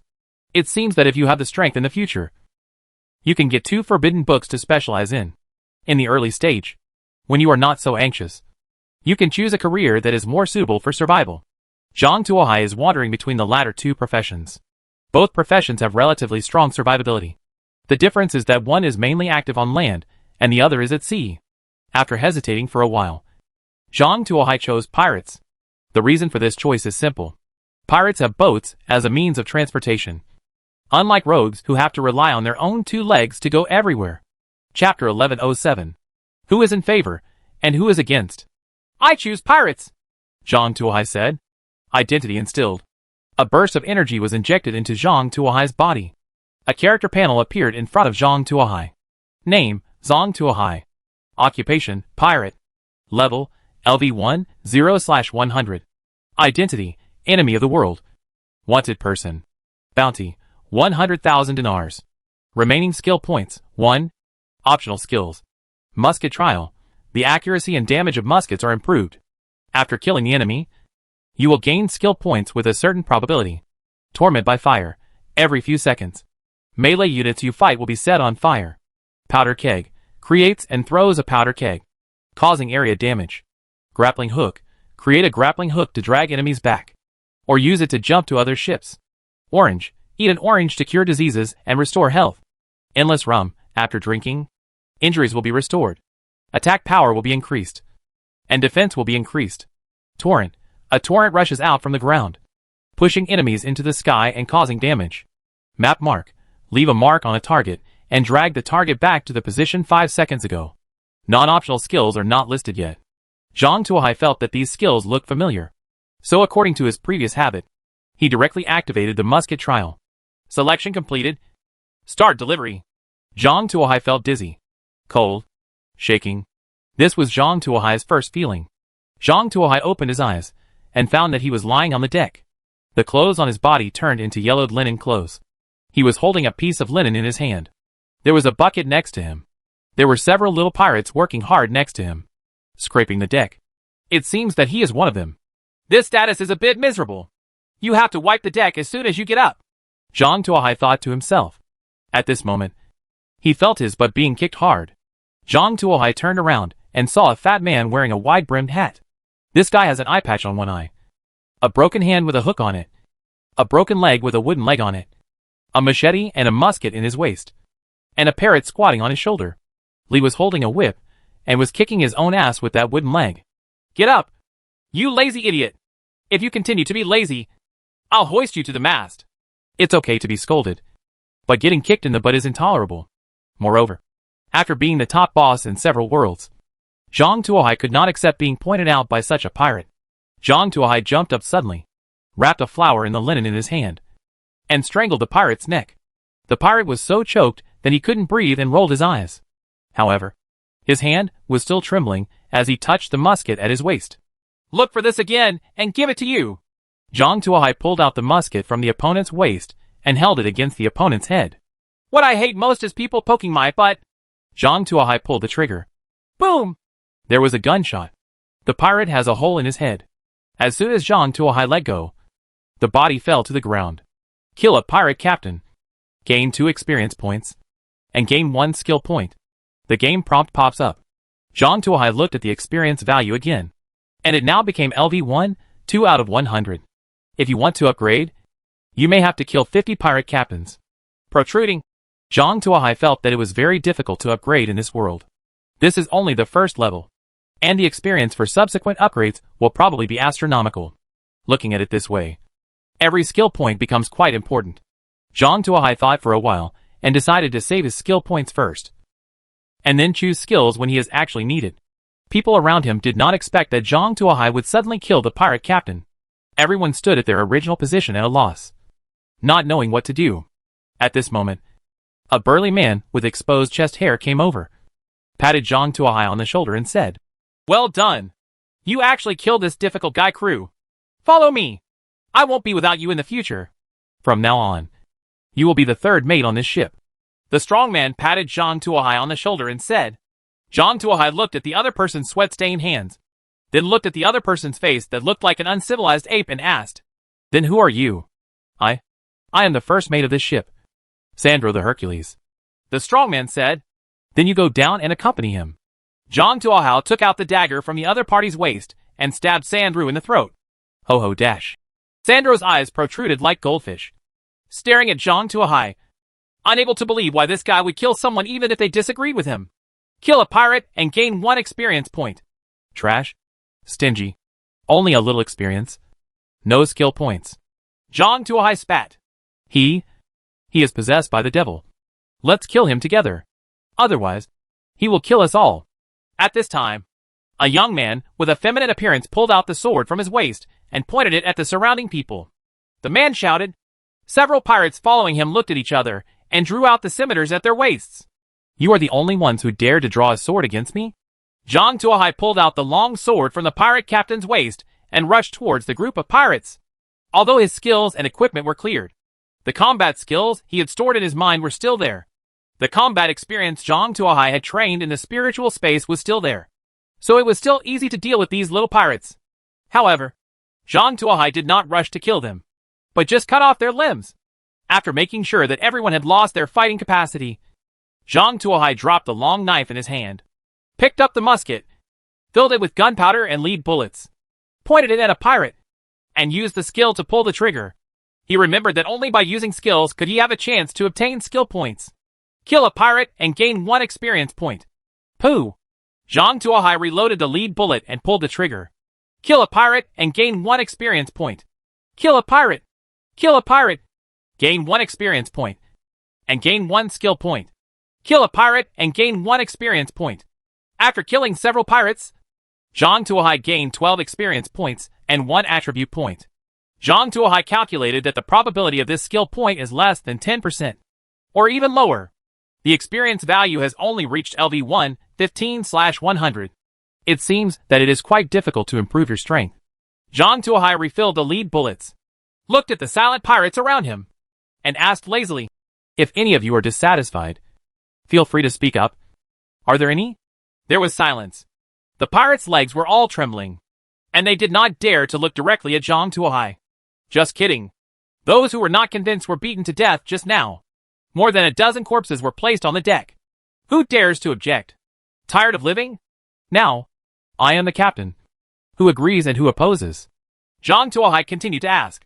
Chapter 1108 White Bird. Who agrees? Who opposes? Zhang Tuohai looked around. None of the pirates around him answered. Do you agree or disagree? Zhang Tuohai put the gun to the other person's head. I agree. I agree that you should be the captain. The pirate said quickly.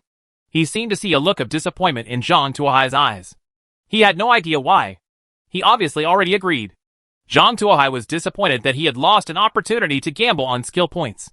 Zhang Tuohai pointed his gun at the next pirate. Do you agree or disagree? After asking around, the remaining dozen pirates all raised their hands and feet and voted in favor. At this time, the parrot landed on Zhang Tuohai's shoulder and shouted loudly, Welcome the new captain. Welcome the new captain. You are so smart. Zhang Tuohai stretched out his index finger and scratched the feathers on the opponent's abdomen. I just want to be the captain's pet. I don't care who the captain is, cried the parrot. Still a smart bird? Zhang Tuohai raised his eyebrows. However, after traveling through so many worlds, he was no longer surprised. He asked casually, Want to be the captain's pet? Are there any benefits? The captain's pet gets 9 peanuts every day. 9! The parrot said proudly. Is this just a little bit of potential? Zhang Tuohai was a little speechless. He only had 9 peanuts a day after reaching the captain level. Since you are the captain's pet, you should be familiar with the ship. Please introduce the details of the ship. As Zhang Tuohai spoke, he pulled off all the equipment on the fat captain's body, then lifted the captain's body into the sea with a kick, and said to the other pirates, Tear off all the useful things and throw the body into the sea to feed the sharks. Clean up the blood on the deck, and whoever does it badly will end up like them. Zhang Tuohai inserted the musket into his waist. After hearing this, the surrounding pirates immediately broke into action, packing up things and tidying up the deck. There was a lively scene on the ship. The ship's name is the White Bird. I originally wanted to change it to the Parrot Polly, but unfortunately the previous captain didn't agree. It has a displacement of 500 tons, 3 sails, 12 guns, 60 shells, 20 scimitars, and 18 sailors, a cook, a bag of peanuts, 20 pieces of dried meat, 30 barrels of rum, 62 salted fish, 2 baskets of rotten apples, 6 bottles of red wine, and hard bread. Polly the parrot reported the supplies on board. You remember it clearly. Zhang Tuohai was surprised by the memory of Parrot Polly. The previous captain had to inspect the ship several times every day and check the supplies. Parrot Polly complained. I don't know what to count with such a small amount of supplies. It's really quite small. Zhang Tuohai nodded sympathetically. To be honest, this amount of stuff is not as much as what he originally stored in the storage space. It's a pity that they were not brought here because they were not suitable. Zhang Tuohai came to the captain's cabin on the poop. This is the cleanest and most tidy room in the entire ship. The carved wooden bed with the curtains was moved from the room of the noble lady. In the corner there is a small round walnut table for afternoon tea, plus 2 small round stools. In the center of the room is a large table, with a tattered chart on it, 2 charcoal pens with only a little bit left in them, and some rusty measuring tools. On the corner of the table are half a bottle of water, dirty wine, and a captain's diary. Zhang Tuohai opened the captain's diary and found that it recorded the daily quantity of supplies and daily consumption, plus the days when the pirates were paid. Zhang Tuohai flipped through the ledger and threw the diary aside. Where are we now? Zhang Tuohai asked Polly. Here. Polly landed on the map and stepped on a spot with his foot. Is it not far from the coast? Zhang Tuohai looked at the map. Yes. I just came ashore the day before yesterday to replenish some fresh water. Polly said. Get closer to the shore and drive along the coast, looking for villages and towns. Zhang Tuohai said. You want it? Asked Polly the parrot. Find a few villages to grab some supplies. Zhang Tuohai said. We have too few people. Will it be dangerous? Polly worried. I'll help you grab some peanuts by the way. Zhang Tuohai glanced at Polly and said. Captain's order. Hoist the sails and turn the rudder to port. Polly flew out and shouted loudly. This parrot is still useful. Zhang Tuohai was very satisfied with Polly's actions. At least, he didn't have to do it himself to convey the order. Zhang Tuohai lay on the map and looked at the topographic map of the world, analyzing the geographical distribution of the world, and analyzing where he could start better. He is the enemy of the whole world now, and there is still a bounty on his head. If appropriate, it is best to find the junction of two big countries, or a war-torn zone. Such a place has complicated forces, unclear jurisdiction, and many places to argue, making it easy for him to fish in troubled waters. Unfortunately, the map in his hand was limited in scope. It only recorded a piece of land and dozens of islands. Some places were marked with words, such as freshwater supply. Zhang Tuohai even found signs of fish schools. These pirates actually have to make a living by fishing? Isn't it too embarrassing for the pirates? Zhang Tuohai was speechless. It's too embarrassing for a pirate ship to actually go fishing. If other colleagues knew about this, wouldn't they laugh it off? Zhang Tuohai is determined to lead the White Bird pirate ship out of trouble and make his own reputation. While Zhang Tuohai was studying the chart, Polly the parrot suddenly flew back and shouted loudly as he flew back. Captain! Captain! The village has been discovered. Didn't I just discover a village? What's all the fuss about? Zhang Tuohai said calmly. It's a new village, exclaimed Polly the parrot. New village? Is it special? Zhang Tuohai asked. It's very special. We have been wandering around this area for 3 years, and we are very familiar with every plant and tree here. We know every river, every village, where there are the most fish, and which store has the most meat. We all know that there are only so many villages and towns here, and they have never changed. But today there is suddenly an extra village. Something is wrong, exclaimed Polly the parrot. Listening to Parrot Polly's words, Zhang Tuohai always felt that he had lived a miserable life in the past 3 years. However, the new village is indeed quite suspicious. Zhang Tuohai guessed that he might be the player who chose the Lord. After all, Mephisto has attracted everyone in the world, including players, which are tens of billions of people. It is normal for someone to come near him. If it's a player, just grab one and ask about the situation.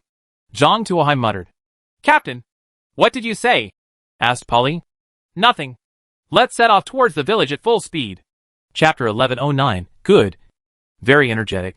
Celia was a little depressed. She finally completed a high-level serial mission and obtained a high-level skill card to summon the rock giant. She was about to show off her skills and take a boat to Thebes. Suddenly, a red light covered the world, forcibly pulling her into a new world.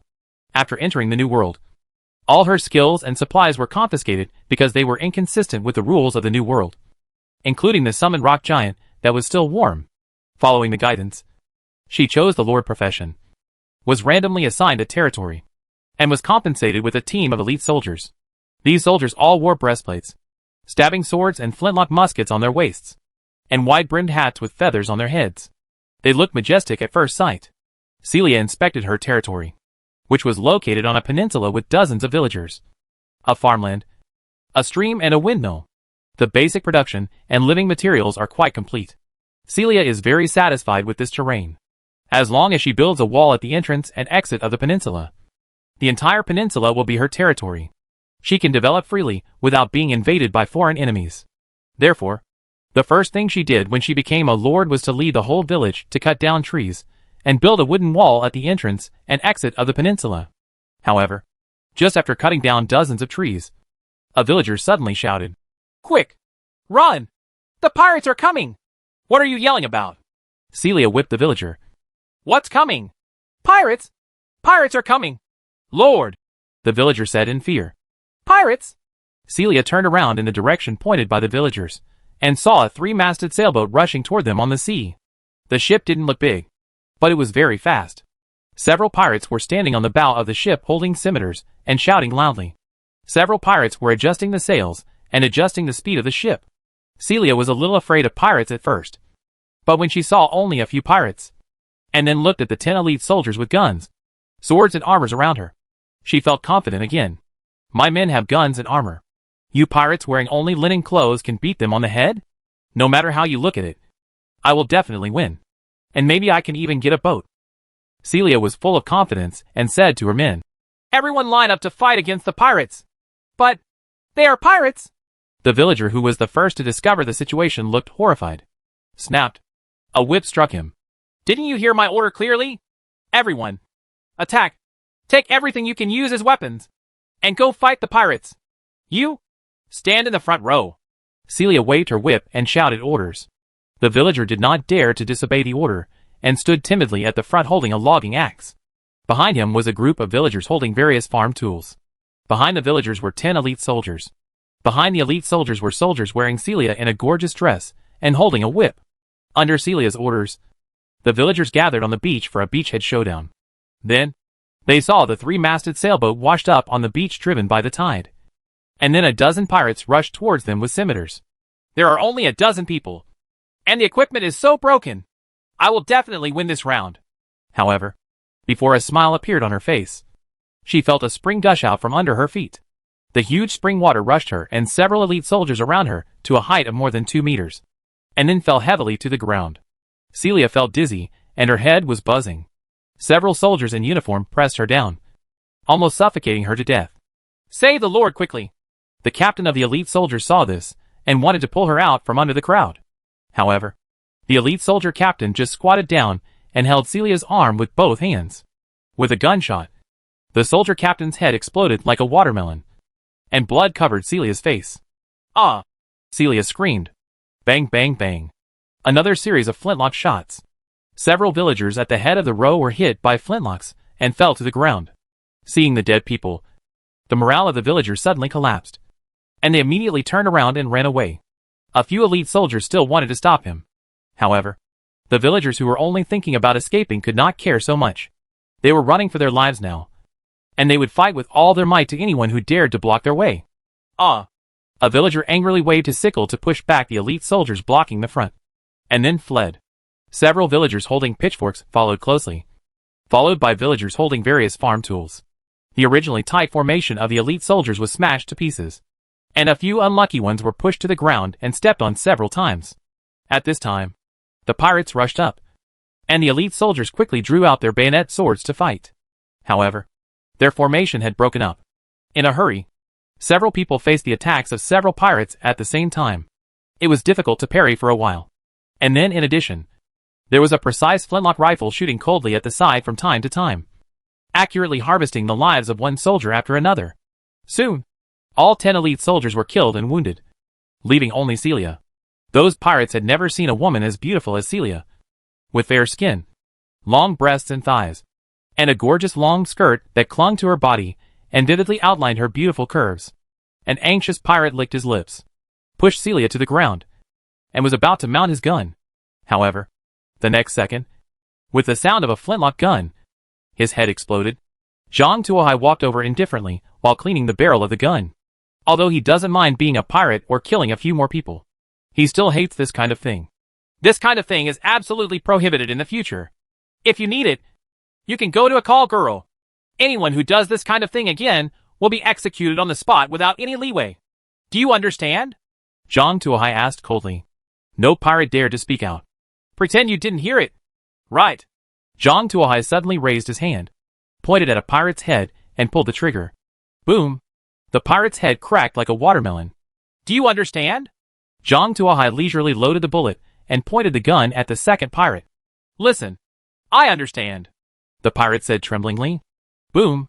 There was another gunshot, and the pirate's head was smashed. You have such a low voice. Do you want to deal with me?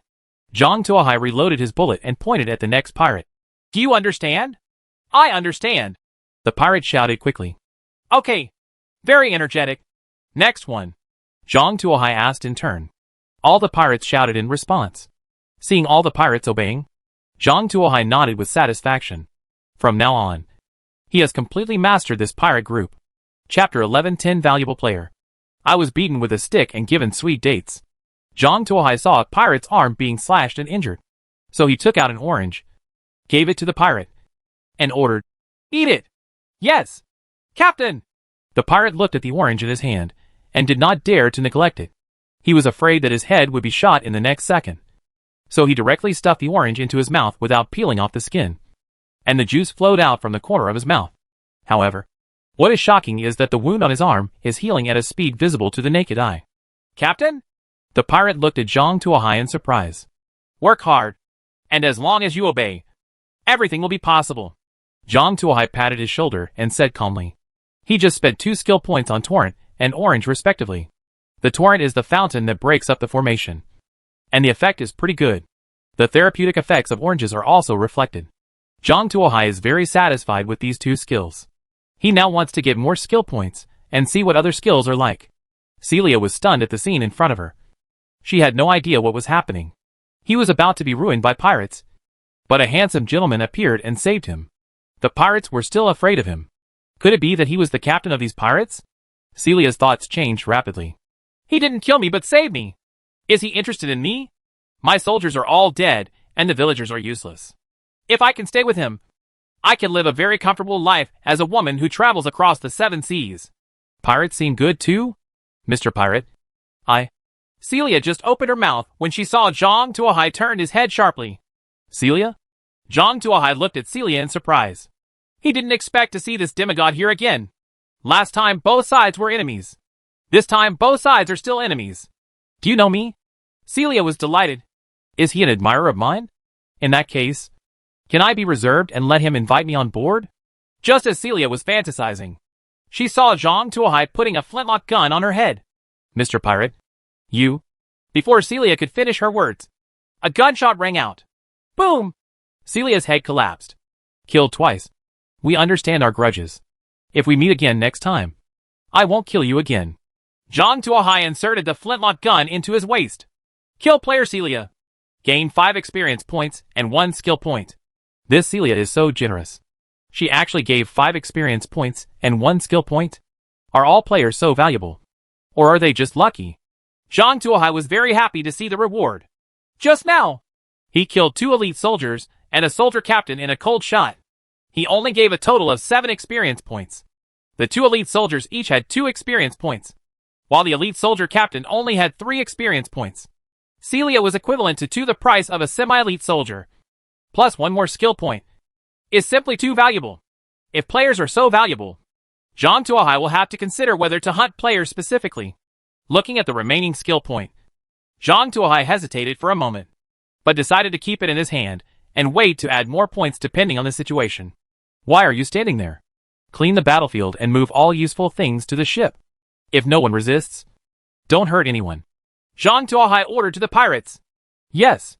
A dozen pirates immediately responded loudly and spread out to search for loot. When it comes to plundering loot, these pirates are all experts, and they can even dig out the grain stored in mouse holes. Soon, all valuable things in the village were rummaged out, including a pile of black bread, some salt, a few salted fish, a large pile of wooden boards, and some silver coins called dinars. The most valuable thing is the equipment of 10 elite soldiers. How were the spoils divided in the past? Zhang Tuohai asked. A group of pirates looked at each other, and a leading pirate said, Captain, in the past, the spoils were 30% for the captain, half for the first mate, bosun, chef, doctor, and carpenter, and the rest was divided among everyone. There are so many professional people on the ship. Zhang Tuohai was surprised. Let me see where they are. Captain, the first mate was killed. The one you killed just now was the bosun. The chef is on the ship and usually doesn't leave the kitchen. The doctor and carpenter are always absent, and their shares are taken by the captain, said the pirate. Zhang Tuohai was speechless. It turned out that the leadership on the ship was taken over by him. Then you will be the first mate from now on. You will be responsible for everything that happens in the future. You will be directly responsible to me. Zhang Tuohai pointed at the pirate who was speaking. Yes. The pirate was very excited. Becoming a first mate is the second most leadership position on the ship after the captain. Not only can you get more loot, but you can also have your own bed. You don't have to take turns sleeping in a hammock with ordinary pirates. And you don't have to mop the deck. Always loyal to the captain, the pirate said excitedly. Go to work. By the way, put away those armors and muskets first. Don't distribute them. We will set up an inspection period in the future. Whoever performs well will be rewarded. Get off. After giving the instructions, Zhang Tuohai returned to the ship. The pirates also rolled up their sleeves and carried what they had obtained onto the ship. Welcome back, Captain, and congratulate the captain on his successful victory. Parrot Polly cheered as soon as he saw Zhang Tuohai coming back. You are so shrewd that you shrink back when there is a fight. How can a bird like me, the captain, shrink back? How can you go out with me in the future? Next time there is a war. If you run away again, I will stew you. Zhang Tuohai said as he took out the peanuts left by the two former captains from his pocket and threw them to Polly. Polly skillfully grabbed the peanuts with his feet, cracked the shells with his mouth, and ate all the peanuts inside. His technique was even more skillful than Zhang Tuohai's. By the way, where is the chef? I'll go see him. Zhang Tuohai has seen all the pirates on the ship. But now there is only one chef who has never shown up. Zhang Tuohai still respects the chef very much. After all, he also has to eat. If he adds some ingredients to his rice, no one can bear it. Zhang Tuohai walked into the ship's kitchen. The galley of the ship is located slightly behind the center. Under the bell tower, there is an iron stove with a burning barrel inside to prevent the rocking of the ship from causing fuel to roll around and escape from the stove to cause a fire. The chimney is hollowed out and extends directly to next to the clock tower. It sticks out because it has been leaning against the chimney all year round. The clock on the clock tower has been blackened. A burly chef was standing in front of the stove, stirring something with a huge spoon. What are you cooking? Zhang Tuohai asked. Pea soup. The sturdy chef glanced at Zhang Tuohai and said impatiently, It's not time to eat yet. You can't come here. Chapter 11:11 Pea soup. You call this pea soup? Zhang Tuohai looked at the soup in the pot. It was as light as water, with a few beans floating in it, and no oil or water at all. Then what can I do? The captain only allows me to cook with so many ingredients, the chef said helplessly. Zhang Tuohai glanced at the kitchen. In addition to fuel, he piled up several large bags. He opened them and looked at them. There were some potatoes that had sprouted, some brown bread, 2 onions, and a piece of hardened cheese. Tip this shit out and get a ham. Although Zhang Tuohai is very strict with his subordinates, he never skimps on food. After all, he wants his subordinates to work hard.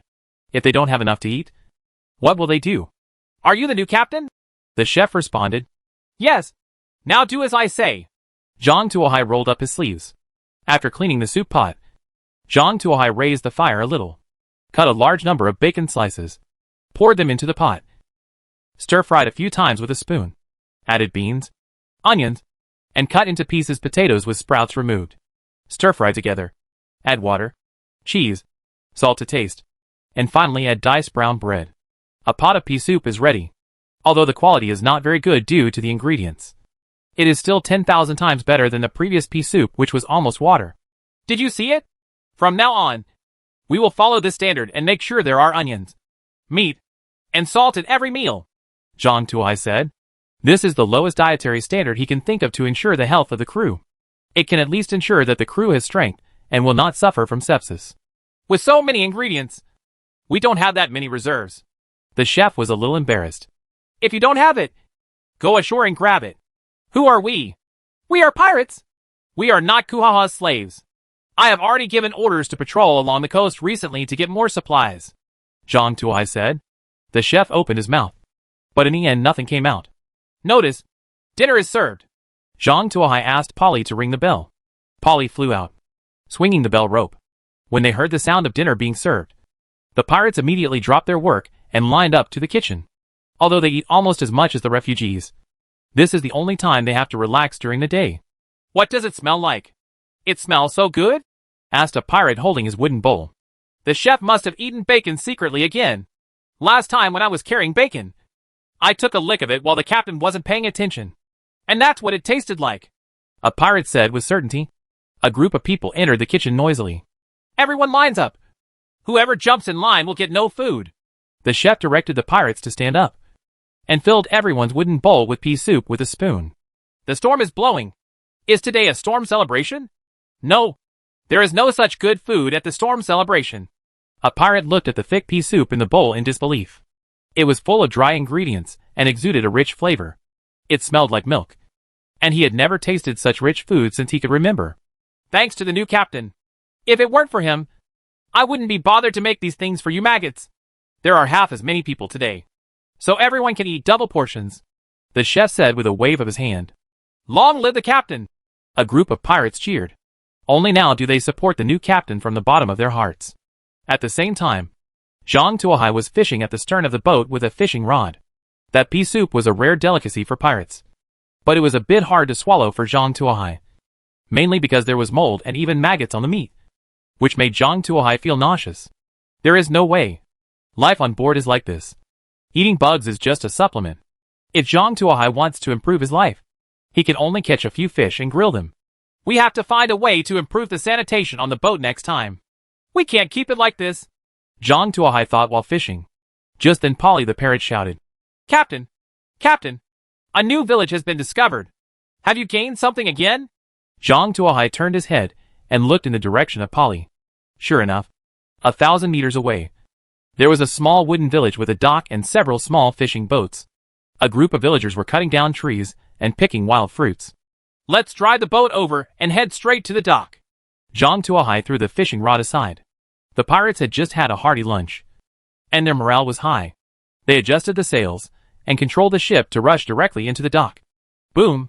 With a muffled sound, the ship stopped at the dock. A dozen pirates jumped off the ship along the rope and rushed to the shore. When the villagers saw the pirates coming, they immediately dropped their belongings and ran away.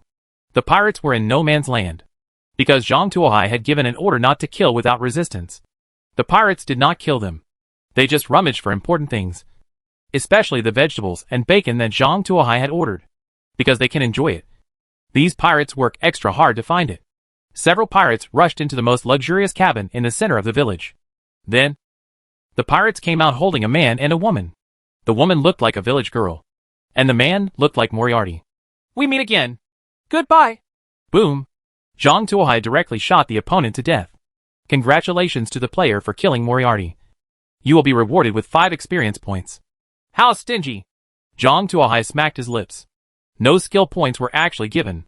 However, Zhang Tuohai is satisfied with 5 points of experience. Now his experience points have reached 32 points. And there are still 68 points left before upgrading. He really wants to know what rewards he can get from upgrading. Move everything that is useful. Zhang Tuohai waved his hand and said. A group of pirates carried all useful things onto the ship, especially onions, carrots and peas, and nothing was left behind. Zhang Tuohai rummaged around and picked up 2 newly caught sea fish from a fishing boat as lunch for a while. It's a pity that I didn't get the cheese, Zhang Tuohai said while looking at the trophy. Without cheese, the resulting pea soup lacks its rich and creamy flavor. In addition, cheese is also an important source of energy. I know that sailing southeast, there is a city called Cheese City. It is the cheese producer in this area. All cheese is produced from Cheese City, Parrot Polly said. Really? Then go to Cheese City, Zhang Tuohai said. Captain, are you really sure you want to attack Cheese City?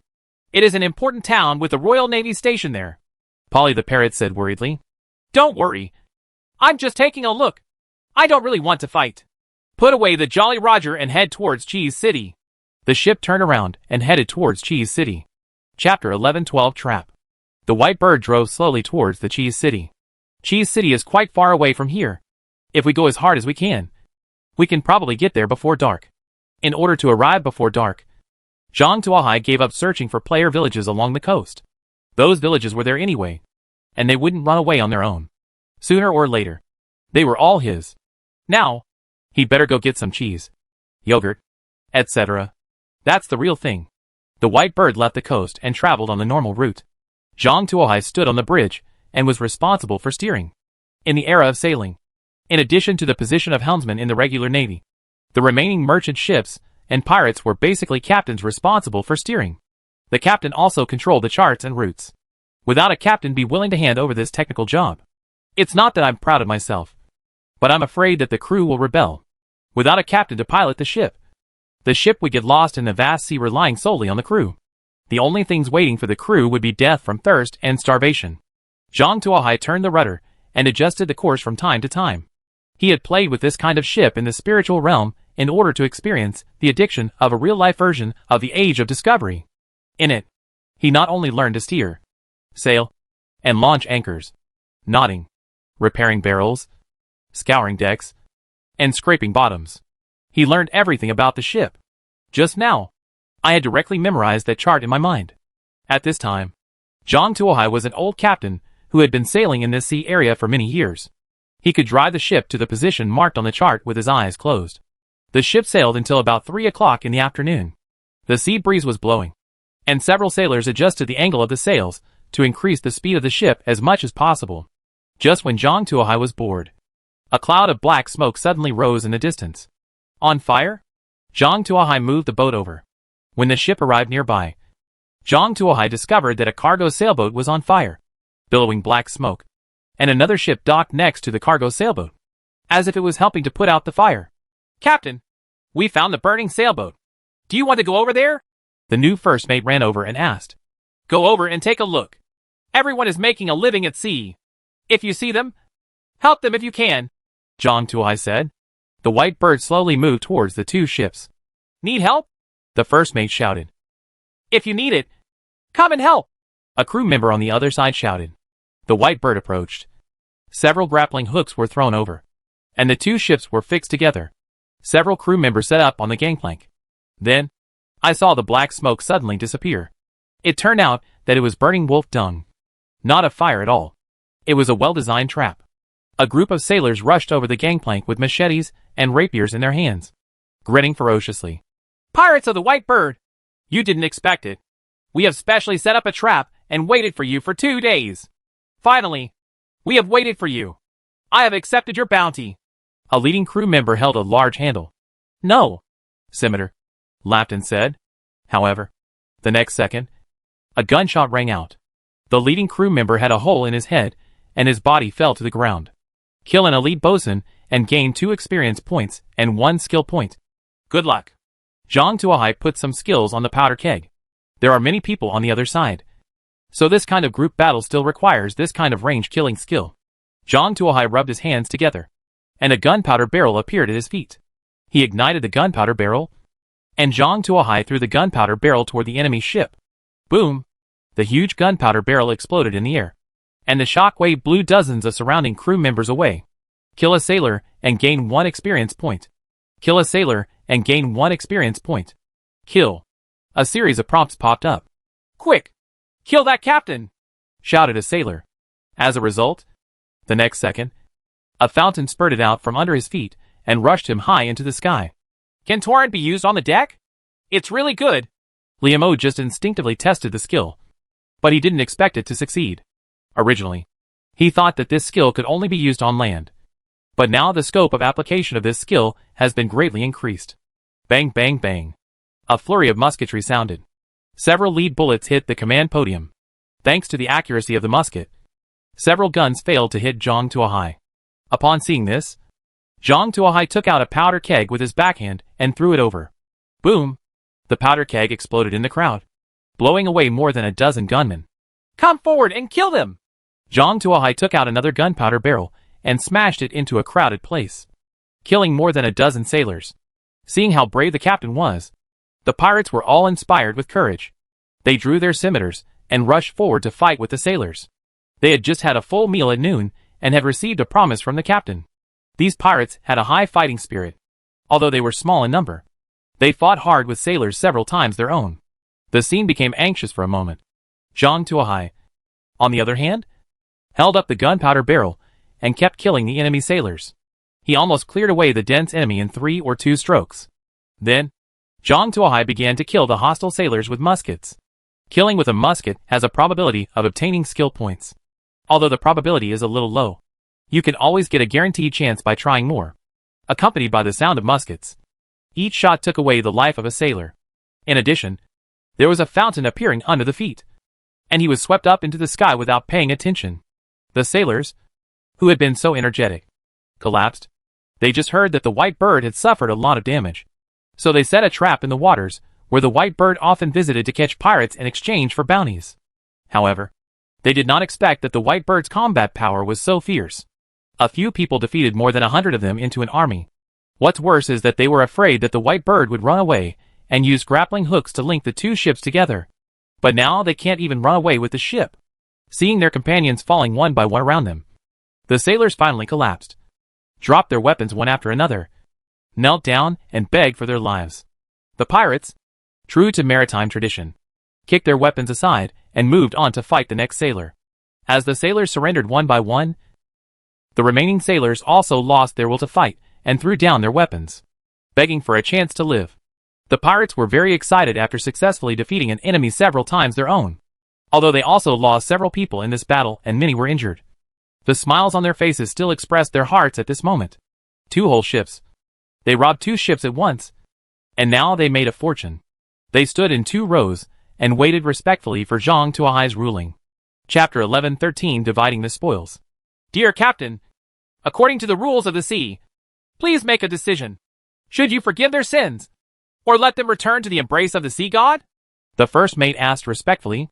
They took advantage of my kindness, and took advantage of the kindness of others to do evil. Although they are not pirates, they are 10 times more evil than pirates. Therefore, my verdict is that I will shoot them one by one with my own hands. Zhang Tuohai picked up the broken hair gun, pointed it at a sailor's head, and pulled the trigger. Boom! There was a gunshot, and there was a hole in the sailor's head. Several pirates skillfully threw the sailor's body into the sea. The rest of the sailors saw this and tried to stand up and prepare to resist. But the pirates, who had been prepared, immediately slashed their legs with scimitars, and these sailors fell to the deck one by one. Zhang Tuohai didn't even look at the sailors during the whole process. He just cleaned the muskets, loaded the gunpowder, loaded the lead bullets, pulled the trigger, and cleaned the muskets, like a ruthless killing machine. In fact, it's not that Zhang Tuohai is indifferent, but that he hates people who take advantage of others' good intentions to do evil. This will inadvertently increase the cost of others releasing their good intentions. Everyone has to worry about whether they will be beaten down when they do good deeds. Then society as a whole lapses into apathy. In the D&D world, this kind of person will definitely be the first to be hunted to death by the paladin. Zhang Tuohai can't control so many people. He just handles these things in his own way within his own capabilities. Each sailor was turned into experience points, and then his body was thrown into the sea and became the shark's dinner. After clearing the deck of sailors, the pirates began to search the cabin. In this era, the cabin structure was very complex, and it was mainly used as the last line of defense to prevent pirates. However, because it was an ambush, the sailors came out in full force, and no one hid in the cabin, which also made this strongest fortress useless. The pirates quickly searched the 2 ships, and then threw 2 men in gorgeous coats in front of Zhang Tuohai. These 2 men were the captains of the 2 ships. Seeing that the momentum was not right, the 2 men hid, one in the captain's cabin, and the other in the bottom warehouse. Hope you can escape a bullet. Those pirates were so experienced that they immediately pulled the 2 of them out and escorted them to Zhang Tuohai. I am a noble. My family is rich. I can write to my family to ask for ransom, the 2 captains said quickly after seeing Zhang Tuohai. Separate them. I have something to ask them, Zhang Tuohai said. The pirates immediately separated the 2 captains so that they could not hear each other and prevent them from collaborating. How did you find us? Why did you ambush us here? This is what Zhang Tuohai is most curious about. What he is most worried about is that there are insiders on the ship who can inform the enemy of his news and location at any time. We saw the bounty and met the survivors of the Mary. They said they had a bloody battle with you and you suffered heavy losses. We wanted to set a trap in the area where you usually move. We originally thought there were more than 100 crew members. It's enough to deal with your weak pirate ship. I didn't expect this result. The captain lowered his head and said, I am a Targaryen. I have 2 cheese factories and 8 dairy farms in the cheese city. I have a lot of money. Please let me go. Zhang Tuohai kicked the captain aside, then pulled the other captain over and asked him again. The information he got was similar, and it seemed to be true. After sorting out the situation, Zhang Tuohai felt helpless. The former captain of the White Bird was too careless. Even a pirate could be caught. Who would die if you didn't? For these 2 captains, Zhang Tuohai is naturally even more unlikely to let them go. The minions have already done it, but he can still let you, the mastermind, kill them with 1 shot. As for the bounty, Zhang Tuohai didn't even think about it. He was a pirate. He could just rob whatever he wanted. Why did he need money? Moreover, who knows what tricks the other party will play when paying the ransom? And it will be too ugly to fall into it. After killing all the people in the boat, the pirates began to loot the things in the boat. Zhang Tuohai returned to his boat and saw two pirates leaning on the railing. Why don't you go search for loot? Zhang Tuohai was curious. Captain, our stomachs have been punctured and we are waiting to die. When we die, I hope you can give us a shroud, a pirate said, covering his stomach. From the wound, you could see blood flowing continuously. Oozing. The other pirate looked similar. Zhang Tuohai glanced at the two of them, and then looked at his own screen. His level is now LV2, 3/200. And his remaining skill points are 5 points. Some of them are given by upgrading. Some are saved before. And the rest are obtained by killing people. Zhang Tuohai thought about it. Left 1 point as a spare. And ordered oranges, rum and musket trial to 2 points. Then took out 2 oranges and 2 bottles of rum and threw them to the two of them. The two of them were overjoyed to see the fresh fruit and wine. They stuffed the oranges into their mouths and swallowed them raw without peeling off the skin. Then they pulled out the cork of the rum and poured it into the bottle. Drink it. In the blink of an eye, the entire bottle of rum was consumed. The wounds of the two pirates were also disappearing at a speed visible to the naked eye. And they quickly returned to normal. Captain! Us? The two pirates were so excited that they couldn't speak. Follow me and work hard. I won't let you suffer. Go and find your trophies. Zhang Tuohai said calmly. As you command. Captain! The two pirates regarded Zhang Tuohai as a god, and looked at Zhang Tuohai with reverence in their eyes. Then the two people jumped onto the opposite boat to search for loot. What pirates are best at is searching for loot. They can even pull off the opponent's gold teeth to ensure that not a single dinar is left. Soon, the deck of the White Bird was filled with all kinds of things. These sailors had much better food than the pirates, including a large bag of black bread, 2 bags of white bread, a large barrel of cheese and milk sticks, baskets of vegetables, a barrel of corned beef, 8 hams, and 20 barrels of rum and fresh water. There were even 20 bottles of red wine, which were found from the captain's cabin and should be the captain's daily drink. In addition, there were nearly 100 scimitars, 20 muskets, several barrels of gunpowder and 20 cannons, as well as dozens of sailor uniforms and a box of dinars. The food was moved into the kitchen by the pirates. This was enough for more than 100 sailors for a week, and enough for a dozen of them to eat for dozens of days. Zhang Tuohai gave each of the pirates a set of sailor uniforms. The clothes these pirates wore were no different from beggars' uniforms. Those who didn't know better thought they were beggars. Everyone was given a handful of good weapons, and the rest were thrown into the warehouse. The pirates had proven their ability with their actions, and they were worthy of these things. Zhang Tuohai also equipped the 2 bravest warriors with breastplates. It made other pirates very envious. Finally, those dinars were naturally divided equally according to the old rules. At this time, a pirate who had been healed by Zhang Tuohai came over and respectfully handed a musket to Zhang Tuohai's hand. Captain, this was found from the other party's captain's cabin. Please take a look. Chapter 11:14 The Demon's Roar. Huh? Zhang Tuohai took the musket in his hand. This musket is very exquisite in shape. It uses a barrel forged from red copper. The muzzle is the head of a black goat. The handle is made of ivory. It is carved with a face that is half devil and half beautiful. It looks full of life. Postmodern beauty. Looking carefully at the muzzle, there are actually 4 spiral rifling lines inside. The final thing is that this thing actually has a 6-slot magazine. And it turns out to be a revolver. A line of game prompts popped up. Devil's Roar, a fine gun made by forger Master Antonio. Special effects, accurate. Unlimited ammunition. Accuracy. Master Antonio accidentally discovered that carving patterns in the barrel of the gun can ensure the stability of the trajectory of the bullet. Using this gun to shoot, you will shoot more accurately. Unlimited ammunition. An ice bomb composed of seawater is generated every 3 seconds. The ice bomb contains demonic fire. Can incinerate the internal organs of people hit by bullets. Note, due to the use of unknown materials, you will also have to bear the accompanying curse when using this gun. When you wear this gun, you will always feel thirsty and irritable. And you need to drink alcohol to make you feel calm. This gun is good. Zhang Tuohai liked the gun very much. He had long been fed up with the old-fashioned flintlock guns, which were troublesome to load and a waste of time. It was difficult for him to have enough time and opportunity to use the flintlock guns as his main battle weapon on the battlefield. If it hadn't been for the chance of gaining more skill points by using the gunfire judgment skill, he would have gone up to kill people with a dagger.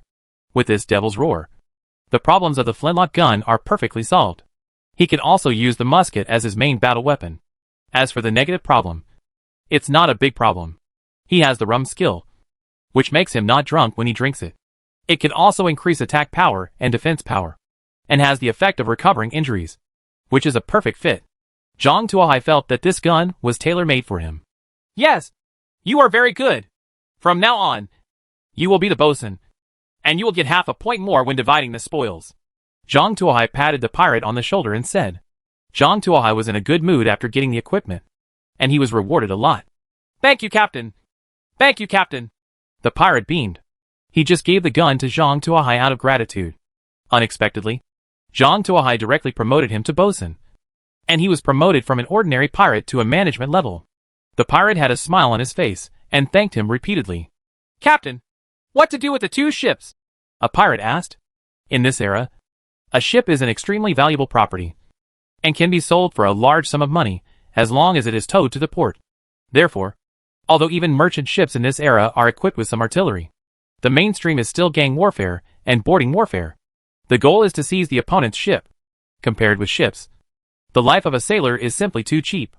Just give him a pension, and you can get by. The pirates looked at the 2 ships with enthusiasm.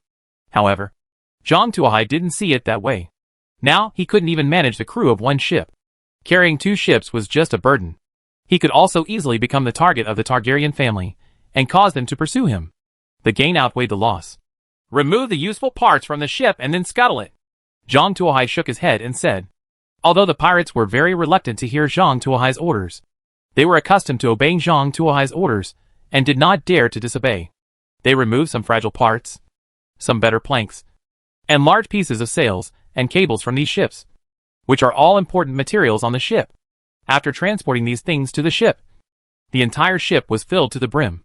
Finally, the pirates reluctantly scuttled the 2 ships.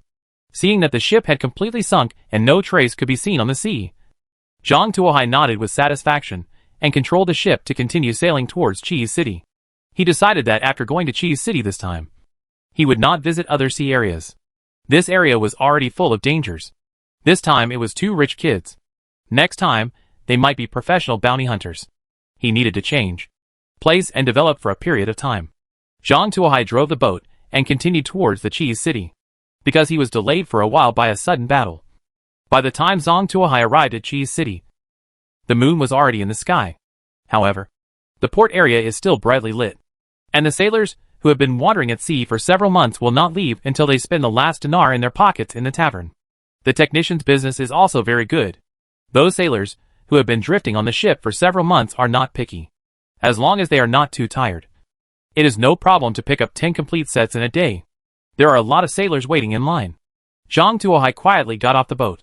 The purpose of his trip was not to experience the nightlife in the port area of Cheese City. His purpose was to get a nautical chart. A chart to go to other sea areas.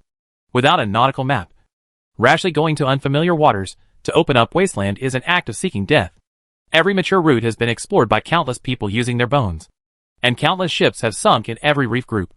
Although Zhang Tuohai found 2 charts from the 2 ships, they were both for this area. The things marked on them were not even as complete as the ones on the White Bird. At least not on those 2 charts.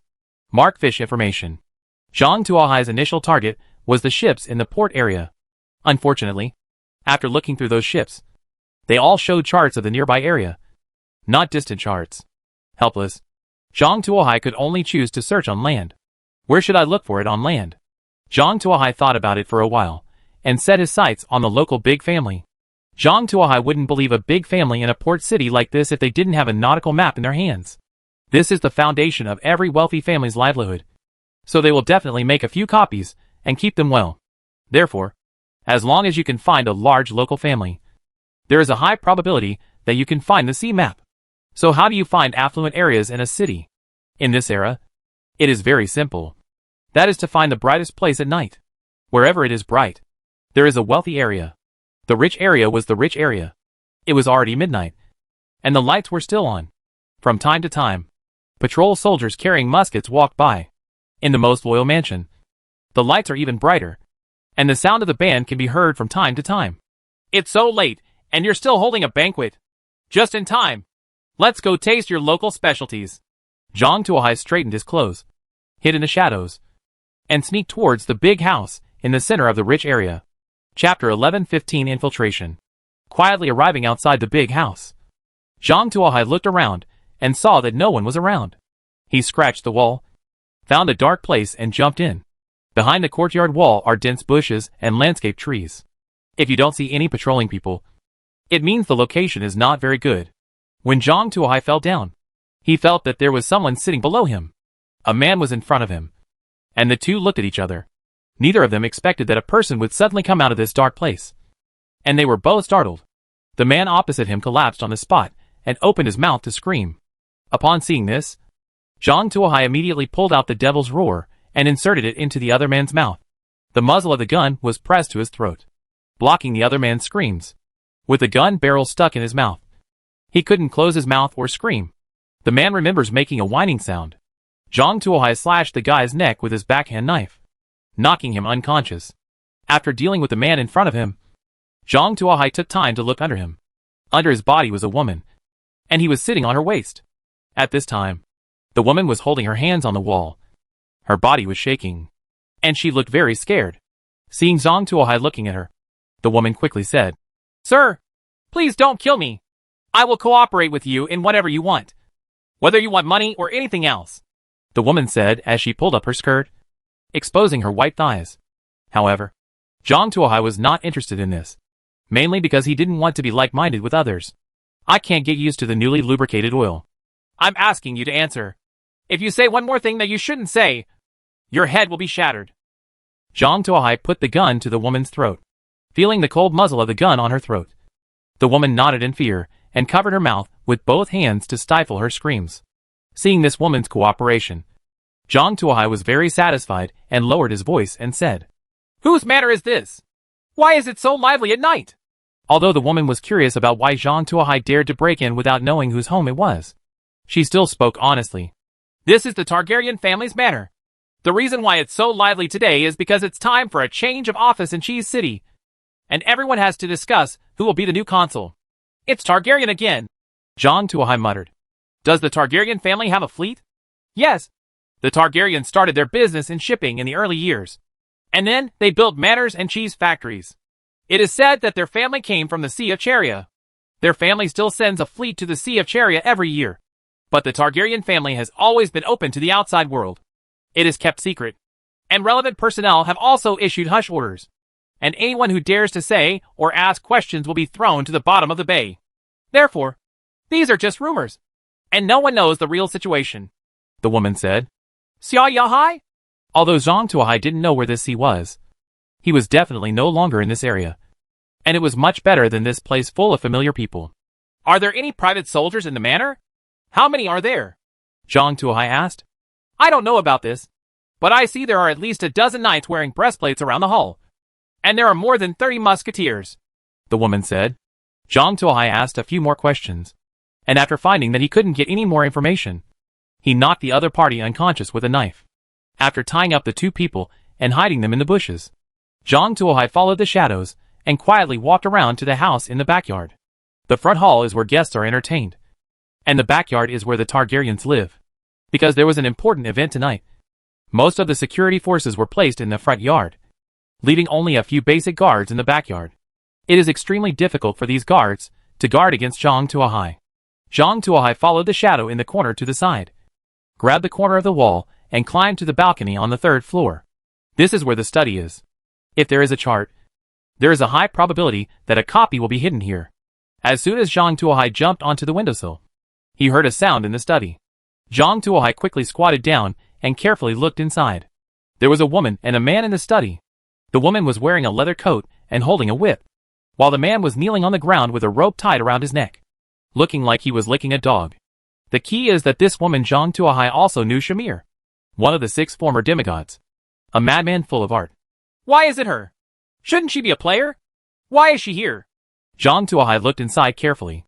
Shamir gently swung his whip, grabbed the dog leash, pulled the man in front of him, approached him, and said slowly, "Didn't you say you want to be my dog forever? Then prove it to me. Let me see your loyalty. Dear master, tell me. Whatever you want. I will give it to you, the man said anxiously. Then take out the most important thing in your house and give it to me. As long as you give me this thing, I will consider letting you be my dog. Shamir shook the whip in his hand and said, I'll get it right now. Right now. The man lifted up the expensive carpet on the floor and found a gap. He pushed it to the side and revealed a hole. Inside was an iron box embedded in the ground. The man took off a key from his neck, carefully opened the iron box, and then took out a thick parchment note from inside. The man handed the parchment note to Shamir with both hands. Dear master, this is the most precious thing in our family. What is this? A forbidden book that records secrets? Shamir asked curiously as he took the parchment note. No, this is a chart. A chart to Sia Yahai, the man said. Snapped. Shamir rounded up the notes in his hand and slapped the man hard on the face. Why do I need a sea chart? What I want is a forbidden book that records secrets. What I want are weapons and equipment with extraordinary abilities. No matter how little money is, I can do it. Why do you give me a sea chart? You want me to go to sea. Do you want to blow dry? Shamir said angrily. However, Zhang Tuahai, who was lying outside the window, was overjoyed when he heard this. All he wanted was a chart. You don't want the chart. I want it. Zhang Tuahai began to adjust his position, preparing to steal the chart. The man was beaten to the ground. His face was swollen, but he did not dare to complain. He still hugged Shamir's leg and begged, Master, there are really no banned books in our house. If the governor discovers that thing, it will be the genocide. What about extraordinary weapons? There is always this. Right, Shamir asked. There is one, but it was taken out to sea in the hands of my brother. I don't know when it will come back. Shamir was furious and was about to ask about the whereabouts of the money when he suddenly heard a gust of wind behind him. Chapter 11:16 obtained the sea map.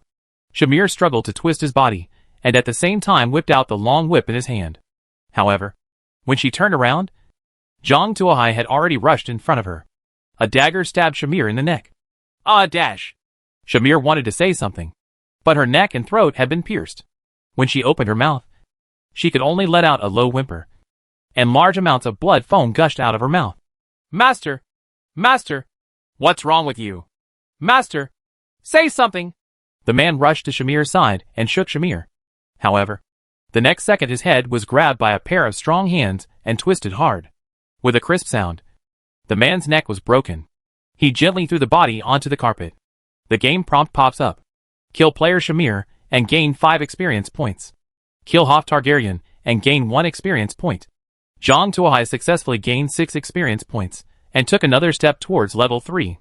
After flipping through the parchment notebook and seeing that there was indeed a sea map in it, Zhang Tuahai quickly put it away. Then he picked up Shamir's whip. Beast Control Whip, an exclusive weapon for special professional animal trainers. Function: make all beasts obedient and become pets. Zhang Tuahai.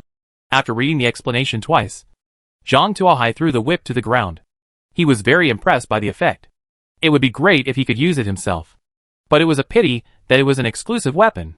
After killing 2 people, Zhang Tuahai began to quickly check the items in the study. After finally coming here, he always had to bring more things with him, in case he could get something else. Even humanities' miscellaneous notes could help him learn more. A good understanding of the world. Just as Zhang Tuahai was rummaging around for things he could take away, there were sudden footsteps coming from outside. I heard a voice running in this direction. Could it be that he was discovered? Zhang Tuahai didn't dare to delay. So he grabbed 2 books along with the sea chart, climbed over the window, and jumped from the balcony. As soon as Zhang Tuahai jumped off the balcony, the study door was knocked open. At the head were 2 guards wearing breastplates and holding spears. Following them was an old man in gray robes with a black-covered book in his hand. When the 2 guards saw the scene in the study, they were shocked and immediately shouted, Master Hoff has been assassinated. The body is still warm. The murderer may be nearby before he has gone far. The old man in gray robe touched Hoff's body and said, It's a window. A guard saw the shaking window and quickly ran to the windowsill and looked down. I happened to see Zhang Tuahai running towards the courtyard wall. Catch the assassin. Don't let him escape. The guard shouted and raised his musket to take aim. Boom. A lead bullet passed by Zhang Tuahai. Bang bang. Zhang Tuo let out a devil's roar and fired 2 shots in return. 2 ice bullets shot out and hit the guard's forehead and chest. The guard fell down. At this time, the second guard had just climbed through the window. Before he could raise his gun, Zhang Tuohai's third shot arrived. Boom! A bullet hit his left lung, and the demonic flames from the ice bullet spurted out, burning away the guard's internal organs. The body of the guard fell to the ground. The sound of gunshots alerted the patrolling guards, and a large number of guards rushed towards this side. Zhang Tuohai killed the two guards and knew that he could not stay for long, so he quickly climbed up the wall. Just when he was about to turn over, an ice arrow suddenly flew over Zhang Tuohai's hair. If Zhang Tuohai hadn't lowered his head subconsciously, his head would have been pierced. Zhang Tuohai looked back and found an old man in gray robes standing on the balcony, holding a black book in his hand. Scholar? Is this the scholar spell? Zhang Tuohai remembered the initial 6 professions. This should be the scholar, and the only known spellcaster. Zhang Tuohai didn't dare to stay long, so he shot back at the scholar. And then without looking at the result, he jumped over the high wall, got into a small alley, and ran quickly towards the slums. The roads in the slums are complicated, and the area is vast. If someone is hiding in them, you may not be able to find them even if you search for a year. A large number of guards came from all over. The old Targaryen, who was discussing in the hall who should be elected as the next consul, heard the gunfire and quickly returned to the backyard accompanied by many guards. After seeing the old man in gray robe, he quickly asked, Master Antonio, what happened and why were there gunshots? Mr. Targaryen, an assassin entered the manor. Mr. Hoff and one of his lovers were killed. The assassin killed 2 guards and escaped, Antonio said, turning his hat. Just now, Zhang Tuohai shot his brains out with a casual shot. The ice bullet grazed his scalp, picked out the hair, and made 2 holes in his hat. Antonio turned his hat because he didn't want the Targaryen to see his miserable state. I gotta go see! The old Targaryen hurriedly ran to the scene of the incident.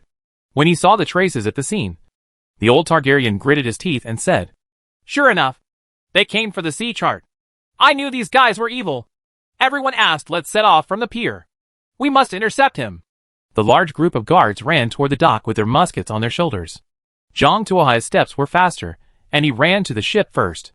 Weigh anchor and sail. Zhang Tuohai came to the ship and shouted loudly. The pirates immediately took action, pulled up the anchor, lowered the sail, and the White Bird slowly sailed away from the port. The White Bird slowly left the port, and then the old Targaryen ran over with someone. Block the dock and prohibit anyone from leaving the port. In addition, check what ships have entered and left the port during this period. You must find out, down to every ship and every person. We must find out which family did it. The group of people dispersed.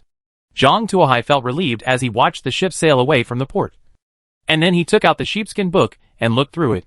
The first page of the notes is a sea chart. This is a sea chart that Zhang Tuohai has never seen before. The sea area map where he is located only occupies a small area on this chart. The name of the sea area is marked in the upper left corner of the map.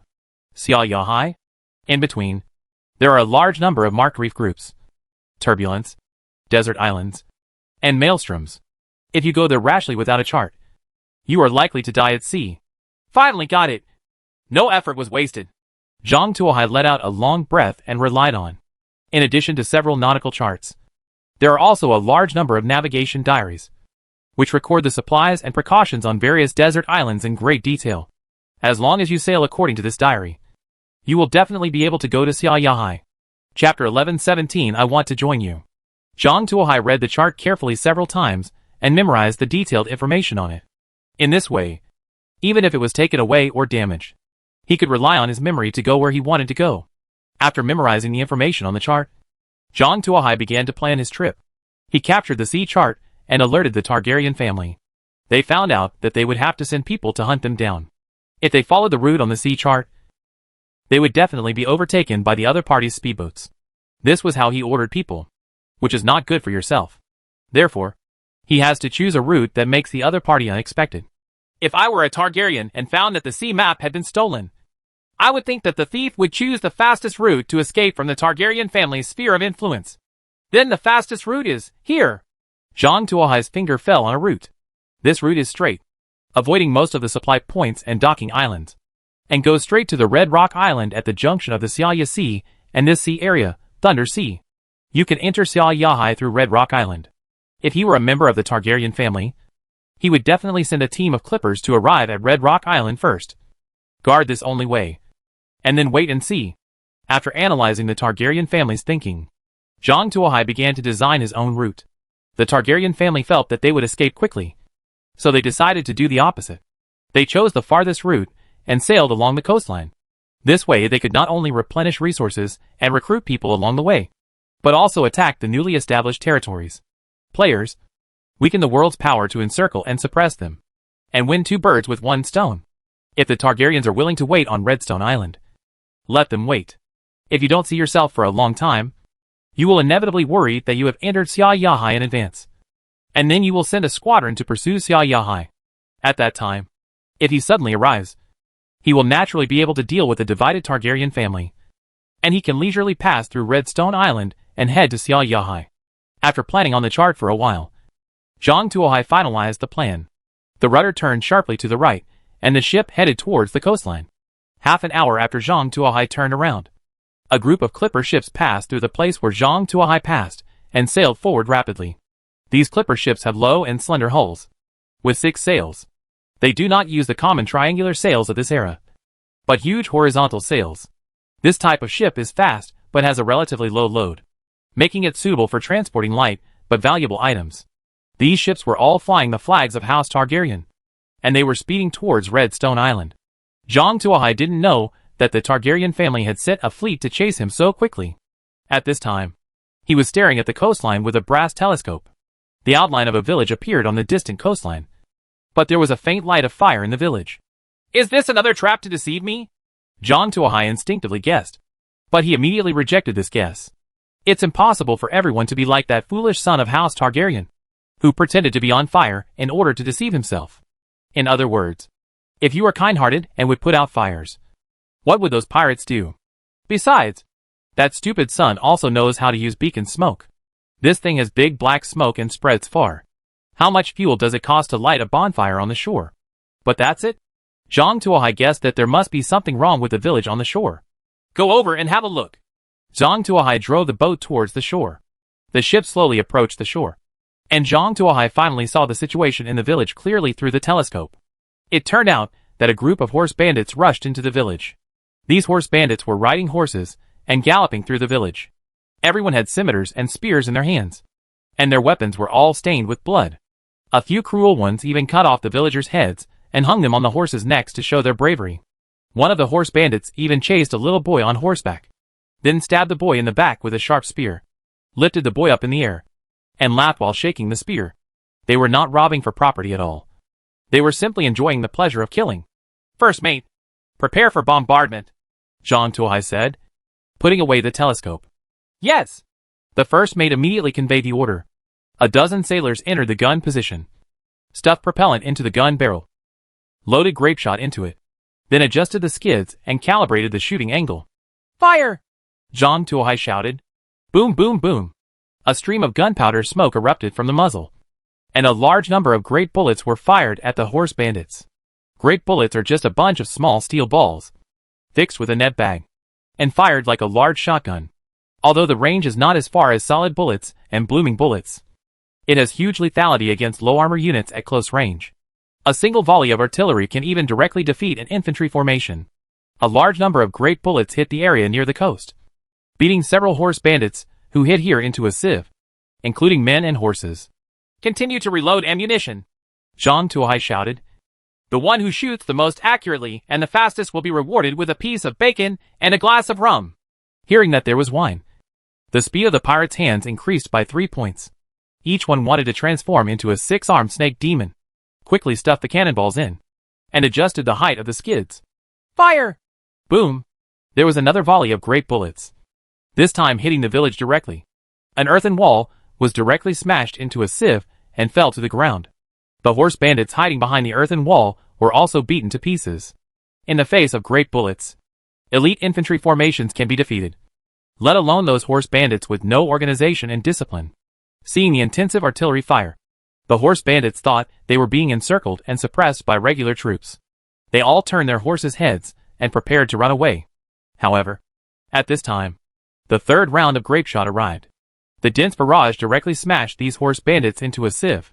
Only a few horses were lucky enough to escape and fled into the woods in panic. Go ashore and clean the battlefield. Zhang Tuo let out a devil's roar. A dozen pirates drew out their scimitars and muskets and rushed into the village screaming. There were still some horse bandits in the village who were lucky enough to survive. Lying on the ground moaning, the pirates raised their knives and fell to help them relieve their pain. And in the meantime, they took away their valuables as rewards. Soon, dozens of horse bandits were raided, and their bodies were thrown into the burning house, waiting to be reduced to ashes to avoid becoming a petri dish for the plague.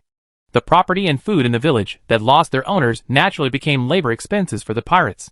The pirates didn't even let go of the horse carcasses. They picked up large pieces of meat, shaved them clean, and prepared to take them back to the ship to be salted and used as food reserves.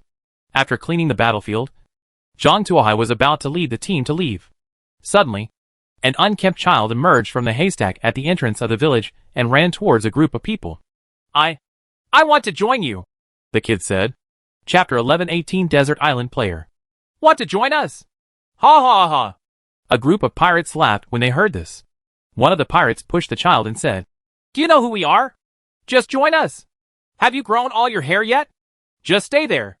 I know you are pirates, but you killed those horse bandits and avenged our villagers. As long as you kill the horse bandits, I will always follow you. My father is a fisherman. I can fish, dive, and touch. Lobsters will look for cat's eye snails. The child begged. Go, go, go. A pirate drove the child away impatiently. Wait. Zhang Tuohai suddenly spoke. The pirate who was about to drive him away retracted his hand, as if he was electrocuted. We are a pirate ship. Pirates who kill people and steal goods. Are you sure you want to get on the ship? Zhang Tuohai looked at the child with interest and asked. As long as I can kill the horse bandits, I will do anything. The child nodded vigorously, his eyes full of perseverance. Send him to the kitchen to help the chef. When fighting the horse bandits, call him, Zhang Tuohai said to the first mate. For such a child, the whole village was slaughtered by horse bandits, and he couldn't survive if he stayed. Zhang Tuohai now had a lot of supplies, so he didn't mind bringing such a child with him. If it was really unsuitable, he would probably find another town and throw him away. The first mate took the child to the ship. Other pirates began to plunder the remaining supplies in the village, as long as they thought it was useful. They moved everything away, even picking cucumbers and tomatoes that had not yet grown in the farmland. The pirates sang songs and returned to the ship. Supplies were piled all over the deck. Zhang Tuohai classified and stored the various supplies as usual, and then directly divided the money according to the rules. The pirates were very happy looking at the shining dinars in their hands, and were ready to find an opportunity to go to the bar on the dock to have a good time, have a drink, or find two technicians to enjoy it. Zhang Tuohai pulled the anchor and set sail, then drove the ship away from the coast. It is too dangerous for the warship to stay in place, and only moving can give people a sense of security. The ship sails a few kilometers from the coastline. Captain, we are going to a deserted island. There is a fountain on the island. The spring water is as sweet as honey. Can you go there to replenish fresh water? At this time, the first mate ran over and asked Zhang Tuohai. Sweet fresh water? Is it okay? Such sweet fresh water will not be occupied. Zhang Tuohai was curious. We found it in a cave by accident, the first mate said, rubbing his hands. That's it. Let's go and have a look. Zhang Tuohai nodded. Since there is such a good freshwater point, he will not miss it. What if this spring water can add some properties? Even if he doesn't add anything, his freshwater reserve is running low, and he just needs to add more. Let them move. Assemble the barrels, and prepare to get water, Zhang Tuohai said. On the ship, in order to save space, the barrels are dismantled and placed. They can be put together when needed and taken apart when not needed. Sometimes they are also used as planks for repairing the ship. They are all-rounders on the ship. Okay. The first mate was very happy, and went to inform him happily. The dozen pirates left a few sails, and the rest went to build barrels. After a while, there were a lot of barrels on the deck. At the zenith of the moon, Zhang Tuohai's ship arrived near the desert island described by the first mate. Zhang Tuohai raised his telescope and looked towards the island. This island is no different from an ordinary island. A few trees are sparse and tilted by the sea wind, and large areas of bushes and weeds cover the island. On the shore, there is a shack made of palm leaves. Didn't you say there's no one here? Zhang Tuohai asked the first mate. The first mate felt numb looking at the shacks made of palm leaves. and murmured to himself. I remember there was no one here. Captain, you have to believe me. The first mate knelt down. Forget it. I probably know what's going on. Zhang Tuohai saw a man in a t-shirt emerging from a shack through the telescope. He understood that these were probably players who landed here randomly. As for the players, Zhang Tuohai will kill them without mercy. Anyway, he has been classified as the enemy of the world. The whole world is his enemy. So there is no such thing as killing him by mistake. Close, drive, and kill with resistance, Zhang Tuohai said. Yes. The first mate immediately conveyed the order. A group of pirates moved, each wearing brand new equipment, carrying machetes and long muskets, jumped off the ship from the rope ladder and rushed towards the beach. The player who got up at night saw a large ship parked on the shore, and a dozen armed men with guns and ammunition disembarked from it. He was so frightened that he held back his urine. As soon as he lifted up his pants, he ran back, shouting loudly as he ran. The enemy is attacking. There is an enemy attacking. Get up quickly to meet the enemy. The sound was broken because the sound was too loud. His shout was very useful. The originally quiet camp suddenly became noisy. Villagers came out of their shacks and looked outside. A few even picked up tools for working. After they saw the pirates, who were armed, they immediately dropped their tools and ran away. Run quickly! The pirates are coming! A group of people ran faster than rabbits and disappeared in the blink of an eye. Hey! Don't leave. I am your lord. Come back to me, or I will deduct your rations, the player yelled. However, those villagers did not listen to him at all and disappeared long ago. At this time, the pirates had already reached his side. One of the pirates knocked the player to the ground with the butt of his gun. Why are you yelling? Shut up, or I will kill you. Are you okay if you are all idle? Hurry up and fill up the water. Zhang Tuohai walked over and said loudly, Yes. A group of pirates quickly went to fill the water. Zhang Tuohai turned to look at the player wearing a t-shirt, with half-long hair, black-rimmed glasses, and a nerd look. Zhang Tuohai said with a smile, Don't worry. We don't have any ill intentions. We just came to fetch water. After fetching the water, we will leave naturally. Your territory is still your territory, and we will not occupy it. Are you a player too? Upon hearing this, the player knew that Zhang Tuohai was also a player. He immediately lost his fear and asked, Where did you get this boat from? Tell me. I'll get one too. It's too good to be on the island. It's boring. It's better to be at ease on the sea. I need a deck scrubber on my ship. Would you like to come over and give me 3 loaves of black bread a day? The job is very simple. You will mop the deck twice and scrape the bottom of the ship once. All the barnacles scraped off will be yours. Do you want to do it? Zhang Tuohai asked with a smile. Chapter 11:19 Encounter on a Desert Island. Hearing Zhang Tuohai's words, the player's face suddenly fell. Brother, we are all players. Why don't we help each other? You actually asked me to wipe the deck? And scrape the bottom of the ship? Do you still have any conscience? I misjudged you. You are worse than Zhang Tuohai, who is wanted by the whole world. You deserve to be a pirate. Players like you will be hanged by the Navy in front of the city gate sooner or later. Oh, so all the players have received the message? However, there is no avatar on the message. This is unexpected news. Zhang Tuohai nodded clearly after hearing this. Hearing Zhang Tuohai's words, the player was startled. And then he reacted with a look of horror on his face. You? Are you? Yes. Thank you for telling me such important information. In order to prevent you from letting out the news about my whereabouts, I have no choice but to keep quiet. I'm sorry. Zhang Tuohai raised the pistol in his hand and pulled the trigger. Boom! An ice bullet penetrated the player's head, and the green flames in the ice burned away the player's brain. Kill a player and gain 1 experience point. So poor. Zhang Tuohai glanced at the prompt and spat. A group of pirates heard the gunfire and ran over to check the situation. It's nothing for you to carry your water. Zhang Tuohai waved his hand and asked the pirates to continue fetching water. And he himself was digesting the information in the player's words. Even a player who was born on a desert island knows that he is wanted by the whole world. Which means that every player knows that he is also wanted by the Navy.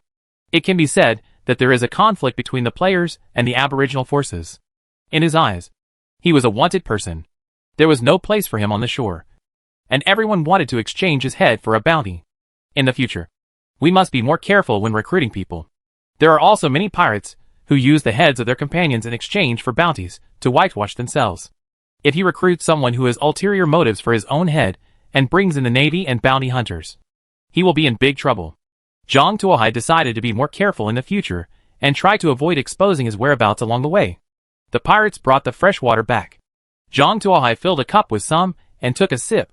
He found that the water was indeed very sweet, but it did not increase the attributes, which made him a little regretful. Let the pirates pack enough fresh water, pull up anchor again, and set sail towards the next supply point. His sailing speed this time was not fast, and his purpose was to make the Targaryen family, who had blocked Red Rock Island, mistakenly think that he had gone to the Sea of Cheria, and then split up his forces to pursue them. This way, he would be under a lot less pressure. Therefore, Zhang Tuohai did not suspiciously increase his speed on the way, and even lowered the mainsail on his own initiative, relying only on the power of the jib sail to move forward. Those pirates didn't understand why Zhang Tuohai did this. Although they were full of questions, no one dared to ask, for fear that Zhang Tuohai would hang them on the mast. Anyway, they listened to whatever Zhang Tuohai said and never asked any more questions. Seeing that the pirates were so obedient, Zhang Tuohai was happy to be at ease, controlling the rudder and adjusting the course. When the sky got slightly brighter, Zhang Tuohai found an inaccessible desert island and docked the ship next to it. This desert island has no water or trees, only bare stone mountains. It lacks resources and is far away from normal shipping lanes. Therefore, few ships are willing to stay here, and no one lives on the island. It is impossible to hide here. Be found. Zhang Tuohai decided to rest here until dark before setting off. After a day's sailing, he also felt a little tired, leaving the pirates to keep people on duty. Zhang Tuohai locked himself in the captain's cabin and lay down on the big bed he snatched from who knows where to rest. Polly the parrot was bored and flew to the rocky mountain of the desert island, hoping to find some nuts to crack his teeth as a gift. Polly the parrot jumped all the way on the stone mountain, looking for things that could be used as food. He searched and walked all the way until he reached the top of the stone mountain. On the top of the stone mountain, Parrot Polly saw a sunflower. The seed that someone left here had taken root and sprouted. It seemed to be growing well. When Polly the parrot saw this, he flew onto the sunflower disc and was about to eat. When he looked up, he was startled by the scene in the distance. A second-level battleship slowly came over from a distance. 3 decks. Powerful firepower of 90 artillery pieces. On the boat stood a group of soldiers in red clothes and white trousers, who looked like cooked lobsters.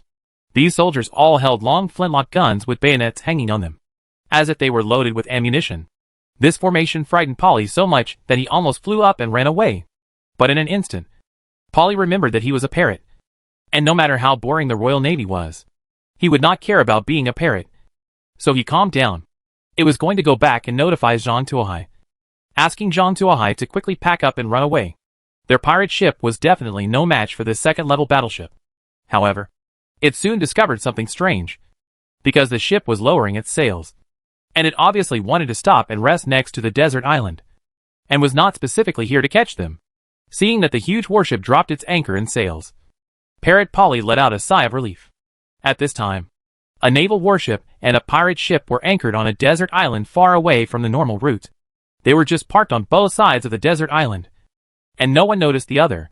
Polly the parrot thought for a while on the sunflower, and decided to fly over to see what this Royal Navy warship was going to do.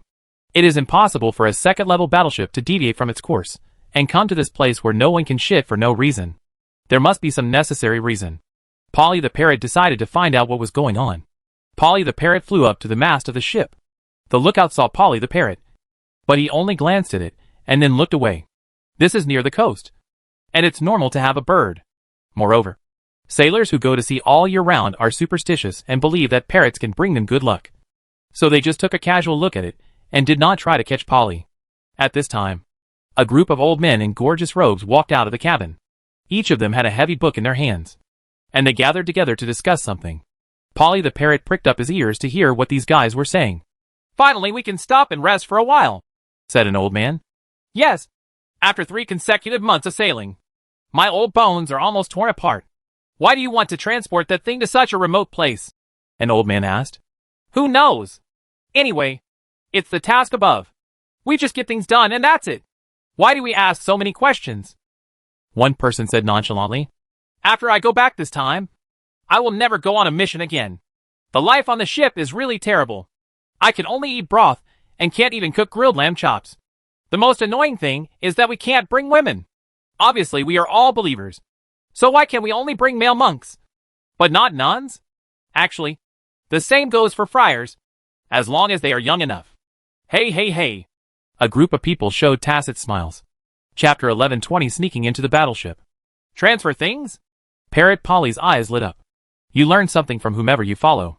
As a pet of pirates, Polly the parrot is particularly sensitive to information in this area. There are so many people. Such a strong force. And they are taking abnormal routes and being so cautious. It is not easy to see what is being transported. It is very likely that it is extremely precious. Polly the parrot became interested and continued to listen with his ears pricked up. Those people changed the topic and started talking about the missionaries' 18 hands and posture experience. From time to time, there were bursts of low-pitched laughter that made the hair all over Polly's body stand up. After listening for a while and finding nothing of value, Polly the parrot spread his wings and left.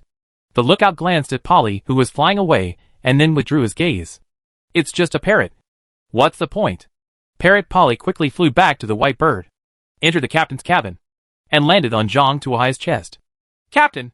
Captain! There's a situation! Cried Polly the parrot. What's the matter? Zhang Tuohai sat up suddenly and put his right hand on the handle of the gun. Captain! We found an Imperial warship on the opposite side of the desert island. It was a second-class battleship. There was also a squadron of lobster soldiers and a dozen palace bachelors on the deck. Each of them had a forbidden book in their hands, which seemed to be in transit. An important thing is anchored and resting on the opposite side of the island. And we haven't been found yet. Polly the parrot said quickly. Huh? An Imperial warship? Or a battleship? Zhang Tuohai's heart sank when he heard this. His pirate ship only has more than 20 cannons in total, and only a dozen on one side. It's okay for bullying little bandits and so on. If faced with an Imperial warship equipped with dozens of cannons, hundreds of sailors and hundreds of professional soldiers, the only option would be to escape. Don't even think about it. If the two sides fought, it would be Zhang Tuohai's white bird that was sunk. Therefore, Zhang Tuohai's first thought was to run quickly. Leave quickly before the enemy notices you. However, this idea was immediately suppressed by him. This desert island is not big, and his boat stopped just under the cliff, thus avoiding the sight of the other watchman. If he dares to sail the boat out, he will definitely be discovered by the other party's lookout. Imagine what an Imperial warship on a secret mission would do if a pirate ship discovered their whereabouts. Without even thinking about it, it must be overtaken and then sunk, leaving no one alive. Leaving now is a dead end. There is no need to think about attacking the opponent. There is a squadron of more than 200 musketeers on the opposite deck alone, plus a dozen magic palace bachelors, not counting the hidden strengths in the cabin. Zhang Tuohai's wish to kill so many enemies with a dozen pirates and a parrot in his hands was purely wishful thinking. It's simply not possible. Now, we can only hope that the night will come and see if things will turn around. Zhang Tuohai issued an order to Parrot Polly, asking all pirates to stay on the ship, prohibiting them from getting off the ship, and prohibiting them from making any noise until nightfall. When the pirates on the ship heard that an Imperial warship was parked on the opposite side of the desert island, they were all frightened into silence and hid below the deck. The Empire has always had zero tolerance for pirates. If caught, they will be hanged without any room for negotiation. All the pirates prayed softly in the cabin, hoping that Poseidon could help them escape from the current dangerous situation. Night fell, and the second-level battleship opposite had no intention of setting sail. The lobster soldiers even went ashore and set up many tents. It seemed that they planned to spend the night here. The weather is very good today. There is not even a cloud, and the moon is very bright, illuminating the sea clearly. Seeing this situation, Zhang Tuohai knew that it was impossible to leave while the night was dark and windy. This kind of visibility at night allows the lookout to clearly see the situation on the sea surface. As long as the white bird dares to drive out, it will definitely be discovered. If you want to escape, you can only find a way to destroy the power system of the other party's ship, or damage the other party's sails, or break the other party's rudder, so that the other party cannot catch up with you, so that you can leave safely. After making up his mind, Zhang Tuohai quietly entered the water and swam towards the other party's boat, in order to avoid being discovered. Zhang Tuohai also made a large circle. Instead of wading directly from the island, he went around the coral reef. Zhang Tuohai was lucky enough to pick up a turtle shell near the coral reef. Zhang Tuohai was overjoyed when he saw the turtle shell. He put the turtle shell on his head and swam towards the ship. There happened to be two sailors blowing wind on the bow of the boat. They looked casually at the water, and saw a turtle swimming over. They just glanced at it, and didn't pay much attention to it. Zhang Tuohai relied on this turtle shell to avoid the sight of the sailors, and reached the rudder position at the stern of the ship. The so-called rudder is a long wooden board that extends into the water, and is used to control the direction. As long as this is destroyed, the ship will not be able to adjust its course, and Zhang Tuohai and the others can run away boldly. This is also the most vulnerable place on the entire ship. However, Zhang Tuohai glanced at the position of the rudder, and his nose became angry. Those people actually wrapped a thick layer of iron around the rudder, and even reinforced the surrounding area, so it couldn't be destroyed at all. After walking around for a while, he found that it was impossible to destroy the rudder from the outside. Zhang Tuohai had no choice but to find a way inside the ship. The rudder and the steering wheel were connected by transmission mechanisms and rope hinges. As long as these things were destroyed, it can also prevent the ship from traveling normally, which can be considered as destroying the ship. However, these are all inside the ship.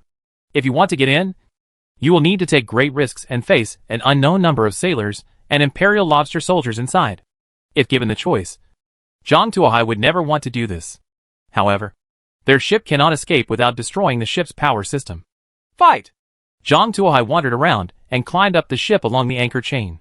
The anchor chain has a special opening on the ship, in order to facilitate the entry and exit of the anchor. This opening is large and can accommodate one person. However, there is usually a cover to seal this opening to prevent water from entering. But it's different now. The ship is moored on the shore, surrounded by its own people. The person in charge of the anchor has relaxed his vigilance. In addition, the weather at sea is sultry and the cabin is airtight, resulting in bad air. The person in charge of the anchor there is no cover for ventilation. This time Zhang Tuohai found an opportunity and quietly climbed into the boat along the anchor hole. Chapter 11:21 World-Class Wonders. Zhang Tuohai carefully climbed into the anchor cabin. A man on duty to watch the anchor was lying on a blanket and fast asleep. Next to him was a wine bottle, and a pungent smell of strong liquor came from it. Zhang Tuohai climbed over carefully, held the other person's head in both hands, and broke it with force. With a soft sound, the other person's cervical vertebrae were twisted. Kill an Imperial sailor and gain 1 experience point. After killing the sailor, who was responsible for guarding the anchor, Zhang Tuohai quietly came to the door, opened it a crack, and looked outside. Just outside the anchor cabin is the sailor's cabin. The hammocks are next to each other. After a rough count, there are dozens of sailors sleeping there. A dozen sailors were gathering together to drink and chat. Zhang Tuohai estimated that he was not sure that he could kill so many people without alerting anyone, so he quietly closed the door. At the same time, find something to block the door. While rummaging through things, Zhang Tuohai accidentally discovered a claw hammer in the anchor warehouse. This thing? Zhang Tuohai looked at the claw hammer in his hand and had an idea. Zhang Tuohai quietly found a piece of wood near the edge and used a claw hammer to quietly lift a long nail. Zhang Tuohai was very careful and didn't make any sound. After pulling out a few long nails that fixed the board, Zhang Tuohai gently tilted the board up and looked down through the gap. Below the anchor chain cabin is the utility compartment, which is filled with various parts of wooden boards and barrels. There is no one in it. Zhang Tuohai opened the wooden plank and quietly followed the gap to the debris warehouse. On the way down, he did not forget to drag down the body and cover the wooden plank. After arriving at the debris warehouse, Zhang Tuohai hid the body under a pile of wooden boards and then opened the cabin door. Outside is the third shelling deck, where dozens of sailors are guarding. Zhang Tuohai did not dare to alarm them, and continued to hammer nails with a claw, and sneaked into the next cabin. This floor is still a debris warehouse, but it contains all kinds of wooden barrels.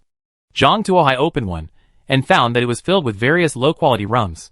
Zhang Tuohai opened the door, looked out, and found that this floor was also crowded with lobster soldiers. Dozens of lobster soldiers were lying on blankets, with guns placed beside them.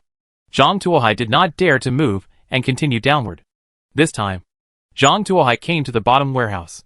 This is the lowest level of the entire ship, and some ballast is usually placed here to ensure the stability of the ship. Cargo ships carry heavy, but not very valuable cargo. Warships will place some solid shells at this location. There are also storage tanks for fresh water. However, this warship contains stones. This is wrong! Zhang Tuohai instinctively felt that something was wrong. Every inch of space on the ship is very tight. Otherwise, the barrels would not be dismantled and stored. However, this warship actually stores these ordinary stones in the cabin, which is obviously unreasonable. A normal ship, even if there is nothing, would put together the wooden barrels, fill them with fresh water, and put them here to ballast them. They would never put in rocks in a thankless manner. This is not normal. Zhang Tuohai carefully groped forward and inspected the stones. Zhang Tuohai crawled forward and found that the stones were all large pieces of obsidian, polished to a very smooth shape. They were engraved with mysterious runes, and were gilded with shiny metal, shimmering slightly bright. With the help of the light of these runes, Zhang Tuohai climbed forward. Finally, Zhang Tuohai finally made a discovery in the center of the cabin. In the center of the cabin is a sealed metal box. The metal box was densely engraved with mysterious runes, and next to it were two buckles with large brass locks hanging on them. When Zhang Tuohai saw this tightly sealed metal box, he knew that there must be something extraordinary inside. Otherwise, he would never have set up such a big battle. The more the Imperial Navy wants to do, the more Zhang Tuohai will oppose it. Looking at this tightly sealed box, Zhang Tuohai really wanted to see what was inside. In addition to satisfying curiosity, the main purpose is to cause some trouble for the Imperial Navy. Anyway, his current situation can't get any worse. If the water is muddied, it will be easier for him to fish. Things might take a turn for the better. After making up his mind, Zhang Tuohai started to unlock the door. A mechanical lock of this level might be considered advanced in this world. But in Zhang Tuohai's eyes, it was just that. It could be opened with just 3 or 2 pokes. Click. The lock cylinder is opened. Zhang Tuohai took off the brass lock and slowly opened the lid of the box. What emerged from the chest was a crystal-carved pyramid. This pyramid is not big, about the size of a palm. It is carved from blue crystal and looks crystal clear. What is this? Zhang Tuohai looked curious. A line of game prompts popped up. Congratulations on discovering the wonder of the world, the Crystal Pyramid. Crystal Pyramid, a world-class strange object. An extraordinary object passed down from ancient times. It can absorb energy through moonlight and can temporarily activate the object. Storing it somewhere for a long time will cause various strange mutations to occur in the place of storage. It is recommended to move the location regularly. Warning: you open the storage box in which the Crystal Pyramid is stored, alerting the Palace Maester on duty. And you are about to face a joint pursuit by the Palace Maester and the 23rd Royal Infantry Squadron of the Empire. At the same time, there was a sharp whistle, and the sound of leather boots on the wooden boards above overtime. And then the sound of a large group of people running past. Grass! Knowing that something had changed, Zhang Tuohai threw the box aside, picked up the crystal, and then threw a powder barrel where the box had been. Detonate directly. Boom! The surrounding obsidian blocked the shock wave of the explosion of the gunpowder barrel, restraining the power of the gunpowder barrel in the upper and lower directions without affecting the surrounding areas. The huge explosion directly penetrated the bottom deck of the ship. Turbulent water poured in, and the ship began to sink. Zhang Tuohai threw another gunpowder barrel with his backhand, and then jumped into the gap. Boom! There was another explosion. At the same time as the gunpowder barrel exploded, the door to the bottom cabin was opened, and 2 lobster soldiers rushed down. The shock wave from the explosion of the gunpowder barrel directly blew the 2 lobster soldiers into pieces, killed 2 elite infantrymen of the Empire, and gained 6 experience points. However, at this time, Zhang Tuohai had no time to read the prompts. He was swimming hard outwards. The explosion in the bilge must have alerted the people on duty, and they would certainly look for the attackers. All Zhang Tuohai needed to do was to escape from their encirclement, return to the White Bird, and then escape. Chapter 11:22 Escape. Dip dip dash! A sharp whistle sounded throughout the ship. Groups of elite Imperial infantrymen woke up from their sleep, grabbed the flintlock rifles beside them, and began to look for the enemy. Under the protection of the soldiers, the palace bachelors climbed to high places, opened the thick forbidden books, and began to use their magic. Lighting technique! A huge ball of light rose into the sky, illuminating the surrounding sea. Valiant War Eagle! A huge war eagle appeared from the void, flew high into the sky, and checked the surrounding situation. The ferocious white shark! A huge great white shark swam from a distance and patrolled the surroundings. Oil the soles of your feet! A court bachelor cast a buffing spell on himself, preparing to run away if the situation turned bad. Each spell shines brightly. Seeing the noise on the sea, Zhang Tuohai didn't dare to show his head at all, so he could only swim towards the distance in the sea. However, this sea area is so clear that you can even see the bottom of the sea through the sea surface. It was still dark at night, but now it was illuminated by various lighting spells. The lobster soldiers could see where Zhang Tuohai was lying on the edge of the boat. That guy is there! A group of lobster soldiers rushed over. He aimed at Zhang Tuohai and pulled the trigger. Bang, bang, bang. A series of musket lead bullets streaked across and struck Zhang Tuohai. Thanks to the musket technology in this world, those lead bullets lost their accuracy. Coupled with the blocking of the seawater, the bullets of the lobster soldiers did not hurt Zhang Tuohai. Zhang Tuohai looked back, raised the crystal pyramid in his hand, and used the activation technique on the ship. Insufficient energy. A line of game prompts popped up. Zhang Tuohai aimed at the ship's artillery again and used the activation skill. The game prompt is still insufficient energy. Zhang Tuohai quickly looked for targets that could be activated, and happened to see a palace bachelor escorted by several royal infantrymen to the edge of the boat gang. Zhang Tuohai used the activation technique on the opponent's book. Insufficient energy. Zhang Tuohai glared and used the activation technique on the snake-shaped brooch on the opponent's chest. Activation successful. The snake-shaped brooch suddenly came to life and turned into a 3-inch long snake. The little snake crawled along the palace bachelor's clothes towards the palace bachelor's collar. What is it? The palace scholar was frightened and hurriedly slapped the little snake with both hands. In his panic, all the forbidden books in his hands fell into the sea. Zhang Tuohai felt pity for a while. If the situation were different, he would definitely try to see if he could get the forbidden book in his hands. But it was impossible now. He could only sigh with regret and swim desperately into the distance, trying to get out of the range of the lobster soldiers as much as possible. At this moment, the great white shark that had been patrolling around quickly rushed towards Zhang Tuohai. Upon seeing this, Zhang Tuohai quickly pressed the great white shark's nose with both hands, and his whole body floated up, jumping over the great white shark's head. Afterwards, Zhang Tuohai was so moved that he clamped his legs down and sat firmly on the great white shark. Great white shark felt that there was an extra person on his back, and he was full of dissatisfaction and wanted to turn over and get the person off. Zhang Tuohai pulled out the dagger from his boot and stabbed it into the great white shark's back, the blade going straight into the handle. Immediately afterwards, Zhang Tuohai let out a demonic roar and pointed it at the great white shark's head, which was full of threats. The great white shark felt the dangerous aura emanating from the demon's roar, and immediately became obedient. It quickly swam out of the attack range of the musket with Zhang Tuohai, and then floated to the surface of the sea.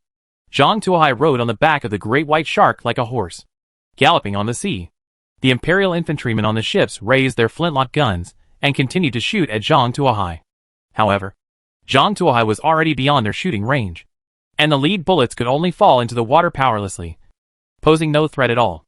Zhang Tuohai drove the shark in a large circle and returned to the other side of the island.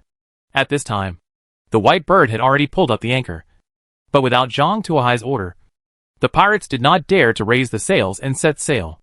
Everyone stood on the deck and looked forward to it, quite obedient. Seeing the pirates' appearance, Zhang Tuohai nodded. If those pirates dared to disobey his orders and sail away without permission, he would inevitably go on a killing spree when he came back and kill all the disobedient ones. Zhang Tuohai zoomed in on the white shark and climbed onto the deck along the cable.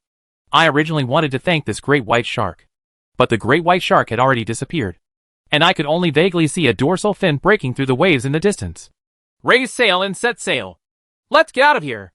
Zhang Tuohai placed the crystal pyramid on the bridge, turned the wheel, and drove the white bird out of the fjord and away from the island. After sailing away from the desert island fjord, the lookouts on the second-level battleship also discovered the white bird. However, the battleship sank in the harbor due to 2 large holes blown out of the bottom of the ship. The lower cabin, including the third gun deck, they all sank underwater, and only the 2 layers of artillery on top were usable. However, because the battleship was sitting and sinking, the battleship was unable to turn and adjust the angle of its artillery. Zhang Tuohai's choice of angle was very tricky. He took a blind spot that the battleships could not attack, and made a detour in a large circle to avoid the battleship's bombardment range. The sailors and imperial infantrymen on the battleships could only watch as Zhang Tuohai walked away from under their noses. Seeing the angry and helpless expressions of the imperial sailors, the pirates cheered. When they met the imperial navy before, a small cruiser could chase them all over the world. There was no time when he was not close to death, but he relied on chance to escape and ascend to heaven, sneaking away from the nose of the battleship and seeing the opponent's deflated appearance. This is something they never dared to dream of. They could spend their whole lives blowing it in a tavern, provided they have the money to sit in the pub all the time. Seeing the cheering pirates, the sailors on the battleship and the imperial infantry became even more depressed. They are the pride of the Empire, and the nemesis of pirates. They have never suffered such a big loss. But soon, they discovered that there was something more important. That is, their battleship sank. And it was difficult for them to repair it by themselves. In order to transport special items, their actions were absolutely secretive. And they took a secret route. This place was far away from the normal route. How could the Empire find out that they were missing and send a ship to rescue them? How did the Empire find their exact location? How will they survive while waiting for the Empire to rescue them? This is a deserted island. And there are more than 500 people on board. A cloud of sorrow hangs over everyone's head. Chapter 11:23 The Mysterious Tower. Putting aside the worries of the Imperial Navy on the battleship, the pirates were extremely happy. Once again, they escaped from death's scythe and could drink rum and brag. A group of people were busy on the deck, full of laughter and laughter. Zhang Tuohai controlled the direction while looking at the blue crystal pyramid on the bridge. At this time, the pyramid was illuminated by the moonlight, and little blue light spots gathered inside the pyramid. Is this the energy of the pyramid? There isn't even a scale, and I don't know how long it will take to temporarily activate a ship. Zhang Tuohai looked at the pyramid and thought of the Queen Anne's revenge. Isn't it better to hug Wen Xiang Nephrite than to get together with these rough men? Zhang Tuohai placed the pyramid on the driving platform to charge it, and drove the boat toward the distance. Although the battleship sank and couldn't move for a while. What if? There is extraordinary power in this world.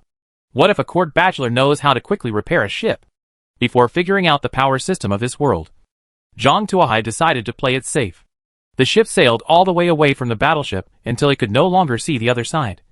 Then it turned around and returned to its original channel. The white bird continued along the coast. The sky gradually brightened, and the field of vision became better. Zhang Tuohai saw a tall tower in the distance. Have you seen this tower? What is it for? Zhang Tuohai called the first mate over and asked. The first mate looked at the tower in confusion, tried hard to think about it for a while, and shook his head decisively. I have walked this road several times, and there is nothing on the shore. This was originally a wasteland, and we rested here. I've caught a few lobsters here, but I've never seen a tower here. It's strange. Why are there so many buildings around here? The first mate scratched his head in confusion. After hearing the first mate's story, Zhang Tuohai understood that it was probably another player who had landed here. But his compensation was very generous. It was actually a tall tower. The compensation can be a high tower. It seems that this player is worth a lot of money. Zhang Tuohai came up with the idea of taking a vote. Anyway, he has a hostile relationship with all the players now. And he also has a hostile relationship with the indigenous people. He is attacking the enemy no matter who he does. And there is no psychological burden at all. Notify us. Prepare your weapons. And prepare to seize this tower. Zhang Tuohai said. Understood. The first mate was very happy after hearing this. Only by doing business can there be profit. They are more looking forward to making a few sales than the captain, so that they can get dinar points. And then, they can drink, eat as much as they want and find as much as they want when they get to the shore. Technician. A group of pirates put on leather armor, muskets and scimitars, slowly parked the boat next to the coastline, and rowed the boat towards the shore. Zhang Tuohai was also among a group of pirates. A group of people slowly approached the tower. There has been no response from the tower. Stay closer. Zhang Tuohai waved his hand, and several pirates rushed toward the tower. The entire tower is made of huge stones, with a small wooden door in the center. Zhang Tuohai winked at a pirate, and the pirate understood and kicked open the wooden door. As a result, the pirate used his strength too much. He never expected that the wooden door was unlocked. He used all his strength to pounce on the door, and sat straight at the door. The sudden stretch made his entire face turn green. Get up and follow. Another pirate passed him, and rushed in with a long musket. The area inside the tower is not large. The first floor is a living room. In addition to a fireplace, a table and 2 chairs, there is a spiral staircase. Go up and step softly.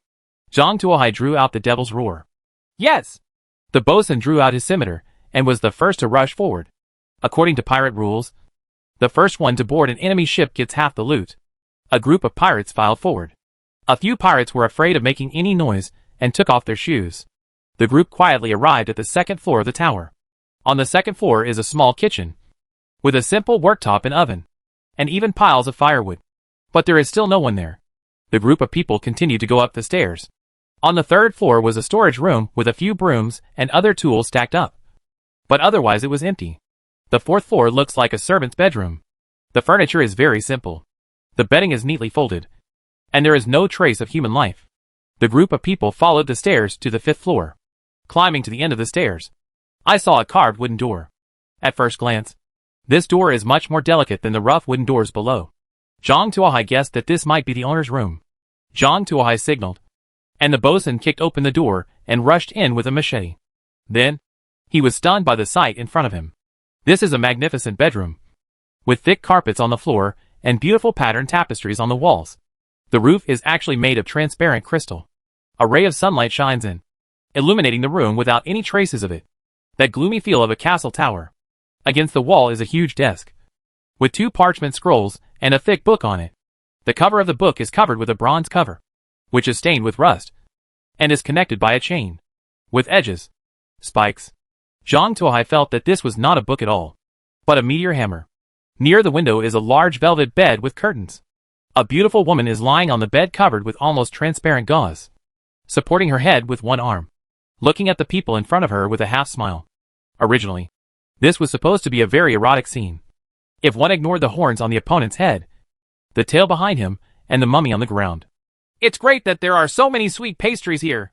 Would you like to bring them one by one or together? That guy looks so strong. I wonder if his abilities are as strong as your body. Come here and let me see. The succubus-like woman curled her fingers at the bosun. With a bang, the scimitar in the bosun's hand fell to the ground, his eyes staring straight at the woman as she slowly walked over. Zhang Tuohai turned around and glanced around. The pirates around him were also staring at the woman, as if they had lost their souls. The bosun walked slowly towards the woman's big bed and accidentally stepped on the mummy on the ground. Click! The corpse was trampled into pieces like a dried leaf. The bosun seemed oblivious and continued walking towards the big bed. Just when the bosun was about to touch the woman, a crisp gunshot rang out. Boom! Chapter 11:24 The Forbidden Book. Summoning the succubus. Boom! With a gunshot, an ice bullet hit the woman's head. The woman's eyes gleamed coldly. She supported the bed board with one hand and jumped up from the bed. Although she dodged quickly, the ice bullet was faster and hit her elbow. Call! A ball of green flames wrapped around her elbow and began to spread along her arm towards her body. Seeing this, the woman's right hand suddenly turned into a black claw and cut off her left arm from the root. Bang! The arm fell to the carpet, softening and melting like an ice cube, and finally disappeared. How did you break my charm? The woman looked at Zhang Tuohai in disbelief. Is this considered charming? Zhang Tuohai showed a disdainful smile. What hasn't he seen or played in the spiritual space? Is this considered a charm? In the spiritual realm, you can't even reach the passing mark. After seeing everything inside, Zhang Tuohai is already immune to this kind of charm. Boom! Zhang Tuohai fired another shot at the woman. This time, the woman was prepared and escaped in advance. At the same time, the woman rushed towards Zhang Tuohai, and her black claws grabbed Zhang Tuohai's chest. I'm going to tear you apart. Just when the woman was about to touch Zhang Tuohai, a fountain emerged from the ground and rushed the woman directly into the sky. Unfortunately, the ceiling of the tower was not high enough, and the woman bumped into the transparent crystal ceiling.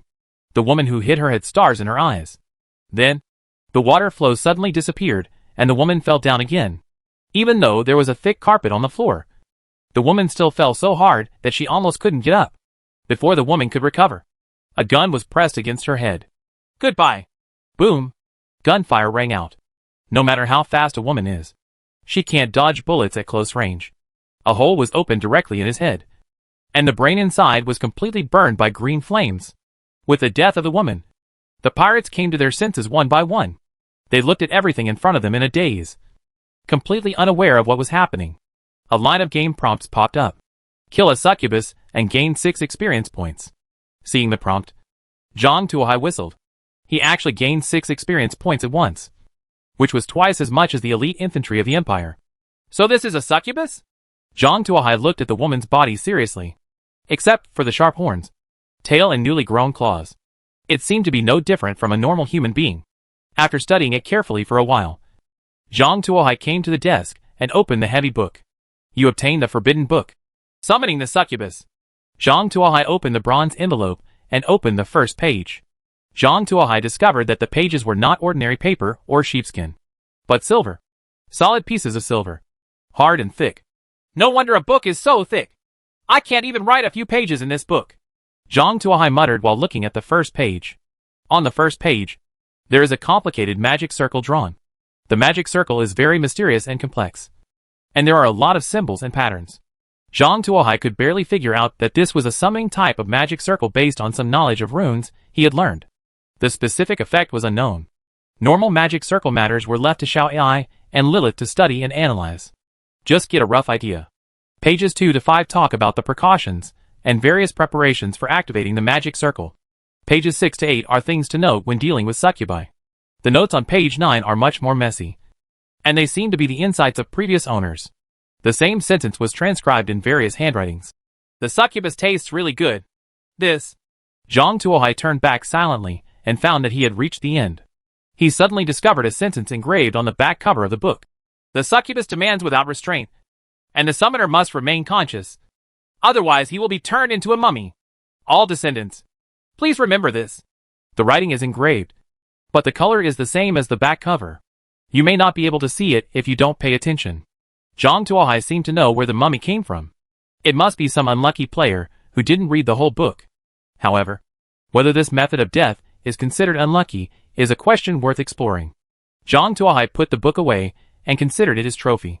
Although he may not necessarily summon that cheating succubus, it would be good to have one more collectible. Let's go. Move the tapestry and everything away. They won't need it anyway. Zhang Tuohai greeted several pirates and said. The pirates heard this and went to tear down the tapestry. Captain, do you want that bed? The first mate asked. It's unlucky to have died. Let's dismantle it and use it as ship repair materials. Zhang Tuohai said. Okay. The things Zhang Tuohai didn't want were good things for the pirates, especially the thick velvet mattress, which was a rare treat for them. A blood-stained carpet would also make a good mattress for them. A group of pirates took away everything in the room that could be packed away. Even the tables and chairs in the living room on the first floor were moved away and used as firewood for cooking. After the pirates left, only the solid stone walls remained of the entire tower. The boat slowly sailed away from the harbor, and the chef came over with a huge boiled lobster and placed it respectfully in front of Zhang Tuohai. Zhang Tuohai opened the head of the lobster, pulled off a piece of meat, and put it in his mouth. The meat was sweet and delicious. A rare treat. The stuff is pretty good. Did you catch it this morning? Zhang Tuohai asked curiously. Linda dived and caught it this morning, the chef said. Linda? Who is Linda? When did there be a woman on the ship? Zhang Tuohai was curious. That's the kid you sent to the kitchen that day, the chef said. That's actually a little girl? Zhang Tuohai laughed dumbly. The light was not good that night, and the child's face was covered in black and gray. She was wearing a baggy linen shirt. It was hard to tell whether she was a boy or a girl, coupled with the fact that the other person spoke in a mute voice. Zhang Tuohai subconsciously mistook the other person for a little boy. Now it seems that this is the other party's way of protecting themselves. She is indeed a smart person. Zhang Tuohai nodded. Tell those pirates that no one is allowed to have any ideas about her. If she violates her, she will be hung on the mast until she is eaten clean by crows. As long as you are here, they won't dare to mess around, the chef said. Also, Linda wants to see you. I don't know. The chef rubbed his hands. See me? Zhang Tuohai looked at the lobster in his hand and said with a smile.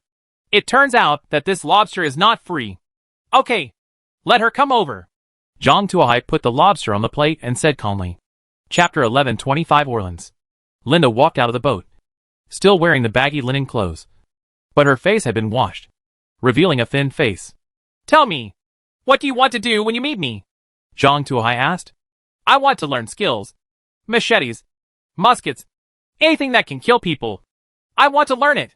I want to kill horse bandits, Linda said, clenching her fists. The sound is clear and clear, like a nightingale. Come over. Zhang Tuohai waved. Linda instinctively took a step back when she saw this. But when she saw Zhang Tuohai's half-smiling face, she still had the courage to walk over. Zhang Tuohai grabbed Linda's arm and pinched it. It was skin and bones with no flesh on it. Linda instinctively wanted to pull her hand out, but Zhang Tuohai's hand was like a vice, squeezing her arm so tightly that she couldn't pull it out at all. You are too weak and your foundation is too poor. Practicing will only make you die faster. Zhang Tuohai let go of Linda's hand and said to the cook, Let her eat a pound of meat every day. Don't stop until she can finish it. After a week, it will increase to 2 pounds. And after a month, it will increase to 3 pounds. I will check after a month. It's up to your physical condition to decide whether to teach or not. Zhang Tuohai turned his head and glanced at Linda. This is a test for you. If you fail, then you can work as a cook in the kitchen for the rest of your life. Don't look down on people. You just eat meat. I will definitely pass, Linda said angrily. Okay, then I'll wait and see. Zhang Tuohai opened the lobster shell and ate the lobster meat with big mouthfuls. Linda returned to the kitchen angrily, holding the ham in her arms and about to chew on it. The cook snatched the ham off. If you eat like this, will you lose your teeth? The chef cut off a few pieces of meat, threw it into the pot, and started cooking it. He also added some vegetables, salt and spices. After the meat was cooked until it was tender, the meat was taken out and mixed with vegetables and thick soup into a large bowl. Eat more meat to gain strength. Linda started eating with big mouthfuls, and tears appeared in the corners of her eyes as she ate. Zhang Tuohai ate the whole lobster and asked other pirates to take the plates away. He didn't care whether Linda could lay a good foundation, whether she could succeed or not. The result would be the same anyway. If it works, there will be one more helper to help the horse-killing bandits. But if it doesn't work, there will be one more cook. With so many supplies on the ship, how can we still lack a mouth? Zhang Tuohai doesn't care anyway. At this time, the sun was rising, and the sunlight was very dazzling. Zhang Tuohai checked the status of the blue crystal pyramid. The energy inside was still the same as last night. Just a little bit. It seems that the sun really can't recharge, so we have to wait until night. After learning the test results, Zhang Tuohai felt a little regretful. This meant that he could only rely on moonlight to absorb energy, greatly delaying his plan to activate the ship. Zhang Tuohai continued to drive the boat along the coast, and Liam O discovered 2 more player villages along the way. However, one of the 2 villages was located on a cliff with no landing place, and the other actually built a stone wall more than 2 meters high. Zhang Tuohai weighed the situation and concluded that the gains outweighed the losses in the forceful attack, so he gave up attacking these 2 villages. At noon, Zhang Tuohai vaguely saw the outline of a city. He remembered that on the nautical chart, the city was called Orleans, and there was only a chicken drawn on the map. Zhang Tuohai called the first mate. What specialties does Orleans have? Why is there only a chicken drawn on the map? That's right, the first mate said quickly after hearing this. Orleans has 2 specialties. One is hens. The eggs laid by hens here are big and round, 2 rings larger than eggs elsewhere. The second specialty is roast chicken. The roast chicken of Orleans, especially the roast chicken legs, is the best in the world. Every time he passed by here, the previous captain would buy some to try. I ate it once, and it tasted really good. However, I think the best beer in Orleans is freshly squeezed beer. It has a lot of hops and is cheap, the first mate said, licking his lips. Roast chicken? Zhang Tuohai perked up after hearing this. He only ate grilled fish on the boat. This morning's boiled lobster meal was a change of scenery. When he heard the roast chicken, his stomach began to growl involuntarily. Sounds good. Let's dock in Orleans for one night. You can buy a few hens and raise them on the boat. From now on, you will have eggs to eat every day. In addition, those who want to drink can also go on the boat. Leave enough manpower behind. But I suggest you better go back to the ship to drink, because I don't know when I may set sail. If you don't board the ship in time, don't blame me for leaving you behind, Zhang Tuohai said as he took out a handful of dinars and threw it to the first mate, asking him to buy hens. Understood. I will arrange it.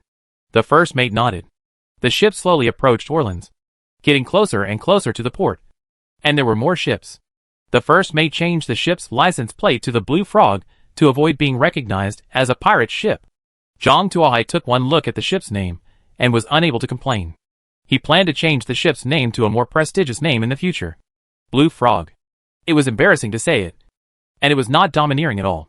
The White Bird parked slowly on the dock, like an ordinary cargo ship. The first mate took a few crew members down and found a few merchants. They talked about the prices of the goods in a serious manner, pretending to be serious businessmen. Look!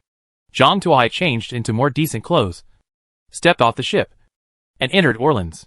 Like most port cities, the city of Orleans is built around the port. The port area is the core, the most prosperous, and the most chaotic place. Merchants from all over the place came and went, and goods from all over the place were concentrated in several noisy markets. These things attracted a large number of customers, as well as gangsters and beggars. In short, this area is very chaotic.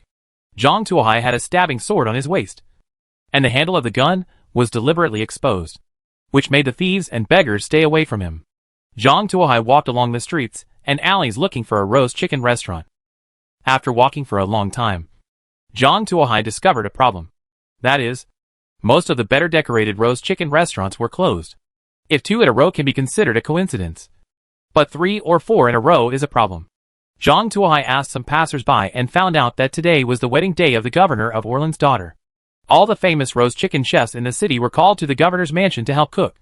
So all the roast chicken restaurants were closed today. Hearing this, Zhang Tuohai was not happy. Why won't your daughter let me eat roast chicken when she gets married?